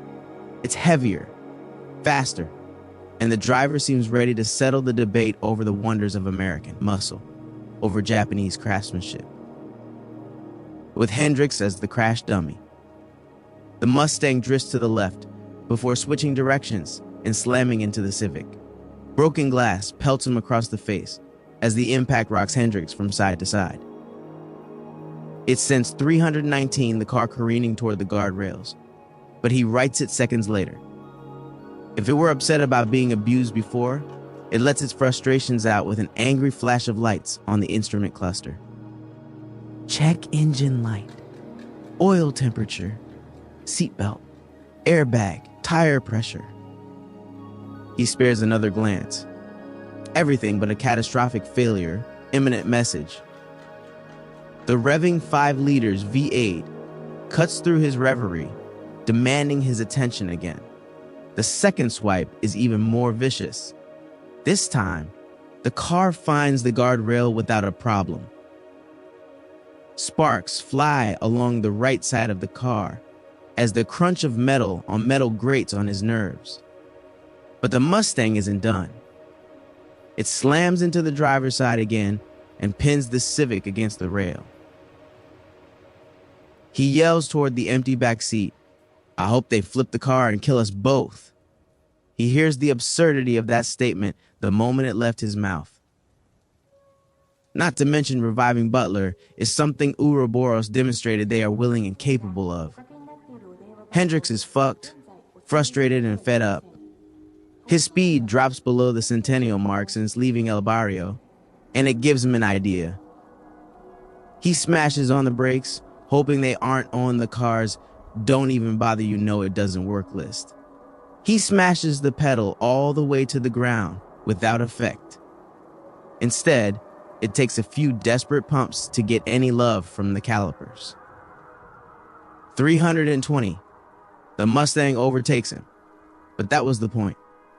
The driver corrects himself after slamming into the same guardrail, no more than 2 feet in front of Hendricks. Perfect.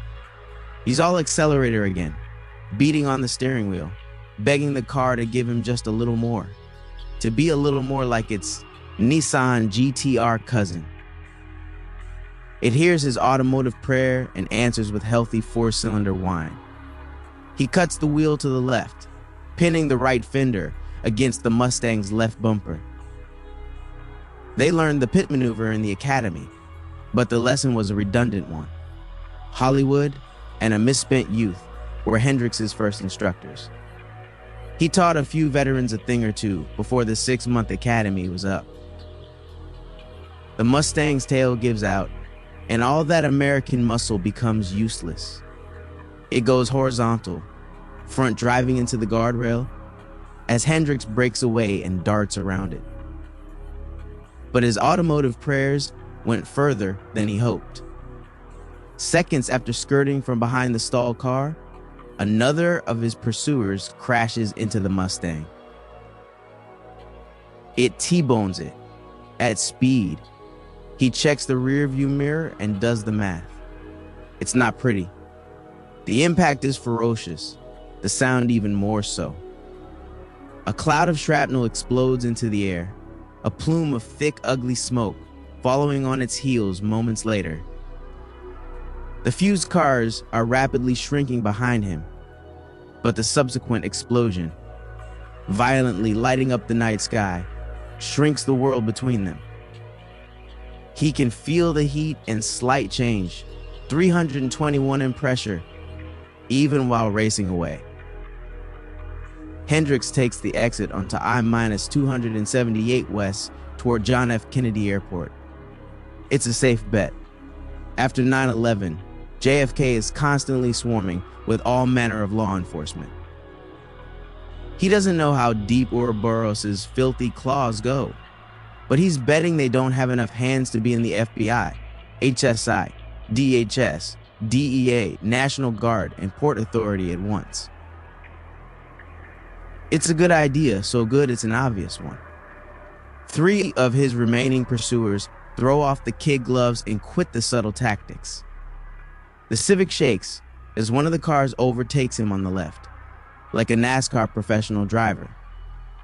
It's another sleek, blacked-out American muscle car. They all are.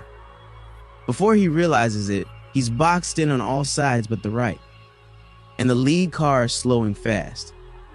He doesn't bother with the math this time. He knows he won't make his flight.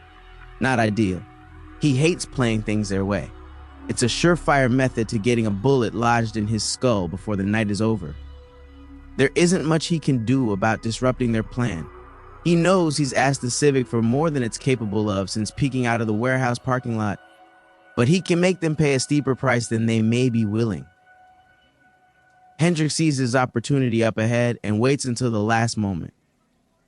Then he viciously cuts the wheel to the right and feels the tires give their all to grip the road for all they're worth.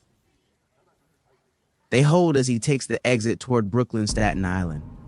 The last-ditch maneuver buys him some breathing room. Only one of his pursuers are able to continue to follow. 322, he smiles at the other pair's brake and subsequent reverse lights as the roads separate and lets out a laugh. If they think they're just gonna back up on the Van Wyck, several passenger cars swerve around them.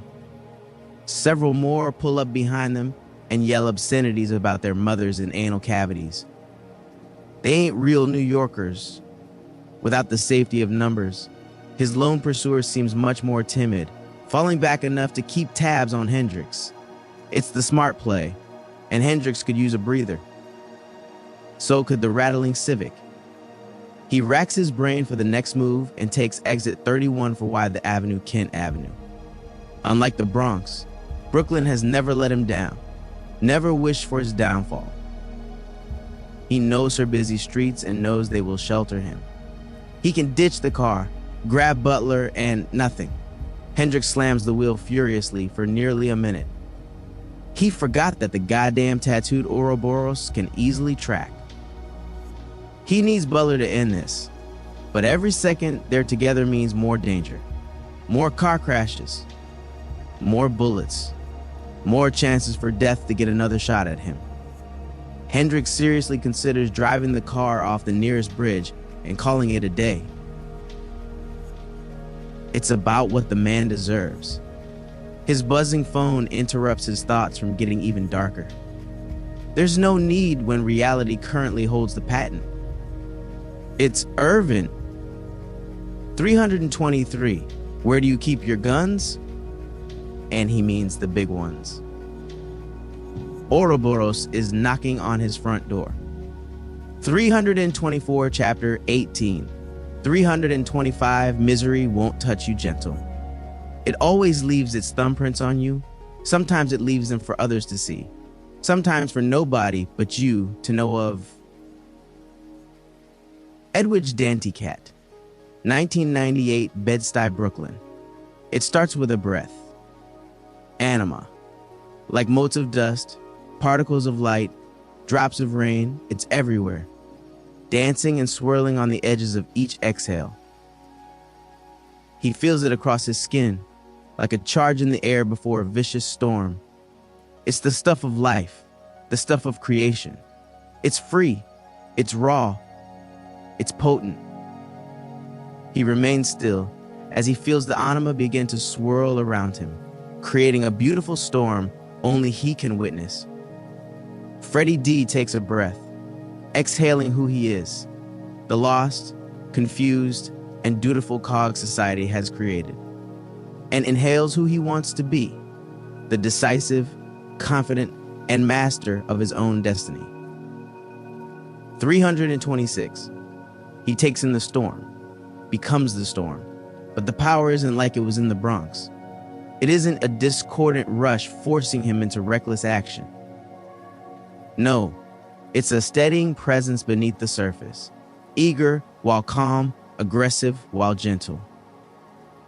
He weaves his way through the tactical team busy packing, gauze into their fallen man's abdomen.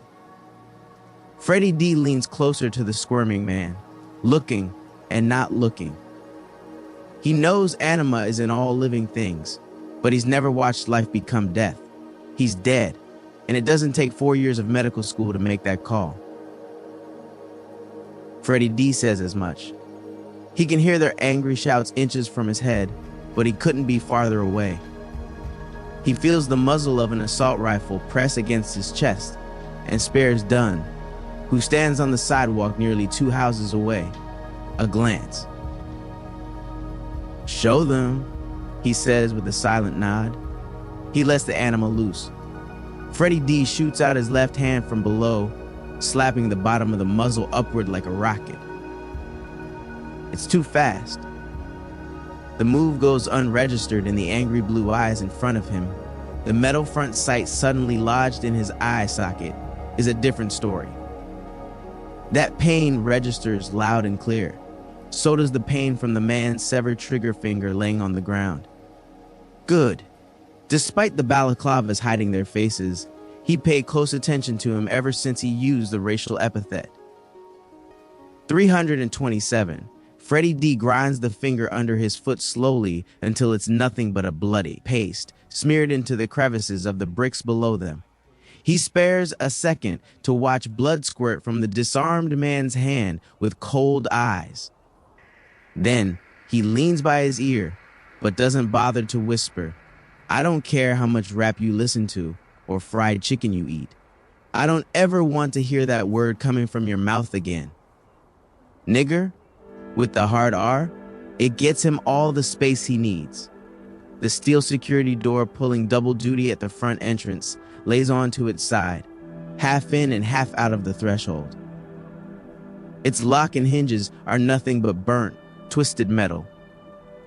Freddie D never found the television shows about interior design particularly interesting, appealing, or useful, but he's watched enough to know the front door of the home opens up to, well, the home. Instead, he's staring at a dark wall. So much for ambiance? He's not sure what it means exactly. He just knows this isn't it. There's enough room for 2 men to step in, shoulder to shoulder, and not much else. The entrance takes a sharp left turn in nearly pitch black darkness, and he's heard enough to know there's a reason to be afraid of the dark. And if he forgot, the trail of blood left by the retreating men dragging their dying colleague with a hole in his gut is reminder enough. It's an obvious trap, and he's confident the moment he steps foot inside that bullets will be screaming through the air, looking to tear through his body. 328 next. That's fine by him. He can start his work right here. Freddie D takes in another breath, opening himself up to the world. It's almost too much to process, but he's ready for it this time around. He's inundated with sensory information, sight, sound, and smell, all off the charts. The anima heightens his senses, bringing the world to him. He hears 3 heartbeats on the first floor, a steady, even thump, an increasingly nervous tick, and an erratic hummingbird on the verge of full-blown panic. He can just make out faint whimpers and the charge of a shotgun slug being sent home. Aromatic secrets wafting through the house await and pull his attention next. He takes what he smells behind him to be fear and excitement, but smells little of it from inside. A single scent of fear lingers as a top note on something else, something steady. Confidence? Resignation? Freddie D's too new at this to be sure. But it doesn't take heightened senses to realize he's stalling for one reason. He's conflicted. Despite the earlier bravado, he's torn. It's terribly easy to listen to John Donne. Despite their short relationship, the man has never lied to him. Freddie D asks, he answers. He praised him for his abilities and didn't turn on him when he failed, a concept so foreign he never realized was the norm. Growing up, teachers washed their hands of him after every failure. Failure to read, failure to study, 329 failure to pass the test in class. Society happily picked up where schools left off, quickly grabbing the baton and dismissing any innate potential or possible future contributions. America was done with people like him, a two-time felon, unfit for anything other than flipping burgers and salting fries. And for the all so important years of his life, he thought the same was true of his father. He was certain the man washed his hands of his family because Freddie D wasn't good enough. Dunn is different. From the beginning, he made the details of their working relationship clear, one hand washing the other for their mutual benefit. Freddie D points out experimented people overflowing with anima. Dunn pays him. Simple. He enjoys being praised for something only he can do, being told he's important, special, unique. And he gave him a choice. Live the destitute life America has worked out for people that look like him, or live according to his own whims. Freddie D stands in the doorway and realizes the truth. Layers below filth, below the grime, below the excuses, one kernel of truth always sat there. He just wants a choice, an unstacked, unprejudiced choice. Left or right, black or white, apple or Eden. He knows he can't be the first to feel this way. He knows 13% of the population must feel the same at least once or twice in their lives. Without real, legitimate, fair choices anywhere to be seen. Was it any wonder many paths led to the streets, to gangs, muggings, 330 drugs, to the unsavory parts of society, to the darkest corner of a human soul that turned black brother against black brother. He crosses the threshold, taking a bite. It's the only real choice. Like Dunn preached earlier, Adam would have done the same. The muzzle's flash explodes like an amber four-leaf clover, lighting up the long hallway in the same unlucky shade. Freddie D has half a moment to react, as steel pellets flood the tight corridor, anxious to punch a hole through its target. He's already on the move. Anima flooding through his body still strengthens and pushes his muscles beyond his wildest dreams. He's experienced that, but never while this calm, this resolute, this focused. It's uncanny. The raw energy of life running through him shortens the gap between thought and reaction.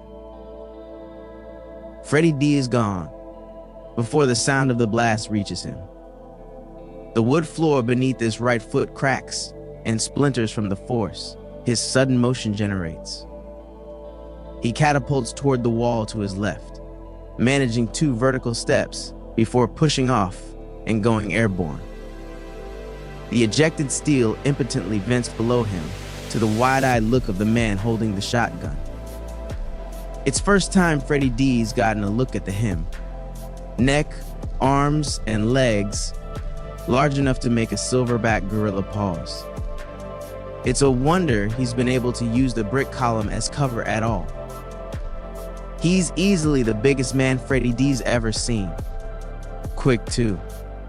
He adjusts his aim almost immediately and sends another steel volley roaring forward, but 331 gravity, upset by his acrobatics, reasserts itself immediately. The shotgun round goes over his head, raining sheetrock dust and debris as he lands. He dashes forward, sliding under the next shot, and feels the passing heat against his cheek. He should be looking at the reduced length of the shotgun in the giant's hands. He should be paying attention as he smoothly throws it down while transitioning to a pair of pistols, but he can't. His moves between the bullets without thought, they seem terribly slow to him now. No, his attention is pulled farther up.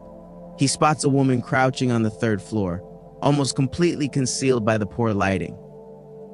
He would have missed her entirely, if not for the man crouching by her. Freddy D doesn't need a lick of ambient light to see him. To his senses, he lights up like a bonfire on a dark beach. His father looked the same on the rooftop, but somehow more subdued. No, Freddy D corrects, the difference is one of control. The man 2 floors up is an out-of-control forest fire, with aims of spreading across the entire country, and with the gusting winds to do it. Anima swirls around his body without restraint. There's no pattern that Freddy D can see. It's a chaotic frenzy of power, sweeping in and out of him without need, without an outlet, without reason. Their eyes lock for the briefest of moments, the moment between moments, and what he sees looking back is madness. What he sees looking back at him is his grandfather. The same madness that took him as another. Dunn mentioned there were some empowered by anima, yet without the means of controlling 332 it. How it could degrade their mind over an unknown amount of time. Frederick Dinkins confirmed it with the briefest of climbs up their ancestral tree. Freddy D just never thought he would ever see it for himself. 333 Bed-Stuy, Brooklyn. This isn't a spectator sport, Sloan yells over the gunfire. It's enough to break whatever spell Mordecai is under and snap him back to reality. She doesn't blame him. Watching the kid weave through bullets is nothing short of amazing, but she needs him off the bench and in the game, because it's going to take a monster to stop a monster. And there's no mistake about it. That's exactly what the kid is. He already put down the big man with a single hit. He casually evaded fire from both pistols, unerringly moving forward until the empty guns were inches from his face. The kid's fist lashed out like a whip, cracking the larger man across the chin and launching him across the room. Sloan hasn't seen him move since then. For a brief moment, a look of remorse and pity colored his face when he first saw Mordecai. But that tender moment was broken up by the second man peeking around the brick pillar, cursing and unloading a full clip of 5.56 rounds. The result could not have been less impressive. The kid leaned back, letting the bullets pepper the far wall into Swiss cheese before rolling under it to take cover behind the pillar. It's his turn to yell over the gunfire. Put the gun down, Tyrone. Just give us the girl, and maybe you walk out of here. Well, that's off the table, Sloan thinks. More importantly, the two down there know one another. There may be something to exploit here. She just needs more information, and Tyrone is more than willing to share. 334. He lays it all out for the room to hear. She gets it. Tyrone dedicated nearly a decade of his life tracking Ouroboros. Working with nothing more than the faint wisps of rumors, he managed to piece together enough to place Vera smack in the middle of one of their major operations. He didn't stop there. managing to steal the body of one of the organization's most important clients. Aria Mitchell meant inroads to the United Kingdom market. The United Kingdom meant inroads to the European Union. All the most powerful leaders in the world would be beholden to the one thing Ouroboros alone could provide. But Tyrone didn't give two shits about schemes of world domination or ensuring humanity moved forward by protecting those with the greatest ability to contribute toward progression.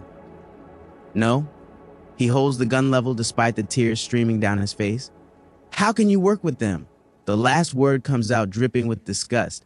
After I told you what they did to my sister, my mother, what it did to me, he yells, punctuating each question with a burst of fire, stepping around the pillar and closing the distance slowly. Despite a limp and growing anger, his movements are fluid, and his tactical reload even more so. Sloan turns to Mordecai. Whoever the kid is, he came in right after the men from Ouroboros, so it's not a stretch to say he's playing for their team. He nods along without facing her, eyes on the action below. You're the only one who has a chance against him. There's no flattery in her words. It's the naked truth. Nothing short of overwhelming firepower or high-yield explosives will even the playing field floors below. While she only saw the aftermath of Mordecai's rampage in Arverne, watching the kid's movement gave her a better appreciation of what he's capable of. 335, he faces her for the first time since the fighting began, locking eyes with Sloan. It's there again. The quiet resolution he possessed standing before the sea.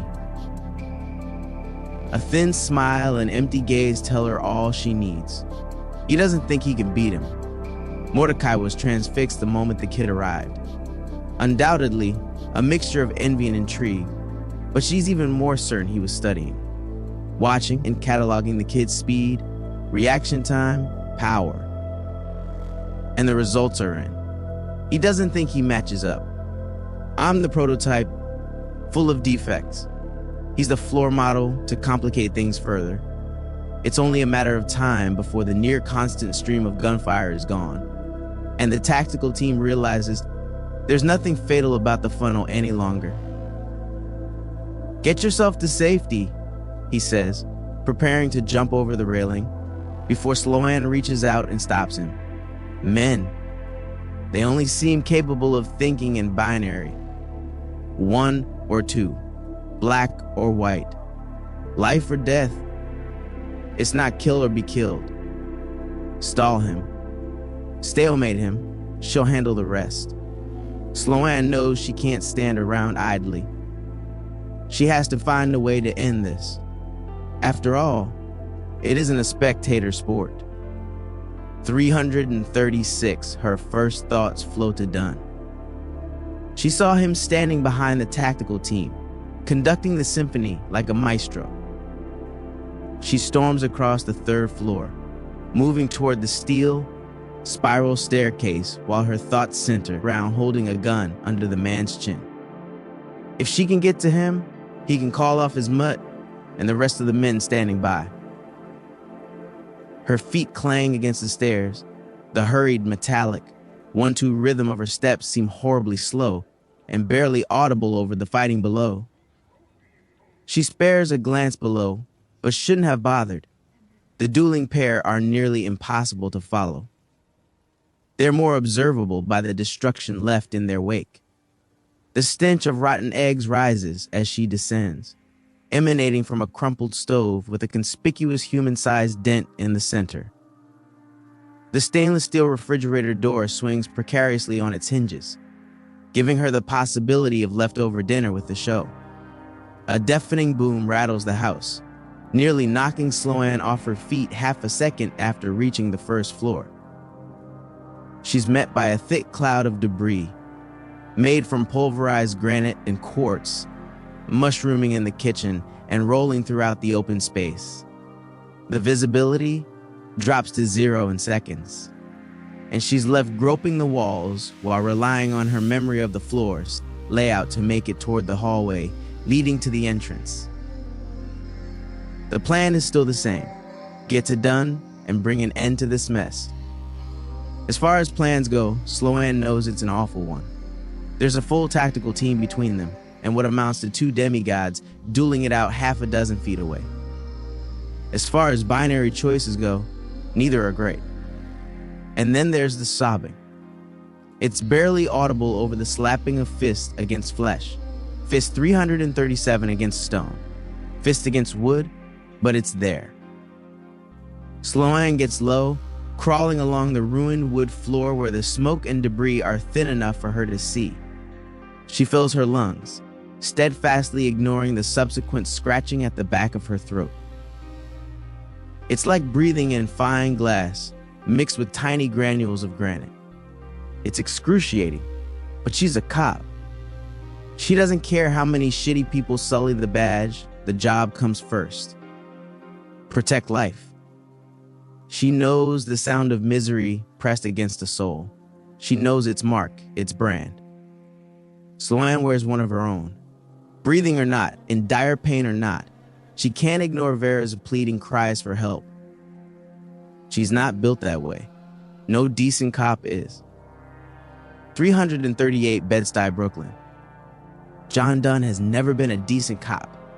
Hendricks was moments from gunning the sputtering Civic, for all it was worth down Lafayette Avenue when he saw the man standing on top of a parked car, not far from his own damn house. It's an odd thing for a detective to be doing, but not as odd as the tactical team surrounding him like a Southern Baptist preacher on a Sunday morning.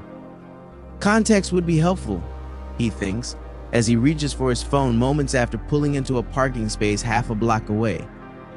O'Shea answers on the first ring and gives him the rundown with more venom and disgust in his voice than Hendricks was accustomed. On paper, Dunn's golden. High-profile arrests for narcotics, weapons, and he even busted up a few white-collar fraud rings.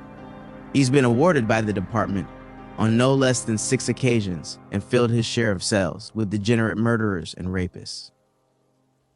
Hendricks swallows his confusion and asks, "So what's the problem? Sounds like the city could use hundreds more like him?"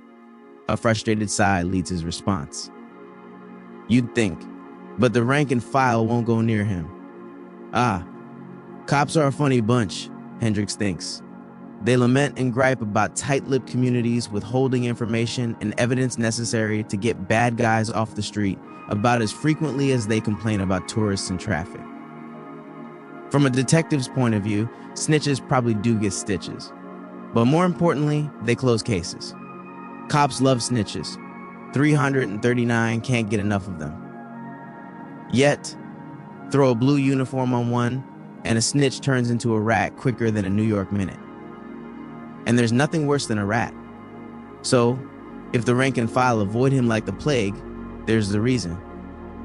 After all, vermin always carry disease, and no sane cop wants their name muddied like that.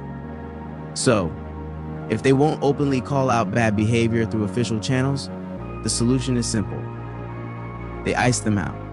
It's not just Dunn. It's most of the 23rd Homicide Squad. Billy Stokes, Edwin Foley, Jacob O'Neill.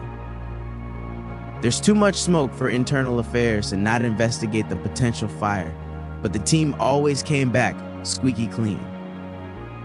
Even the so-called clean bill of health is telling. No cop is truly ever clean.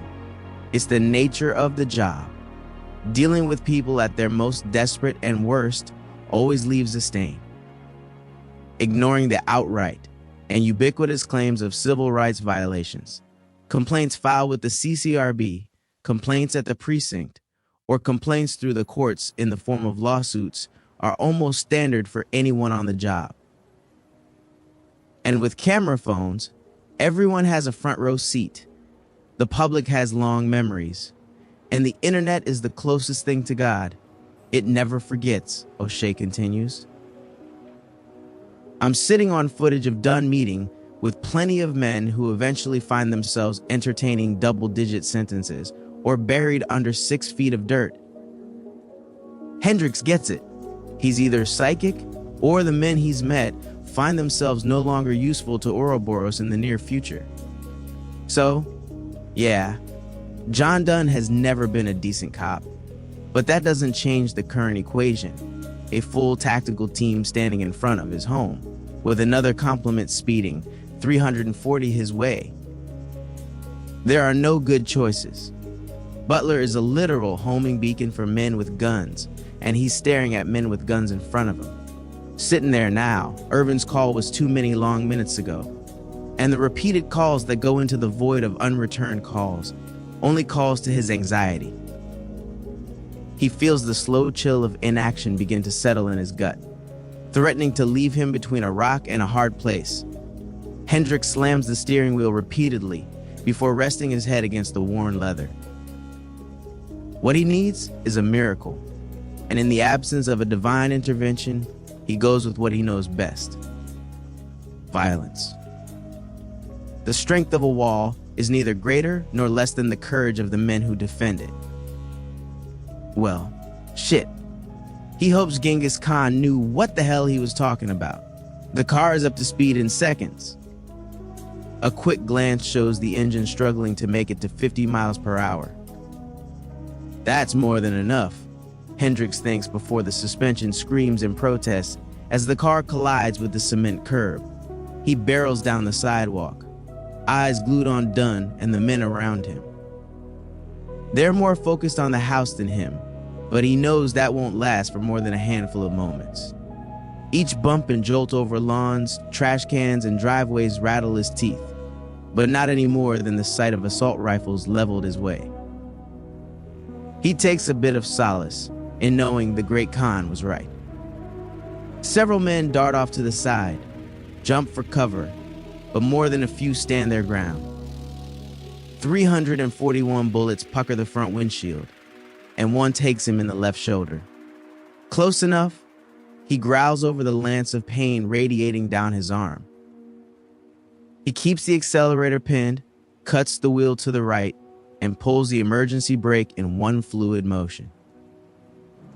It isn't the first time he's been shot in a stolen car. The Honda lurches to the right, tires screeching in discordant harmony with a dying engine. The rear end spins out, fishtailing clockwise as it batters into more men than he bothers to count.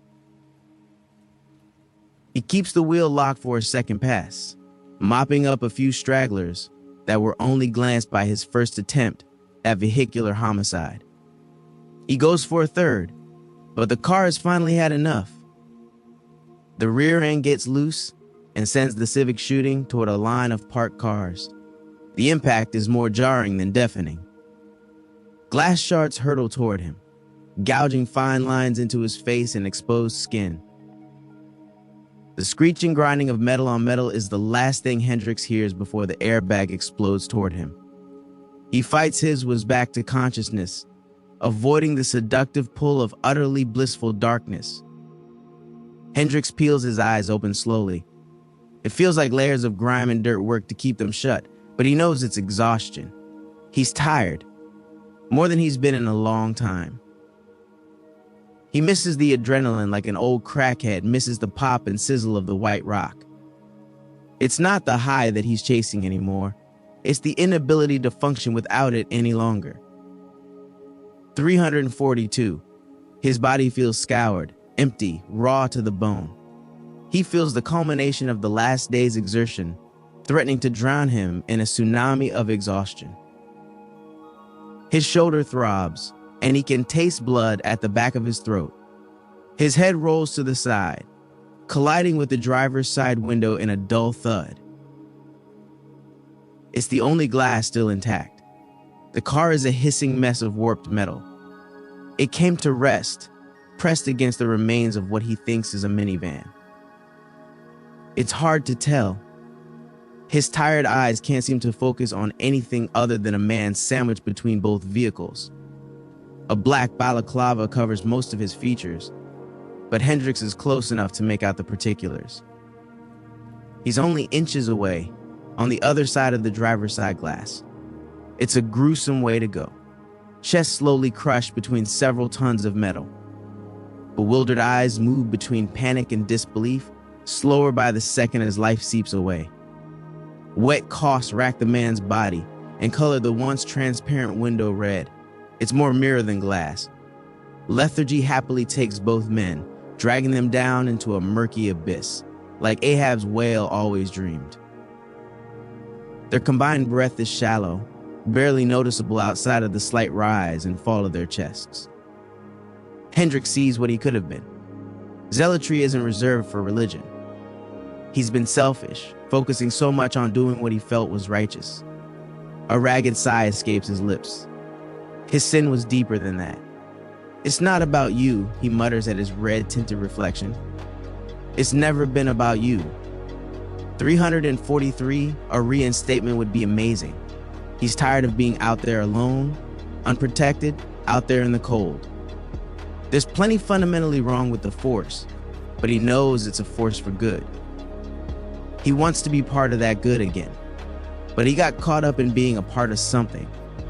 He forgot about the people who he originally set out to help. That's who it's about, each and every one. Hendricks isn't foolish enough to think he can save everyone in New York or right every wrong. No, all he can do is help those in front of him, those within reach. And that's enough. It's not crack, but it gets him going. It gets him back on his feet. 344, chapter 19, 345. Some people will have to die in the war. Some people are no cut out for peace. Some people will make war even when there is peace. Kevin Samuels, 2020, Bed-Stuy, Brooklyn. He's unlike any person who Freddie D has ever fought. More force of nature than man. He has no regard for his well-being, no sense of self-preservation. Freddie D counts 4 different exchanges where his opponent overextends by a wide margin or puts so much force behind an attack that the sound of snapping bones echoes throughout the room. Dislocated or broken, it doesn't stop him. In fact, it only seems to embolden and inflame his movements. His attacks become even more frantic and fevered. Shit, he thinks.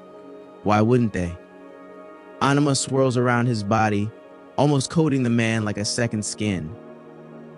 Freddie D watches the man's shoulder throw itself forward and downward, resetting itself with a gruesome sound more reminiscent of rocks grinding against one another. The hip, knee, and clavicle join the horror show and shuffle beneath his clothes like a hungry rat scrambling about his body. He's burning through anima at a crazy rate and shows no signs of slowing. It's impressive, yet Freddie D slaps an errant punch away while tightening his guard. He can 346 match his raving mad opponent's pace without a problem. His feet smoothly navigate around the room, allowing him to control the space between them. The difference between them is not just power, it's also one of control. In the space of half a breath, he easily bats away and sidesteps no less than 3 attacks without effort. He crashes his heel against his opponent's knee before it gets inches off the floor, stopping a kick cold. He slips under a right cross and casually shoves the man 10 feet across the floor with an open palm. He leans and sways back as another kick crosses inches from his nose. Freddie D steps back and bounces on his feet like Bruce Lee. A smug grin appears on his face, and he can't think of a reason for it not to remain. Sure, the power behind his attacks are nothing to sneeze at, but as far as he's concerned, the guy is junior varsity trying to play in the majors. Freddie D knows he's got more in the tank, knows he can move much faster. He's not sure his opponent can do the same. Yet, attack number 4 makes him curse his overconfidence immediately. It eludes his heightened senses altogether. Instead, his body screams in alarm as a front kick rockets toward his chest. Freddie D turns sideways, trading blunt force for a minor scrape. He stutters, steps backward, not used to being on his back foot. His eyes grow wide as the man's speed continues to increase, and Freddie D forces himself to call for more power immediately.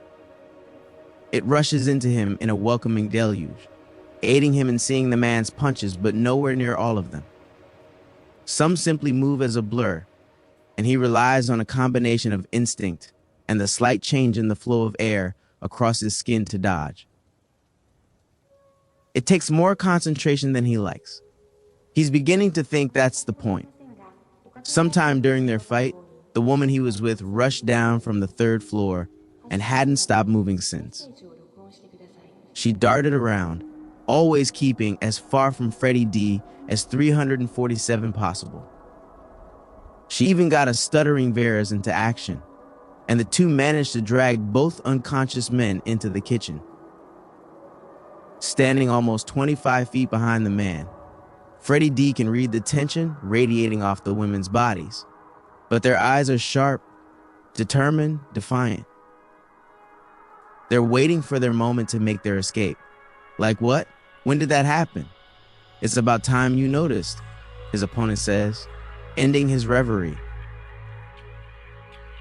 His voice is deep, menacing, and full of malice, sending a cold chill down his neck despite the rising temperature in the room. Enough of this shit, he thinks. He needs to regain the momentum, and can't think of a better way than this. Freddie D plants his feet, shifts his hips, and snaps straight at the man's chin. It's the fastest punch he's thrown all night, but he weaves under with more skill and speed than he's shown before. Well, damn. Here I was thinking you were some sort of mute, Freddie D replies, keeping the surprise from coloring his voice. He's sure the punch should have connected and sent him flying toward the kitchen. I don't waste words on Uncle Tom's. Each syllable is more venom than alphabet. The truth of the statement stings more than he thought, and his reaction is instantaneous. Freddie D shoots his right arm forward in a wide haymaker, but the man steps forward and makes it a glancing blow. Brazen anger turns to concern since entering the house. 348 Freddie D takes a cautious step back, his first during the fight. He feels the cool wall press against his back and frantically wonders where and when he lost ground. He was certain he had the layout of the 1st floor down cold.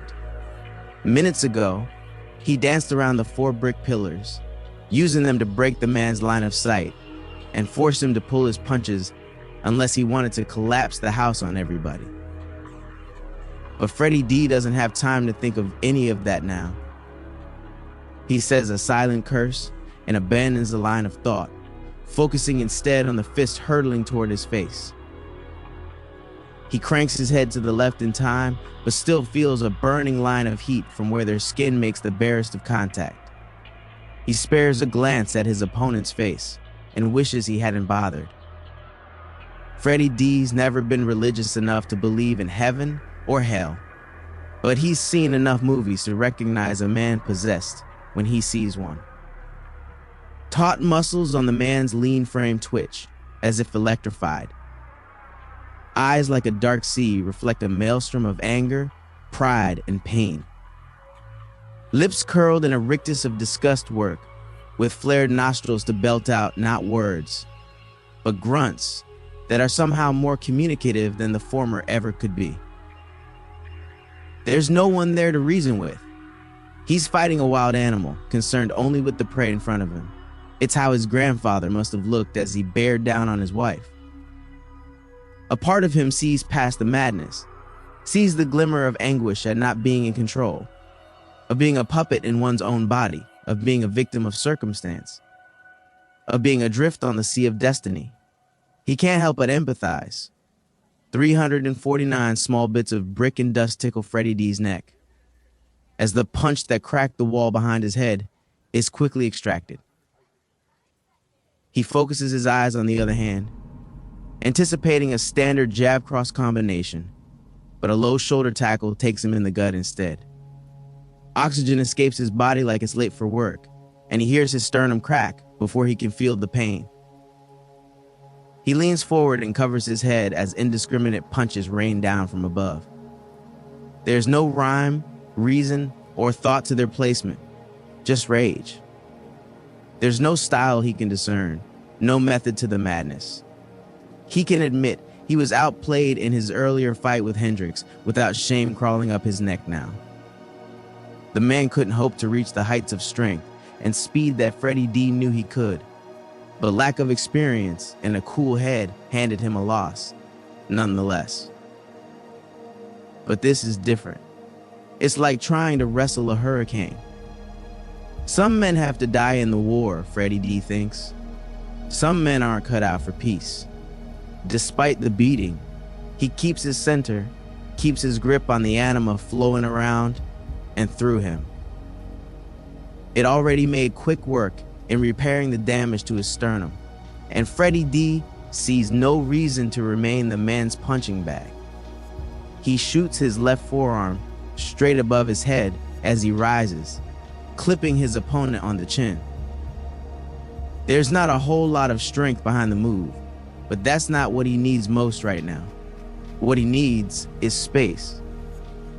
The man staggers back a few steps before charging forward again, cracking the wood beneath his right foot from the rampant anima supercharging his movements. 350 Freddie D is ready this time. He sidesteps the stampeding bull, elbowing him in the back to add to his momentum. Straight into the wall. The house shakes as his opponent twists and plants his right foot into the brick wall, launching himself into the air while flipping horizontally. Freddie D watches, more than a little amazed, as his legs spin over his head counterclockwise and he lands harmlessly. Well, damn. Freddie D can't help it. He's impressed. 351 Bed-Stuy, Brooklyn. Sloan can't help it. She's impressed. A small bit of tension runs down her shoulders and a long breath escapes her lips. She wishes the growing knot of guilt in the pit of her stomach went with them as well. But Sloan is happy for 2 out of 3. She was confident she sent Mordecai to his death minutes ago. He chased after the kid, swinging wildly, with reckless abandon for long, agonizing minutes. His attacks earned him nothing and cost him more than a few broken bones. If he felt it through his anger, Sloan couldn't see it. She made her way down the stairs, hoping to grab a gun and join the fight, when she caught Mordecai's wink as she made it to the first floor. Sloan understood instantly. He didn't need words to convey his message. He was in control.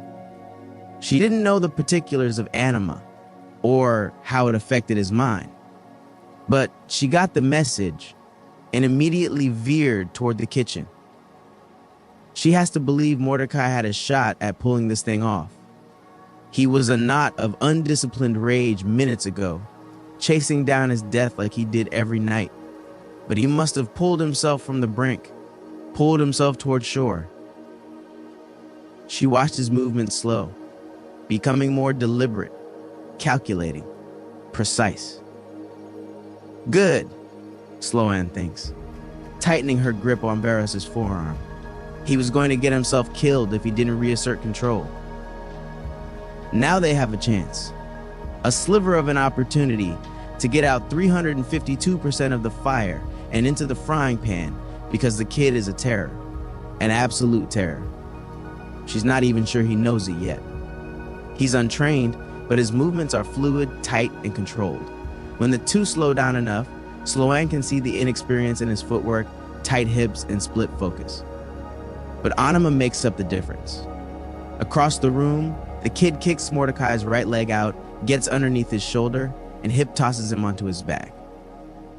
The wood floor shrieks, and wooden splinters shoot out from the impact. Before Mordecai can recover, the kid effortlessly grabs both arms and swings him into one of the 4 large pillars in the room. Boom! Sloan and Varys nearly lose their footing as the house shakes and groans like it's under attack. Dust and debris rain down and settle over the first floor like early morning fog, and she fights to see what the hell just happened. Shit. The pillar is just gone. A gaping hole stares back at her, just as dumbfounded as she is. She tracks her eyes upward, seeing what she already knows. The house can't take much more punishment. Another hit like that, and the ceiling is coming down. Fate spits in her eye. Mordecai is back on his feet and shoulder tackles the kid through another pillar. The roar from both men is deafening. The house more so.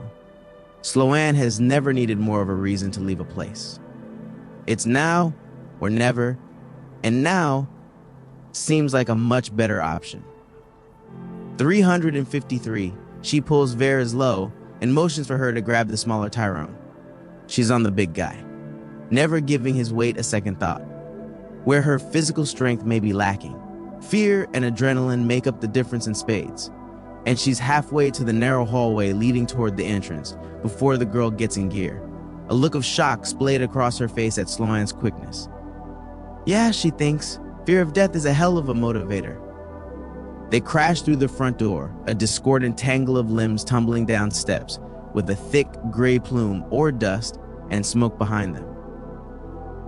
The house shakes and screams its death knell, a haunting melody of grinding stone and splintering wood, on the heels of another deafening boom that could only have been the third pillar joining the other ruined pair. Window frames all across the third floor buckle momentarily under the strain of an unsupported roof, but eventually give up the ghost and collapse completely. Glass panes shatter almost at once, angrily raining down glittering shards below. There's an evocative beauty to a house's imminent destruction, Sloan thinks. Not the obliteration of a home filled with memories of first words, first steps, or first heartaches. No, it's the release.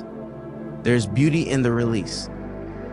The release of tension, the release of trying, the release of the effort necessary to keep a thing standing. Order to chaos in the span of a few breaths. The return to entropy. The scene would be idyllic, if not for the dozen or so men leveling firearms her way. A bullet will kill her just as assuredly as the house will any minute, yet she's in no hurry to decide who gets the honor. If she's going to meet her maker, she refuses to arrive at the pearly gates a 354 coward. Sloan stands ramrod straight, looking each of the men pointing assault rifles her way in the eye. She nearly spits in contempt at their hidden faces. Coward all. Well, almost all. Dunn's here. All slick, dark hair, square jaw, and handsome baby face. She hasn't seen him since the bar in Midtown and wants nothing more than to punch him in his frat boy face. Her gut tells her that he was responsible for the attempt on her life. He's unarmed, 50 yards away, but his words are clear. Kill them? The growing whine of a sputtering engine half a block away takes the decision out of their hands. A beat-to-hell Civic barrels down the sidewalk, ruthlessly running men down like a professional bowler a few strikes from a perfect game. The incredulity of it all stuns most of them, yet they stand their ground, unsure of what to make of the scene. It's the wrong decision. Suddenly, she's the farthest thing from their minds as they send bullets into the car. But if there are any sharpshooters among them, Sloan can't tell. Bullets ping off the hood, shoot out the left headlight, and stitch across the windshield before the driver is hit in the shoulder. It's a poor exchange in her estimation. More than half their number were either nailed by 2.5 tons of imported Japanese manufacturing or ran over by it. Despite the chaos, she manages to get a look at the driver and can feel the grim determination rolling off him. In a word, he's handsome, more than competition for Dunn. Where the latter is 355 more frat boy good looking, the former is grown man attractive. High cheekbones and a chiseled jawline press against rich brown skin with almost gold undertones. Yet, It's his intense, tired dark eyes, flinching with every bullet, that hold her attention. Worry grips her chest momentarily, and she chastises herself for not seizing the opportunity that his distraction provides. But fate smiles down on her with another chance, eager to make up for its earlier treatment. The crazy fucker is actually doing donuts in the middle of the street. He cuts the wheel to the right and powers through more bodies as the car swings around. She has no clue who the man is, but she could kiss him. 356 Bed-Stuy, Brooklyn. Hendricks kisses the ground, smacking his head right into the street with a wet thud. Fuck, he mutters, spitting out a thick glob of blood. His knees gave out the moment his legs bore his weight, and the black pavement raced up to meet him faster than it had any right to. He's grateful, though, that the impact and subsequent flashes of pain help clear out much of the haze, like a shot of adrenaline, and leave his mind clearer, giving him a better idea of the state he's in physically. It's a sorry one. Outside of a steady, high-pitched ringing behind the ears, he can't hear for shit. Everything hurts, or aches, or some combination of the two. He's almost certain a concussion is on the menu, but bruised or broken ribs are already on the table. His shoulder throbs angrily with each rapid beat of his heart, intent on reminding him of the foolishness of driving into a hail of bullets. Yet, a quick glance back at the ruined Civic is enough to convince him that Lady Luck may have a thing for underdogs after all. A gaping hole right in the center of the driver's seat headrest winks at him like a stripper checking out a lonely drunk with more cash than sense. Suddenly, the throbbing pain in his shoulder is more like a bee sting. Still, he braces against the car, clenching his jaw against the pain and dizziness. It may be the fourth quarter, but there's still time on the board. The game is far from over. Hendricks surveys the scene with a sharp inhale, and bruised ribs letting him know, in no uncertain terms, to never do that again. He's inclined to agree, but the chaos in front belies 357 expectation. It's a graveyard, a fresh one at that. He's no stranger to dead bodies. No homicide detective, former or otherwise, is. But like poison, it's all in the dosage, and the scale here is shocking. Twisted, mangled, broken. He's not sure if those words are a better fit for the Civic or the men strewn about. A man sits propped against the car door, ineffectually attempting to stuff intestines back inside himself with ever clumsier movements as consciousness slips away for the final time. A few feet to his right, a nearly severed head hangs together by a few strands of stretched, pale skin. The vacant, lifeless stare still manages to be accusatory, even with milky white eyes, while the man's heart continues to beat, spilling and staining the streets. A thick crimson waterfall cascades a short distance down the gray cement sidewalk to the asphalt pavement like molasses down the side of a black jar. Nearby, scraps of shredded skin and muscle hang from a bicep shorn from a man's arm 2 feet from his shuddering body. He lays on the sidewalk, rocking back and forth, mouthing what looks like a prayer skyward. Like God will regrow his limb like a lizard if he's pious enough. Hendricks snickers darkly. God's as deaf as he is?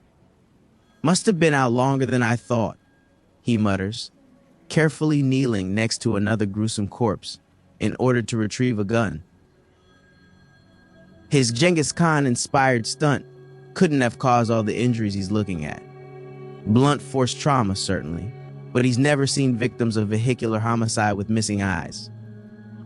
358, no. These men were savaged.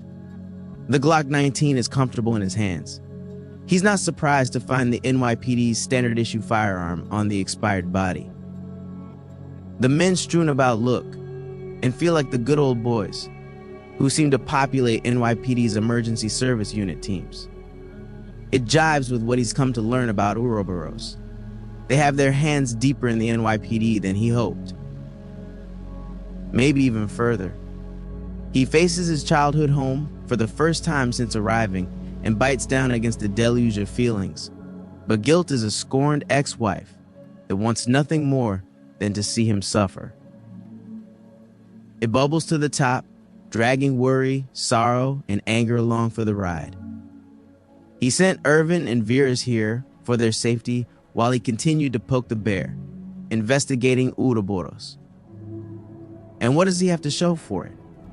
A neighborhood littered with the dead and dying. A crumbling home with the people he wished to protect dead inside. His shoulders pause mid-slump as his eyes catch movement in his peripheral.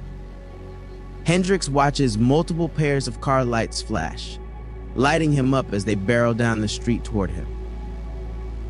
Panic supplants the new emotional rulers in a quick and bloodless coup d'etat, and, like his former rulers, he's in no condition to fight. He's confident he could beat a malnourished 10-year-old boy right now, but give him a plate of rice and beans, and Hendricks isn't sure he likes his odds. He checks the load on the Glock 19 and silently thanks Lady Luck for her earlier efforts and continued favor. 17 rounds is enough to ensure that whatever destination awaits him on the other side, he'll get there on a crowded bus. He levels the gun slowly, grinding his teeth against the blossoming and burning pain radiating from his shoulder. 359, as if the lead car heard about his earlier performance down the same street. It lines him up squarely between the bumper and hits the gas. He can just make out the low rumble of the engine over the dimming pitch in his ears.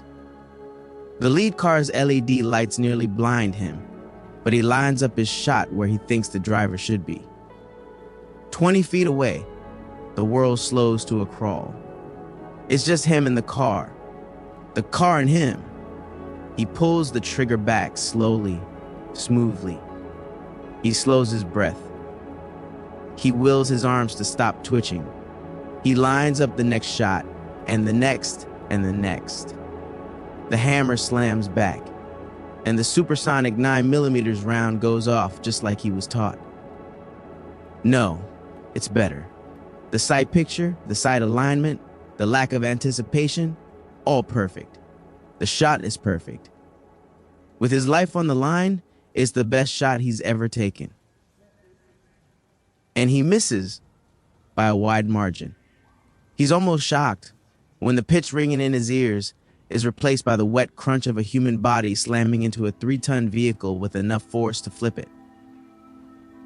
He tracks the perpendicular trajectory of the makeshift missile and is thoroughly shocked by what he sees standing in a driveway several houses away. Irvin, the big man himself, is a welcoming sight. The son of the ogre, Frederick, is a questionable one. A bit of his concern evaporates when Irvin points to a car and the kid hoists a grown man overhead, launching him like Tom fucking Brady. He thinks he sees the man kicking and screaming as he's lifted into the air. 360, he doesn't know when the kid flips sides, but he's happy about it. He doesn't relish the thought of fighting him again. The world snaps back into focus, his time-dilated reprieve cut short as the human missile flips the second car, and then the real chaos ensues. The remaining cars get hit fast. They brake but are traveling too close and too fast to bail in time. They swerve, grinding against parked cars, and hop out the moment their speed drops somewhere near 20 miles per hour. Doors fly open and bullets begin to fly even faster. It's the big man. He's doing more than laying down suppressive fire. He's wrecking their shit. The M16 assault rifle hums in hands in staccato. 3-round bursts, stitching men with 5.56 rounds that punch through car doors without so much as a second thought, and leaves them imitating Swiss cheese. Their discipline breaks, and they make a dash up the street to regroup. But Irvin has a better idea. He ejects the spent magazine and slams a new one home mid-stride, taking aim at the 10 or so men retreating. He thumbs down the selector, and the gun kicks into full rock and roll mode. The M16 assault rifle can do 800 rounds in 60 seconds, providing the gas tube doesn't melt after the 200th round. But Hendricks knows the melting point of the gun's aluminum alloy isn't on Irvin's mind when the 20-round magazine is spent in half a second. A second magazine is already in, and the big man surveys the street like a sentry. He turns, shoots Hendricks a thumbs up, and then motions toward the back of the driveway that he and Frederick were standing in. He gets it. The big man expects more company, and he's on overwatch, but the real action is back there. If he needs confirmation, the kid is already by his side. Hendricks blinks but keeps the surprise 361 off his face. He may be even faster than he remembered. We're out of time. We need Butler to finish this. He looks different. Not physically. He still has the same athletic build, the same tightly corded muscle beneath his dark clothing. Yet he looks older. No, more mature. Like he left the petulant, immature, defiant part of him somewhere in the Bronx. Before Hendricks can reply, the kid is gone, already standing shoulder to shoulder with Irvin 30 feet away. Fine by him. Hendricks shuffles back to the Civic, acutely aware of the aches running through his body with every step. Still, there's work to be done, he tells himself with a deep sigh. Butler springs forward the moment the trunk latch is unlocked. He lunges toward Hendricks like a coiled snake, ready to strike. Blood freely runs down the side of his face from a nasty open gash over his forehead, completing the deranged, trapped animal look. He has to give him credit, though. The man managed to free his hands and remain conscious during the hell ride from Harlem, and even the subsequent crash. It's impressive. But bullets are like strict Catholic nuns, notoriously hard to impress. The 9mm round erupts from the Glock with Butler's right knee in sight. Calcium phosphate and collagen have nothing on a spear gold .124 grain hollow point bullet traveling at 1,250 feet per second. The results are predictable. Boom, crunch, thud, 362. The man's desperate charge turns to a desperate wail as the knee gives out, collapsing him onto the street. "I know the feeling, buddy," Hendricks says, not wasting a second. He flips the gun around and slams the butt into the wounded knee several times before moving onto his ribs. Butler's screams are cathartic, and Hendricks is thankful for the bit of exercise. He doesn't want him dead. Not yet, anyway. Hendricks just realized it would be idiotic to leave Butler in better condition than he's in. Besides, he's got a little savage in him, too. 363, Chapter 20, 364. Every moment happens twice, inside and outside, and they are two different histories. Zadie Smith, 2000 Bed-Stuy, Brooklyn. The fight has to end. Freddie D knows it, inside and out. It's a fundamental truth, gospel to the devout. It's more than a question of who's better, it's about who's right. It's not that the man called him an Uncle Tom, it's that Freddie D has been calling himself an Uncle Tom. Silently at first, more a nagging feeling, but it grew the more he found himself justifying his actions. The rationalizing of decisions that never felt quite right in his gut. Dunn wanted him to pay attention to America's history, a story of how the strong rose to the top because they did what was necessary, by any means necessary. Those left on the bottom prop up society through their labor, their life, their time. Lives cut short through societal inequities and potential futures cut short for societal need. He's seen it. It's all over the hoods, the ghettos, the urban areas. The old, the sick, the infirm, all forced to work menial jobs until their last breath because of unequal access to education, opportunities, housing. Not because of competence, but because of color. Not because of intelligence, but because of color. 365. Not because of effort, but because of color. It's a battle. An unwinnable battle. A snake eating its own tail. Without recourse, without opportunities, Black people are forced to seek answers outside the law for survival. In turn, the law comes down especially hard on them for infractions, real or imagined. They become synonymous with crime itself, tainted by it. It's a never-ending fight to remove its stench from their bones, to remove the sin from their souls. Was he a sellout, an Uncle Tom, for wanting better? No, but doing it at the expense of his own people just might make him one. Freddie D's confusion runs deeper. Doubt has a vice-like grip on his soul and refuses to let go without an answer. Despite the inner turmoil, he knows one thing for certain: the fight has to end. He goes for the leg, snaps a front quick toward the knee that would make Batman jealous. His opponent's right knee buckles, and Freddie D is already pressing his momentary advantage.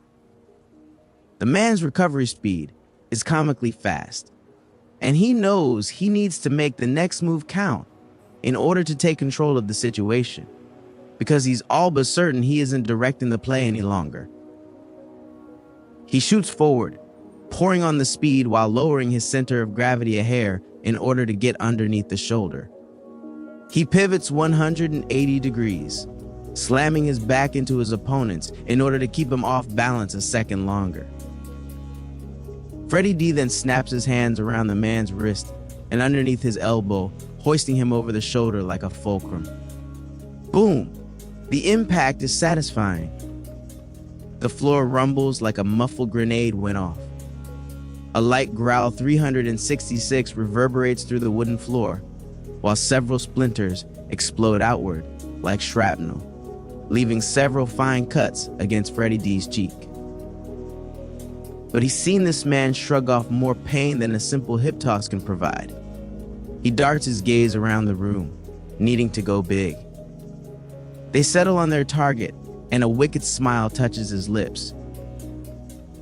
He literally can't go bigger. He darts his hands forward and snaps around his downed opponent's wrists. Freddie D leans back and low, violently spinning the man counterclockwise, like he weighs nothing, and into a nearby brick pillar. If slamming him into the ground before was a muffled grenade, this was an exposed one. His back goes through the column in a shower of brick, concrete, and rebar with a boom that shakes the foundation of the house. A tremor runs up the nearby wall, fissures splinter like lightning rapidly traveling down from the heavens and back from whence it came. The house groans low, long, and ominously, letting everyone within earshot know its displeasure in having one of its support columns destroyed. A dull and heavy thud filters down from above, with the cracking echo of splintering wood on its heels. That may have been a tad over the top, he thinks. A cloud of dust rains down from above like the precursor to an avalanche. For several long seconds, Freddie D feels like everyone below is frozen in silent anticipation of what will follow, but the truth is a bit farther from home. He turns in time to see Tyrone being bodily dragged toward the entrance, with the bigger guy's feet already disappearing down the corridor. Done wants the girl Vera's gone. She's a loose end the organization seeks to tighten up, but the main objective is Aria Mitchell. And Freddie D doesn't know where Tyrone's stashed, but he can feel that she was here at some 367 point. It's the anima. He's almost gotten a taste for the uniqueness of it, yet indecision grips his chest and stalls his movements. Does getting done what he wants get him what he ultimately needs? Sure, it gets him paid, but is that what this is all about? No, not anymore. He lets out a long sigh and lets tense shoulders relax for the first time in what feels like days. Freddie D feels lighter, somehow less burdened than moments ago. So, he's a little more than surprised to feel hands wrap around his waist, a shoulder push into his gut, and his feet leave the ground. Pain blossoms through his body, and his consciousness begins to retreat after his head leads the way, slamming through one of the 3 remaining brick columns. Darkness swarms the edges of his vision, and he faintly feels his body collapse to the ground with his opponent lying next to him. It's an effort to turn his head, but he's met with eyes that are no longer wild or frenzied, just tired. Seconds stretch to minutes as he listens to the cries of a house on the verge of collapse. More debris than dust falls now, more tremors than shakes. Yet the house remains standing, resolute in its duty to shelter those within. "You should get out," the man says, eyes tightly shut. With the fight out of him, his voice is deep, cultured, the kind Freddie D associates with those boring nature documentaries older adults fawn over. He looks spent, his body racked with slight yet noticeable spasms. If he was unsure if it were possible to overtax his body with enema, he's fairly certain there is now. The man's breath is shallow but rapid, more sips than gulps. A tinge of pallid gray sits under once rich, chestnut skin, and even his muscles seem deflated. 368 Freddie D is in better shape physically. He has no doubt there. But the will to fight the man next to him is gone. He sees it clearly now. He was never trying to beat him, just stalling so the others got out.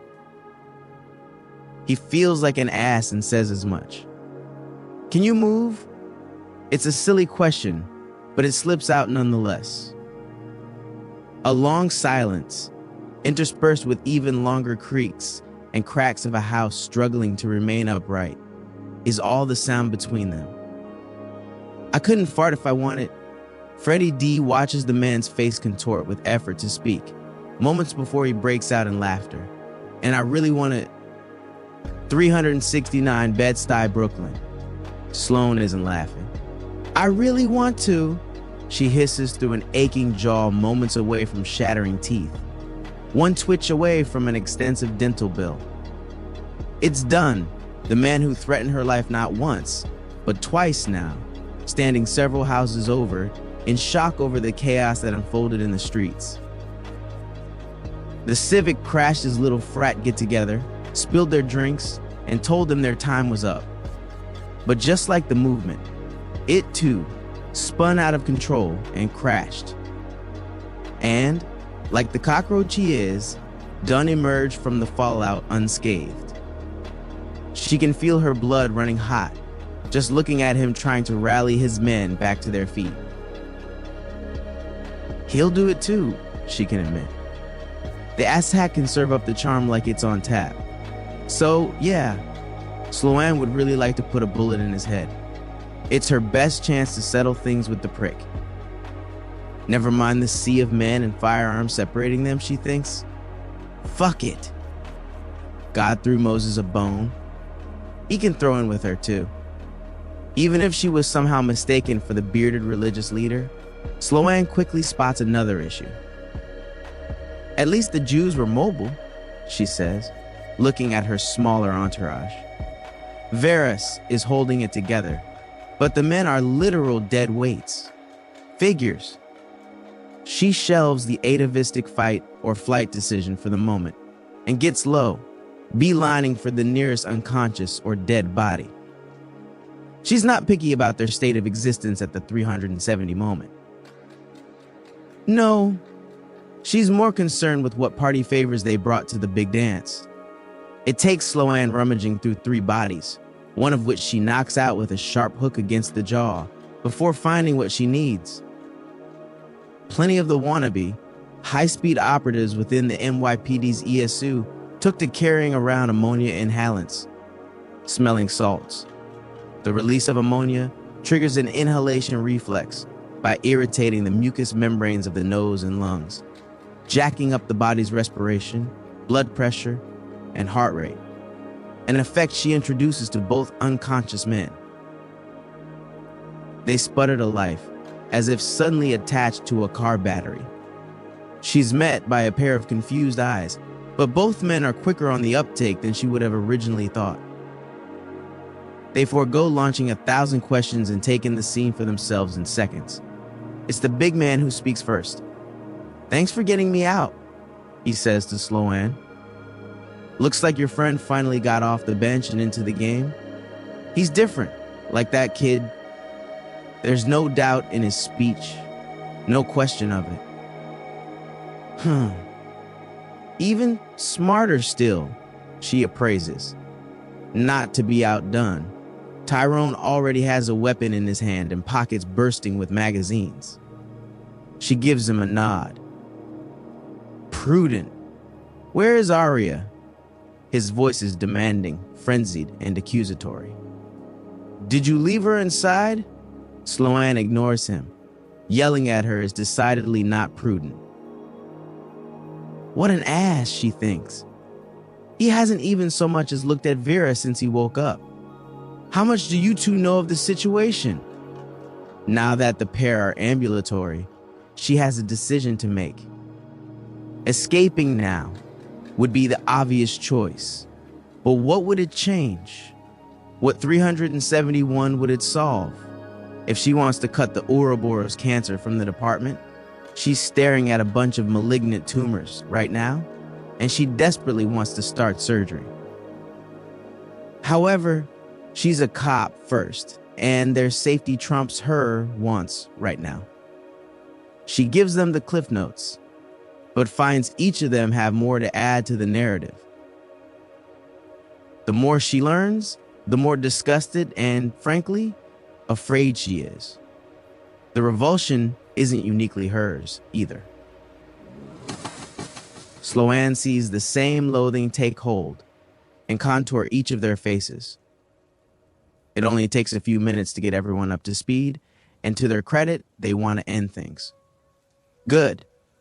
The big man, Irvin, is on his feet, looking over the damage to the house. Hendrix is gonna be pissed. Hendrix?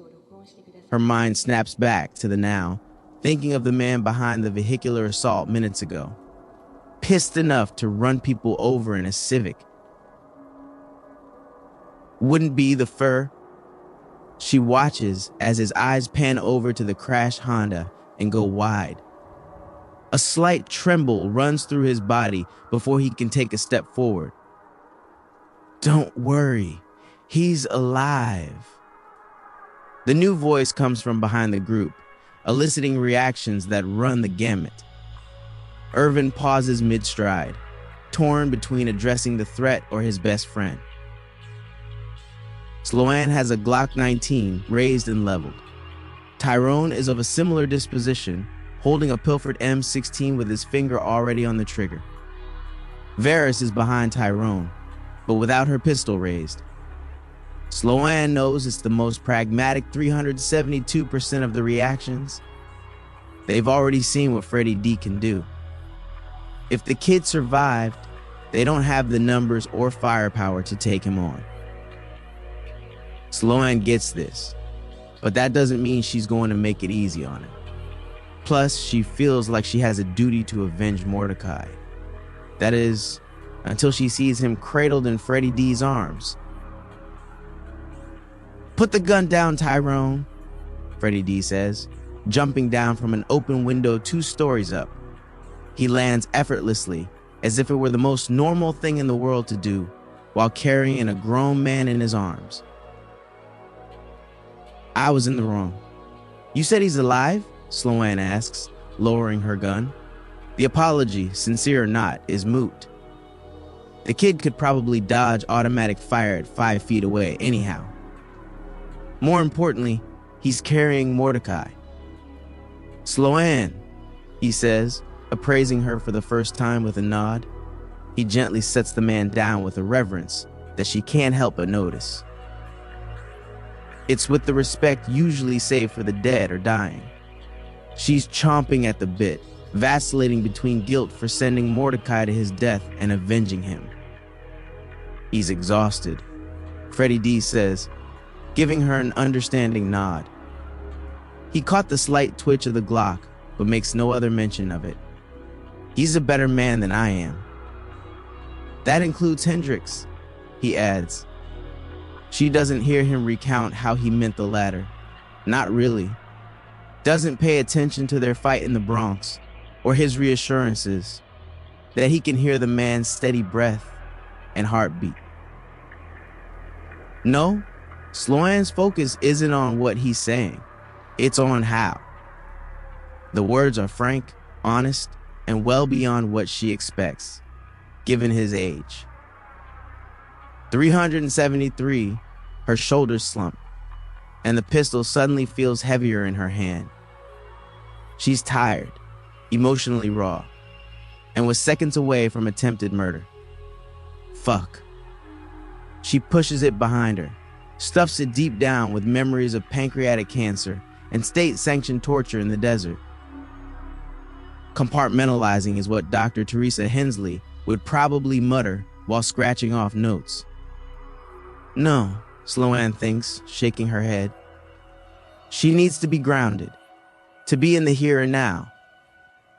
Freddie D continues. Voice solemn, he's like my grandfather. The animal will eventually, I don't know, I don't think it will end well. And now she gets it. The pair must have talked before exiting the house on his last legs. Sloan sees the gentle rise and fall of Mordecai's chest and finds her breath mirroring his own, inhaling hope, exhaling guilt. She's burning for the details, wondering what he could have said to turn the kid, but she'll settle for the broad strokes for now. Fortunately, Freddie D doesn't disappoint and begins painting with a quiet nod. I'm the floor model. He's the prototype, complete with defects and faulty parts. He doesn't say the last part, doesn't have to say the last part.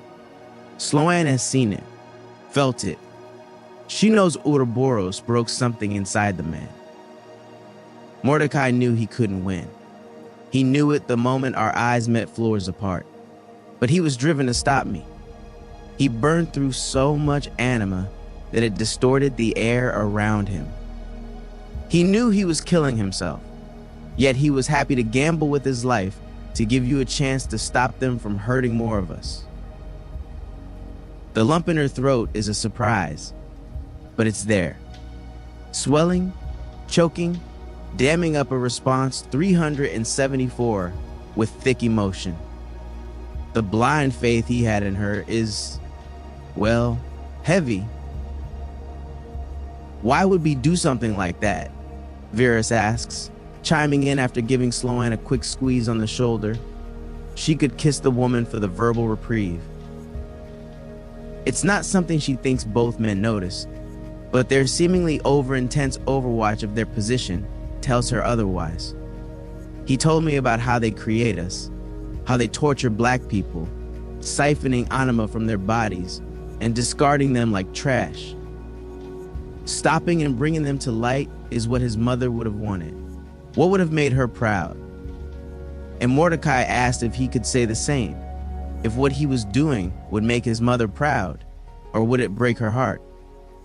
He doesn't say the last part, doesn't have to say the last part. Sloan has her answer. It's written all over his body. His shoulders and head hang low, bottom lip juts out and even trembles for several long seconds before he catches on. Hell, it's the first time the superhuman bullet-dodging kid averts his eyes since they met. It's the first time he seems fragile, lost, scared. The first time he seems so, well, human. She raises his chin softly while demanding eye contact. It's never too late to do right by them. Freud was right, Sloan thinks. Like with most dysfunctional men, it tends to go back to their mothers. Who's she kidding? The three of them are poster children for dysfunction. All she ever wanted was to make Philomena proud, too. 375. She looks at the two men and can't help but see a shared history, moments warped and marred by choice, but the same. The longer she stares, the harder it is to separate herself from the comparison. Every moment happens twice, inside and outside, and they are two different histories. She gets it. They all get it. The question now is, how do they put an end to things? How do they win? The answer is a simple one, Sloane quickly realizes. The chapter ends how it began, with a girl, Aria Mitchell, 376 Bed-Stuy, Brooklyn. Aria Mitchell. Aria Mitchell. Aria Mitchell. He screams her name until his throat is raw, until that moment when words lose their individual quality, until her name becomes meaningless. Aria Mitchell. 2 words, one simply preceding the other. Still, he screams.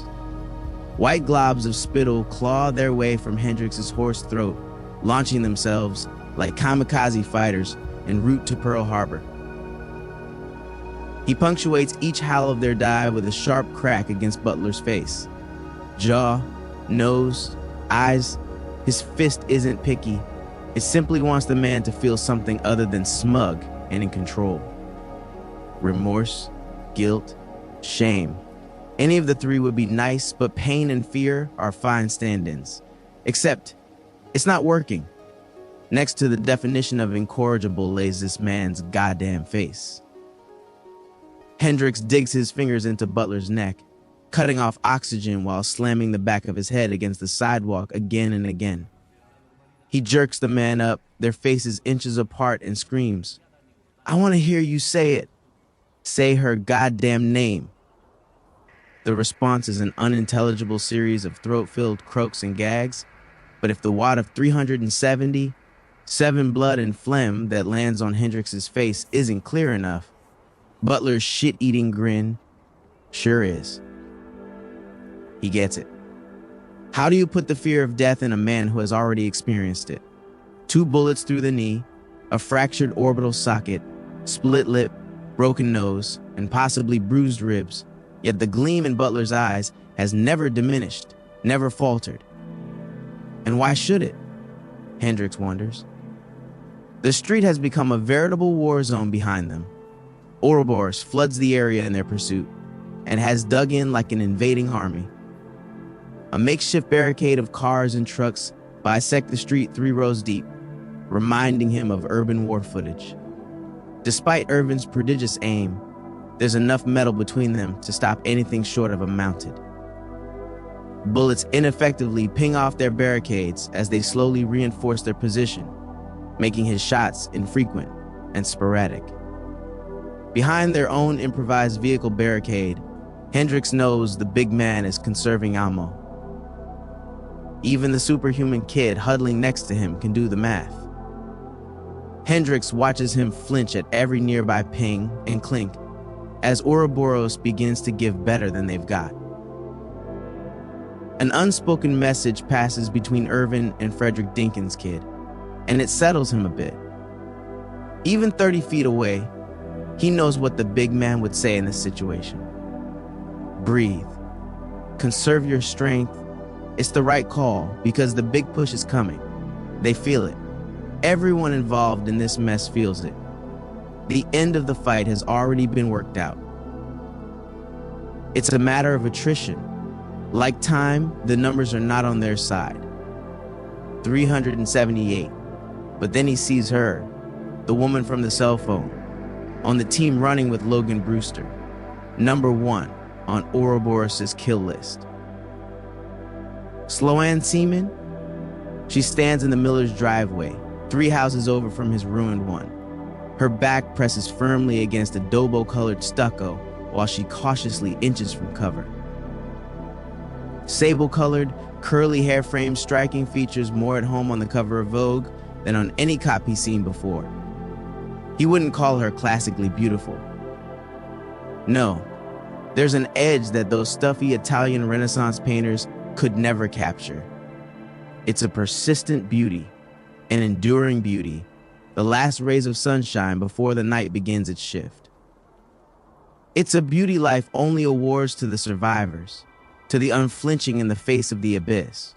Concern and worry radiate from her as piercing eyes flit across the street, assessing the scene in moments before falling on his, and for the space of half a breath, they soften. Worry and tension retreat from her like the last wisps of night ceding dominion to the sun. Hendricks knows he's smitten, knows it like the 14-year-old Jelani knew it when Sarah Miller kissed him right where Sloan stands now. And like that Chase Junior High School kiss, their fleeting moment is over before he has a chance to savor it. What he hopes is mutual allure turns to mutual shock as both their jaws drop simultaneously. Cradled in her arms is the key to ending this skirmish, to righting at least one wrong in the world. Aria Mitchell, and by the similar, bewildered look on her face, she realizes he's beating to death its proverbial lock.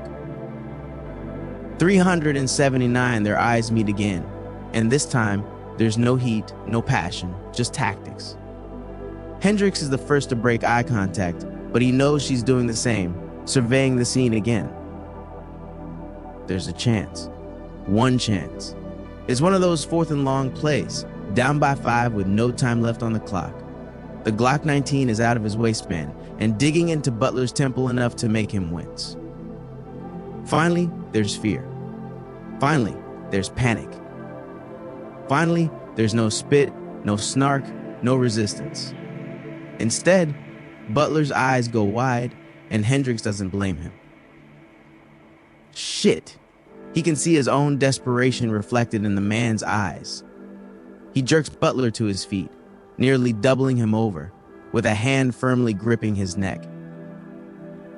He needs to get to the driveway, to bring killer and victim together, to reverse the score. He ignores the man's whimpers of pain as he awkwardly marches him forward on a ruined knee. Get down! The warning from Irvin reaches him before the wall of bullets do. Hendricks forces them both to the ground. The street roars with angry thunderclaps as more handguns than stop and frisk ever found erupt on the Bed-Stuy street. Then it hits Hendricks. It's so obvious that he curses himself for not considering it earlier. Short of retrieving Butler, killing him serves the same purpose. They have no moral compunction against sacrificing more black lives to return the self-hating black man to their ranks. Ouroboros is committing everything they have to stop his forward progress, to stop Hendricks from getting to the end zone. It's a good idea, as the storm of steel and lead is more than they can hope to match. 380, he hugs the ground, and is thankful Butler's instinct for survival overrides the logical fact that all he has to do to win is stand up. The discordant cacophony of a veritable orchestra of firearms ejecting steel and lead is taken to another pitch as new instruments join in. Veras and a man who Hendricks doesn't recognize emerge from the driveway, unleashing their own storm. There's no way it can break the larger swell attempting to crash against the shore, but it doesn't need to it. That was never his purpose. Sloan is calling a last-minute audible, and Hendricks has Butler up a second time. Bum knee be damned. In one of those odd twists of fate, he puts himself between an asshole and bullets. He forces the man to run at an awkward hobbling sprint across sidewalks, bodies, and blood-soaked lawns. He hears Butler groan as bullets punch through his shoulder, stomach, and chest. Hendricks gets an arm under his shoulder and drives him on, ignoring the all-too-familiar pain of searing hot metal tearing through his own body. He's hit. His hand gropes around his stomach and comes back sticky, coated in blood that's as dark as it is red. It's bad. Still, he drives on, drives them both toward the goal. Because, shit, it's fourth and long. 381, chapter 21, 382. Not everything that is faced can be changed, but nothing can be changed until it is faced. James Baldwin, 1962, Bed-Stuy, Brooklyn. Freddie D isn't so confident in Sloan's plan at the moment. 10 minutes ago, it made sense. Now he's not so sure. Well, he's sure. Sure, it's gone belly up, he thinks. A dull whoomp bellows in the distance, and a bullet screams a quarter-inch away from his ear, half a heartbeat later. Irvin's wide eyes catch his, and he knows the plan has gone from belly up to bloated carcass in the East River. The bullet punched through two cars like an angry teen through drywall. The pair bear crawl to a new position before Lady Luck calls it a night and heads home or decides to throw in with the sniper. Nabbing done and forcing Ouroboros to withdraw is out of the question now. By Freddie D's last count, 30 men in tactical gear were salivating at the mouth to put them in the dirt. That was 8 minutes ago. The roar and screech of additional cars and trucks joining the fight has been nearly endless since then, so he figures the number is probably closer to 60. It might as well be a damn Block 383 party, he thinks. So, yeah, back to the plan. The plan is shit. The plan is toast. The plan is shit smeared over toast. The plan is so fucked is what it is, and if he doesn't want to end up the same, he has to act. Now, despite being inches away from Irvin, he screams, "Where are the cops?" The street is a literal war zone, and Freddie D knows, despite the no snitching hood policy, the police are rarely spoiling for informants. The man chuckles and nods over toward the black Suburban quickly on its way to doing a convincing impression of Swiss cheese. He gets it. They are the cops. He knew Dunn had a few bad apples on the payroll, but it feels like an entire precinct is out there. Fuck it. He's had enough. Enough conserving his strength. Enough waiting for a lucky shot to punch through his brain. He tries to calm himself, to find his center and feel the flow of anima around him, but the chaotic environment has his nerves fried. Wisps of sensation play at the edges of his perception for brief moments before disappearing like a dream. Freddie D shuts his eyes as frustration leaks off his fidgeting body. The truth is that he's beyond exhausted. He can't recall sleeping in almost 72 hours and has been leaning more and more on anima to energize his body. Sloan must have noticed, he realizes. That or Mordecai clued her in before passing out 384 again. It's probably why she was so insistent on him getting a breather instead of cutting loose on Ouroboros. Fuck! Freddie D's mind is so far from still that he couldn't find it with Google Maps. It's a rabbit hole. The more he stresses about it, the more elusive the calmness is, which causes more stress. The distinct taste of copper invades his disordered thoughts, snapping his eyes open to the realization that he's bitten his lower lip. Phoo! He feels Irvin reassuringly grab his shoulder. The act is simple, yet it conveys much. Freddie D can't help but be amazed at the man's composure. He didn't bat an eye at working with him, despite the one-sided fight they had inside. Water under the bridge, he simply said, with a warm smile that Freddie D never expected. Nothing I haven't done to Hendrix once or twice. If he says otherwise, don't believe him, kid. He cocks his head to the side in confusion for a second. The playful banter is so out of place that Freddie D doesn't know what to make of it, until a deep, bellowing laugh starts from his gut and chips away at the mountain of tension he's under. It goes on and on, finally causing a landslide of embarrassing snorts and hiccups. It's exactly what he needs. Irvin's eyes go wild, pained. He's hit. Freddie D's heart speeds up. Thoughts go blank. Not him, not them. 385. He realizes it a moment after Irvin. It's Hendricks. 30 feet away, the man takes a shot to the gut while bodily dragging Butler across the lawn. It's bad. Freddie D knows it. Irvin knows it. Sloan knows it. He's sure Hendricks knows it. He just doesn't seem to care at the moment. He drives one foot in front of the other, adding his blood to the growing tapestry of spilled life below him. Why? Why would he run through a hail of death? Then he sees it. Sloan holding Aria Mitchell. If he can get Butler to her, there's a chance. Freddie D has no idea how it works or what to do, but it's a chance to right a wrong. He's risking his life to save another. No, from the looks of the wound, it's more of a trade.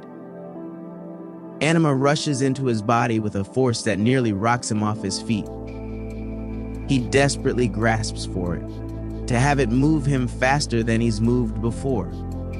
But even with his unnatural advantage, he's too slow. Irvin is already up, 3 steps ahead of him.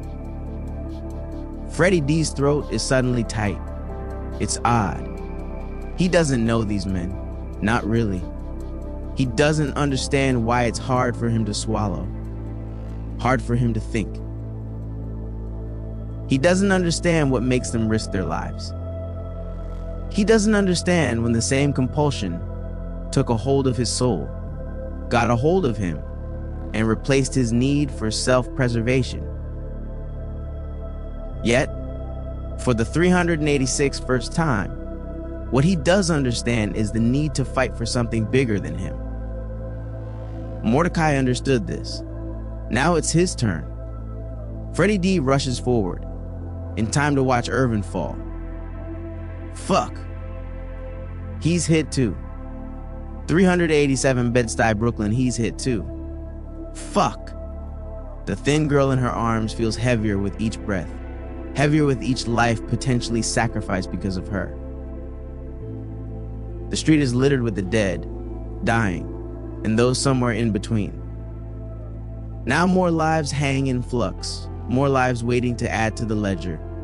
Mordecai, Hendricks, and now Irvin. No, Sloan corrects herself. It's not because of Aria, it's because of them. She wants nothing more than to reach for the gun tucked in her waistband. But Hendricks, he's still up, still making his way forward. She can see it plain as day. Each step pains him. Each step costs him a little more than the last. Yet, like a guy coming on too strong in a bar, he doesn't stop. But, unlike that guy, she appreciates the effort, appreciates how far he's willing to go to right or wrong, appreciates how far he's willing to go to save an innocent life. Her feet are heavy with indecision. She wants to run to him, to end his suffering pilgrimage. But she won't.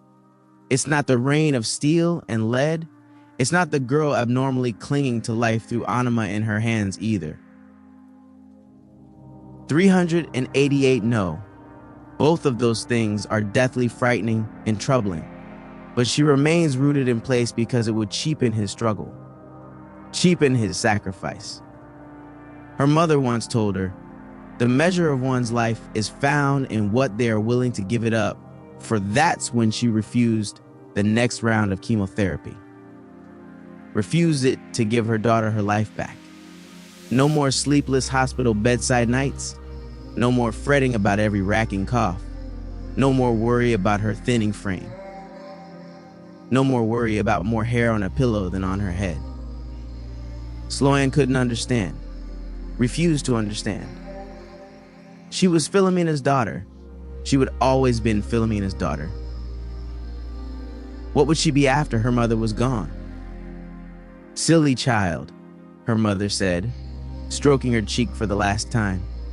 You'll always be my child. but you'll also be free. She cries now, like she cried then. Not for the man, but for his resolve. Mommy, she whispers, I think you would have liked this one. She knows she does. 389 Bed-Stuy, Brooklyn. He knows she does. She has to know what to do next, because Hendrix doesn't think he has a next. All he has left to offer is to brave the storm of bullets and deliver Butler. He's the last piece of this sordid puzzle, and he hopes she can put it together because it's closing time. The bill is due, and he's all out of cash. He's never been the type to leave a woman with a bill, but he can feel the shrapnel move around with each step, with each labored breath, and there's no mistake, they're all labored. Liver or kidneys, definitely intestinal damage, he thinks, knowing the searing pieces of metal are tearing and shredding important things apart inside, like his ex did to his Acura in high school. Hendrix chuckles darkly. He loved that car, and he's not sure which hurts more.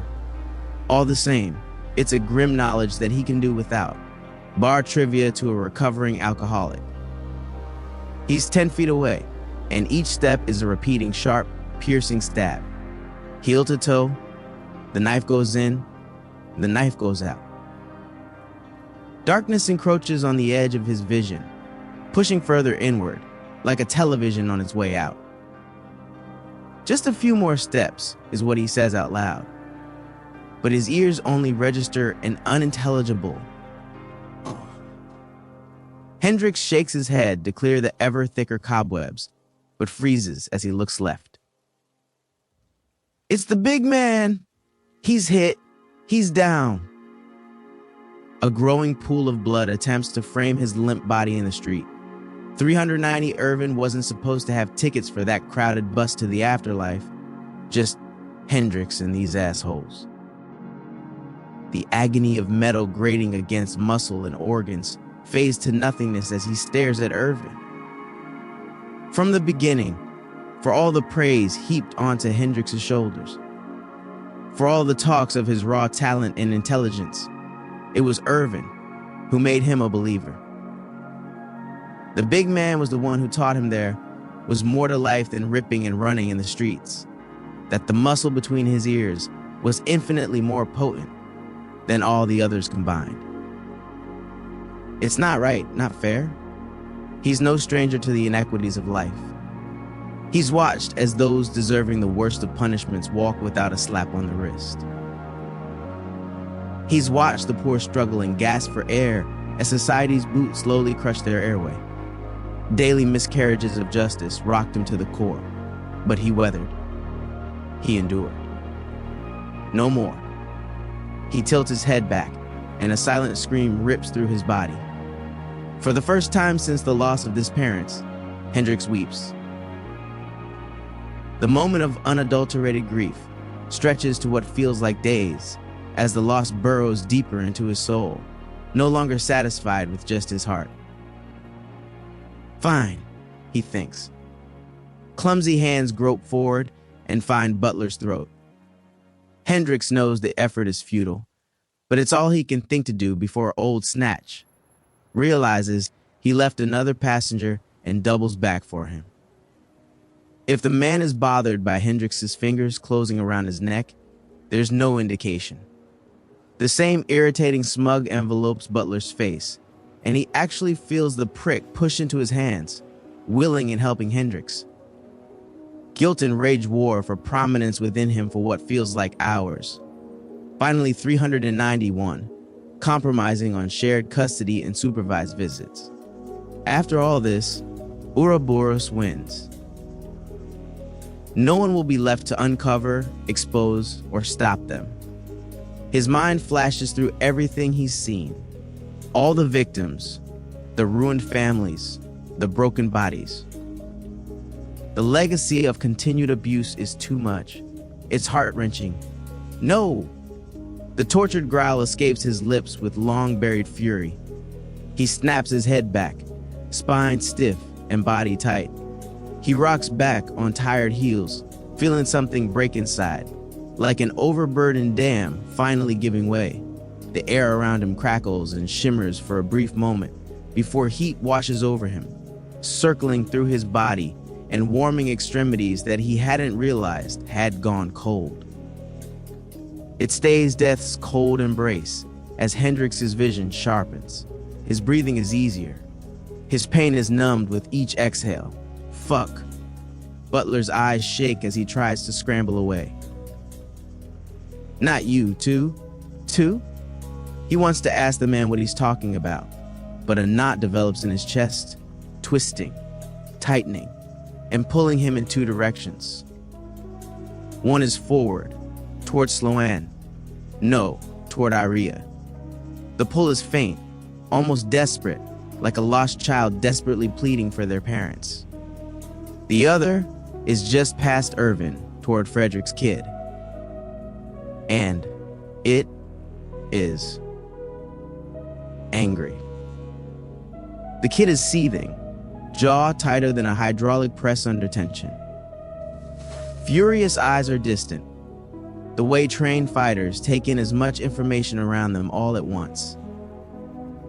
Corded muscles ripple under dark skin, like taut steel cables moments from snapping.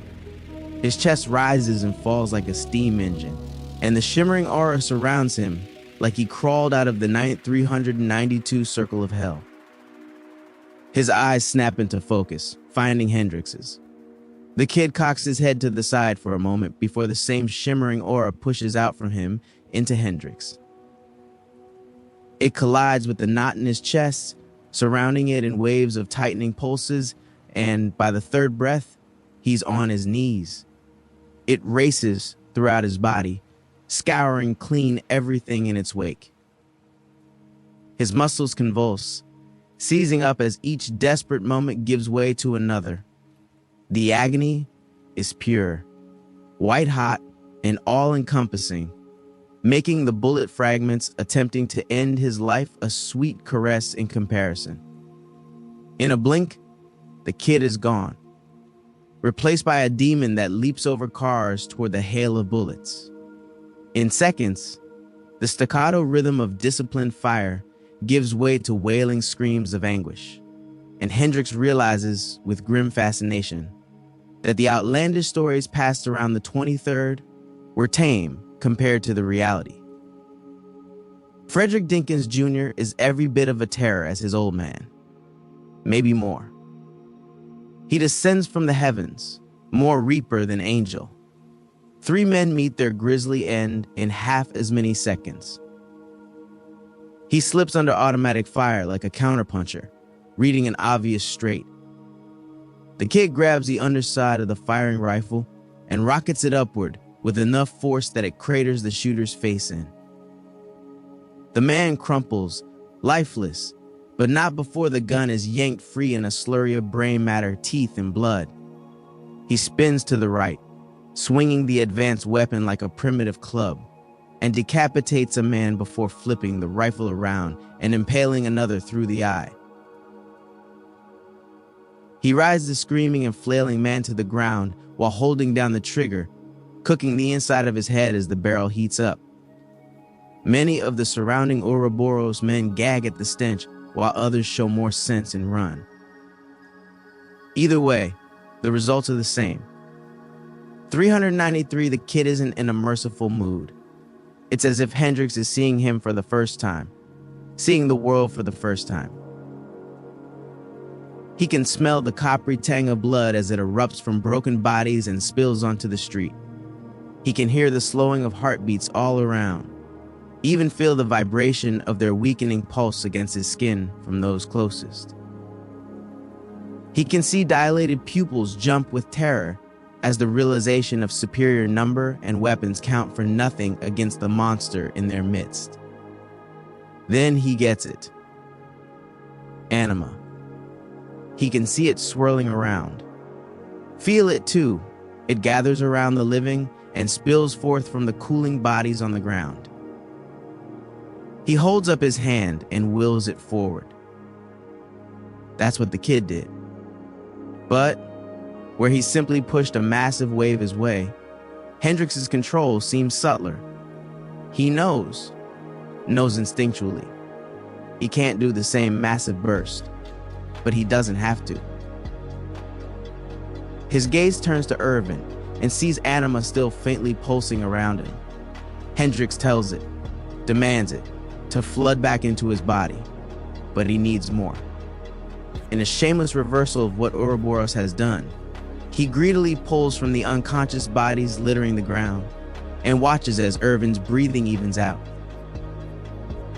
He breaks the glowing stream of anima apart and divides some of it toward his wounds and nearly sags with relief. A bevy of thoughts rack and worry his mind. He knows that the implication of his ability over anima is twofold. Somewhere in the past, Ouroboros experimented on him, and black people paid the price for it. He pushes those troubling thoughts aside for the moment. He needs to end this, and finally has an idea of how. 394, he reaches Sloan, ignoring her wide-eyed gaze, and the four rush to the building's backyard, leaving the kid to conduct his gruesome symphony. He bodily drags an increasingly sluggish butler along, and, with each passing moment, Hendrix gains hints at how the anima plays out between killer and victim. He watches Aria's body hungrily reach for it, from him, from Frederick S. Kidd, from Sloan, from the environment, but especially from Butler. He throws the man on the ground and isn't surprised when he doesn't rise again. He reminds Hendrix of a punch-drunk boxer who went several rounds too many, but it's not from blows to the head, it's anima. And Aria. She's laying less than 3 feet from him, and tendrils of anima extend from her still frame. Hendrix pauses over their bodies. He can feel her body's hunger, a cavernous void, an emptiness that should never have existed. More telling, however, is Aria's condition. She's dying. Despite her body leaching anima from all around, something is wrong. He can feel her slipping away, and it's a rapid descent. What happens now? Sloan asks. She doesn't look so good either. Exhaustion clings to her frame like wet clothing. Dark circles that he could swear weren't there minutes ago sit under eyes straining to stay in focus. Even so, he doesn't know if she can see what's happening or feel the tension radiating off Hendrix, but she's spot on. The truth is that he doesn't have a fucking clue. There's no handbook, no esoteric knowledge gained in the last few minutes. What he does know is Aria needs anima to live, and while he can see her body taking it in, she's getting worse by the moment. It takes nearly a full minute of staring at the anima around Aria before it hits him. It's not a 395 question of quantity, but a matter of compatibility. All but one of the shimmering tendrils emanating from her body are fragile, nearly transparent. I have an idea, he says, glancing at Sloan. You don't look confident? Tension rolls off his shoulders with a sigh. It's been a trying 72 hours. Tell me about it. She barely gets out after stifling a yawn. Hendrix reaches out mentally, severing the connection between Aria and Sloan with a thought. He wills a small connection between himself and her instead, feeding her a bit of anima like a slightly open faucet. The change is almost instantaneous. Her back straightens, shallow breaths disappear, and a fierce intellect ignites behind her eyes. Whoa. Feels like a fresh night of sleep and 3 cups of espresso. Curiosity colors her face, and she graces him with a warm smile. You just did something, right? He shrugs noncommittally. Aria was killing her, but there's no use ruining her smile with the truth. He and the kid have an abundance of anima, so the drain on them was negligible, yet the quality of it was wrong. As he understands it, there was little doubt she would eventually kill them as well. But the difference would be days versus minutes for Sloan. They were both potent sources, just not the correct one. With another thought and application of will, Hendrix severs the remaining tendrils of Anima and quickly connects them all to Butler. He hears both bodies gasp and sees them shudder at once as her body leeches what was once stolen from her. It's slower than he would have expected, but he watches as Butler's vitality disappears. Muscles deflate, skin sags, even his hair begins to fall out. It's an ever-spreading necrosis, and it's still a cleaner death than the man deserves. 396, Hendrix stands over the bodies, right arm outstretched as he continues to hold the connection in place. A dull ache quickly blossoms into a pounding migraine at the base of his skull, but he grits his teeth against it. He's worked too hard to see this injustice righted and uncovered too much to let a bit of pain stop him now.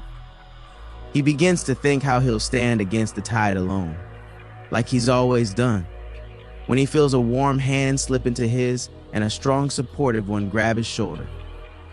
He hadn't noticed the big man make his way to the backyard, but he's happy nonetheless.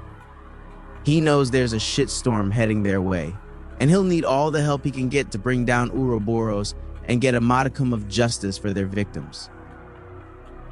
It's a worthy task, something worth dedicating a life toward.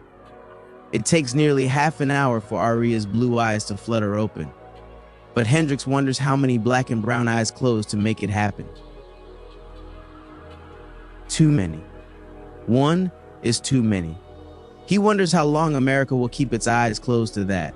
397 epilogue, 398 in this country. American means white. Everybody else has to hyphenate. Toni Morrison, 1970, Bed-Stuy, Brooklyn, at the age of 8. John Donne was a chess prodigy, officially ranked in everything. They called him the next Bobby Fischer, but better looking. True story. There was a news article with that exact headline. He intuitively understood the greatest of openings: the Rui Lopez, the Italian game, the French defense, and the Carol can, when he opened with E. For D starters, on the other hand, the Queen's Gambit, the King's Indian defense, the Slay defense, the Grunfeld defense, and the Nimzo Indian defense came just as easily. At 13, he was featured on his first TV spot. This was before streaming services and non-stop binging. This was before pop-up messages like, "Are you still watching?" This was before people had thousands, no, hundreds of thousands, of hours of content readily available. An era where one needed a plane to access the cloud. An era of captive audiences. Families held hostage in cramped living rooms, hypnotized into silence by whatever the king of the castle deigned acceptable for his subjects. The big piece of chicken, steak, roast beef, whatever, was his scepter, the symbol of his authority and dominion. The remote, his crown. Anyway, this is where a young John Donne first appeared to the world. His smile was dazzling, serious, in the 399 Canis Major constellation. He's an anomaly among the other 9 rising stars in the chess universe, best recognized through what he lacks. No braces, no acne, no astigmatism, no glasses. It's math, it's subtraction. Now, in addition, he's movie star handsome, just the right mix of rugged and wholesome. Roggish is what they call it. A little Robert Redford, a little Ryan Gosling, and a little menace in a stare modeled after Clint Eastwood. The combination made him an instant favorite, and the cameras loved him. Envious and glaring studio lights searched for the tiniest imperfection: a chipped tooth, a yellowed molar, even the odd greenery stuck between them. They came up empty, nothing but pearly whites hiding a tongue equal parts silver and sharp. The attention only served to add to his appeal. A jaw square enough to cut glass worked the room, with lips eternally curled in a devious smirk. It was as if he shared an inside joke with every single individual watching at home.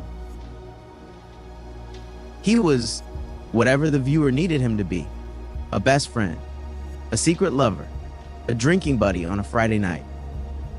"And you, John?" the middle-aged anchor asked through clenched teeth. "What is your favorite strategy in chess?" He screwed the pitch. It goes wide, striking the batter. Too much bass, too much aggression, not enough finesse. The soft, underhanded question came out like a fastball nowhere near the strike box. The question wasn't meant to sound aggressive, but he couldn't 400 stop himself. His lizard brain was threatened. The kid is everything he wasn't: young, virile, handsome. The upstart replacement alpha male come to dethrone the aging one. However, the preemptive attack was all wrong. The pitcher leaving the mound to storm the batter for a bad throw. Millions of Americans talked about it the next day. Millions more talked about Dunn's response. Comparisons were drawn between the rising of a star and the falling of one. He smiled, unfazed by the hostility, his looks answering first, words second. "Strategy? I don't really have anything like that. To me, it's like baseball." He winked, understanding the anchor's error before the nation and pundits did. "I just enjoy playing the game." This was, in fact, the perfect answer. Americans have never been enthusiastic about chess. However, their love for baseball is boundless. Their passion for it runs deep, fanatical. They are the world champions of a competition they created and play only among themselves. Struggling journalists and sportscasters inarticulately attempted to draw comparisons between the two games for weeks afterward. But a checkmate and a game-winning home run were never truly meant to occupy the same sentence, let alone universe. But more importantly, on the other side of the equation, America's love for baseball is balanced by their hatred of tyranny. Americans hate bullies. The anchors fired that night. His star descends in direct proportion to John Dunn's rising one. It's math. It was supposed to be a fluff piece, a spot between the nuanced politics polarizing the country. A feel-good story of American prowess, ingenuity, and intelligence. 401, the perfect amount of grease, and perfectly coiffed, dark hair, perfectly hid his lie on the evening news. John Dunn hated playing chess. Hated it the same way Americans hate the gym, the same way they hate gun reform, the same way they hated tea in Boston over 200 years ago. No, John Dunn hated playing chess, but he loved playing people, loved manipulating them, loved seeing hope dash from their eyes, loved the slumped shoulders, the loosening of smiles, the deepening of frowns. He was carnivorous, but meat might as well have been leafy and green, as the big piece of chicken wasn't enough. He wasn't like his father. He needed crushed spirits and broken resolve to be satiated. He was 18 years old when Ouroboros found him. 18 years old when they showed him it wasn't enough to break and crush his food. It needed to be seasoned first. So, Dunn doesn't get it. Doesn't get how things went so far left that it circled around the globe and both ends met. The snake eating its own tail. He ignores the irony. It's too on the nose for his taste. Subtler machinations have always been his forte. Like a stew, it takes the right ingredients, heat, and time to bring out the best possible flavors, the best results. It's how he's always worked within the organization, why Ouroboros gave him such leeway and latitude, why they let him spearhead the recruitment within the NYPD. They had a few hands in the pot, but nothing like the dishes he was able to create. Shit, what did he expect? They weren't chefs after all. 402, but now, John Dunn can't understand why his greatest dish, his piece de resistance, is a smoking pile of overcooked shit. He was careful, meticulous, patient, and finally accomplished the impossible. Yes, Schrodinger the cat is most certainly dead. He eliminated the threat of one Dinkins and brought the other into the fold. For context, he grew up on Frederick Dinkins like his parents grew up on Morrison, Van Halen, and Hendrix. For his first 8 years in Ouroboros, Dunn thought the man was fiction, nothing but an urban legend. Like Bigfoot, the Loch Ness Monster, and a straight Catholic priest, it wasn't much without one's belief. But that's the funny thing about belief. It's rigid, inflexible, and yet malleable in the face of violence. Well, Frederick Dinkins is the face of violence.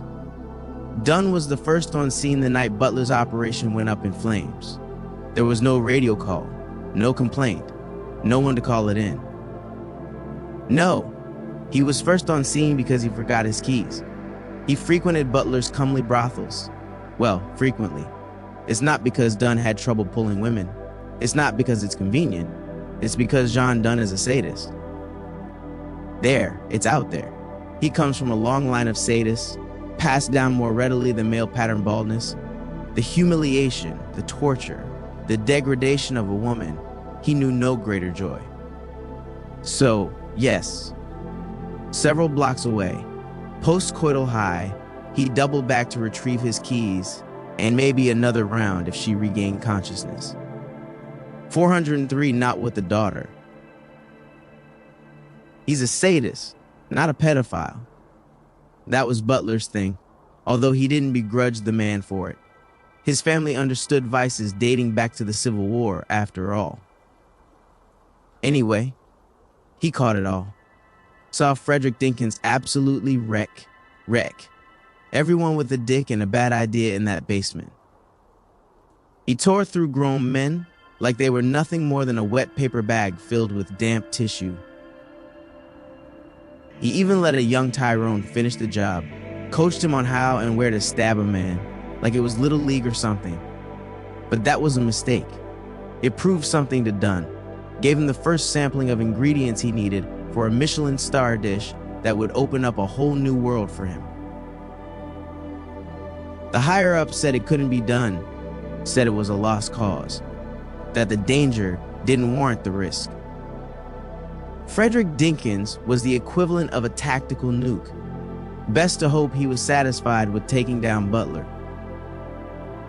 After all, for many of them, there was no such thing as death, not really. Black people were in no short supply. The school-to-prison pipeline was only widening, and single parenthood was still on the rise. Plenty of anima to harvest, just not uptown. In Harlem, Ouroboros needed to keep a minimal presence, a light touch, the bare amount to read the pulse of the city. Anything more than that, and the man would issue in a nuclear winter again. Ouroboros was still reeling from the last one. The story goes, over the course of 8 hours, Frederick Dinkins not only systematically dismantled every one of their 13 farms, but he beheaded 72 operatives. No amount of anima could fix that. Real death, 72. 7 followed by a 2. Ouroboros had never had that many people killed since its inception. 404 72 heads separated from bodies, all laid neatly in a meat packing warehouse with an itemized bill for cleaning services rendered. He charged them $72. and indicated he was willing and available to pick up extra shifts at specific addresses. Apparently, it was hard to see through the humor of the man's note when it listed 72 more names and addresses of Ouroboros operatives in Harlem. Message received. All operations ceased, and a stream of nondescript moving vans rumbled throughout the night. A check for $72 was left in the emptied warehouse the following morning. The fucker cashed it too. So, yeah, the fallout from him getting out from under their thumb was still radioactive. Well, Dunn had no problem with nuclear proliferation, as long as he had the most nukes. The higher-ups just didn't see the seam, didn't see the way Frederick Dinkins softened in front of that snot-nosed schmuck, Tyrone. If they wanted to treat him like God, that was fine. The Bible already told Dunn everything he needed to know. The way to the Father was through the Son, and the way to the Son was through the Mother. He was careful, meticulous, patient. It took him some time to find the right son, however. There were more single mothers than he realized in Harlem, and following Frederick Dinkins was next to impossible. He might as well be the Holy Ghost, everywhere and nowhere at the same time. So, Dunn did what he could, sending plenty of young black males to prison on trumped-up charges, until he watched a too slick, too savvy, and too expensive lawyers stroll into central bookings with the confidence reserved for a perfect 10 seconds, skipping the line and going straight to 405, very important person. Perfect. The seam was still there, still ripe for exploitation. He knew it, and more importantly, Frederick Dinkins knew it. John Dunn had effectively disarmed the nuke. He might not be able to use it as a weapon, but what good is a bomb that never goes off? He had the table set and the meat for a stew, but it was still too rough, too tough. He needed it tenderized. He went straight to the home address on file, pocket filled with Percocet, and replaced the aspirin and ibuprofen his mother kept in her purse. The next step was simple. He had Freddie D's mother tenderized. Again, he was first on scene and pushed the EMT to give her something stronger for the pain, despite saying she was fine. Even with the reduced sentence, by the time Freddie D was released, his mother was a full-fledged heroin junkie. While she fired up her spoon, Dunn lowered the heat and let the stew simmer. He made sure he stymied every attempt the young man made to get help and keep her clean. He made heroin readily available in the neighborhood too. She was the stock in his stew, and he softened the meat until it was ready to be served. Manipulating Freddie D was simple afterward. Dunn just invited him to eat. His bosses praised him, shocked he had managed to pull it off. Harlem was once again open for fine dining, and Ouroboros flooded uptown like God promised Noah he always would. They were so impressed that they asked if he could lend Butler a hand on the United Kingdom job he was currently botching. Shit, what did they expect? Butler wasn't a chef, after all. 460 ingredients were more complex than he originally thought. Dunn sees that now. He can admit that now. Now that he watches Freddie D tear apart a goddamn precinct worth of Ouroboros men clad in the latest body armor and weaponry available. In one of those strange twists of fate, it was his work in securing the kid that gave John Dunn the authority to call in so many men. Staring out the window in a house he commandeered with 3 other men, he chuckles darkly. He can't help it. He wonders if Lady Luck is showing him who the true sadist is. He wonders if she allowed him so much success only to see it ripped away. To see his work dismantled in 72 hours. See? It's that same authority that is giving Freddie D an opportunity to surpass what made his father so feared. what made him a nuclear threat in the first place. The truth is that Sloan Seaman and Jelani Hendrix Obi are to blame. They were best considered as knights on a chessboard, able to operate independently but monstrous when in tandem. 18-year-old Dunn would have recognized this. Early development of his knights and subsequent traps and forks were a favorite of his, but he treated them as ingredients for his dish, without realizing they were rancid pieces of meat, ruining everything he had worked hard for. Still, it's not over yet. He could abandon the stew and play for a draw. As a master chef or grandmaster in chess, John Dunn always plans for contingencies. "Call it in," he growls, finally stepping back from the window. 407 long seconds pass before he realizes both men are unmoving, frozen, as if they caught a long glimpse at Medusa. Well, not quite unmoving, Dunn corrects a second later. The waft of urine hits his nose before he can make out which of the men pissed themselves. Turns out it's both. The guy to his right stammers, is that Chris? Dunn has no idea. He hates those stupid balaclavas. It's not like they wear name tags either. He steps over the growing puddles and looks again. Oh shit, it is Chris. Well, it was Chris. Chris is now in pieces though. Morbidly, he can't think what the plural of Chris is. Shame, he thinks. Chris was a good guy to drink with. Dunn tears himself away from the horror show outside. He knew things could go sideways, so he has twice as many men on standby, less than 5 minutes out. One call is all he needs to end this. One call is all he needs to turn this neighborhood into Fallujah. The line is already ringing as he brings it to his ear. "I need you all mobilized," the sap, Dunn says, not waiting for a response. He projects more confidence than he feels.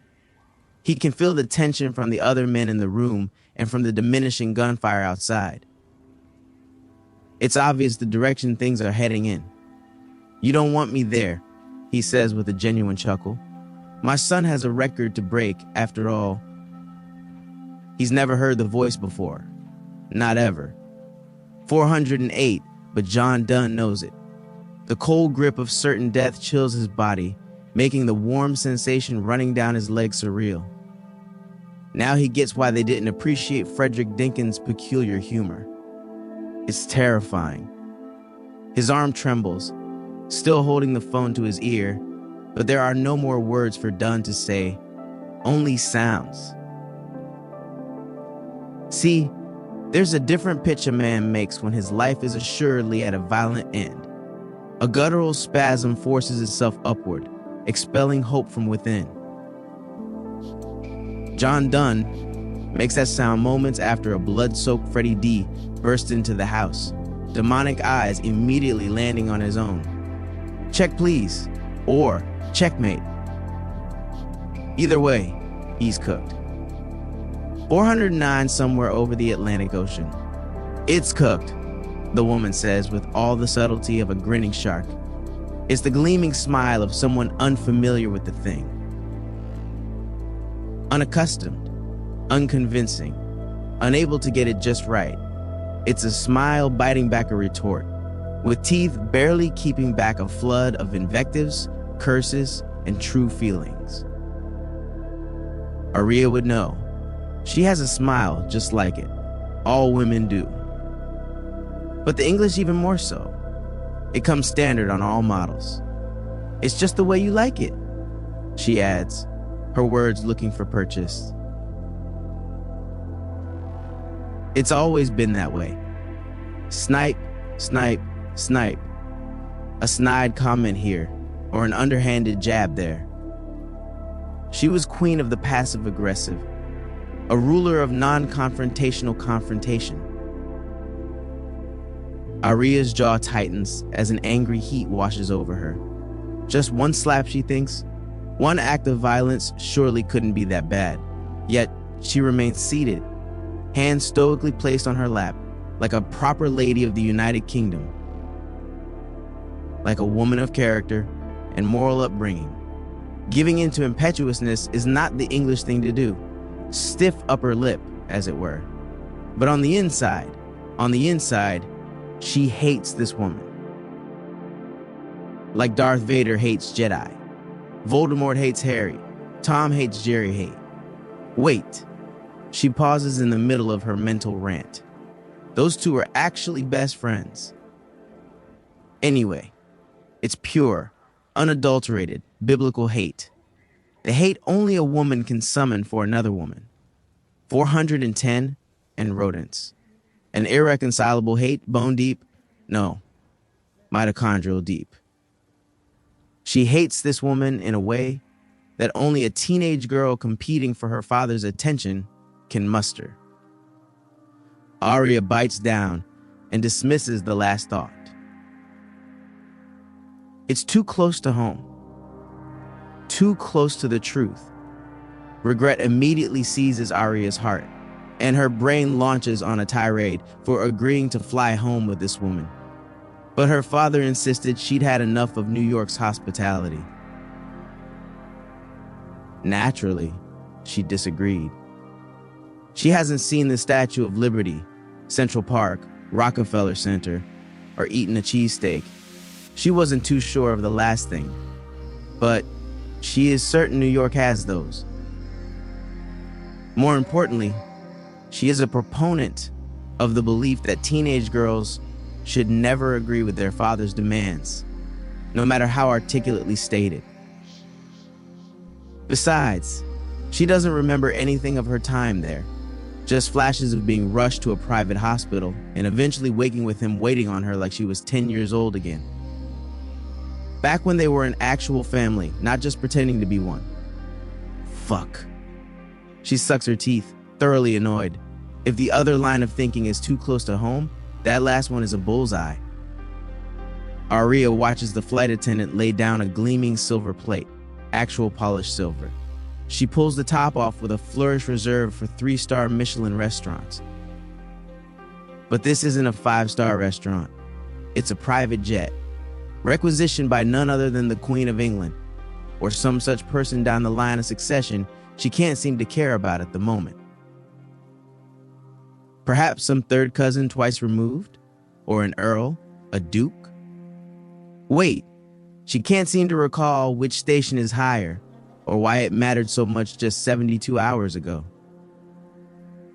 411 ownership notwithstanding, the private jet is mental.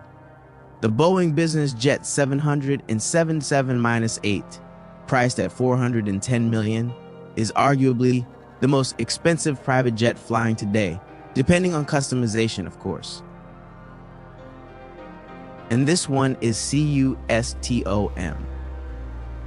The 302.5 square meter cabin space is a luxury apartment that sprouted wings and took off to cross the Atlantic. An enormous marble island sits dead center in the lounging area, separating sets of high-back, leather, swivel chairs. The island table terminates at a fully stocked bar that has enough liquor to give a small nation alcohol poisoning several times over. Elaborate and immaculate bright white, tray ceilings arrest the eyes upward, while plush carpeting beckons one to relax, as if coming home after a long day of work. It's gaudy, massively expensive, and entirely reflective of her father's importance. She loves it here. She loves what it says about her father. The smug woman sitting across from her is merely two of those things, and not in a flattering way. An overpriced, overcooked steak that people pretend is delicious for the sake of decorum and appearances. She shakes her head despondently. Another of those British things. Besides, Arya knows better, on both counts. The woman is a whore, but she focuses on the food instead. Neither a pleasing thought. A single eyebrow raises as she takes in the English breakfast before her. It is, in fact, not cooked the way she likes it. The fried eggs struggle to stay afloat in a yellow, runny pool of their own making. The sausages and bacon were obviously cooked on the surface of the sun and no longer resemble anything originating from Earth.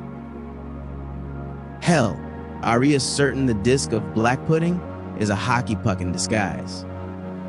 412, the food isn't fit for a dog, which is the point. She'll report back that she tried to feed Arya, but the girl refused to eat. It's just like the bitch, not the dog or the flight attendant. On the contrary, Rebecca Livingston's culinary talents are top-notch. No, the whore bitch in question is Amelia Thurston Mitchell. Secretary turned mistress, mistress turned wife. But never mother, Arya refuses, no matter the amount of stern looks or heartfelt conversations with her father. Granting the woman that title is a betrayal. So, the story goes like this. Oliver Martin Mitchell, a rising star in UK politics. Meteoric, really. Think Beatles playing Abbey Road. Think Doctor Who and the TARDIS. Think Monty Python and comedy. Think Peppa Pig and Spellbound Children. Near enough relation to royalty to attend the major soirees. Far enough to write his own destiny. Affable, handsome, and honest. A conservative without the smug. Easily the life of the party in a local tavern or Buckingham Palace. Unanimously elected Speaker of the House of Commons, the writing was on the proverbial bathroom stall, and everyone in Parliament who took a piss knew it. They were looking at the future Prime Minister. Just one wrinkle. Oliver Martin Mitchell liked the ladies. The temperature in the cabin is at a perfect 72 degrees, but it's Arctic cold between the women. Rebecca blinks an apology as she silently disappears into the depths of the plane. 413, left alone with the whore bitch. Arya's eyebrow nearly twitches at the silverware.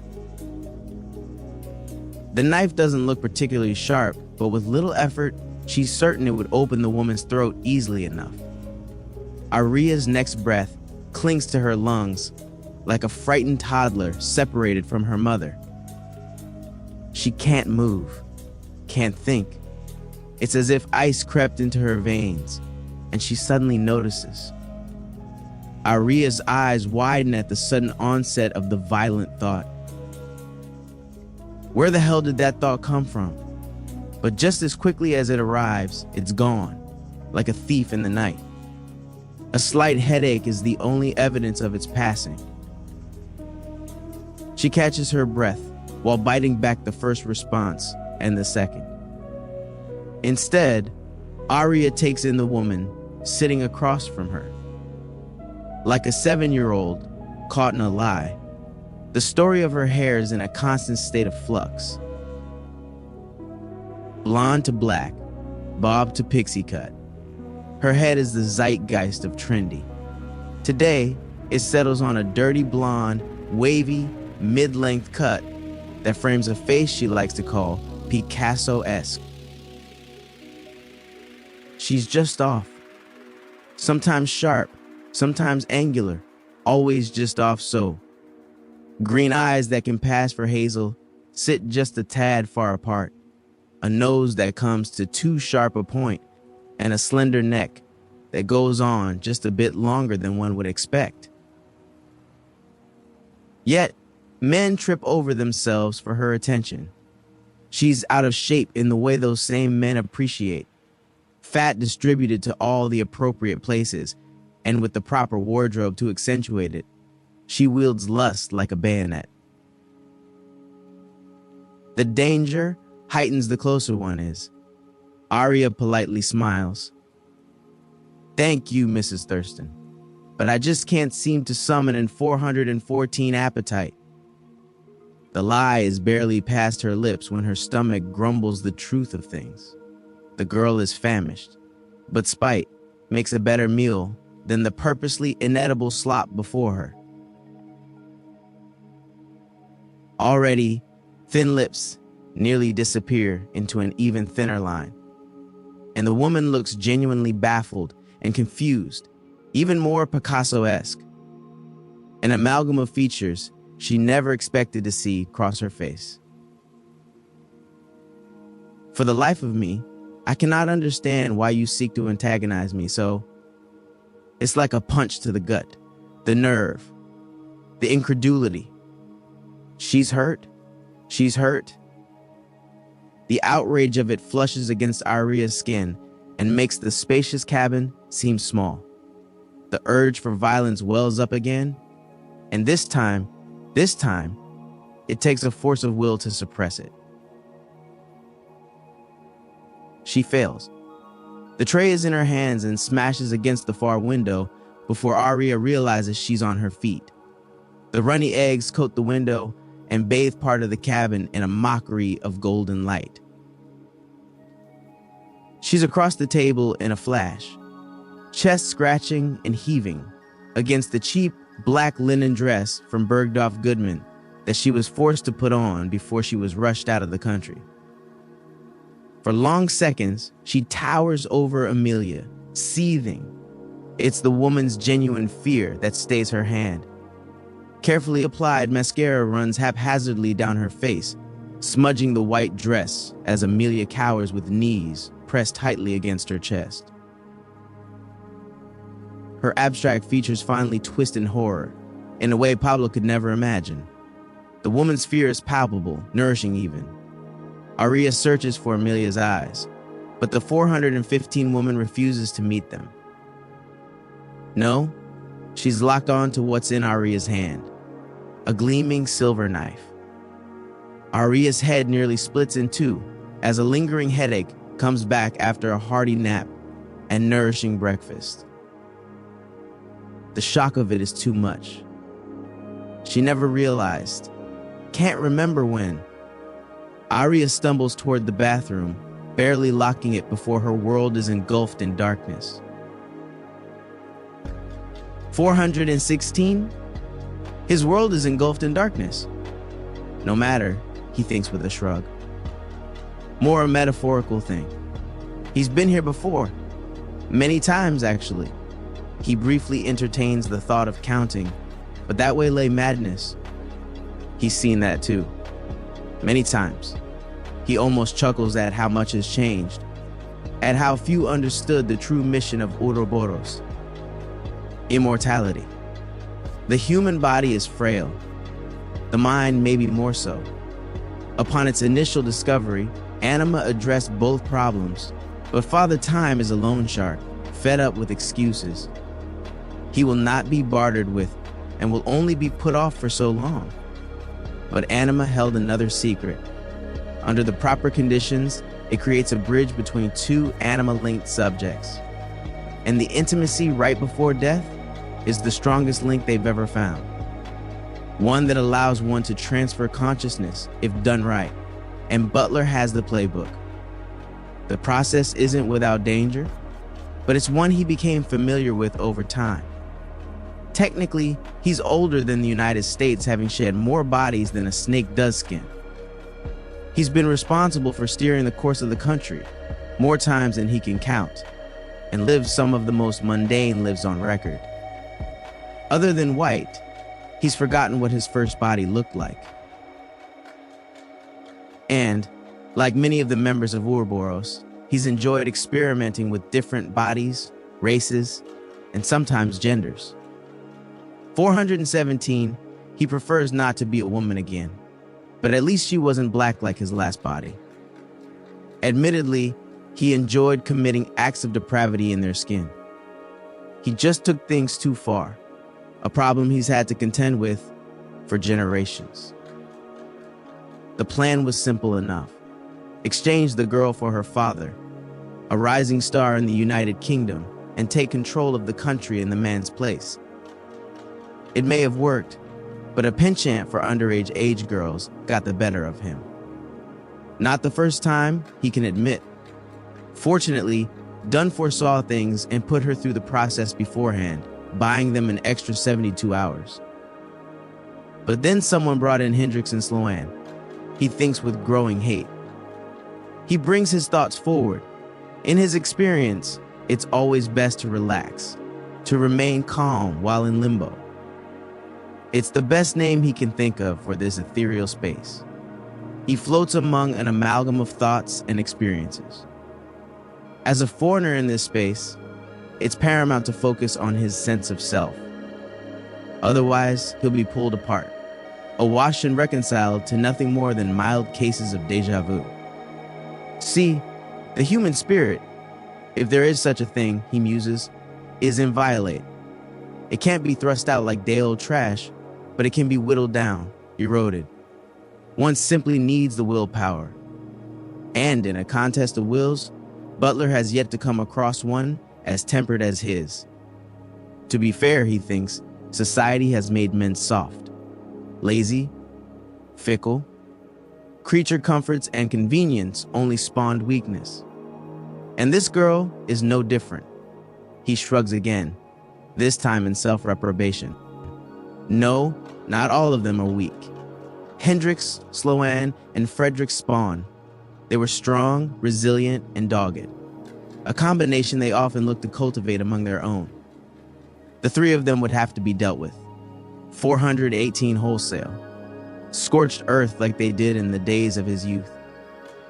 In their storied history, Butler can't recall a time Ouroboros has been dealt such a loss. The all-encompassing darkness takes on a blood-red hue at the memory of Hendrix, and Butler feels much of his strength fade away. It's a costly mistake. In this space, there is little room for error. He probes the girl then, reaching out with diminishing senses to the body he currently inhabits alongside another. He feels the knife in her hand, feels her joy the moment she recognizes her dominance over the other woman. Good.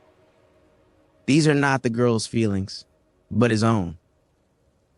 His own rage subsuming her own thoughts. He feels her panic, feels her fragile mind on the verge of splintering. Butler's mood elevates significantly. This will be much easier than he thought. He focuses his will like his favorite knife and thrusts deep into her psyche. Her resistance is pathetic, almost non-existent. The ethereal blade gives way to the sensation of a dull, but much realer, knife in his hand. Fervent knocking pulls him more firmly into reality as he stares blankly at the body of the girl he killed a little over 72 hours ago. He listens to the pilot announce they will be landing soon. Good, he thinks. There's as much work to do.